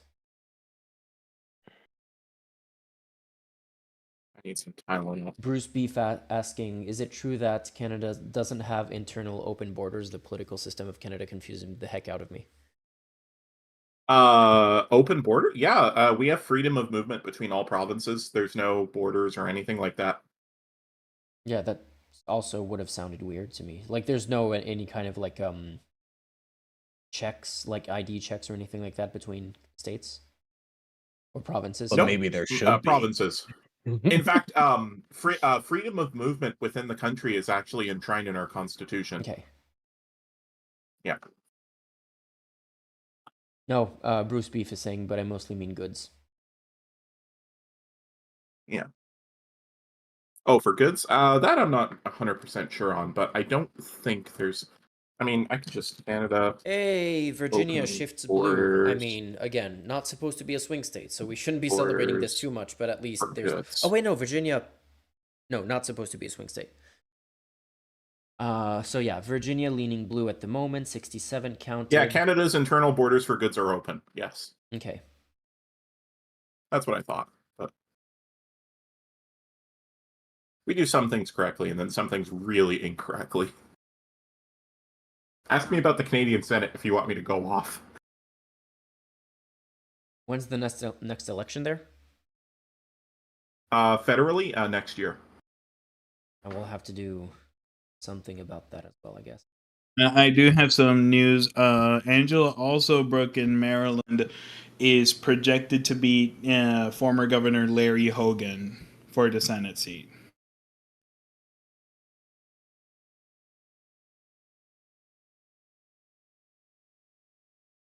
Pretty big. Oh, and Kamala has just taken the lead in Virginia at 49.4% Yeah, to I just pointed that out, 48.9%. Okay.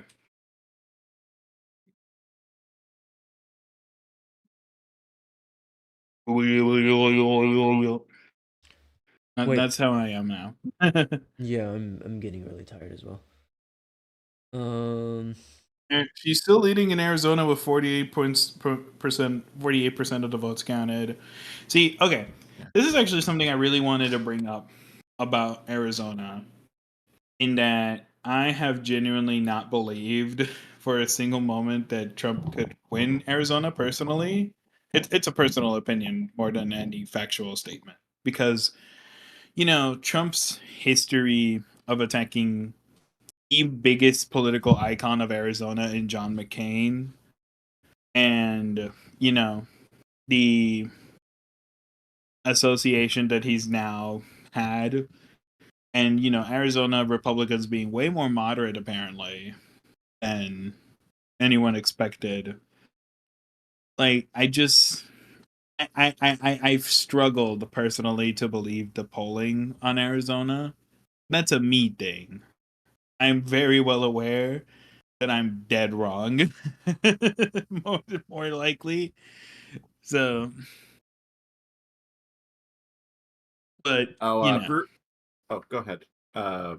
Bruce Beef asked about the Canadian Senate, so I'm going to go off. So here's God. the thing: Canadian Senate is 100% appointed by the federal government. There are no elections for any senator, and the Senate seats are appointed via regions of Canada.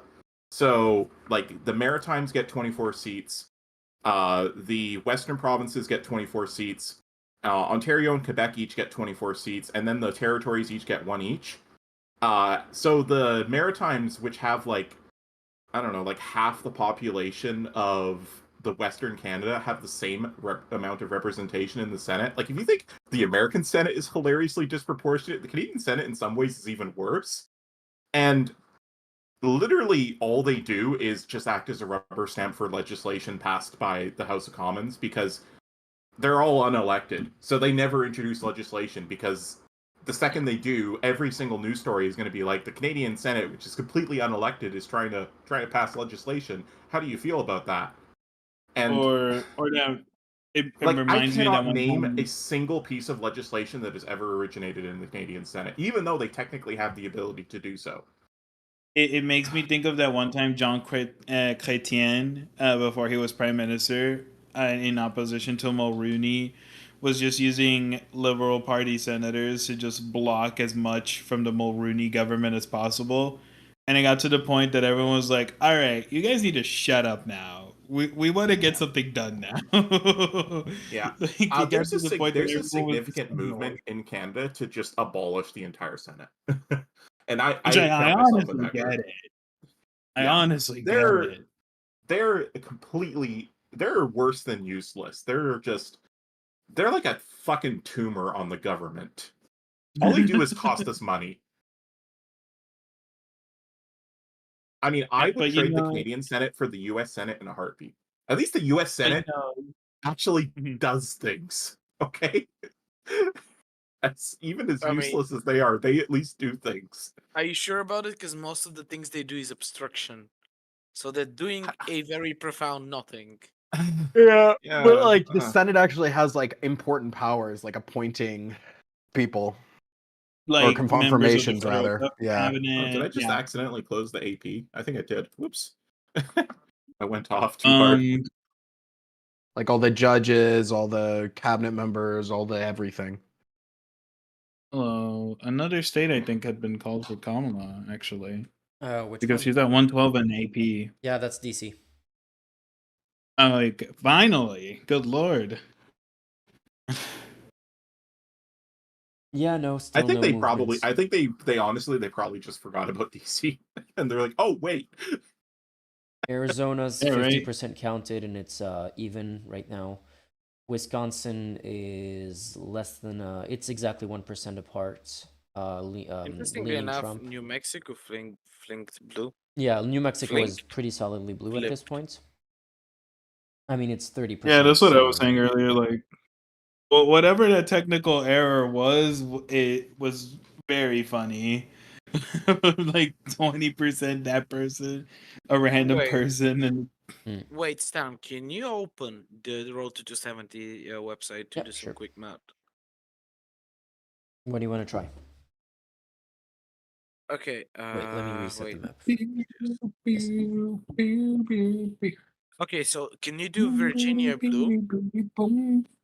Virginia blue. Yeah. Virginia's already blue.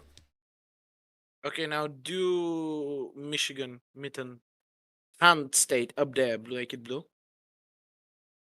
Mm-hmm. 1 second, I have a delay on the stream. Okay, and now do New Mexico, Arizona. New Be right back, guys. Mexico. What do I do it? What do we do with it? Both of them blue. Okay. So the theoretical question becomes: can she win without Pennsylvania? Mm, What are we looking at here? 252. let's put this blue and see what happens there. I mean, yes, if she gets either Georgia or North Carolina, and everything else basically. And I don't think she is. Yep. No, yeah. If Pennsylvania gets called for Trump, it's over, man. yeah, absolutely. Unless North Carolina flips out of nowhere. Like a lot of votes are still left in Philly, Delaware, Chester, Montgomery, and Bucks counties, and then Lake County and Erie County. There's so many places just left in Pennsylvania still. I don't know how Pittsburgh got its act together though over at Allegheny County, but hey, I'm not complaining about that. New Mexico is shifting red again.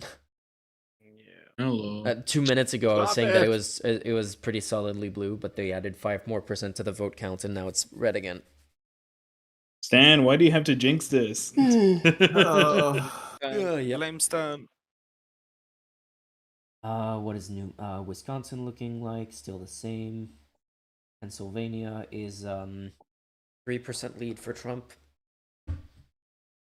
At 56% counted.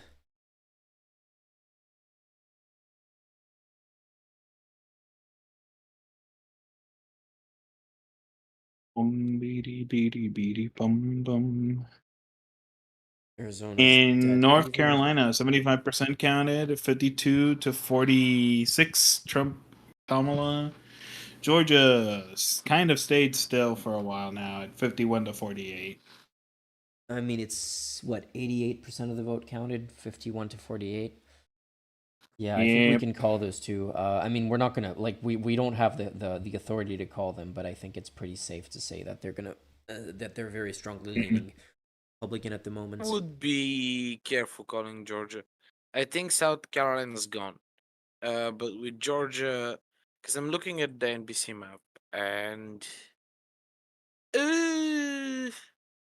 Yeah, South Carolina isn't going to change. This one's gonna go down to the wire. I mean, South Carolina. Are we talking about South Carolina or North Carolina? Yeah, because I'm I'm pretty hearing sure South.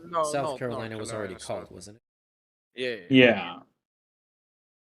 South Carolina, but Georgia, most of the counting left to do. So Fulton have 15% to go. Gwinnett has 30. Brooke County has barely been counted. Like they were at 4%. So and Chatham County is at 36. So I think because all the red small counties are almost done. There's 2 counties that have no results in yet, but I'm gonna go wild and say that Georgia will be blue by like the smallest of margins. Like 5 Yeah. homies in Atlanta gonna flip this shit. Oh, New Mexico has flipped back for Kamala 53-44. Yeah, let's go. The New Mexican rave is I going mean- in strong. If we're correct, if Trine is wrong on Georgia, and both Georgia and North Carolina go Trump, and there's no other major surprise, like nothing happening in Iowa, nothing happening in Arizona, then Nevada doesn't even matter. It just needs to be Wisconsin, Michigan, and Pennsylvania. And Pennsylvania is getting a little bit tighter in the last batch of vote count coming in. Right now they're it's still almost 3 percentage points apart, but yeah, it's tightening up just a little bit. And Wisconsin is basically neck and neck. They're half a percentage point apart. In other words, lads, don't you like clenching to the Yeah. very end? No, yeah, that's basically it. Yeah, there's no there hasn't been any of those like, oh wow, Iowa was not expected to go blue, but it did, or Ohio or any of that. Michigan just flipped red on my screen. Yep. Just saw that. It's even. It's 49.1 to 49.1. But still, yeah, no, this is not looking good. I mean, it's what we were saying earlier, that if there's a consistent overperformance by Trump in all of the swing states, it's enough to swing all of them to him. So yeah. Mint, great.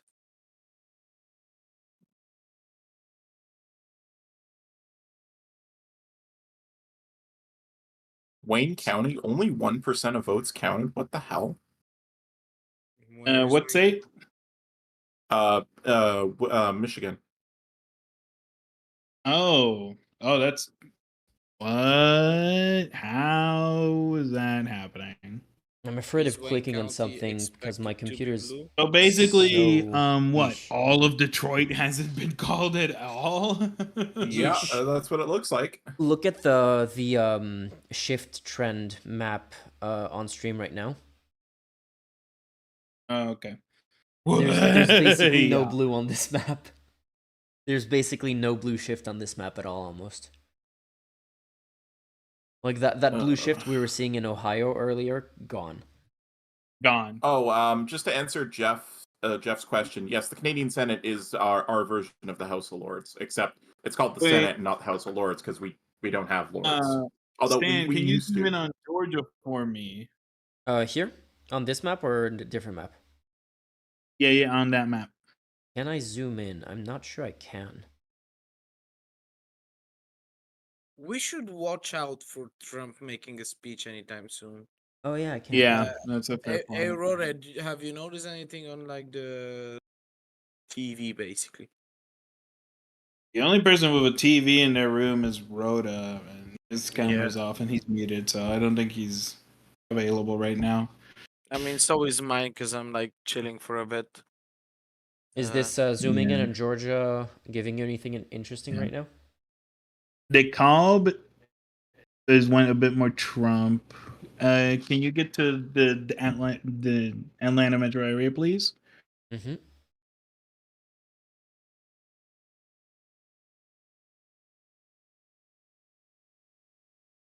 Okay, now I see it. +7 in Rockdale. I'm gonna pull it up. The delay is hurting me right now so yeah, I mean, badly. my computer is also really struggling right now. It, like every time I click on something, it takes like a second to react. Okay. Only a second? I would kill for that. No, I'm not even talking about I am internet connection. I zooming mean the actual computer. Oh, I see. Yeah. So Kamala's actually doing a bit better in the generally in the Atlanta metro area, except for Fulton County itself and DeKalb County. That's about it.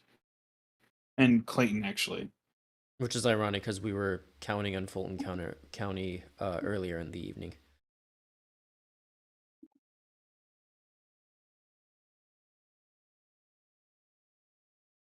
Still only 1% of votes in Wayne County. That's so crazy to me. That is Oh, my headphones mania. just died. What just died? Headphones, I Oh, believe. okay.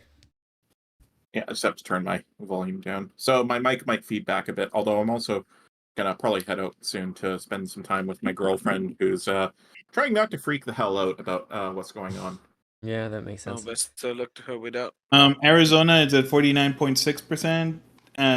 Tied. Trump's leading by just over 1,000 votes there in Arizona. Mm-hmm. Nevada, we still haven't gotten anything there. Wayne there- County taking so long is insane to me, actually. Like, Is there anything new on the Trump Senate race? on the Senate, No, the Texas Senate race. Sorry, Texas Senate race. Cruz is leading 53-44 with 72% of the vote counted. It still hasn't been called. Oh, hello, Tarrant County. Tarrant is at 50% for Cruz, 48 for Allred. San Antonio is at 77% counted. Tarrant is at 70% counted. Denton and Collin. El Paso is at 61% counted. Yeah. Williamson County, 83%. It's very close over there, which is a suburban county in Austin, from Austin. Kansas called for Hays Trump. No County. surprise there. Hays County, which is like in the corridor, in the suburban corridor between Austin and San Antonio, is 77% counted. Allred leads 54% there. So we will see. Minnesota, with 5% of the vote counted. Okay, that doesn't matter. Oh, Yeah. they've called Kansas for Trump. Yep. Okay. Are we surprised? That, Is to be yeah, expected. shouldn't be surprised there. Boom, beady, beady, beady, boom, boom. Boom, beady, beady, beady. Yeah, Georgia has just been paralyzed at 88% of the vote counted. Trump has Because a I 12-point think, lead in Iowa. I think I was gone. Something else counted for Trump. What is it? Oh, Iowa has just been called for Trump. Yeah, there you go. No. Yeah, this is not looking good, guys. That poll that gave Harris a 3-point lead in Iowa was supposed to be within the margin of error. Right now, with another 47% of the vote still needed to be counted, Trump is 12 points ahead.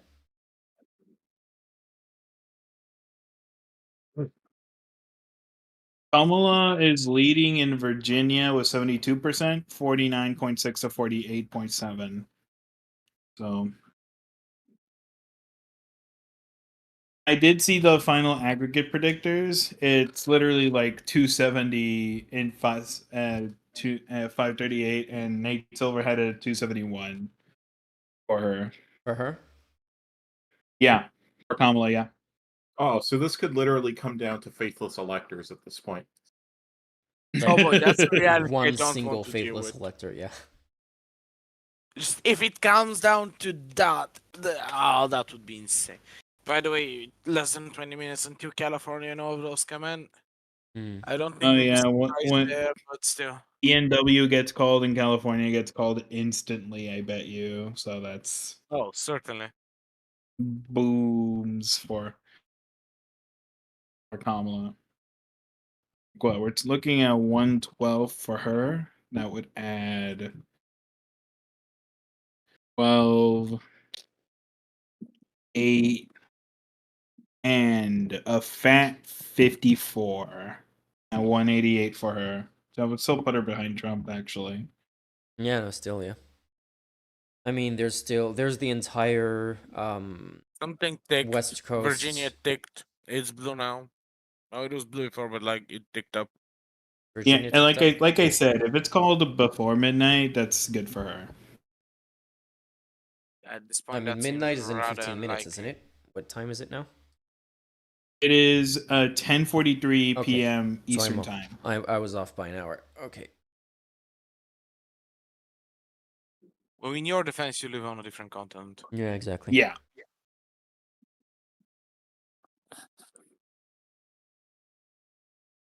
I mean, so far, honestly, just the polling has been pretty much.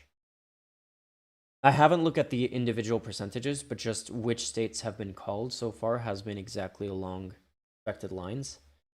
It's gonna come down to the swing states it's gonna come down to the expected swing states, basically.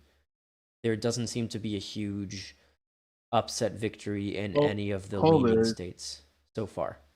Trump is at 50.7% to 48.2% in North Carolina. Yeah. So I heard we lost Georgia. No, it's holding. No, it hasn't been called yet. Not looking good. Because I just looked at one of my Democratic activist chat groups and they're all dooming hard. Yeah, I mean, Yeah. I would be dooming hard if I'm basically dooming hard. Let's be honest here. Yeah, no, it's not looking good for sure. Georgia has been paralyzed at 88% counted for a while now. Wait, I how don't did see you it told changing. me to be the optimistic one? Come So on, what's a guys. little dooming gonna do to get between a good time? You know, gotta be negative. Apparently.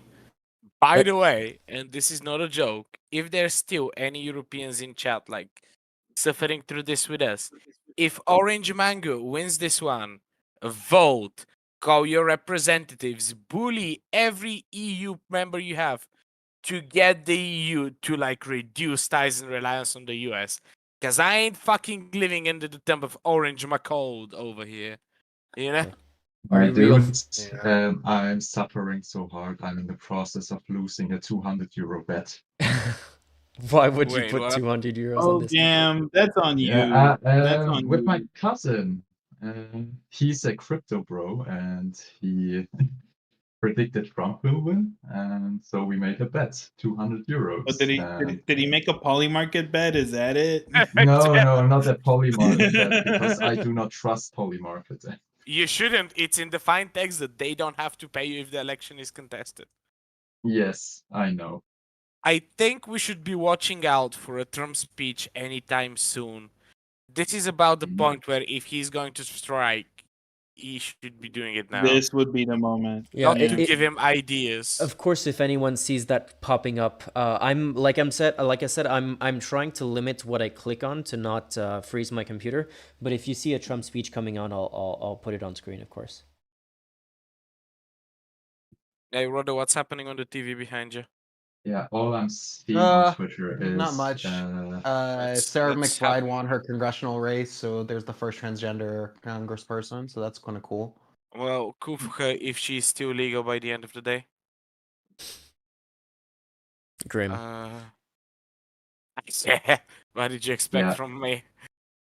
All I'm seeing on Shut it, Twitter is Bulgarian negativity. all I'm seeing on Twitter is liberals blaming each other, and it's sad, but I think it's really funny. What? The liberals blaming each other and claiming that somebody isn't educated enough and that's why they won an election? They lost an election? Unheard of. What's responsibility? What's Yeah, I don't know. what's actually properly campaigning? Yeah, what? I don't I know. mean- They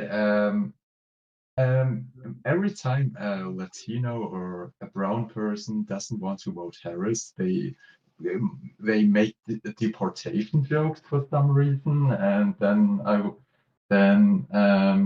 I think how is that effective at What do we say to people who fail to appeal to the progressive base that can carry them to office consistently if they had brain cells?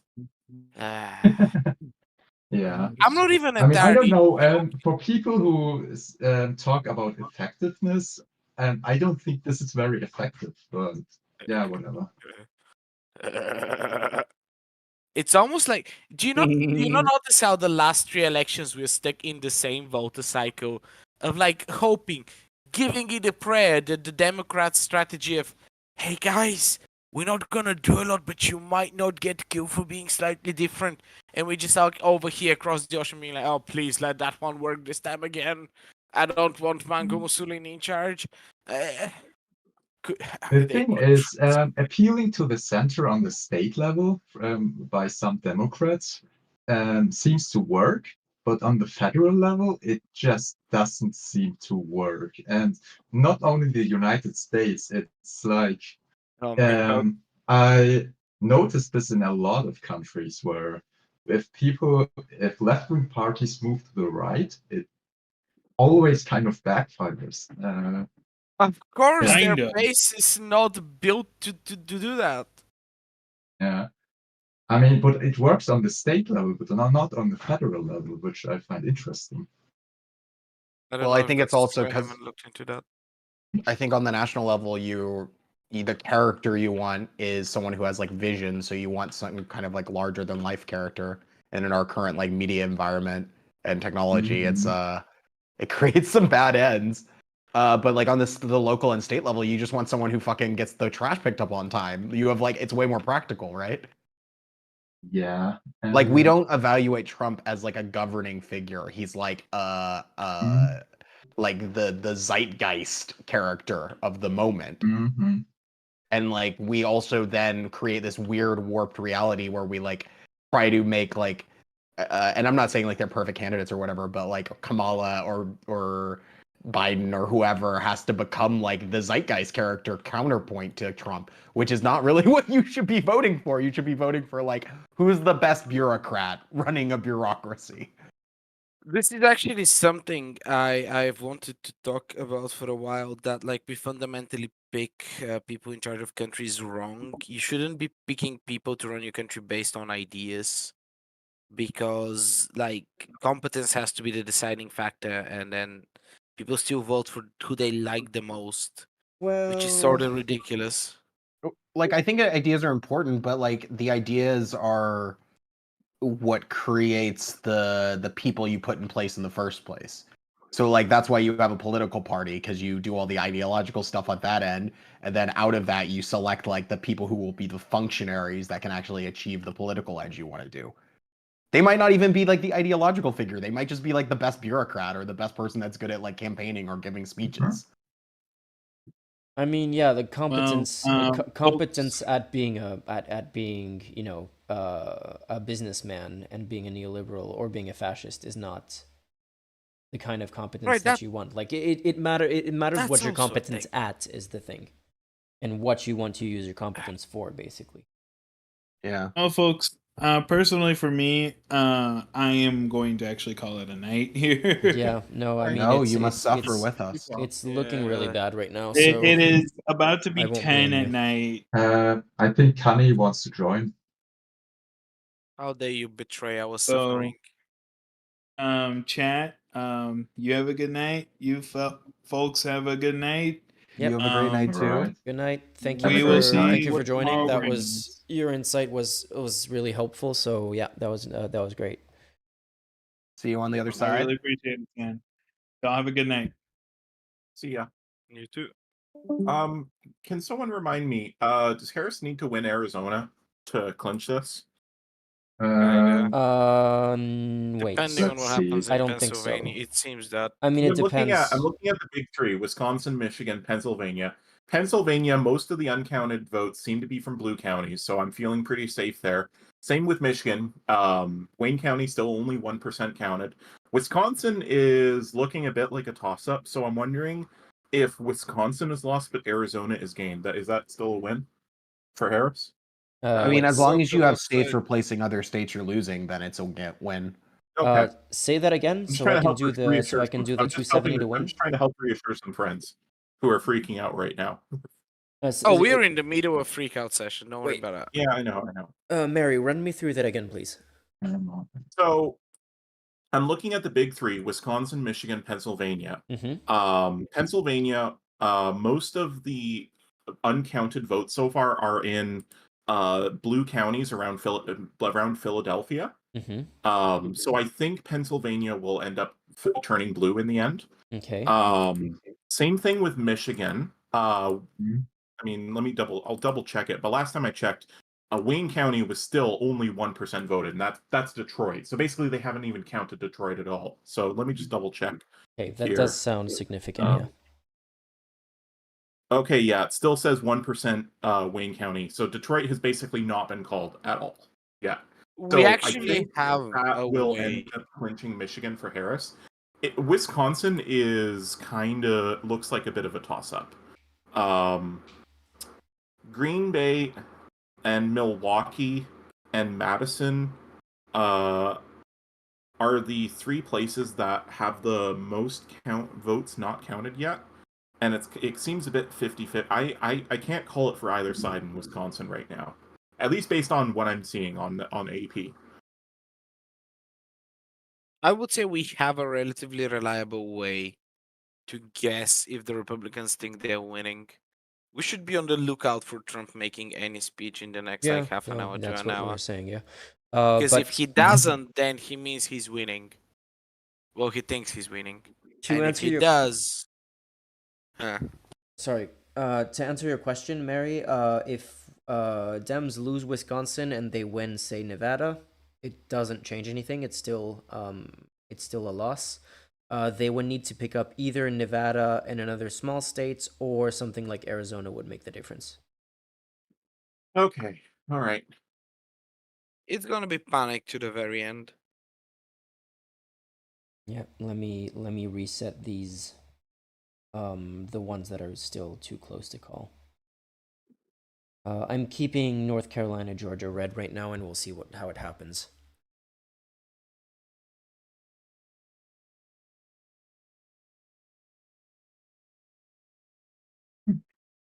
Yeah, it's a nail biter, and it's so unbelievably. It's either close. It's either just gonna be like unbelievably close, or it's just gonna continue in the Trump direction. Right now, the only thing we can hope for is that a lot of these are red mirages, but you know, in a lot of cases, they're just not going to be. Like Georgia, is it just going to shift like 50.01% in favor of Kamala or not? I don't know. We can have a look at where the uncounted votes are in Georgia. But yeah, it's either going to be a pretty significant electoral college for Trump, or a just barely grasping exactly 270 or 271 for Harris. Yeah, I'm gonna give it to you, lads. If Trump is losing, he's gonna go rigged. With this close, is guaranteed to go rigged. Jesus, computer's really struggling. If the stream cuts suddenly, then it's just my computer gave up on me, and I'm probably not gonna restart it at 5 a.m. Whoa, crashed pages. That's not good. That's not a good sign. Can you guys still hear me? I can hear you. Yes. Okay. Gonna wait.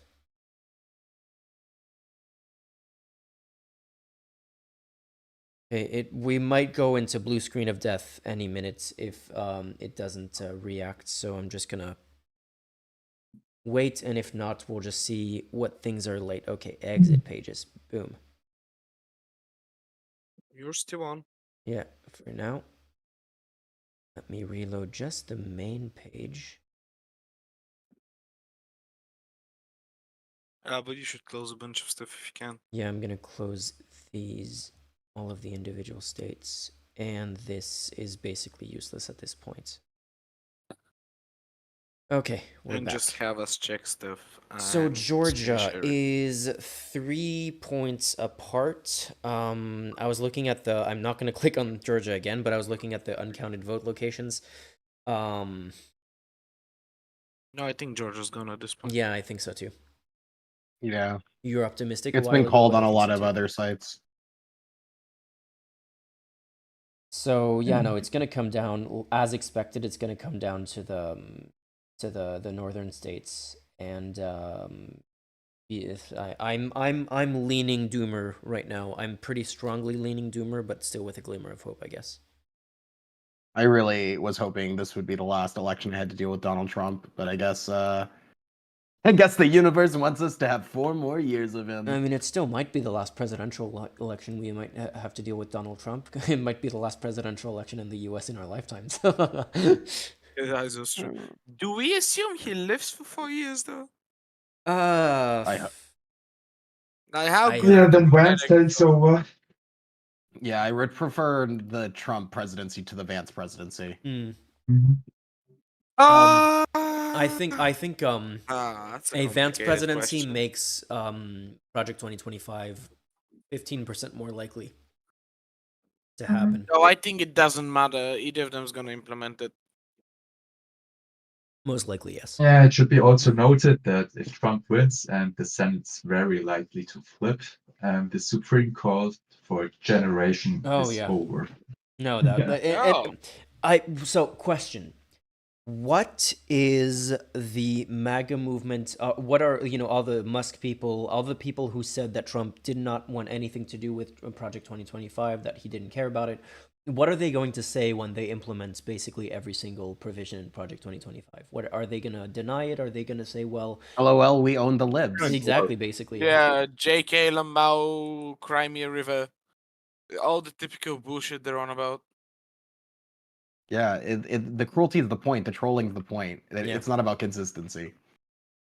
I mean, the thing is, Trump himself said that he doesn't want to federally ban abortion, but I'm pretty sure they would use other means to restrict abortion federally, like through, I don't know, financial incentives or other ways, like how they always do it. And then you would use plausible deniability that yeah, we didn't really restrict abortion, and there isn't really a law for it. Like something like that. It's, I have a more yeah. doomer theory than that, of something that that is actually California called for Harris.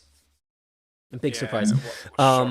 So more doomer take than that I have, which is something that they can actually start to do already, even under a Biden presidency.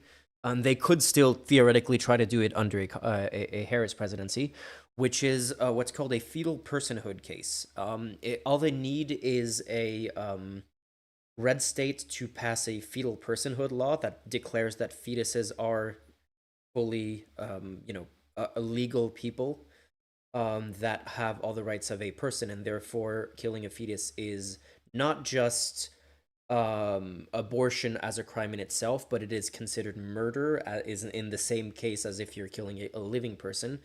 And that could go up to the Supreme Courts, and if the Supreme Court decides that a fetus is a person, that would make, without needing for a new law or anything like that, that would make abortion legal in the entire country.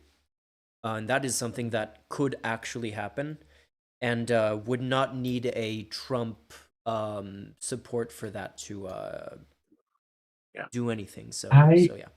I don't know. Criminal law is up to the states, isn't it? So, and it's up to the states to define what really a person is. That decision would only make that state's law legal. It wouldn't affect. I don't think it would affect the entire country. I think the same. Yeah. What say that again? Guys, the constitutionality can be determined by the Supreme Court. They can decide that it is. Yeah. I didn't expect that. I mean, basically, rule rationally. If the Supreme Court determines that a fetus is a person, for individual states to still go around that to make abortion legal, they would basically have to legalize murder according to that. Legalize murder in certain cases or whatever. Another potential avenue, which is being done right now, is they could basically make the trafficking of any kind of abortion material, whether it be pills, pamphlets, medical equipment, they could make that. They could basically block that through the Commerce Clause, and that would basically affect every state, unless they manufacture those materials inside the state itself. Oh yeah, I heard of some Republicans that's why they're trying to eliminate. They're trying to basically outlaw the mail order mifepristone right now for that reason. Yeah, I heard some Republicans wanting, abolishing internal open trade to restrict, abortion bills, trading abortion bills or something. Yeah, like they could use the Yeah. Comstock. They could use the theoretically use the Comstock Act to ban all interstate commerce relating to abortion information, medical equipment, medications, all that stuff, and that would basically affect all states. Do you think there's a chance that they just don't? Because at this point, this is just evil.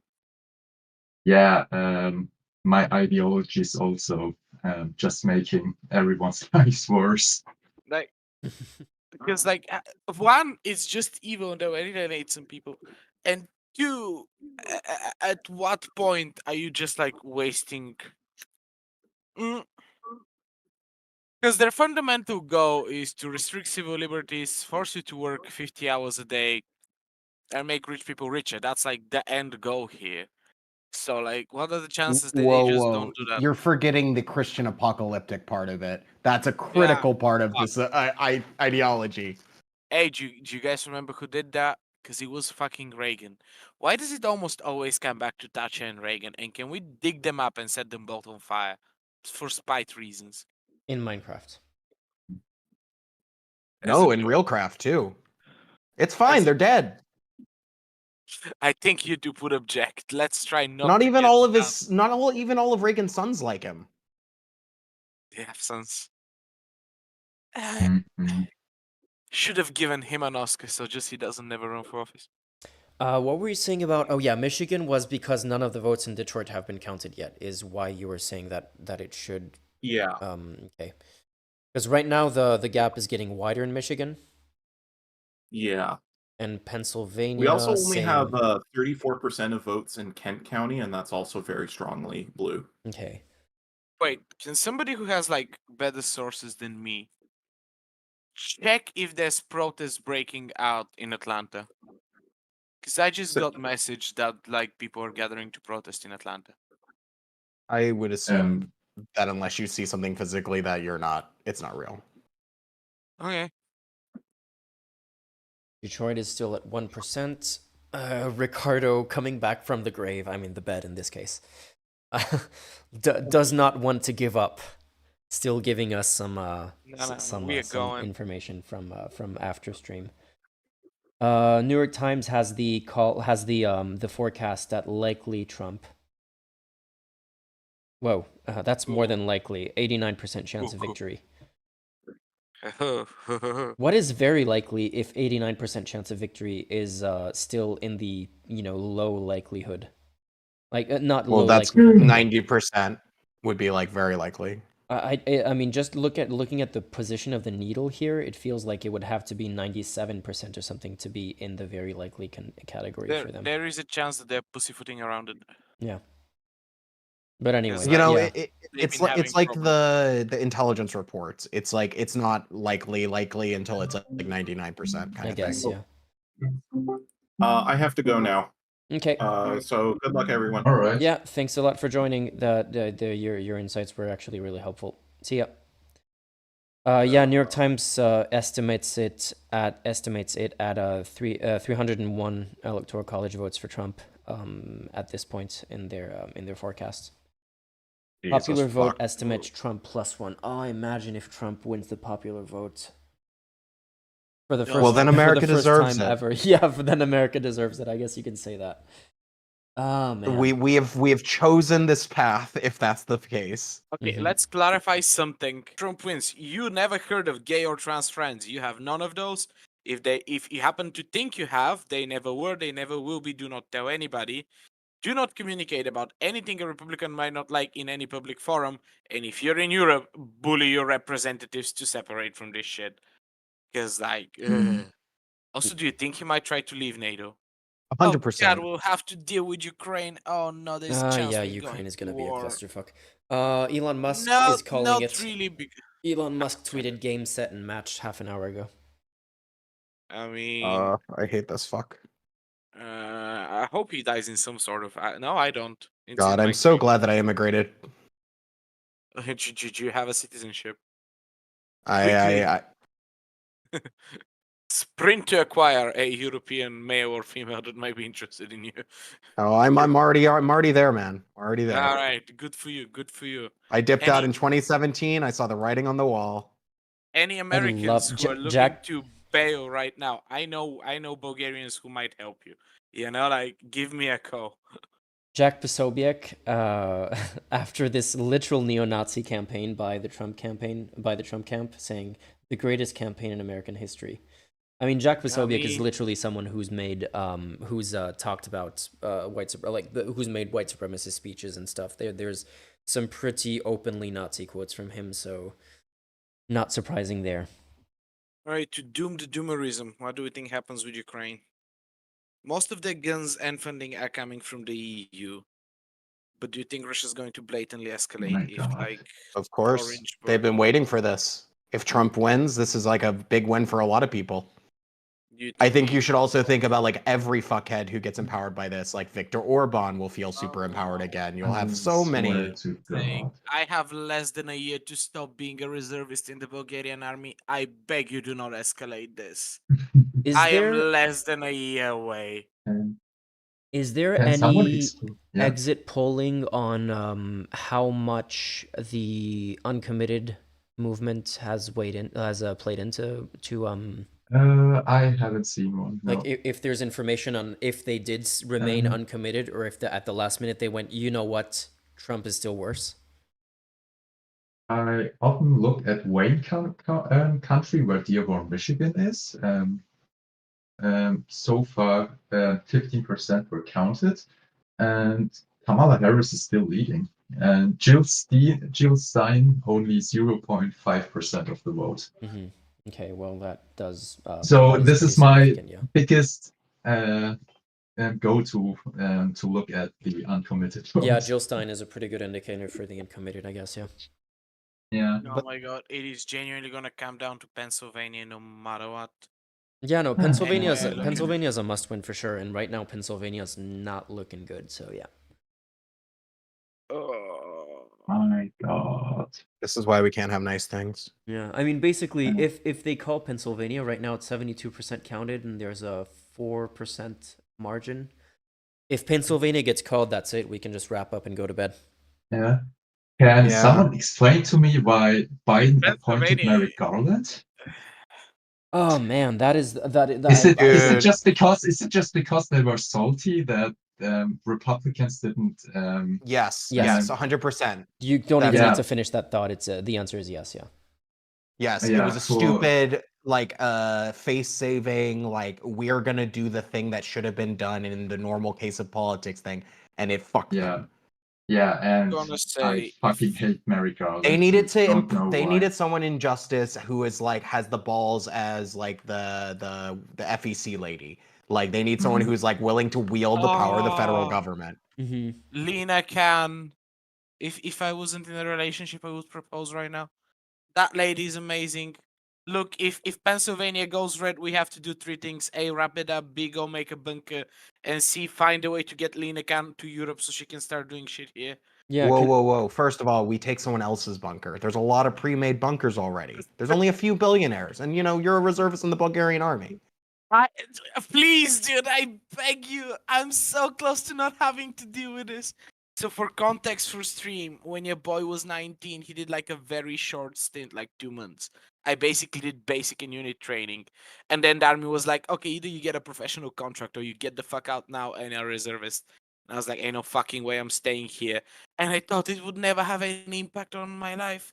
In no way has it impacted it until now. It doesn't even go on my CV. And like, oh man, if you drag us into war, I have to go get all my medical shit to try to remove myself. Oh, or I have to go fucking pop bullets in fucking Ukraine, neither of which seems very optimal to me. But think about the cool thing. You get to fly a lot of drones. That is true. Okay, I'm sorry. My unit training is artillery gunner. I'm just gonna be aiming a big fuck off gun. Like I don't even get to do cool shit. That's the best part. You're so far away from things. Can I? You're in the best position in the military. No, I celebrating. I hate this guy. Because let me help you, Rode. Wow, I'm aiming my fick off fuck off gun. Their drones are gunning for me. And all I have is like 6 other dudes, 2 of which are loading the cannon, 1 of which is shouting shit into my ear. Said, "Who do you think is looking out for drones?" Can I remind you 2 things if Trump wins? Yeah, yeah. Robert F. Kennedy is in charge of the CDC. And What was the CDC again? No, do not fucking dare finish this sentence. I will unsubscribe from Patreon and personally fly myself to France or Germany to set your apartment on fire if you finish this sentence. what do you think I'm What gonna was say? the Another CDC pandemic. again? It's gonna be so good. The Centers for I love Disease the Control. lockdowns. It's I thought it was. I thought he wanted to do Health and Human Services. It's both. It's basically RFK would be in charge of the entire healthcare. Right, down. I have thing. braced. Finish the second thing. What do you think my second thing was? That Elon Musk becomes head of some department of government efficiency. Yeah, my quote unquote favorite thing about that is like for those who haven't realized yet, do you know what the acronym for Department of Government Efficiency It's is? Doge. Yeah, And if you're on Doge. stream, can you put my camera on stream so I can properly react to this? Wait, let me It's put Doge. you. I hate Doge. this. You hadn't noticed that it's Doge? Okay, you're on stream. Try and. Okay, You know what- this is my what would reaction be to the- these news. You know what would be the funniest appointment by Trump? Appointing Elon to the Federal Reserve. That would be really funny. Wait. A genuine question. What do you think Jared Kushner is going to be doing this time? Well, he has new beachfront property in Gaza he's wanted to be setting up. Oh, Gaza! No! Okay. No, it's. Oh yeah, it's, and you thought it's- Bibi Netanyahu was leaving his government? No, that motherfucker's gonna be there for 30 more years. Yeah. It's Oh like my like God. Every it's bad all person downhill is from here. empowered. Like literally every single possible bad outcome is it was hinging on this election. So yeah. Oh my God! I don't want to live in Warhammer 40k. And think about it this way. So many other countries got their shit together this year to make them not have the worst possible outcomes in the election. And still. What, you mean like Austria? Austria is not going to have the fascist government, though. It's going to have some jacked up Yet. coalition. Yet. Don't remind me. Oh no, Trump is friends with the corrupt crap. Oh, fuck, you have to deal with Trump and Boyko again. I'm gonna... Rhoda, can I fly over to Bulgaria so you can protest with me so I know somebody has my back when I start swinging? Yes, of course. Whether you choose to pull me out of the fight or help me, I don't care. But at this point, I am gonna start throwing haymakers, man. This is... Oh no, fuck me, that's My the fucking god. The ripple Guys, effect the Senate map looks so fucking bad. Yeah. Where can I see this? Pennsylvania, Wisconsin, all them seats are up the grabs. Oh, even if Kamala wins by some chance, the Senate's gonna be fucked. It's a lame duck presidency from the start. Man, Americans, why are you doing this to me? What have I ever done to deserve this? Well, a lot of bullshit, but like not on this scale. Okay, Pennsylvania is getting slightly tighter, I mean, but it's like 75% counted, and there's still a 3-point gap. Michigan still 6 points apart. oh, Michigan seems. No, Michigan is. Ugh. I mean, okay. Do you know what the upside to this is? I mean, that Our channels will grow much faster now because Trump's president? That is one. Although we would have to do Yes. more U.S. coverage, but I guess still. Oh no, it would hit us here too. Don't worry about it. No, what the upside, quote unquote, I'm putting big air quotes on upside, but imagine what the country is going to look like in 4 years with RFK in charge of Health and Human Services, and Elon it's in just charge the of end government Pax efficiency. Americana. Yeah, but the people who have to fight this again in 4 years are not going to do anything about it. They'll just accept whatever bullshit happens as the status Oh yeah, quo. no. I'm not saying that it's gonna be.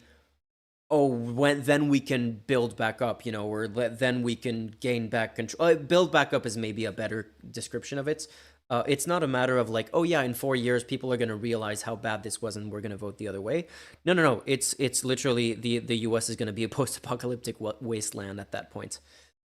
Yeah. Something So then the just Pax called. Americana just in a very stupid and painful way. Yeah, my biggest optimistic view is that maybe Europe just kind of gets the shit together and I mean, I have and hope, but the problem is who, because like last time Trump was around, Europe sort of got its shit together because Merkel was around.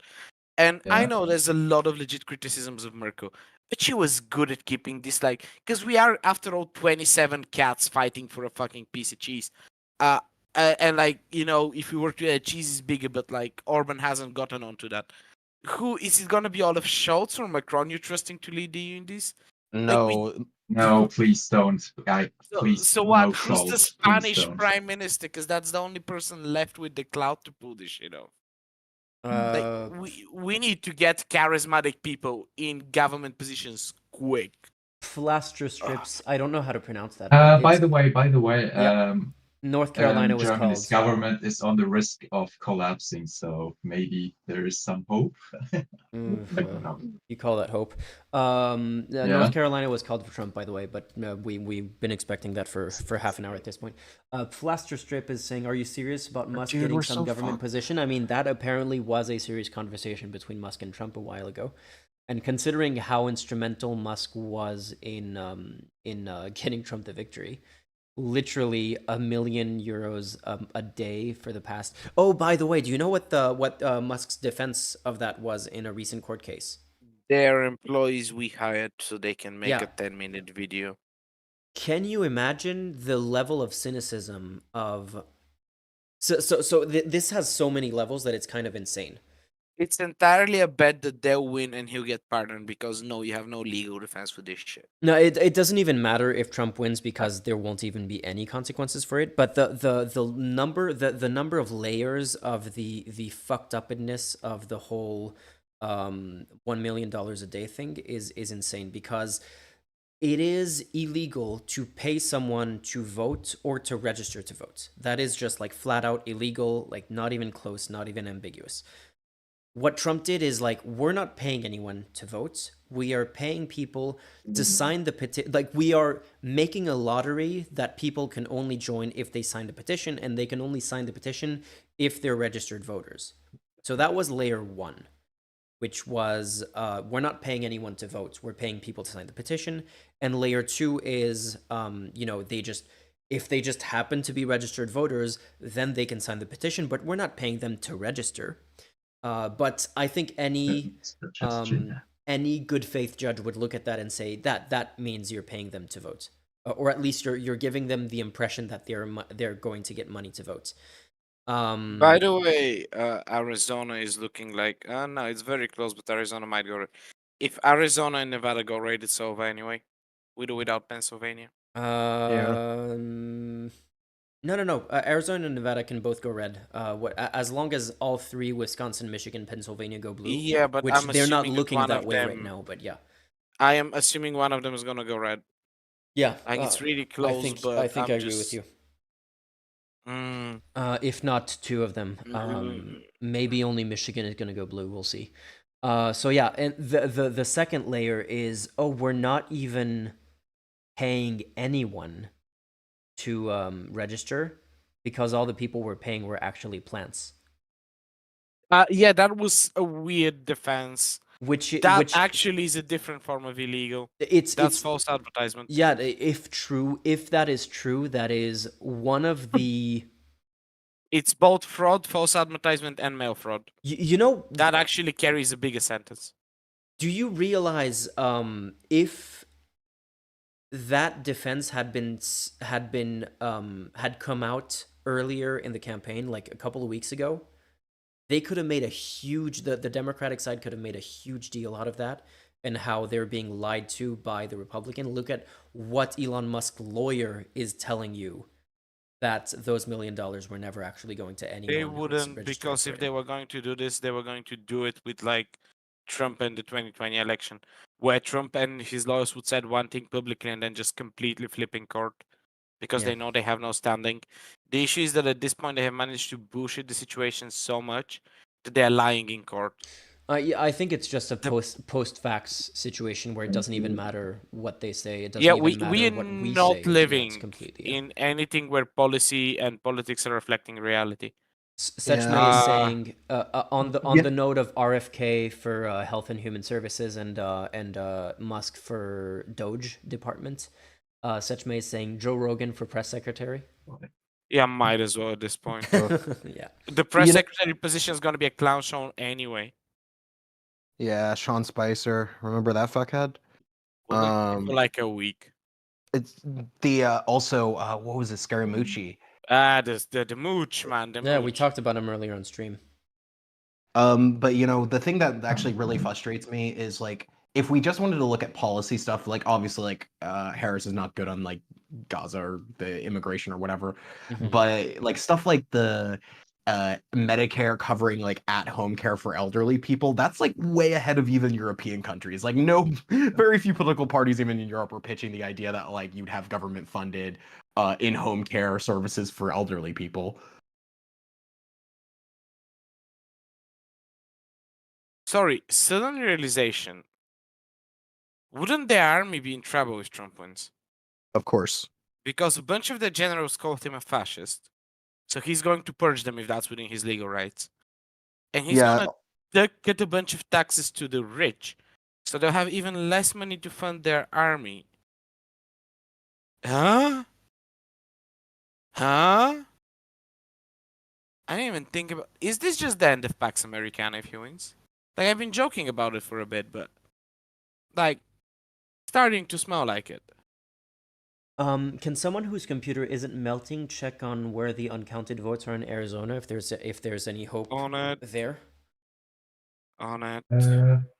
In Cochise, Cochise, this is Spanish, La Paz, and Apache. Because right now it's incredibly close, and there's still half of the votes to come in. So if the remaining half of the votes lean Democrat, even by a tiny bit, that would flip Arizona. I'm so confused. Arizona has like 5 counties. So Phoenix is about 50% count, and it's very close. Yuma County seems to be small, but Trump is leaning. There is a La Paz County that has nothing in it. Mojave County is 62%, and Trump is leading by a lot. Navajo County, Trump is leading by a lot, 47. Graham County, that county is tiny, but his is like 7,000. Greenlee County, that county has less people than my building, so yeah, but Trump's winning there. There is a Choice County that has like nothing for it yet. Phoenix is at 51%, Puma is at 50%, and like Harris is leading there by a lot. Okay, so and Santa Cruz County is also tiny, but Harris is leading. There is hope, but like it's fucking slim. So Anuklitz is asking for the simplified version. So I'm gonna try to. So this is the map as it currently is. Whoever's color passes this center line first gets 270 electoral votes, wins, and each of those electoral votes are the little number that you see in each state. So right now, as you were seeing in the previous map, all 3 of these, which were undecided until now, are leaning towards Trump. So basically, if Pennsylvania goes to Trump, that's over. That's donezo. So Pennsylvania is a must-win for Harris. But even if Harris wins Pennsylvania, then she still needs to win either both Wisconsin and Michigan, and that gets her barely to 270. In that case, she can lose these 2. Or, let me get back to this. Or she could lose only Wisconsin, which seems to be the most likely she is to lose. So this one can go red. If she loses Wisconsin, wins both Michigan and Pennsylvania, and wins this one, which right now is neck and neck, then that puts her at 271. And those are basically her only 2 paths to victory. Nevada doesn't matter. We don't even need to look at the results from Nevada. There's no situation in which Nevada makes a difference. Actually, Kamala might still win Pennsylvania. I'm looking at it. Erie County is close, but down at like this is bottom right of Pennsylvania. I think there's a city somewhere there. Delaware County is at 70%, but she's leading by a lot. Chester County is at 45%, and she's leading by a decent bit. Philadelphia County is at 67%, and it's a massive lead for her. So if we extrapolate by 100%, this county alone would give us about another 100,000 votes lead. Montgomery County, she's also winning by 100,000. It's at 57%, so she can get another 50,000 advantage there. And in Bucks County, it's pretty tight right now. Yeah. So what's the current difference? Currently, the difference is 150,000 votes. Oh man, Pennsylvania is gonna come to 5 motherfuckers. Yeah. So basically the Do I know somebody in Pennsylvania to go yell at them to vote? It's too late to vote, isn't it? right now Pennsylvania Wisconsin's is sticking. I don't even know what these letters are. It's a bunch of L's and a bunch of I's in chat. Right now Pennsylvania is leaning red. It's gonna come down to like a handful of votes. I need to move to Pennsylvania so I can vote in the next election, basically. This is a just sound temporarily. thingy.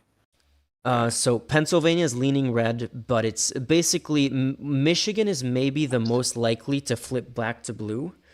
Other than that, Arizona is a toss-up right now. It's literally a coin flip. Absolutely. Wisconsin and Pennsylvania are leaning red, so it's harder than a toss-up that Kamala Harris needs to win Pennsylvania for sure. There's no path to victory without it.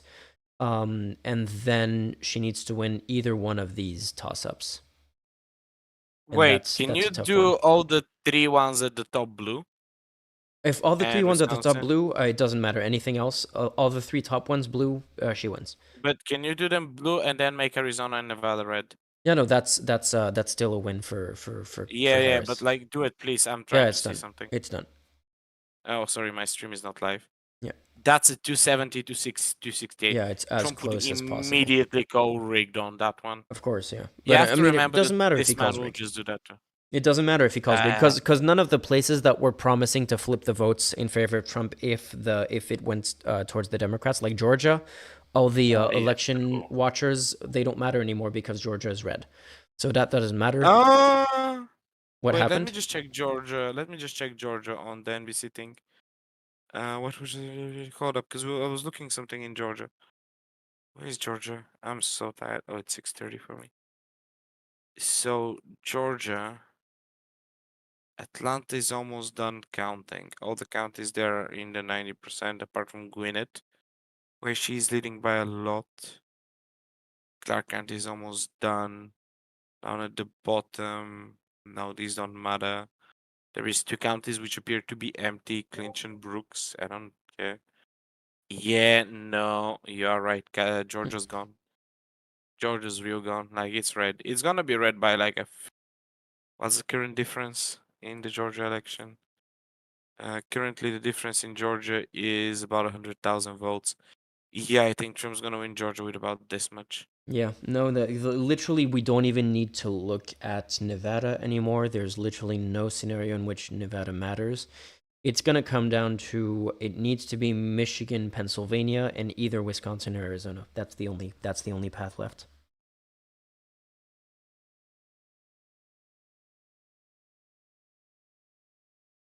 Jesus, man. I don't know if that Hawaii. I don't know if Anuklitz, if that answered your question. The answer is it's not completely lost, but it's basically reminding me of 2016, honestly, except for the case that this time we came into it knowing that this was already a likely scenario. In 2016, no one expected it. But in 2016, I remember still doing like the math late on in the night, like at 4 or 5 a.m., going like, oh, there could still be this very unlikely path that could flip the election, and none of those ended up happening. And that's how I feel right now, honestly. We didn't even comment on the fact that right now Minnesota is leaning red. Is that still the case? Oh no, okay, Minnesota flipped blue. That's at least there's that. Well, that happened literally moments ago. Yeah, everything else it was red and two. Is following along with what the polls had expected. Minnesota swinged big blue. Has anybody seen Trump make any statements? Yeah, that's a good question. If anyone's seen that, let's go. Let's have a look at Roll Twitter. anything on that TV of yours? Oh, he's gone. The FBI got him. Is Rote actually gone for the night? Did he call it a night? No, he's in here. I think he's like got off the PC for a second. Okay. Oh, I think I turned off my mic. 1 second. Yeah, no worries. Oh. So yeah, let's see what's happening on the meltdown monitor, which is now a very optimistic name for that Twitter. Yeah, I hear me mean, now? you can still give me a bunch of Democratic Twitter accounts to follow, and we can make it a Hello, meltdown hello. monitor. Can you hear me? Hello, Yeah, yeah, we can hear you. Okay, sorry about that. I think I accidentally hit my mic closed. Okay, no worries. But actually I feel dumb because I was responding a few times and I thought you guys understood me. Whoops. Well, Anyway, something I think is very interesting to think about is that Trump kind of broke this. And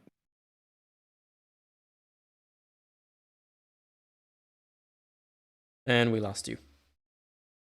yeah, he's gone. I mean, Trump did break this. They got let's him. be honest. The MAGA movement got him. Yeah. Okay, can you hear me? Can you hear me now? We can hear Can you now. hear Yeah. you now. Now too? Hello, hello. Hello, hello. Okay, cool. Okay, so the Trump broke this kind of like mold that like in American politics, if you lose a big election, you're done. You're finished in American politics. But Trump just kept coming back and coming back and coming back. And a lot of like the Trumplings, like Carrie Lake, catastrophically lost her election. Now somehow she's like a comeback kid. And I think this is something that's a new phenomena in American politics that I used to think was one of its distinctive features, that like you could only go so close to the sun, and if you got burnt by it, you were fucked, and that was the end of your career. But now you just see like kind of zombie characters that'll just like keep running again and again and again until they get it. I mean, Nixon did the same thing. Yeah, but he also held like good positions. Like he was the governor of California. I guess. Damn. Yeah. What I'm. Yeah, right. There's just like fucking no getting rid of this orange motherfucker, is there? You know what? Yeah, like. Oh, I was just gonna say, like the only people that would run, like we would call them perennial candidates, is that like these kind of weirdos that would like run on single issues or like have like tiny fringe parties, and they would be like the local weirdo that runs in every single election for like the last 1,000 years. Like RFK. Everybody Like my local weird. And, my local weirdo was David Duke, so like I understand this from Hello. personal experience. Let's everybody quickly salute Vermin Supreme. Also, Lord Buckethead from the UK. Yeah, that's look. one. At least Lord Buckethead Jill is Stein dead. is one Like of those. fuck around. Jill Stein is like the peak version of that. Yeah. She's like the grifter. What is wrong with him? I really want to point out just like how the narrative has changed since January of 2021. And I don't just mean January 6th, although on January 6th, it was insanely like everyone was like that's the end of Trump's political career. This is over. Like, he was banned off of Twitter. Everyone supported that decision at the time. And later on there was even Ben Shapiro was saying that January 6th was the worst thing to happen to the US since 9/11, and was basically holding Trump responsible for it. Mitch McConnell was saying that in every way Trump was responsible morally and practically, and that the only reason they didn't vote to convict him in the impeachment, in the Senate impeachment trial, is that they didn't think they could impeach a president that was already outgoing. What happens to all the Republicans who like were hoping to secretly get rid of him and now he's around? Nothing. It doesn't matter. Like they're in this boat now. I hope they hate it in there. Yeah, but they're sycophants. They were just willing to bend over and do whatever to make sure they keep their necks. Yep. That's the. That does not sound like a pleasant experience. Well, I mean, I think the other thing is you kind of seen this with like a lot of the hardcore never Trumpers. Like they've realized they've put their necks out so far that they are like really fucked when he returns. So I mean, it's a very dangerous situation to be in the Republican Party, right? You have to be either a hyper loyalist or you have to gamble really hard that you can oust the king. And so far, no one's been able to do it. I can name one other party in which this was the gamble they failed to pull off in time. It's German, for context. Oh, I gotcha. Don't worry. I don't know anymore, man. I am. Is there? This Speaking is- of German, let's see if there's any comment from. I have the Björn Höcke. weirdest celebrating. Wait, what's Björn Höcke's official Twitter?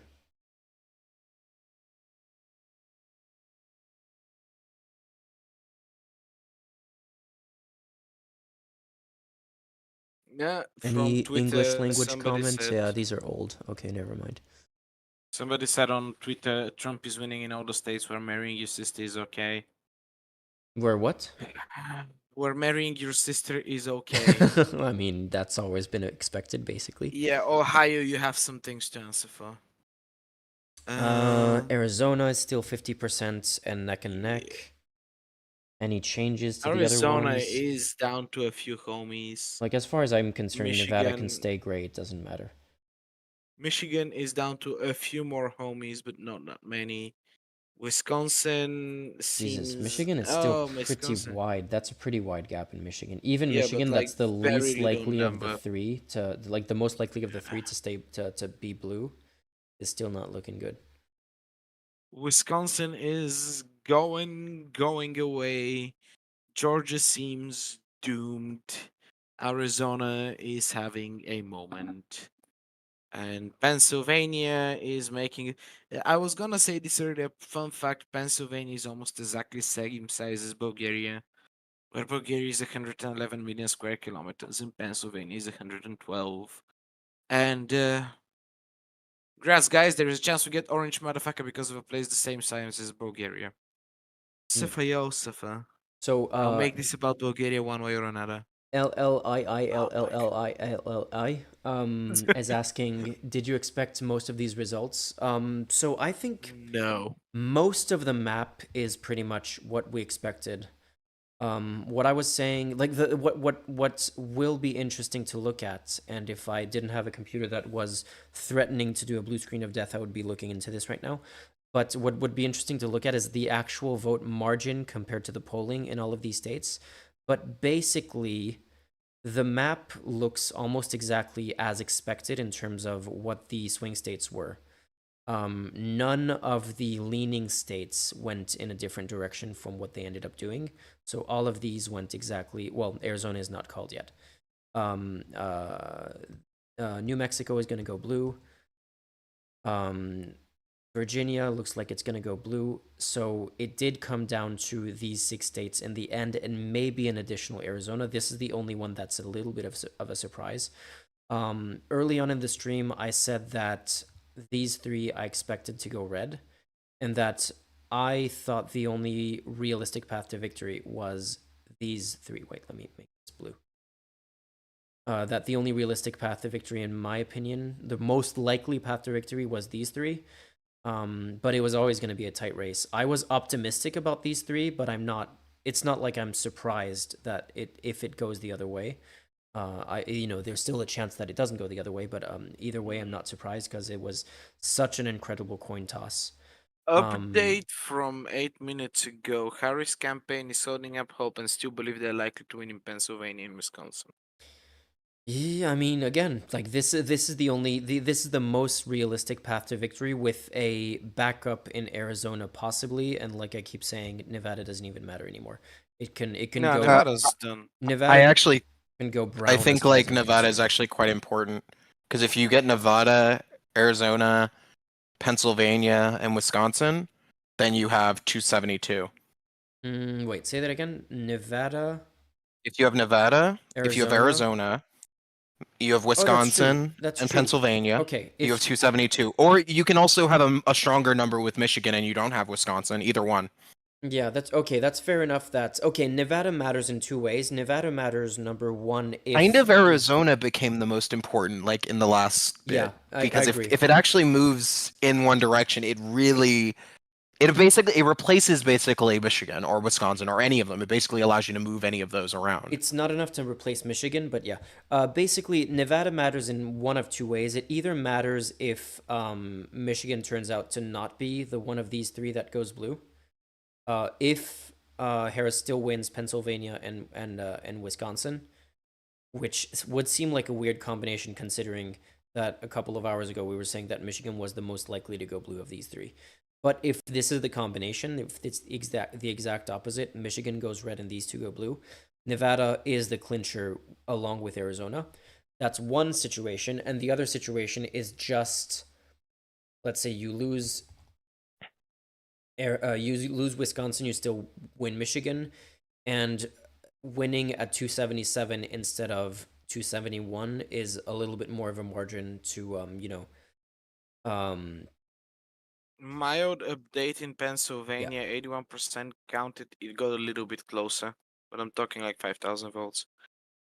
And Georgia is 91% counted, but it's been like this for like an hour. There is one county in Georgia fucking with all of us right now. Let me go find it. Which one of you motherfuckers doesn't know how to count? it doesn't really matter. It's Chatham 91%, County, so yeah. Clinch County, and Brooks County. I don't know what's the population and what's the voting numbers. Oh, you Henry can County is at click on the 80%. Clark County is almost done. I would say most of the major counties are all but done. It's just Philadelphia and the suburbs, and then York County. That's So it. Ricardo's coming back from the grave to say that AP called Virginia before midnight.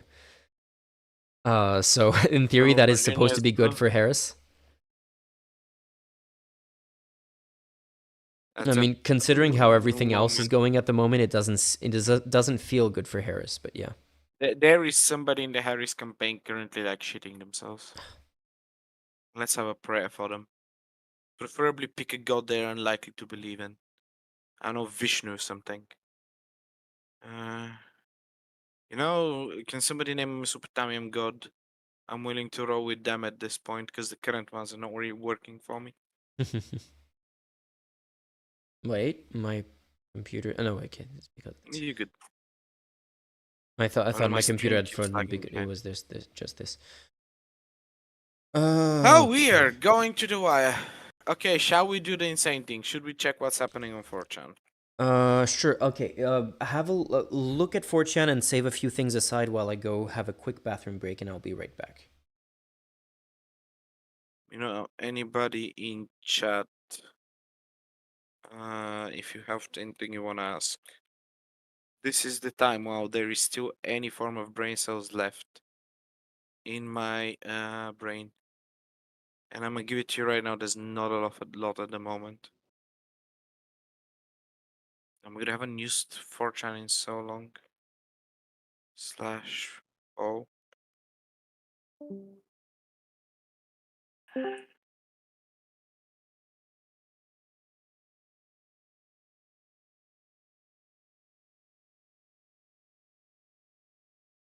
Okay, yeah, I don't know what I expected. It took 3 seconds for 4chan to go full racist.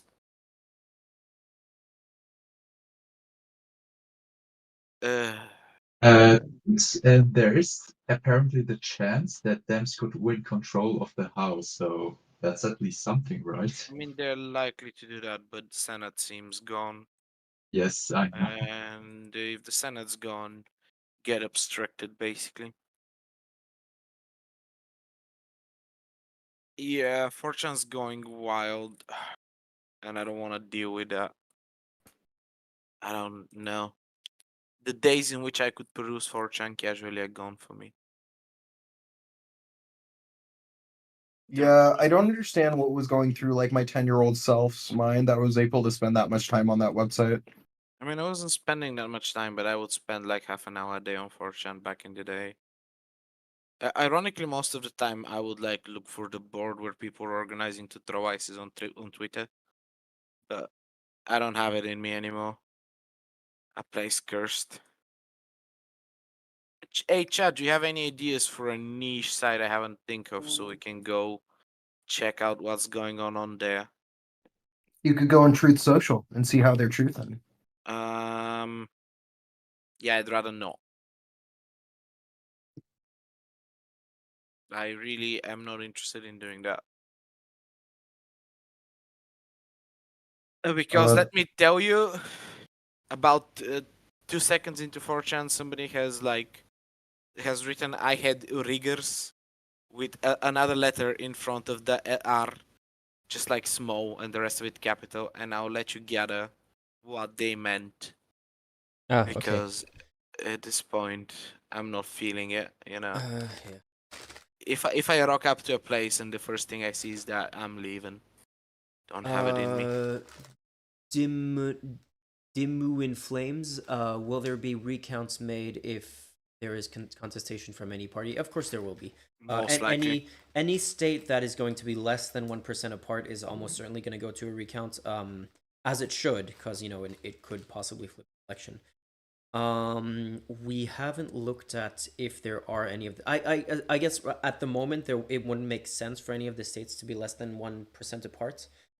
Because any states that would end up being 1% apart would not have been called yet. So it's not even the ones that are called yet. Ones that are called are not going to be that. Arizona could be, and it's looking like right now with only 50% of the votes counted, it's less than 1% apart. Wisconsin's closing in. Wisconsin. Should I be keeping hope? We'll see. But it's at 70%. I think Wisconsin's gone.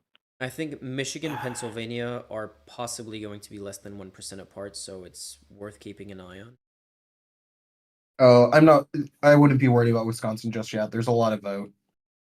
Like, you have all the cities are still being counted. How does it come down to this? After this campaign, after the blatant incompetence, after the drink bleach, the Sharpie, the rape, the being a convicted criminal, the bullshit. Why are we hoping that a few cities in America have gathered the brain cells to go vote?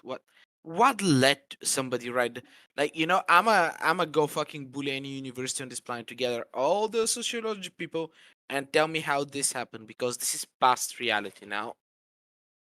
The thing is, what's this guy who had to drop out of a presidential campaign because he laughed weirdly one time, and now we're dealing with this? What could have been with Howard Dean? What could have been? Wait, is Starfrost back in? No. No. It was Jam. It was Jam. Okay. I cut you off, Yeah. Jam. Please go ahead. The thing is, I talk with my mostly apolitical family members, and what I always notice is they both cite heavily. So yeah, they hear something like, I don't know, that Trump was basically a rapist and was in Epstein's black book, and they often say something like, "Oh, Democrats have, I don't know, Bill Clinton," or that it's not a definitive proof, or both sides have some problems or something like that. It's just this apologia that is like very apparent in median voters, and I noticed this a lot. But even here in Germany, so yeah. Because we can argue about the morality to what happened to Monica Lewinsky, and it is fucked up. Because she was practically a child. Well, not really, but close enough. And but at least it appears that there was some amount of consent going on. Is it dodgy? Is it fucking weird? Is there a massive power disbalance? Yeah. Should Bill Clinton get at the very least a righteous beating for this? Yes. But it's not even remotely close to being the same. This man was on tape admitting assaulting women. I can't, man. I didn't want to bring this up earlier, but it was this quirky thing on TikTok for a bit. It's like, oh, me and my boyfriend going to cancel each other's votes, and it's like, how?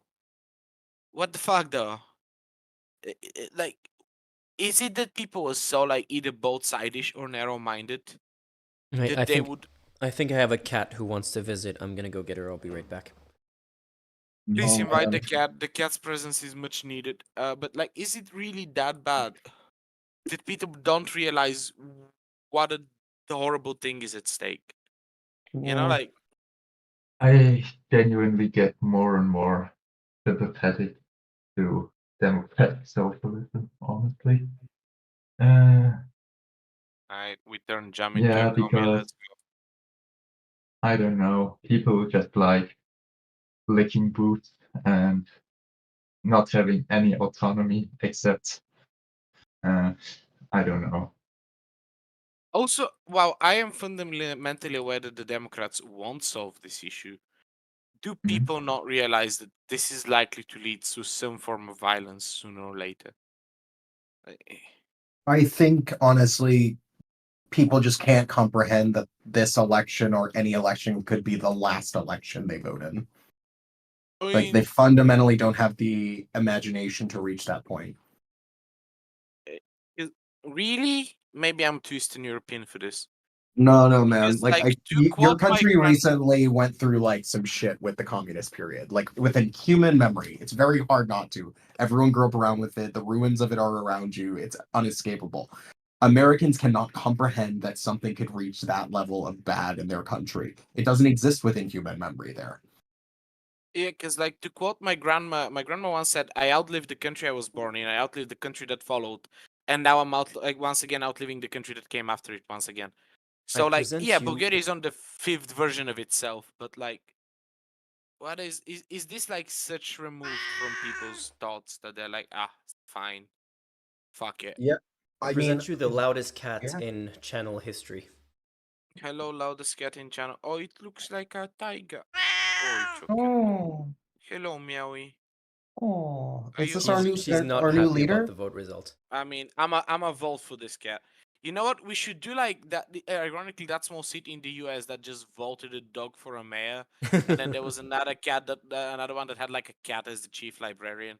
We should just do that. We should just pick pets in charge, and like force the parties to put like a competent administrator around the pet they've selected, because you cannot besmirch the good name of the pet in question.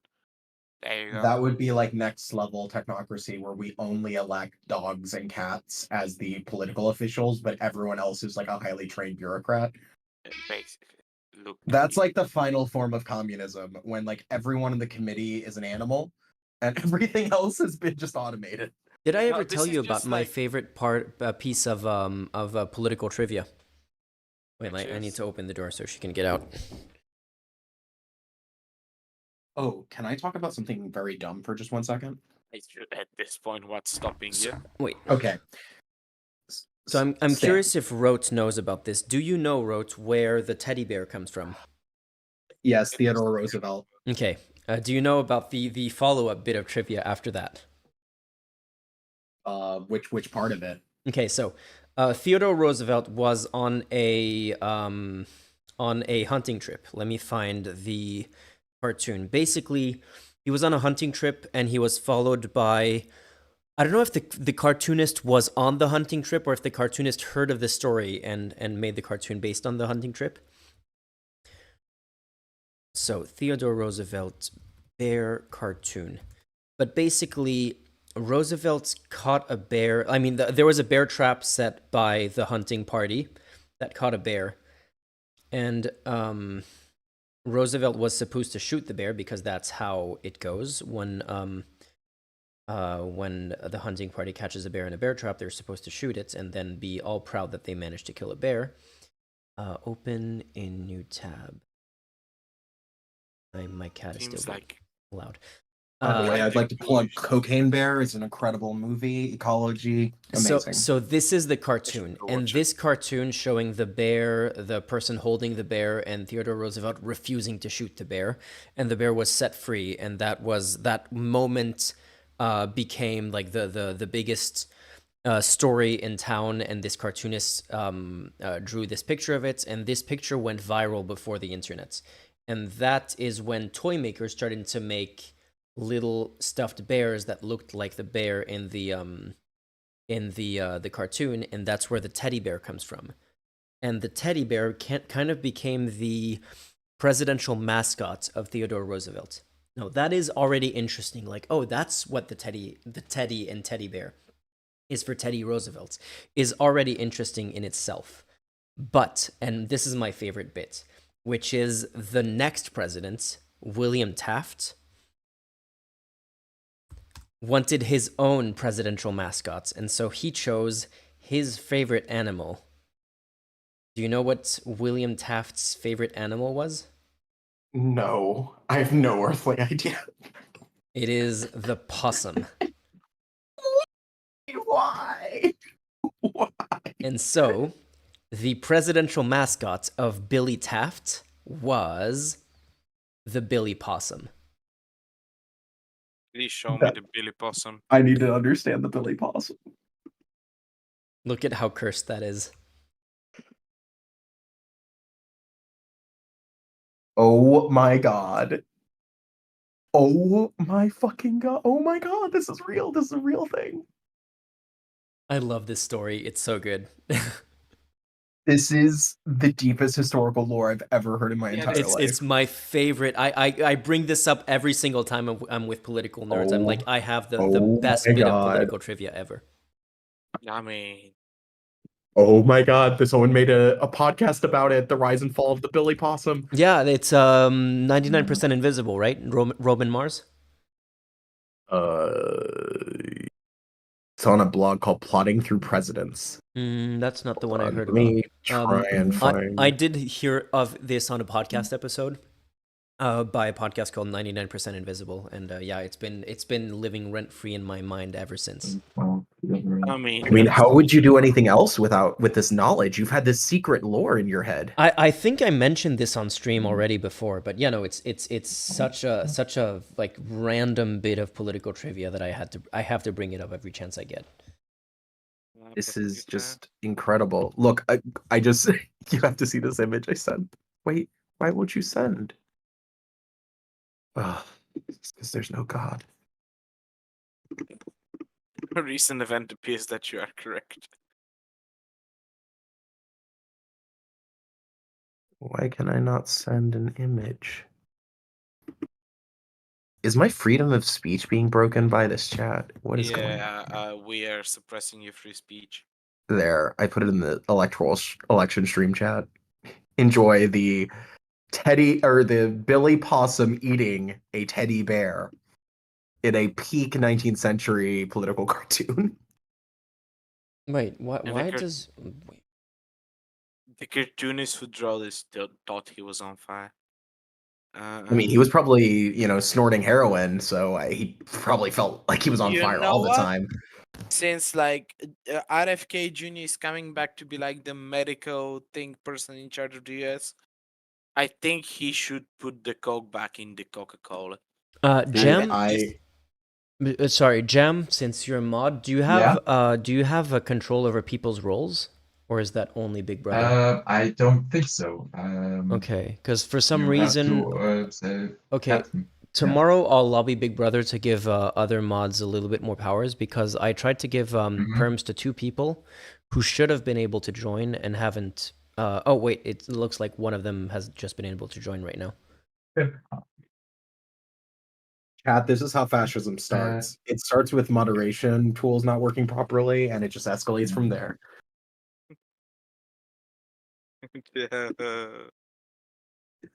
This is where democracy comes to die. A Discord server. Look, all I have to say is Robespierre did nothing wrong. He just got a little freaky deaky with some of his cult parties. Little freaky deaky. No, Manuel Robespierre was playing this like techno song that's like at this point 20 years old. That like heads will roll, heads will roll. I cannot fucking sing. Bring back Rodrigo to sing. He was good at that. Yeah, that was quite something. That was a mood setter for sure. I mean, it was better than what we're looking at right now. The crushing abyss of election results. It's not even the crushing abyss; it's the annoying tediousy of electing like I used to make fun of the Hungarians for picking Orban. You know what, Bulgaria hasn't picked the fascists. I still get that moral high ground, but like I have to let off the Hungarians for a bit. At least they Hawaii got called tricked. for Harris. What- Did we what- already know that oh, New Mexico was called for Harris? Yeah, a Okay. while ago. Okay. Or well, we put it on in our little calculation already a while ago. Yeah, that I knew. Yeah. Yeah, Alaska's about to be called for Trump. Arizona is even closer than it was before I left. Yeah, Arizona's coming down to 5 homies. Pennsylvania, Man, no change. Michigan, basically no change. Maybe even worse than when I left. Wisconsin, no change. Yeah, I mean, Arizona is obviously not going to matter if those three go to Trump, but yeah. We are down to the staff of the Phoenix Suns voting. So let's hope they're not playing a big game today or tomorrow because they have to have the time to vote. This is so Minnesota's gone upsetting. firmly blue. But I think Wisconsin might be. No, Wisconsin. Wisconsin seems like to be gone.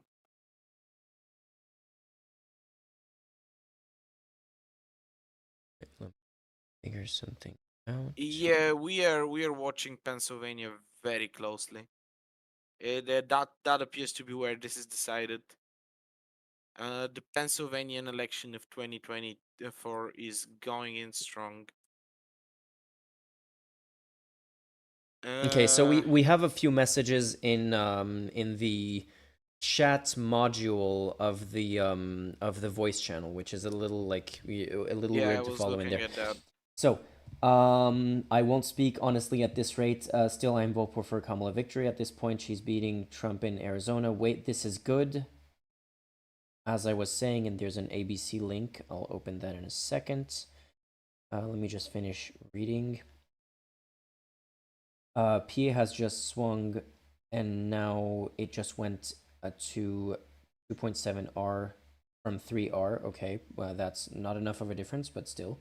PA might be blue, and then again, PA is going well right now. I mean, we'll see. We'll see. PA is obviously the main thing that we need to look at right now is PA, because PA is an immediate. It's immediately over if Pennsylvania doesn't turn blue. And same thing basically with Michigan, although there's a few paths without, there's one path without Michigan.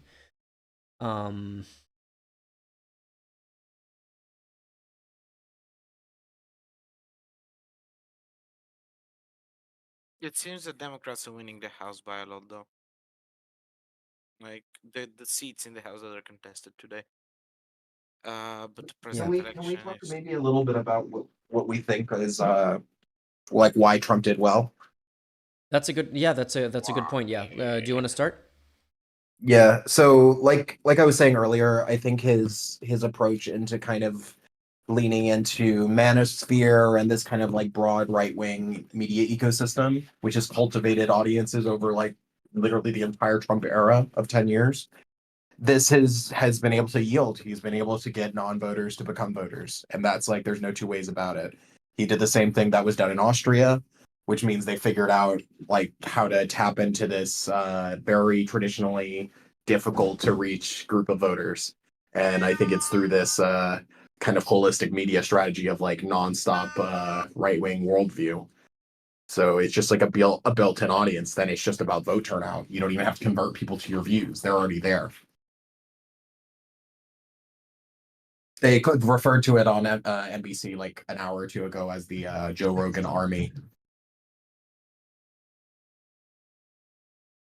Sorry, I was trying to like mute my mic while the cat was meowing and all of that, so I was listening to you, but also just let the cat meow. We've been yapping anyway. I couldn't even hear the meowing. I would have enjoyed that. No, the meowing is pretty loud here. No, I think you're pretty much on the money. Something that I've been noticing, and to me it's maybe the most effective talking point by the far right in general, not just in the US but elsewhere as well, is to rebrand far right as just being normal. It's that Peter Sweden tweet that Elon Musk retweeted that I showed on stream earlier, of basically listing like 6 big fascist dog whistles and then saying that doesn't make me far right, that just makes me normal. And I think that is a talking point that is extremely effective for the far right, and that we're going to continue to see used in that way in future elections in Europe and elsewhere. Yeah, I also think like doubling down into this like male identity politics is incredibly lucrative for them. It's allowed them to gain votes among men of every single ethnic demographic, and this is obviously a big problem. And by whittling, like by eliminating kind of like class or any other kind of like political distinction or discussion, you collapse everything into gender. And this is very, very dangerous because this is also links into the kind of their long running campaign against like LGBT people, especially trans people specifically.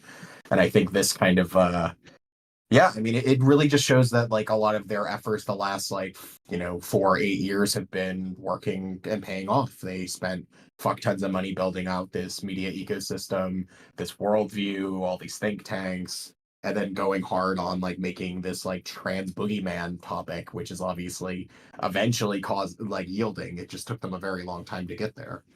Yeah. There's another aspect, like basically to continue on that thought.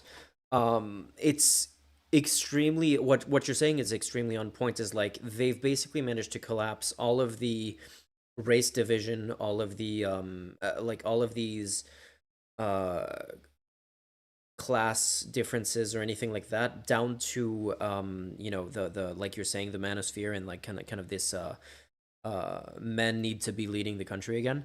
I was seeing a bunch of Trump supporting accounts tweeting stuff like tweeting like a photo of a bunch of women and saying this is what's destroying the country.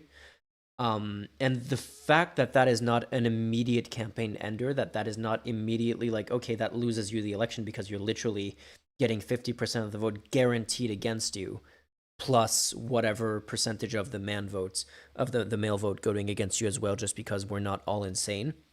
The fact that that's not immediately disqualifying is pretty crazy.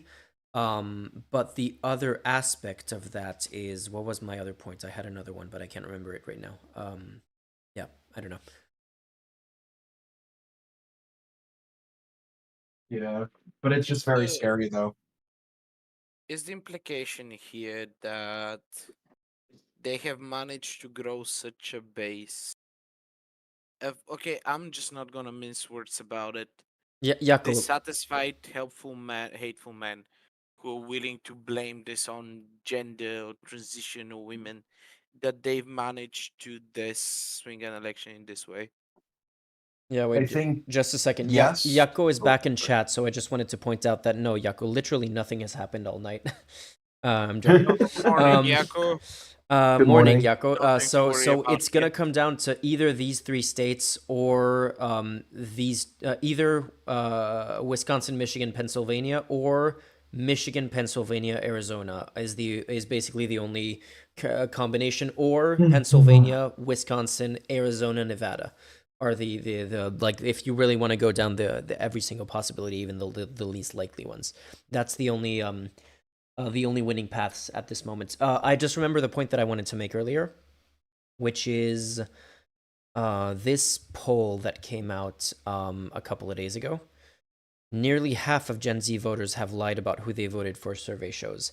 And I think this is possibly what made the difference between the polls. I mean, the polls were pretty close to what ended up happening anyway. But yeah, I think this is possibly, for example, what made the difference with that Ansel Serpor poll in Iowa, or if Pennsylvania, Michigan, Wisconsin turned out to be not as close as they were expected to be. I think this is possibly what may have made that difference. Is just Gen Z voters who didn't want to say that they were voting for Trump and ended up doing it anyway. Yeah, I think also the other thing is you in like the US you still have like a very large Gen Z population, so if a small amount of them are breaking more to Trump, that's a large amount of vote. And if we have high turnout among youth on like an unprecedented level, which is what everyone's been saying, then that also changes things up quite a lot. This is kind of sad, because a lot of this, like, I'm gonna swing this back to a European point of view, because in the end of the day, that's where I am and who I am. To me, a lot of the current bullshit we're handling in Europe seem to me a combo of Russian push and old people buying for it. At least most of the people I know who would vote for like pro-Russia parties here are heavily swing older. And I was kind of hoping that we can just sort of survive them. But if young people, because like this is a Hassan joke, but in the end, the biggest export the US has is brain cancer. And if it's affecting young people there, it means it's starting to affect English-speaking young people here, which means we might be in for a very rough ride. I don't know if Hassan stole that joke from someone else, but if he didn't, that's the first time I hear something coming from Hassan that I find to be actually kind of funny and insightful. It seems Pennsylvania is going away. Let's have a look. Pennsylvania, 85% counted, still, what, 3%, 3 points off. Georgia tightened, though. Georgia's really tight. Michigan is looking even worse than it's ever been, even though we were still waiting for... What's the situation with Detroit at this point in Michigan? Oh my god, Arizona's down to the wire. Arizona, is it still at 50%? Hasn't... Yeah, Arizona hasn't changed.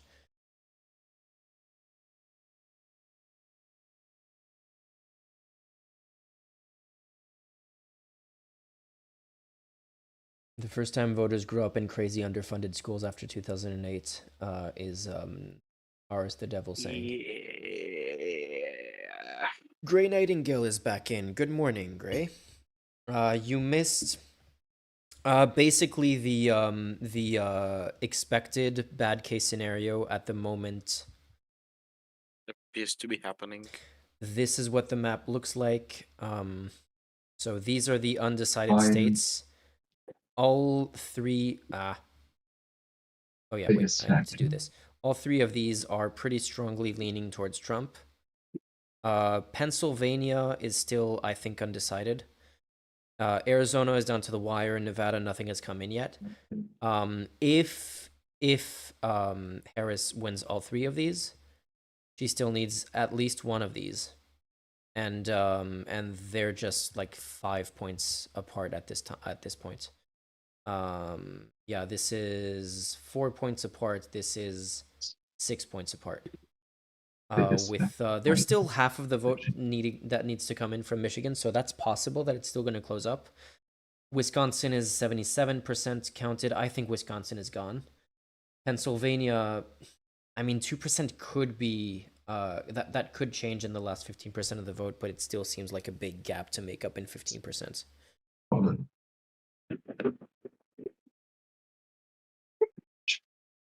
Wait, I'm hearing some weird sounds in the chat. Is there something happening? I think Jam is interacting with something that's not here. Oh, NBC just changed the entire layout. So yeah, we be living through it.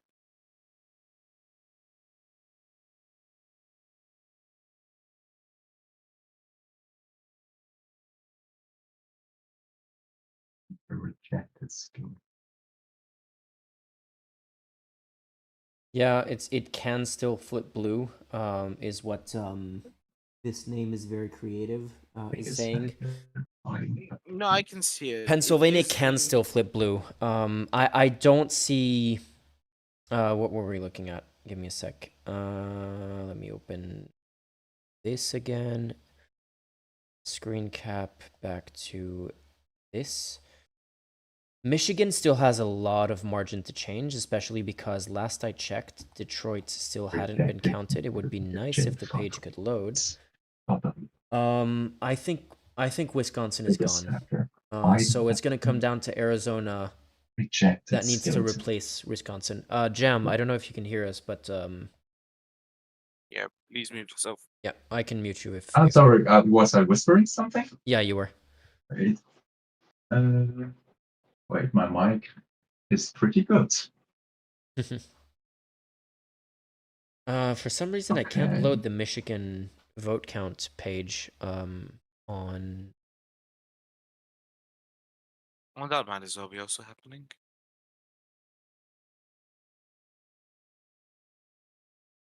What's the deal? Why is it not loading the uncounted votes locations and stuff like that?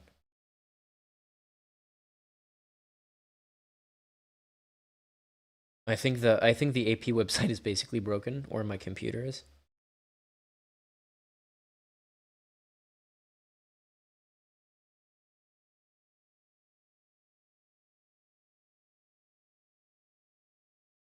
Oh, Pennsylvania tied on. Is it tight? Yeah. It's still about a percent and 1.8% difference. Okay. Oh boy. Oh, Georgia also tightened a little bit. Tightened. Okay. Oh. Georgia's 93%. And in Arizona, we are counted. counting 3 hombres. Nevada just refuses to release any data. Nevada's just out of this one. I mean, it's hard to imagine a situation where Nevada really makes a difference. How's true. Iowa though? Iowa's gone. Iowa was what is that? A 14-point lead for Trump at 90% counted. Yeah, so Iowa was a complete red herring for the entire time. Ohio blue also, herring, if you would blue please. herring if you wanna. I'm back, comrades. What's up? Kamala won. No, I'm joking. Sorry, man. Sorry, that was cruel. You didn't even have me for a second. I was just like, you guys would be much happier. Well, look, all I'm saying, the champagne is ready. No, Seltzer missed big. Which is funny because when that poll came out, every single cable news channel was like, "Oh wow, this is like super significant. This pollster is incredibly respected. She always gets it right." No, Seltzer lost really big in the prediction. Which is basically what I was saying at the start of the stream. Like, that was one poll that looked really good, but it was a super big outlier, and it was completely reasonable to say, I'm not going to take that one seriously. And I was hopeful when we started to see the results coming in, especially in Ohio when it was leaning blue. But it was always a long shot. Yeah, it's so lame. But it's I think it's also like a good time to start like thinking about what the next steps are, because in reality, like I said, there's another election around the corner, and people really need to figure out how to win. I guess the question is the next step for whom? Because like for Americans, I don't know, guys, organize big time, protect a lot of people, because you're gonna need to. I think I said what for Europe the next steps are: bully the calcium out of your representatives to make sure they take measures that this bullshit does not hit us as much. Yeah. There's not much more we can do. Rotes, did you Yeah, say I think there's another election around the corner? Like, you have midterms in 2 years, which means in 1 year you need to have people already ready to run for primaries if you want to run challenges against people, like if you were trying to pitch left-wing candidates. You think there's going to be midterms? I mean, I think you have to assume there will be until there's not. I think what Stan is trying to say is, hey, let me introduce you to a homie called Victor Orban. Let me introduce you to my friend called Vladimir Vladimirovich and Victor Viktorovich. No, Victor is not Viktorovich. I know, I'm joking. To clarify, Vladimir's Putin's name is Vladimir Vladimirovich. I know. Yeah, Donaldovich. No, you're robbing yourself of the more funny thing, which is Orban Victor. Because in the Hungarian, you say it backwards. Well, in Russian, you say it backwards too, except like in Russian, you say second name, first name. So it's your dad's name, then your. And it just so happens that Putin's dad's also called Vladimir. Because that fucking family is creative as fuck. Does his dad look like him? I have no idea. You know what? In the doom and gloom, let's try to find what that guy looks like. Yeah, I mean, like, Are You For Real? For Real right now is saying, the good news is under a Victor Trump or Donald Orban presidency, we won't ever need to wonder all night what the results are going to be ever Yeah, again. So we would be able to get a full night's sleep yeah, in the bunker. But I have sent you a picture of Putin's dad from Google, and yowza. Yowza. It's like, huh. but Okay then. where's Putin's dad? Where did you send that? Where am I finding Putin's stuff, father? In general. In general. General. Oh wow. Oh Is Jesus. that He is scary looking. Wait, Oh my no, that's an God. actor. That's a That Hollywood looks like actor. Joseph Goebbels, man. That looks According like to Google, this is it looks like what's his name? That Australian actor who played in according to Google, this is Viktor Spiridonovich Putin as a young man. I don't know what he looked like when he was older.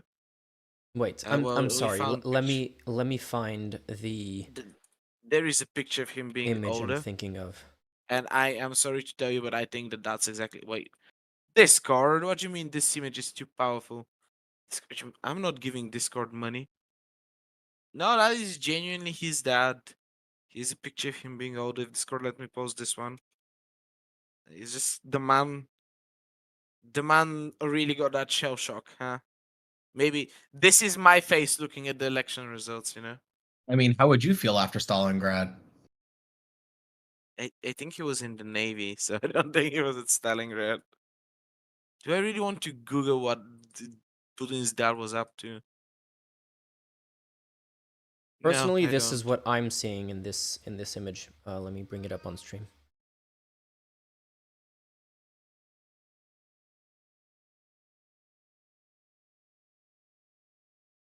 The guy from Memento. Oh, I should look at stream. Oh no, I can see it. There's something else here. It's not Christopher Walken. I don't know who else I'm thinking of, but there's another actor that I'm thinking of right now. Anyway. Yeah. Life is so Trumpy. Orange and unexpected. Orange and unexpected. That should have been his campaign slogan. Man was riding around in a garbage truck 3 days ago. You think he's going to ride the garbage truck all the way to the White House? He's a beep beep little boy. He loves his big beep beep trucks. Uh-huh. Don't you remember how awesome it was when he was the president the first time? Like you felt like you were having a bad day all the time. But the economy was so good and there was no immigration. Yeah. And COVID went away in 2 weeks, guys, and that hurricane definitely wasn't drawn on with Sharpie. What are we doing? What are we doing? What are we doing? I'm lobbying you for a full-time position on this channel. If this is how we gonna go out, I might as well make some money screaming out fucking What Trump money? on a stream once I a think week. we made 12 euros all stream all night for a 12-hour stream. That's €1 per hour. Well, see how Trump's probably gonna remove minimum wage. That's better than some people gonna get paid. I mean, hey, what about that promise to put insane tariffs on everything coming into the US and delete the entire income tax? You basically delete the IRS and not tax I'm all people for it. anymore except for tariffs.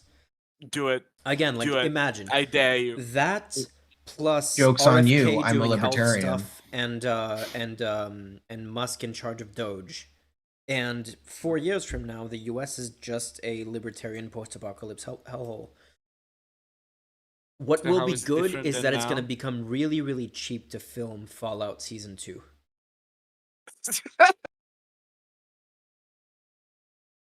With a special guest episode in Ukraine. There won't even be makeup artists because that's what people are actually going to look like. The makeup is going to be to like make people look alive, based from being deformed corpses.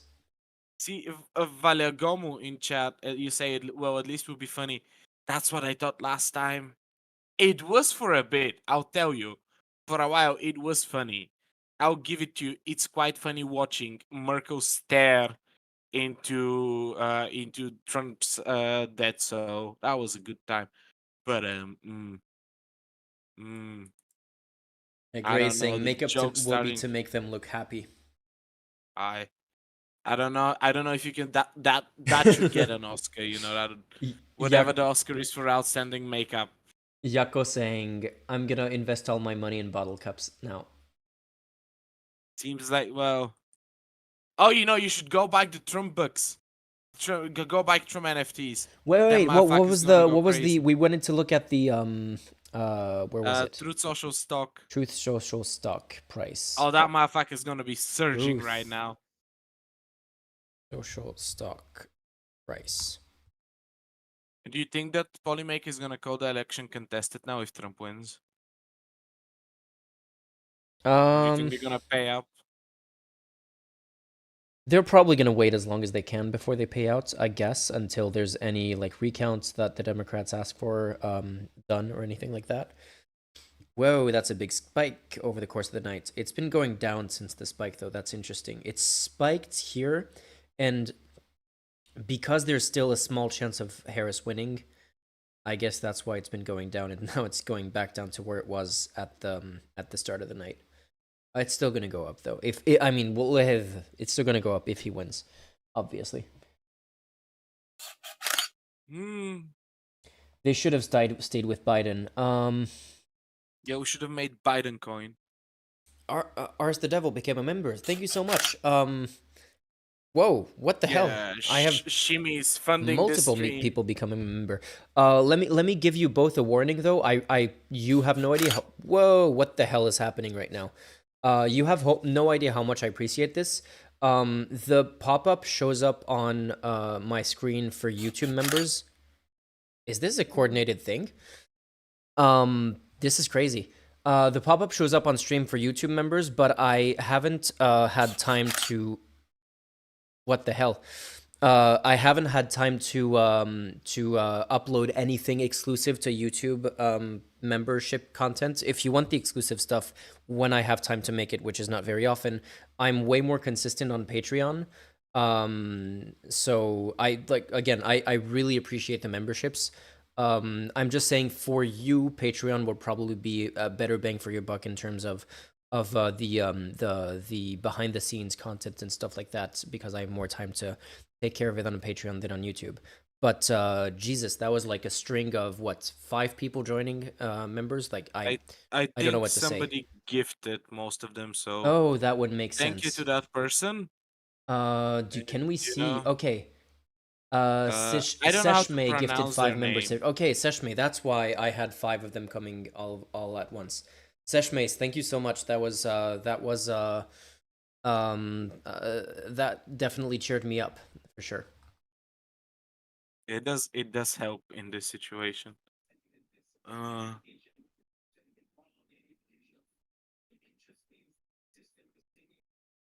Yeah, man. All my friends are talking about leaving the country. Jokes on like them, not you in already a left the haha country. way. I mean, Yeah. to be honest, it's not the worst idea. Like, I don't want to be that doomer, but look, on this side of the ocean, shit is mostly still working. I really need to get Mathieu Burgerassi on stream to talk about that that prepper thing, because that is a dilemma that I want. Like, he seems to have a clear answer on this, and I would really like to press him on it to actually know what the solution is. I don't know if you were here, Roach, when I was talking about it. Were either of you here when I was talking about it? So there's this French What are journalist. you talking about? There's a French journalist that I've been wanting to get on stream for a while. He was actually a lot of my research for the National Rally video was coming from some of his videos. And he wrote a book on survivalists in the US and France. And when he talks about it, very often he talks about how survivalism is this rabbit hole that kind of radicalizes you no matter what. So there's no way to like do just a little bit of survivalism but stay sane and just have, a little bit of, you're ready for anything that happens, but you stay grounded and reasonable. In his mind, if you go a little bit into that direction, you will end up with a bunker and you know, enough ammunition to last out the apocalypse. And he's seen people basically go down that rabbit hole. And there's other arguments that he talks about how it's unlikely to be like a free for all kind of civil war. It's going to be an oppressive government. It's not going to be you need to personally defend yourself against marauding gangs of raiders or anything like that. No, that's incredibly unlikely. Which I don't disagree with that. But my question is, when you have a significant portion of the population that is getting ready for civil war, which is what the right is constantly talking about, and the rest of the population that is going, you know, that's unreasonable, we're gonna vote our way out of this. What happens when let's say clearly the left refuses to arm itself and is at some point confronted with the reality of a very armed, very prepared, very militarized right in the case of a civil war breaking out? And I understand the argument that if the left does start to prepare itself for a civil war, it does make a civil war more likely. But I'm not sure which of those two options is preferable. Because yeah, in both cases, it's kind of like, do you prefer to be kicked in the nuts or punched in the face? I mean, I think in the U.S., because you have the right to bear arms, you should have weapons training. Yeah, I don't disagree. Weapons training are probably just weapons. Let's be honest. I think the fact that everyone is armed in the U.S. means that if you decide not to be armed, as fucked up as it is, you're at a disadvantage. Isn't this unfortunately increasing the risk of such civil war triggering? Yeah, but like there's like big organized militias, and they already tried to overthrow the government once. Rhoda, something's happening behind you on the screen. Can you have a look what's going on over there? Georgia projected winner for Trump. Yeah, we've been expecting 93% in, but nothing that we didn't think. It's 118,000 vote difference, which not so good. Yeah, so they have a much more conservative split. So it's like 189 Harris, 246 Trump. With a bunch of states still as toss up. They have Nevada, New Mexico, Arizona, Pennsylvania, New Jersey, Wisconsin, Michigan, and whoever the hell else I forgot. And Maine also. But like actually, I was looking at Maine on the map, and it looks like she's actually picking up more of the because they have individual electoral votes. So she might be getting 3 out of the 4, and I think they were only planning to get like 2 and 2. I don't see a universe in which that makes a difference. There was no 269 option. It would just give her a little bit more of a pad if she ends up getting 272 or something. But yeah, I don't think that matters that much. Interestingly, that the AP has not called Georgia yet. I mean, they're gonna call it any minute.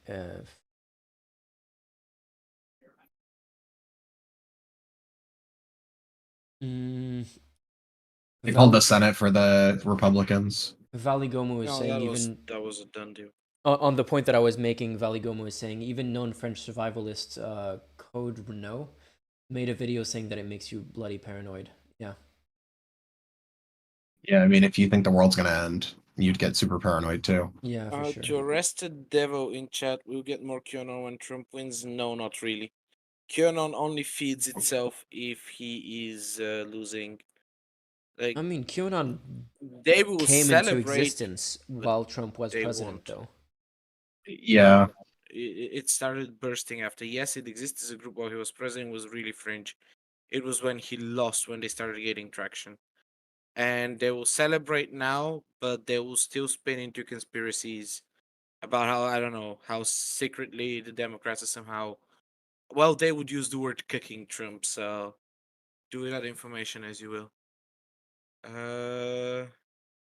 But it is looking a bit grim at the moment.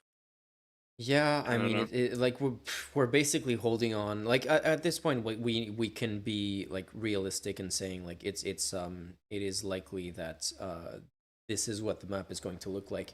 We're basically holding on for Arizona is so tight that it could very, very, very much end up being Kamala, and the rest would be an upset at this point. The rest would need to be a significant swing for it to end up being in Kamala's favor. Yeah, like we've got 45% of the vote in Michigan still, which means it could still move around a lot, but the difference is pretty big. We have Arizona where we have less than a percent difference between the two, but we have 49% of the vote out. And then, we have a little bit of vote left in Pennsylvania, 14%. And what's in Wisconsin? I think the fact that Trump hasn't come out and started bitching means that they think they're winning. So that seems pretty bad in my opinion. Because if the Trump gang thought that they are losing, they would be throwing a hissy fit right now. Valley Gomu, QAnon will eventually turn on Trump if he wins, but they are irrelevant nutcases. I'm not sure. I think QAnon is a Trump cult. So like literally Trump could fart in their faces and they would still love him for it. Trust the plan. Yeah, trust the plan. That is part of the plan, exactly. Mathematically, Pennsylvania is a must at the moment for Kamala. You mean a must in the sense that like there's no path to victory without it, right? I'm assuming. Oh no, there isn't. That is true. It, Especially yeah, with Georgia gone. she has to win everything else if she loses Pennsylvania. It's a much harder path. Yeah. Well, what does it work with She has to win Nevada, Arizona, Michigan, Wisconsin. So Trump is going to win And- Alaska. If yeah, wins she basically has to win Pennsylvania, everything else. No, with even Alaska, without he's that, at 269. even if she wins everything else, she doesn't win. I'm doing the math right now.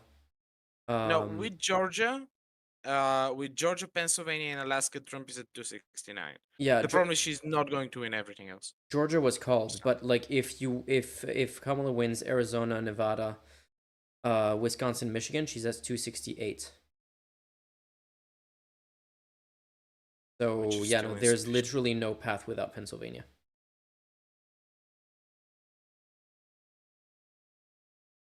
Oh yeah, you're right.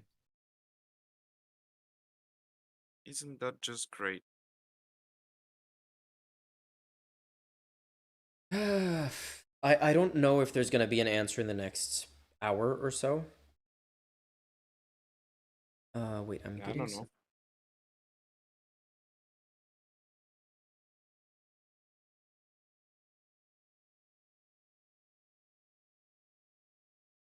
What's still out here? What do we got Don't count left? too much with this term. He will have a majority in the House. To a minor. Lisa Murkowski, Susan Collins are the duo decided. I think you're underestimating how fascistic Trump is willing to be and how sycophantic his political supporters are. Like the Trump cabinet in a second term is going to be significantly different from his first Trump cabinet. That's the thing that I'm worried about. I also think you have to understand people's self-preservation comes into it too. Mm-hmm. Like the institutions were tested hard in the first Trump administration. That's going to be nothing compared to what they're going to have to endure in a second Trump administration. It's going to be such a rough 4 years. Mm-hmm. If it's only 4 years. And SCOTUS is a whole other thing. Oh, that's gone. Like, genuinely wrote it to your friends who think about leaving the country. That might be the call right now. Because eventually Trump's gonna stop being a problem. One way or another, but the Supreme Court stacked with Republican weirdo nerds. It's What's your read on the potential heroism of Susan Collins and Lisa Murkowski? How much resistance are they going to put up? Non-existent. Mm-hmm. What did they do the first time? Barely anything. Yeah, I think Susan Collins is like, yeah, she's a Democrat in Republic's clothing, but when it comes to shove, she still goes with the Republicans. Yeah, I think the thing is, in a world where January 6th was rewarded with another term 4 years later, like resorting to political violence and resorting to attempting a coup on the government is rewarded with a re-election 4 years later. where now political violence is just an acceptable thing in the country. I think Susan Collins and Lisa Murkowski are going to be leaning way harder into self-preservation than anything else. I don't really see them as having a choice, to be honest. All What they right, gonna great. do? Have a good day. Yeah, good work. Good luck with your day. What if Kamala does the opposite of Pence? I mean, what do you guys think? We've been saying how Are you soft. implying And, that the Democrats try to hold power yeah. for the I think sake of that's. reason? I think that would be a bad idea. I don't see, like, the thing is, I want to say, well, we've been Well, they talking all have the night about legal how cover. soft the Democrats are and how complacent they are on wanting to play by the rules. But like Rhodes is saying, even if they don't, in this case, I don't see what they could do that would be better than that. That would be I don't see how that makes it any difference, because Kamala would need to do what Pence didn't do, plus an entire violent revolution elsewhere to like reverse. Like it's like the January 6th was an insane plot to begin with, and I don't see the Democrats putting that together. And even if they did, I don't see it working.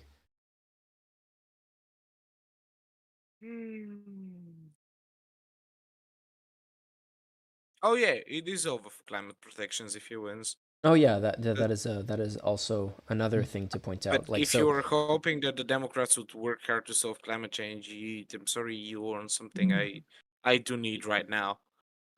So can you please share? Everything sucks. Hey, I don't know. At this point, I think we're legally obliged to find ways to move people we know in the US to Europe.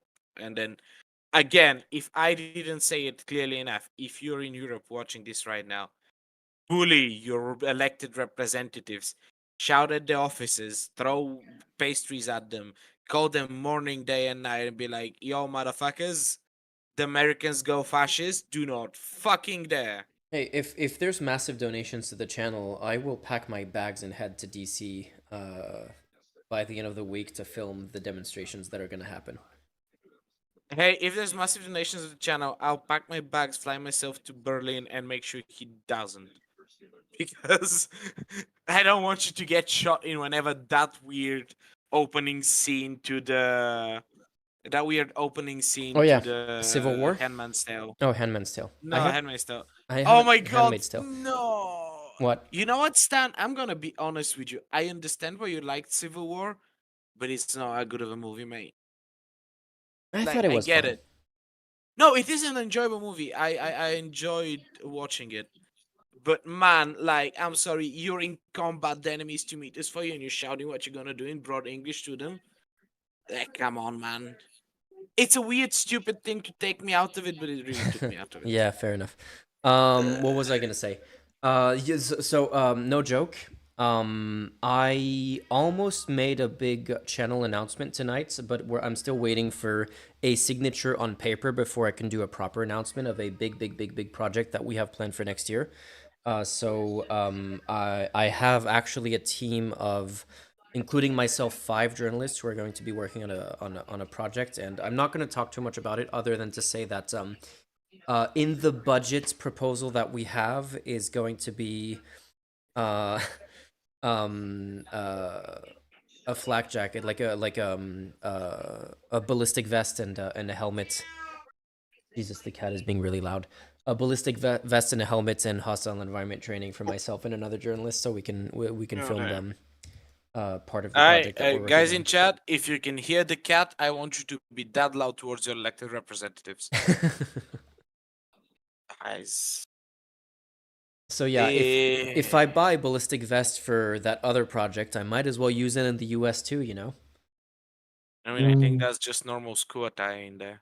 Oh man, look at Trump headquarters. They're all just ready to party. Is there no They're all ready to speech party on yet?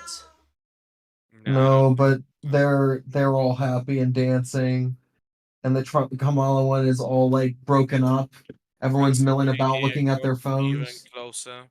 Oh Jesus! It's funny, like all of these things. It's funny because we can talk about Jesus, the cats. We can talk about the parallels and the differences between today and in 2016, and there's a lot of parallels. But reporting has it that in 2016, Trump was in absolute shock when he won, and he was almost like he didn't know what to he didn't know what to do with himself because he didn't particularly want to win. He didn't expect to win. It was purely just a shit posting campaign for him. And when he won, he was basically like, "What the fuck have I gotten myself into?" And now he's probably like in the exact opposite position, which is crazy.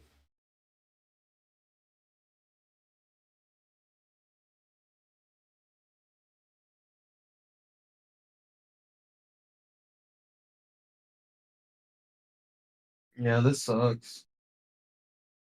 Any new numbers coming in? Nothing. Kamala Harris will not be addressing her supporters tonight. Yeah, no shit. So I think they're prepping to lose. Mm-hmm. Okay, no new numbers coming in. I don't know if there's going to be any new numbers coming And there's gonna be a Trump speech at some point. Yeah, damn it. Am I gonna stay up until then? I mean, we might as well end it on a downer. Seems to be the mood of the night. So If it makes everybody feel better, this is what's been going on next to me for a while. I've been thinking about why I left the left Say- sh- and sh- and how I've been a longtime Trump supporter. Show me that again, Tryon, the thing that's been happening next to you. Yeah. Yeah, what? Did it not show good on screen? I wasn't looking at Cat. the screen. Nice. It's a cat Oh, that's right by cat! the ashtray. Yeah, he's a COVID cat, so he chews right next to me all the time. You're in good company, I see. I have to work with something. Maximilian in chat is saying this reminds me of Austria when FPO won, and that is not good.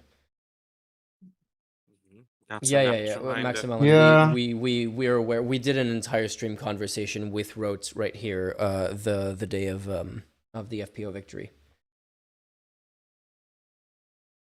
Meow.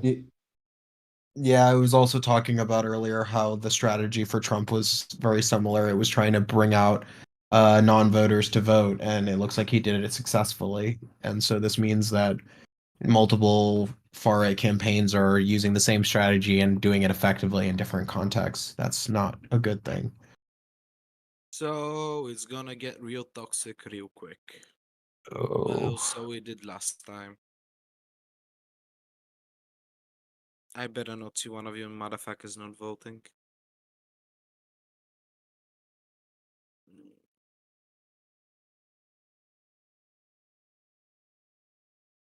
Okay. Power efficiency. Whoops. Also, for what it's worth, everybody in chat remember to like keep a hobby or get a hobby to keep you sane. Yes, that because is a good This is point. going to be insane. I guess that's a good segue to transition to yeah, like this is I say this every time like something bad happens, whether it was the riots in the UK or any of those things that were really scary, is again like this is just another step in how the world is not looking great at the moment, and like I say every time,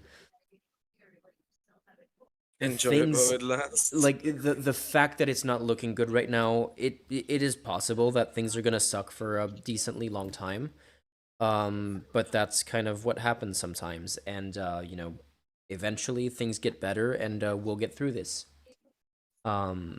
It's UGDPY, it's not over yet. Meow. It's not over yet, but it's leaning very heavily towards Trump right now. It's looking grim. So yeah, no, like Trine is saying, get a hobby, or if you are really passionate about this, get involved in activism. Hello. Join a trade union.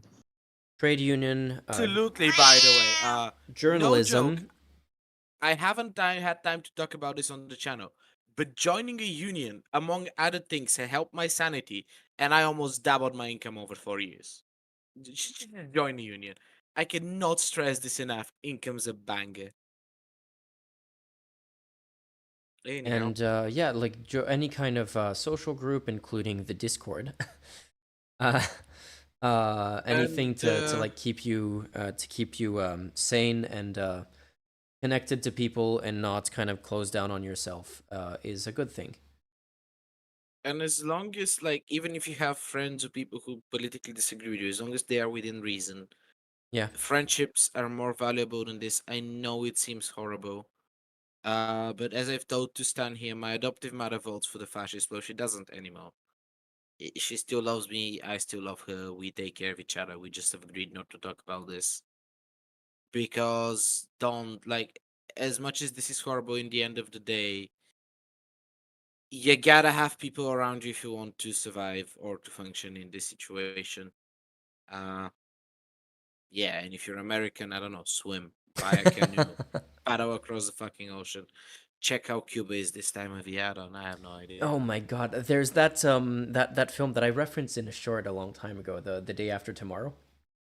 Yeah, I like that film. Yeah, That it's a fun film's film. fun. But there's that scene where people are crossing the Rio Grande in the other direction because they're trying to escape the cold. It would be very funny if that's what the U.S. looks like. It's just people like jumping ship, going like crossing the river into to Mexico, boarding rafts to Cuba and stuff like that. That would be extremely funny.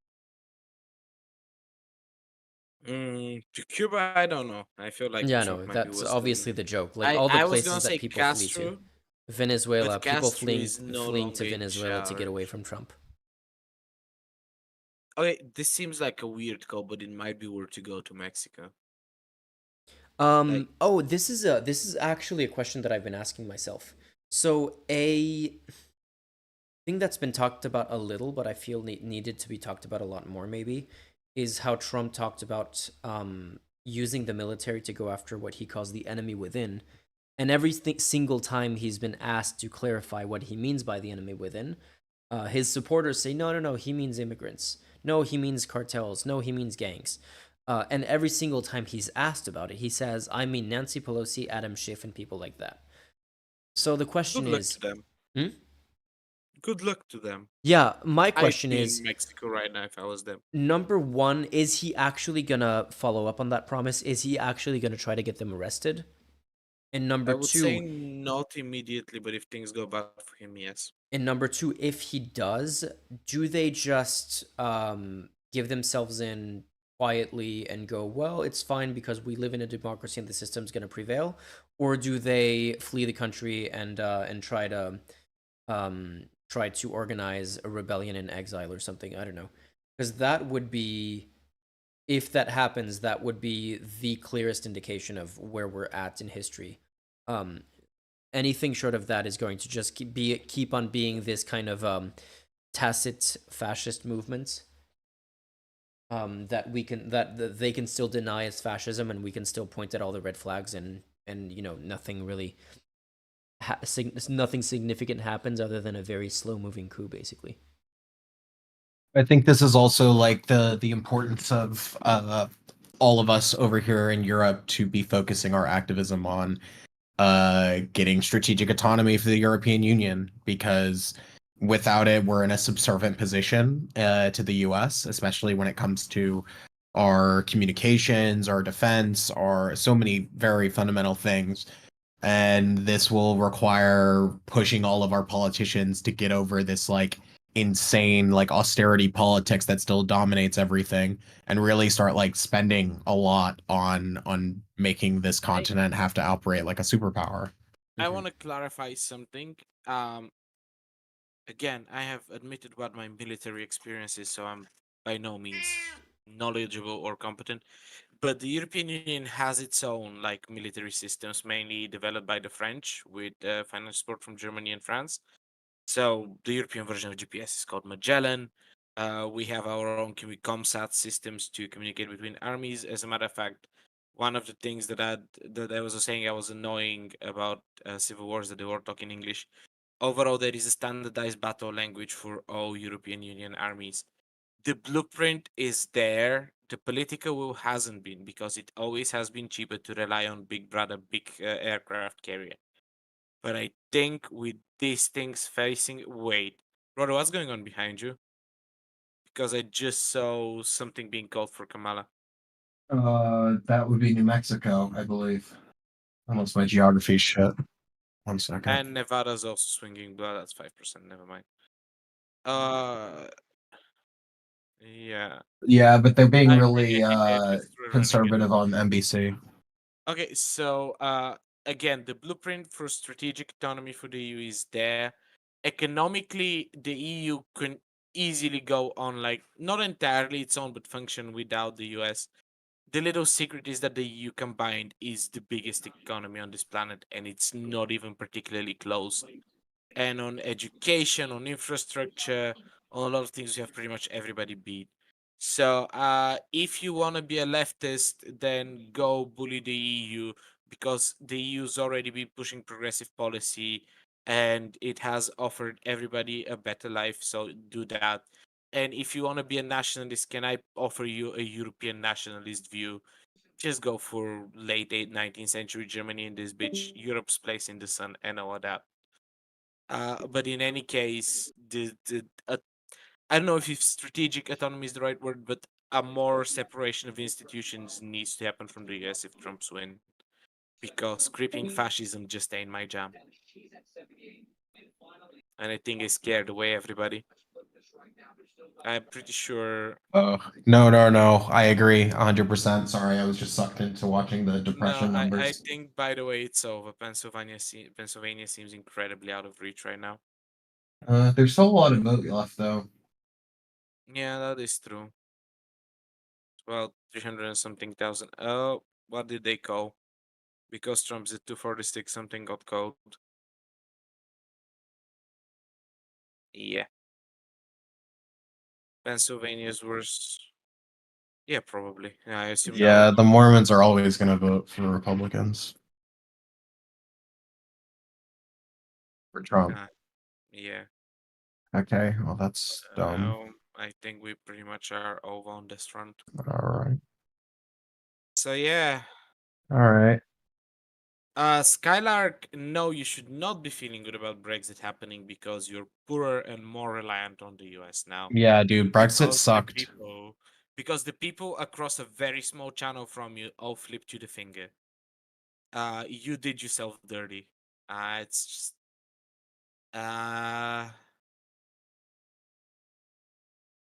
Maximilian's saying the EU needs to kick out countries that can reach power. No, the EU Commission needs to get its shit in order and rein in the fascists. If you want to be part of the EU, you don't get to be fascist. Should be the rules. At this point, we need to start implementing hard laws across all countries. None of this, you get to be gay here, you get to be gay there. None of this, the minimum salary here is one thing, the minimum salary there is another thing. No. If you want the EU to function like a superpower, it goes same for everybody. Either we are all collectively fucked the same, or this ain't gonna pan out. And if you don't think this is gonna work, this is literally how Germany unified. And I'm gonna give it to you. Germany unified was a scary beast. I know it was a scary beast for horrible reasons. I'm not here to defend those. But I would rather have a scary beast behind my back that's protecting my rights than the current jumbo mess of a economic system union type of political deal we have. There was a finance minister kind of person, I don't remember exactly who it was, in the UK saying that the worst of the Brexit economic consequences are yet to come. Oh, by far. Oh, yeah. Also, about the Hungary being against the EU, 74% of Hungarian populace was for the EU, according to a poll from a month ago. It's Orban being a piece of shit, not the country. As a general rule, almost every country in the EU is heavily pro-EU. It's like it takes a particularly type of brainwashing to get people not to like the EU. Stuff like the people in the UK almost forgetting what it is to what benefits the EU bring, then voting on stupidity against it, and then immediately crying about it when they suddenly have to queue on the other line for the airplane and stuff like that. So it doesn't take a lot of thinking about to be pro EU, and if nothing else, we need to like. I know, like I'm not the journalist here. You two motherfuckers over there looking sad as fuck are. You two have to like constantly remind people of this one. And frankly speaking, we ought to be yelling at every media that doesn't. Because I don't give a fuck about their bias towards fairness. That shit, I think, it should be flying out the door today. Because the notion that this was an election that this outcome was reasonable in any way, that's just insane. Yeah, I mean it's gonna be well, you know, democracy prevails or anything like stuff like that is what we're going to hear tomorrow. Like, even if we don't like the result, we have to respect the decision of the American people, which, like, I guess we do. But this is, I mean, it's the same as 2016. They hacked. They didn't need to hack the election. They just hacked the American people, basically. Yeah. So much disinformation, so little time. Yeah.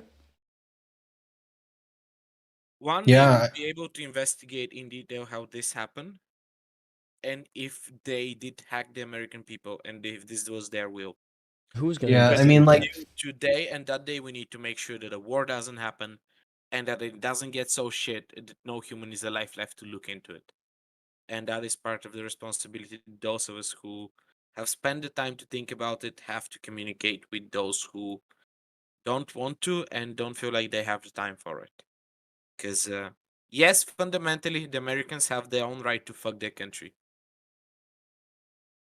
Actually, you two technically are U.S. citizens. You better have voted. But despite that, this is gonna have ripple effects, and it's the responsibility of those who are interested and spend time thinking about it to better communicate with those who don't wanna. And if you don't think it works, I have a friend who, like, 6 months ago, was willing to go out for Israel, and a week ago he admitted that they're shit. It is not that hard. You have to approach it personally and reasonably, and don't assign any blame to anybody. Mhm. Surprisingly, something that requires personal approach is not personal. And that's it. No, it's hard, but we're gonna have to think about it. Anyway, I think I'm gonna call it there for me. No, I don't know if there's gonna be any significant news coming out in the next hour, and it's been 11 hours of stream at this point, so I'm just gonna have to try to sleep and see whatever the result is when I wake up, I guess. But yeah, Let's my give a prayer that my somehow we expectations wake are up with below the different floor. results Yeah. tomorrow. I'm gonna give a thank you to Sechme for doubling this stream's income. Yep. And guys, rough night. I had better ones. Cody, is it over? Technically, there's a small chance that we're gonna wake up after you know, whatever passes as a good night's sleep at this point at 7 a.m. and that the result is gonna flip. I'm not counting on it. I think this is just the hand we're dealt with, so we're just gonna have to see what happens. Yeah, that's basically where we're at this point. So yeah, thank you so much to everyone for joining. Like I said, we're all in this boat together. Whether you're in the US or not, we're all in this boat together, because this is going to, like, I've been wanting to say this for a while, like, Gaza, Ukraine, the climate change, the rest of the political climate elsewhere in the world, like, a lot of those are going to be directly impacted overnight by this. So all of this matters, and like, even, like, I want to say, like, Taiwan. Do you really think Trump cares about defending Taiwan if China decides to invade? Absolutely not. He is legally obligated, no? I don't. Do you think he cares? Do you think he cares? He's a convicted criminal. Do you think he cares? Guys, don't forget to vote, because I'm sorry to tell you this, but the European Union will have to pick up the mantle of NATO. Yeah, Cody. I'm sorry to say this, we might be obligated to help Ukraine a lot more, because they have the best trained soldiers at the moment. And if we want to stand, we need them and they need us. Yeah. Yeah, I mean, So- if this forces Europe to get its shit together and actually help Ukraine, that would be nice. Yeah, that would be great. And again, I think this might be the end of Pax Americana. So, for what it's worth, that might end up being a good thing. But it's gonna be a rough going for a bit. So, guys, Yeah. take a good night's sleep. Rest much as you can. The status quo did not hold. And you know, I'll bribe Stan to stream again sometime soon, so we can talk ramifications. Yep, yeah, let's do Yeah. that. First, I need to finish my France update video, and then we'll get back to regular streams where we're going to keep on monitoring this massive clusterfuck of a situation. So yeah, let's see what happens when we wake up. But for the moment, Also, for what it's worth, if there's yeah, somebody this is where we're at. particularly capable with editing softwares in the chat, feel free to edit all the bullshit I've done tonight into a compilation so we can have a laugh. Cause I took a few notes to make some short clips for TikTok out Okay. of this. I'm happy to hear that. But guys, find ways to enjoy yourself. This is gonna be rough, and if you do not find ways to enjoy life, it's gonna be way rougher. Yeah, wrote, since you're also a political influencer TikTok person, I will send you a link with the full download of this video of the live stream if you want to cut it up into clips yourself. Yeah, that'd be great. Yeah, and thank you for having me. I know I said I wasn't gonna stay all night, and I ended up doing that well, anyway. it was hard to resist, wasn't it? Yeah. But thanks again, and we should definitely talk and follow up on this. It's gonna be a rough several Alright, everybody. years. Yeah. Bulgarian man Ciao. and Bulgarian cat out. Bye bye, Bulgarian cat. Ciao. Oh, and get some sleep. Meow. And oh, hello, cats. Ciao. Yep. Oh. Good night. Good night, everyone in chat. Thank you for sticking around, and yeah, please support the channel if you can, so we can do a lot more of on the field work that's going to be very necessary in the near future. So yeah, thanks again to damn it, I feel bad for not remembering the exact name. Sechme.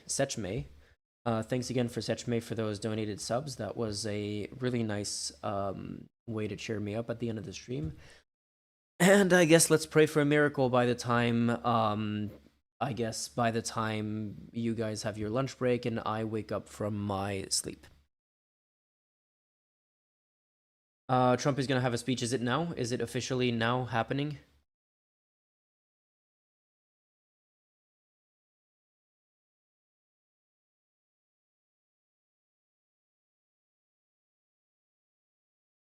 Don't do me like this, guys. I'm Yeah, literally if sitting on Trump the is floor. about to speak, I guess I will stick around for that, because if it's literally just about to happen, for sure. Alright, let's pull up something. Okay, well, Rote, if you want to come back in to watch the Trump speech.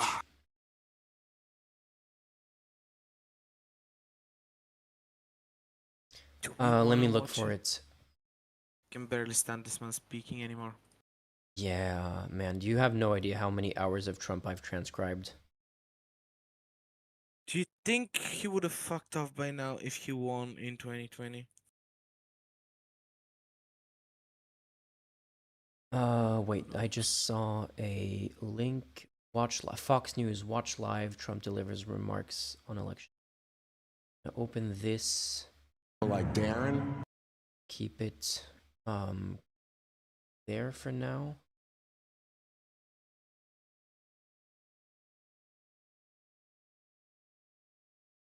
And let's this open here. I have an MSNBC stream open. If it goes there, we'll catch it.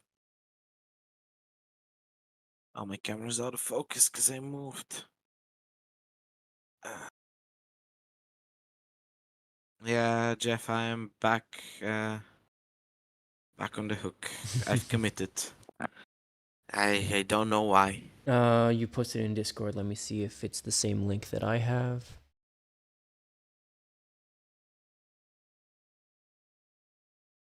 Oops. Race back to also suffer through this to the end. Yeah. Gluttons. Welcome. It's been a long time.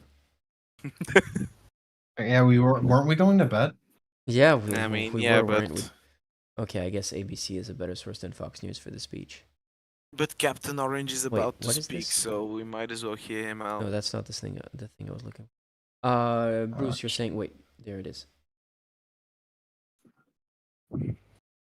Okay, PBS. PBS, I think, is pretty safe in terms of You should be able to broadcast them. Yeah. Seeing how they're literally public. Okay, so I'll keep this open until it starts to happen. But yeah, there's a live stream started. Wait. Did this ask a very useful question? Do you think that like Trump would make for a good Göring? Not Trump, Musk. You know, we have to start comparing them.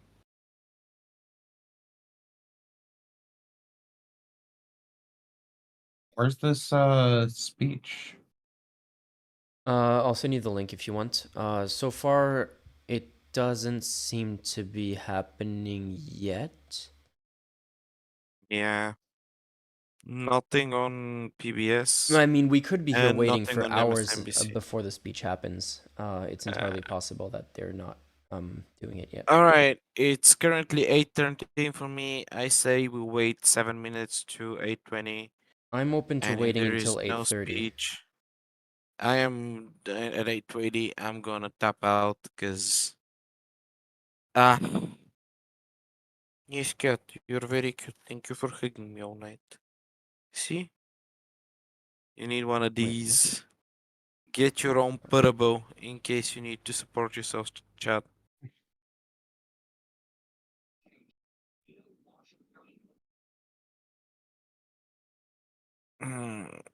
Maybe we get lucky.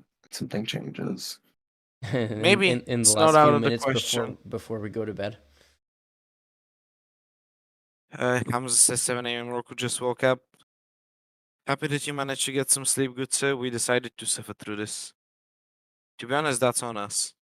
Mm-hmm. Who just joined? No, it's Jam. Oh, hello, Jam. Pennsylvania. Are we seeing any changes on that map? Wisconsin's down to the wire with 86% counted. So Michigan let's see. looks doomed. I don't know if he's really going to hold a speech, but I mean, I'm surprised he waited this long. The Republicans really must be thinking everyone he's was winning. sharing it.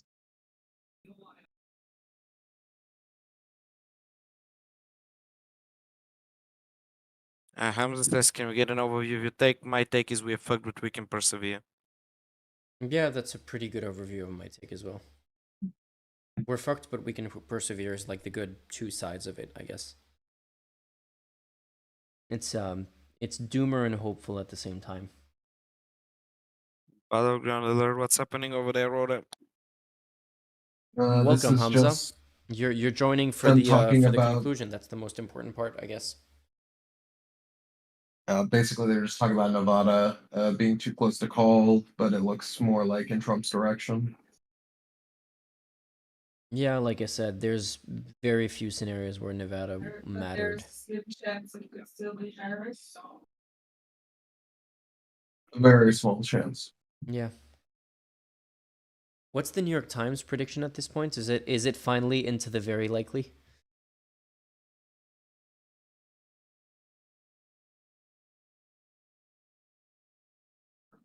The needle is, oh my god.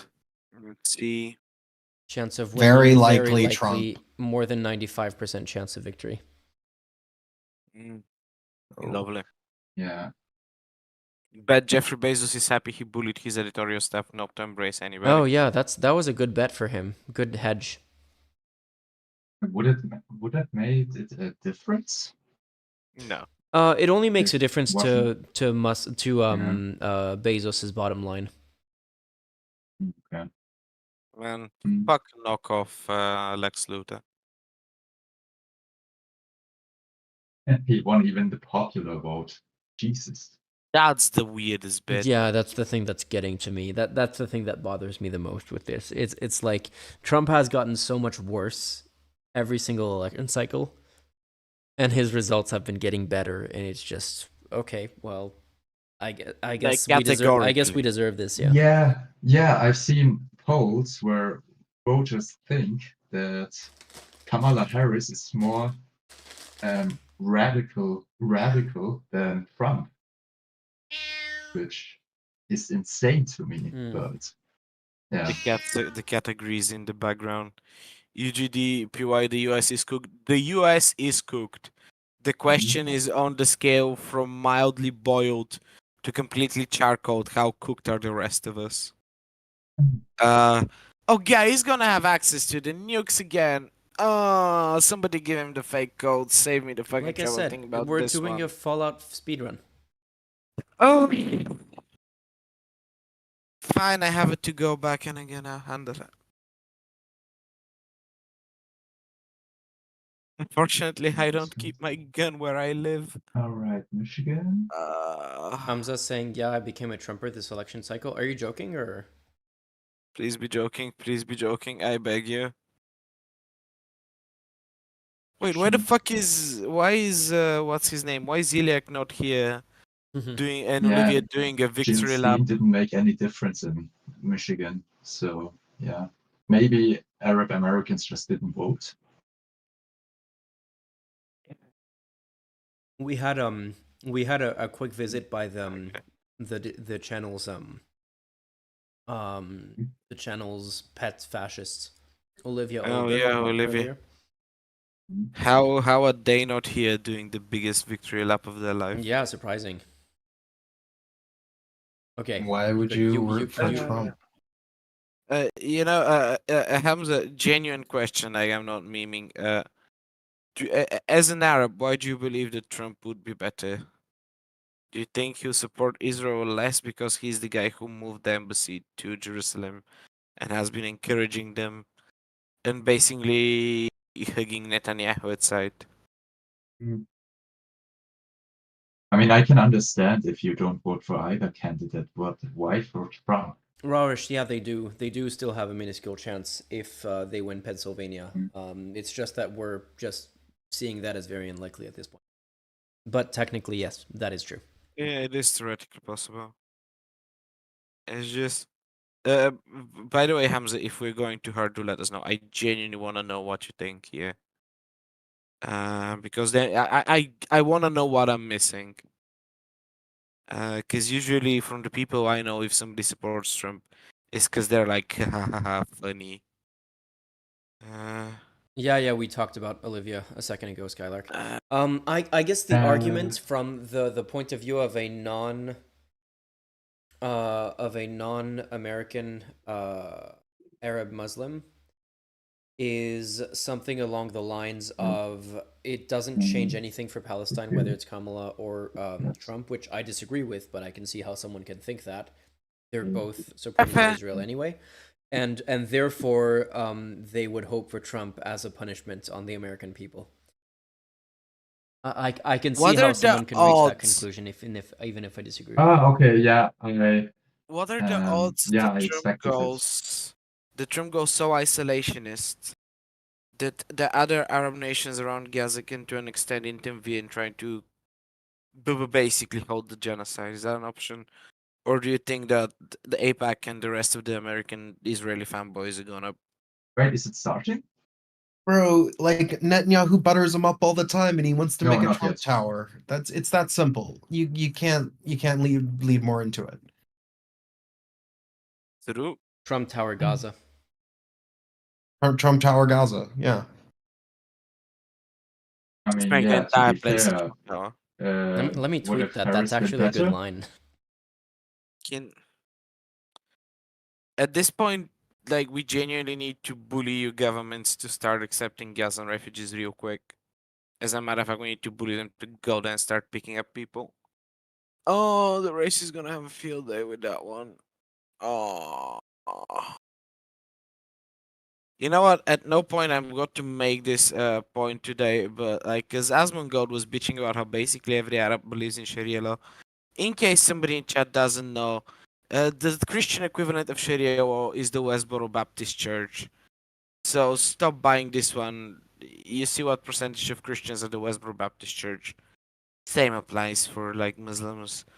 The vast majority of Muslims are decent, reasonable people. It's the crazy ones that are ruining it for the rest of them. And oh yeah, and by the way, like ISIS were the Sharia law people, and Hamas literally fought them. So Hamza, did you vote for Trump to destroy America, or why did you do that? to be Oh, honest, if that was the plan, yeah. big brain, you know. I keep saying it. It's a Fallout speedrun. Yeah, it's accelerationism. To the extreme. Unfortunately, it might be a Handmaid's Tale speedrun, which is Absolutely like not. Okay. a way less fun, terrible post-apocalypse. You're a pro-American, right? You know what's sad to me? I think it was around 2017. No, it had to be in 2020 because we were already dating. My girlfriend got me to watch The Handmaid's Tale, and I was sitting there watching it, like getting why she finds this story interesting and concerning. I was like, but this is such an unrealistic scenario. Let me just put a nail on my own head for that one. Just fuck me.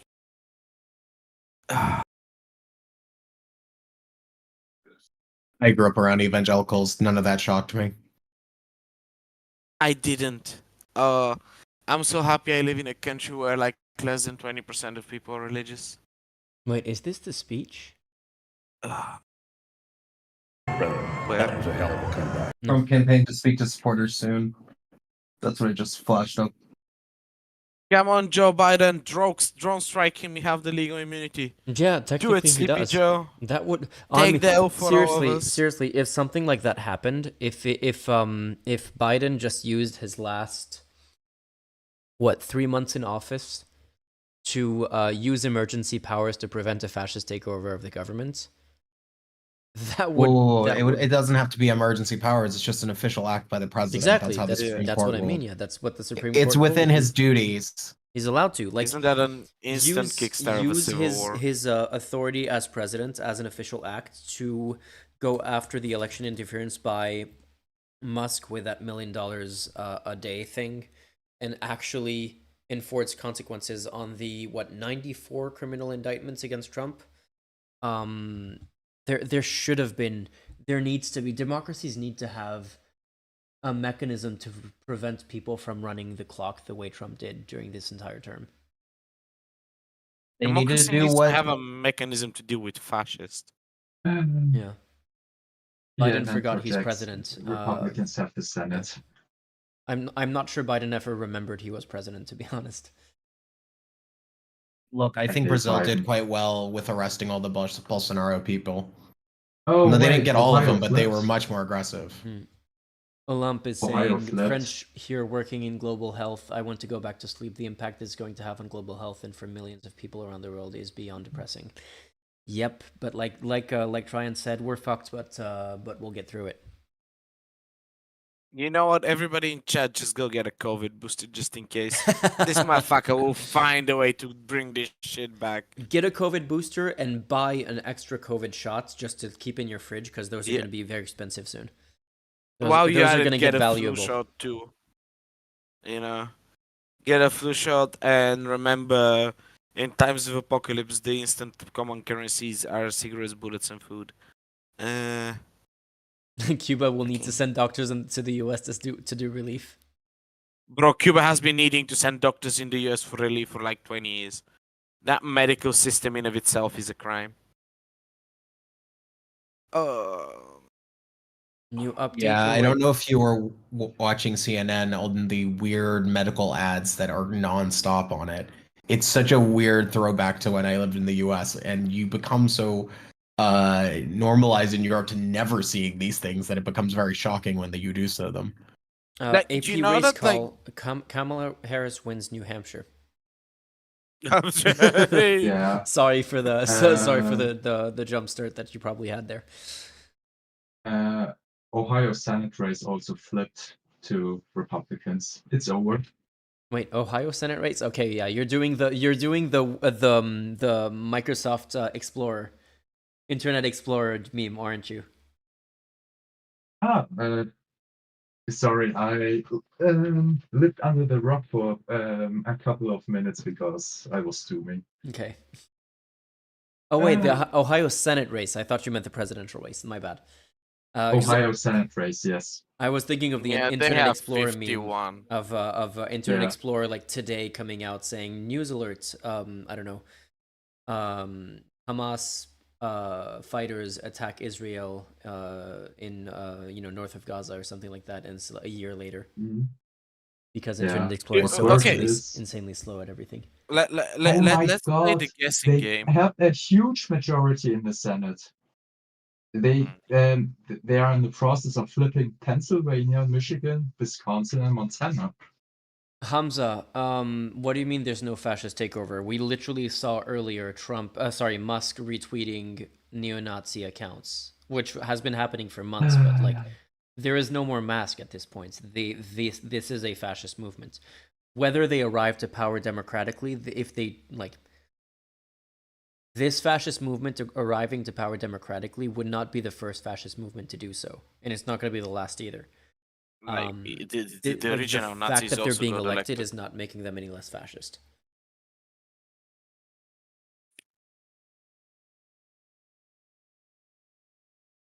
No, they don't seem to be winning the house. Which is good, I guess. No. But the thing is, Republicans don't like to pass laws. They like to strike down laws via the Supreme Court. So, yeah. I mean, they already used Texas to basically pick judges for their bullshit lawsuits, so it can appeal to the Supreme Court. So, and strike down regulations and such. So, yeah. Okay, Let's go the so funny option. What type of medieval torture do you think Trump's gonna inflict on Bernie Sanders? let me just pull this up on screen for those who are asking about the House and Senate. So right now the Senate is 42 for Democrats, 51 for Republicans, and there's still all of these in the middle to be called. Yeah, it's going to be 55 to AP coded 51 45. Senate for the Republicans. 51 Senate? Okay. Yeah, there's. And this is The what the House House will looks like, hold. though. So there's still a margin there that where things can happen. I was gonna show something else. Yeah, I wanted to show this map again. This insane map that was looking way more blue a few hours ago, and now it's just an entire just shift to the right all over the country.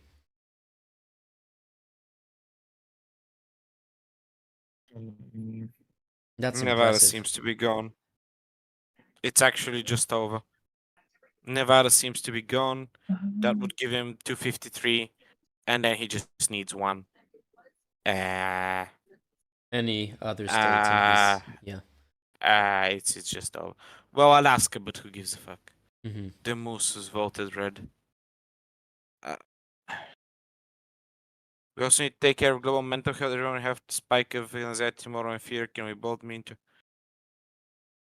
Okay, to diminuing flames. Sorry, good sir and or madam error neither. I am way too tired.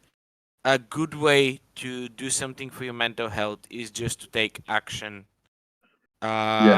Simply talking to people, or because that, like, this is something I told Stan a long time ago, even when I first time showed up to talk about Eurovision.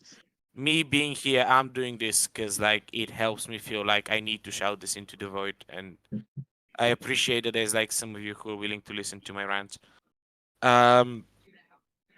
Just A, pick a hobby to enjoy yourself, and B, if you feel like this is stressing you out, do something. You can go to a protest every once in a while or organize.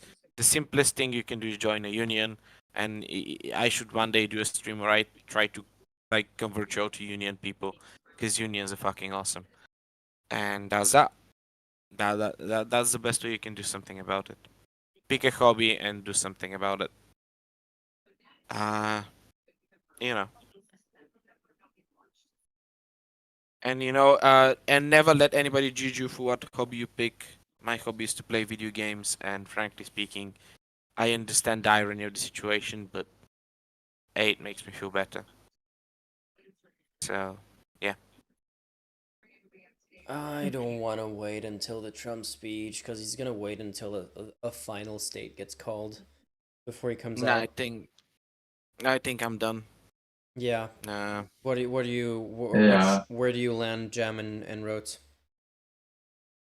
I am Rotes? gonna sit there until he wins. Unfortunately, I don't have that level of self-control. I think I'm going to make breakfast and try to not fall asleep, to not fuck up my sleep schedule. So yeah. Because this is not okay. Well, salute to you all. Yep. I'm out. Yeah. And thank you Bye for again. thank you for enduring my bullshit.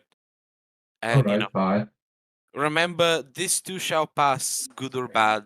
Yeah. Have a good one, everyone. True too. Okay, yeah, I'm also gonna call it again.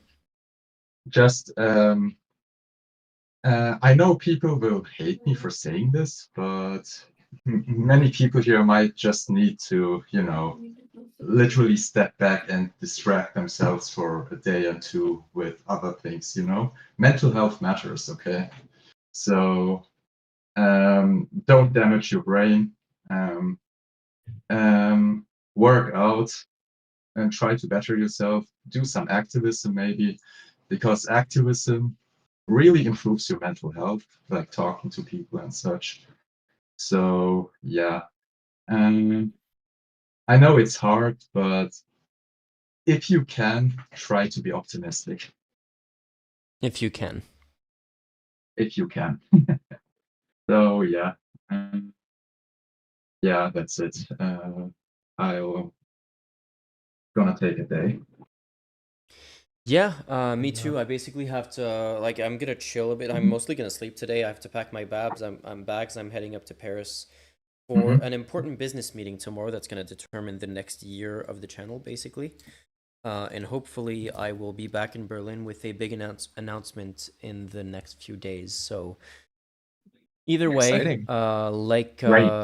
like Jam said, we're gonna get through this, good or bad. Like Tryon said, this too shall pass, and all of the platitudes that we can say.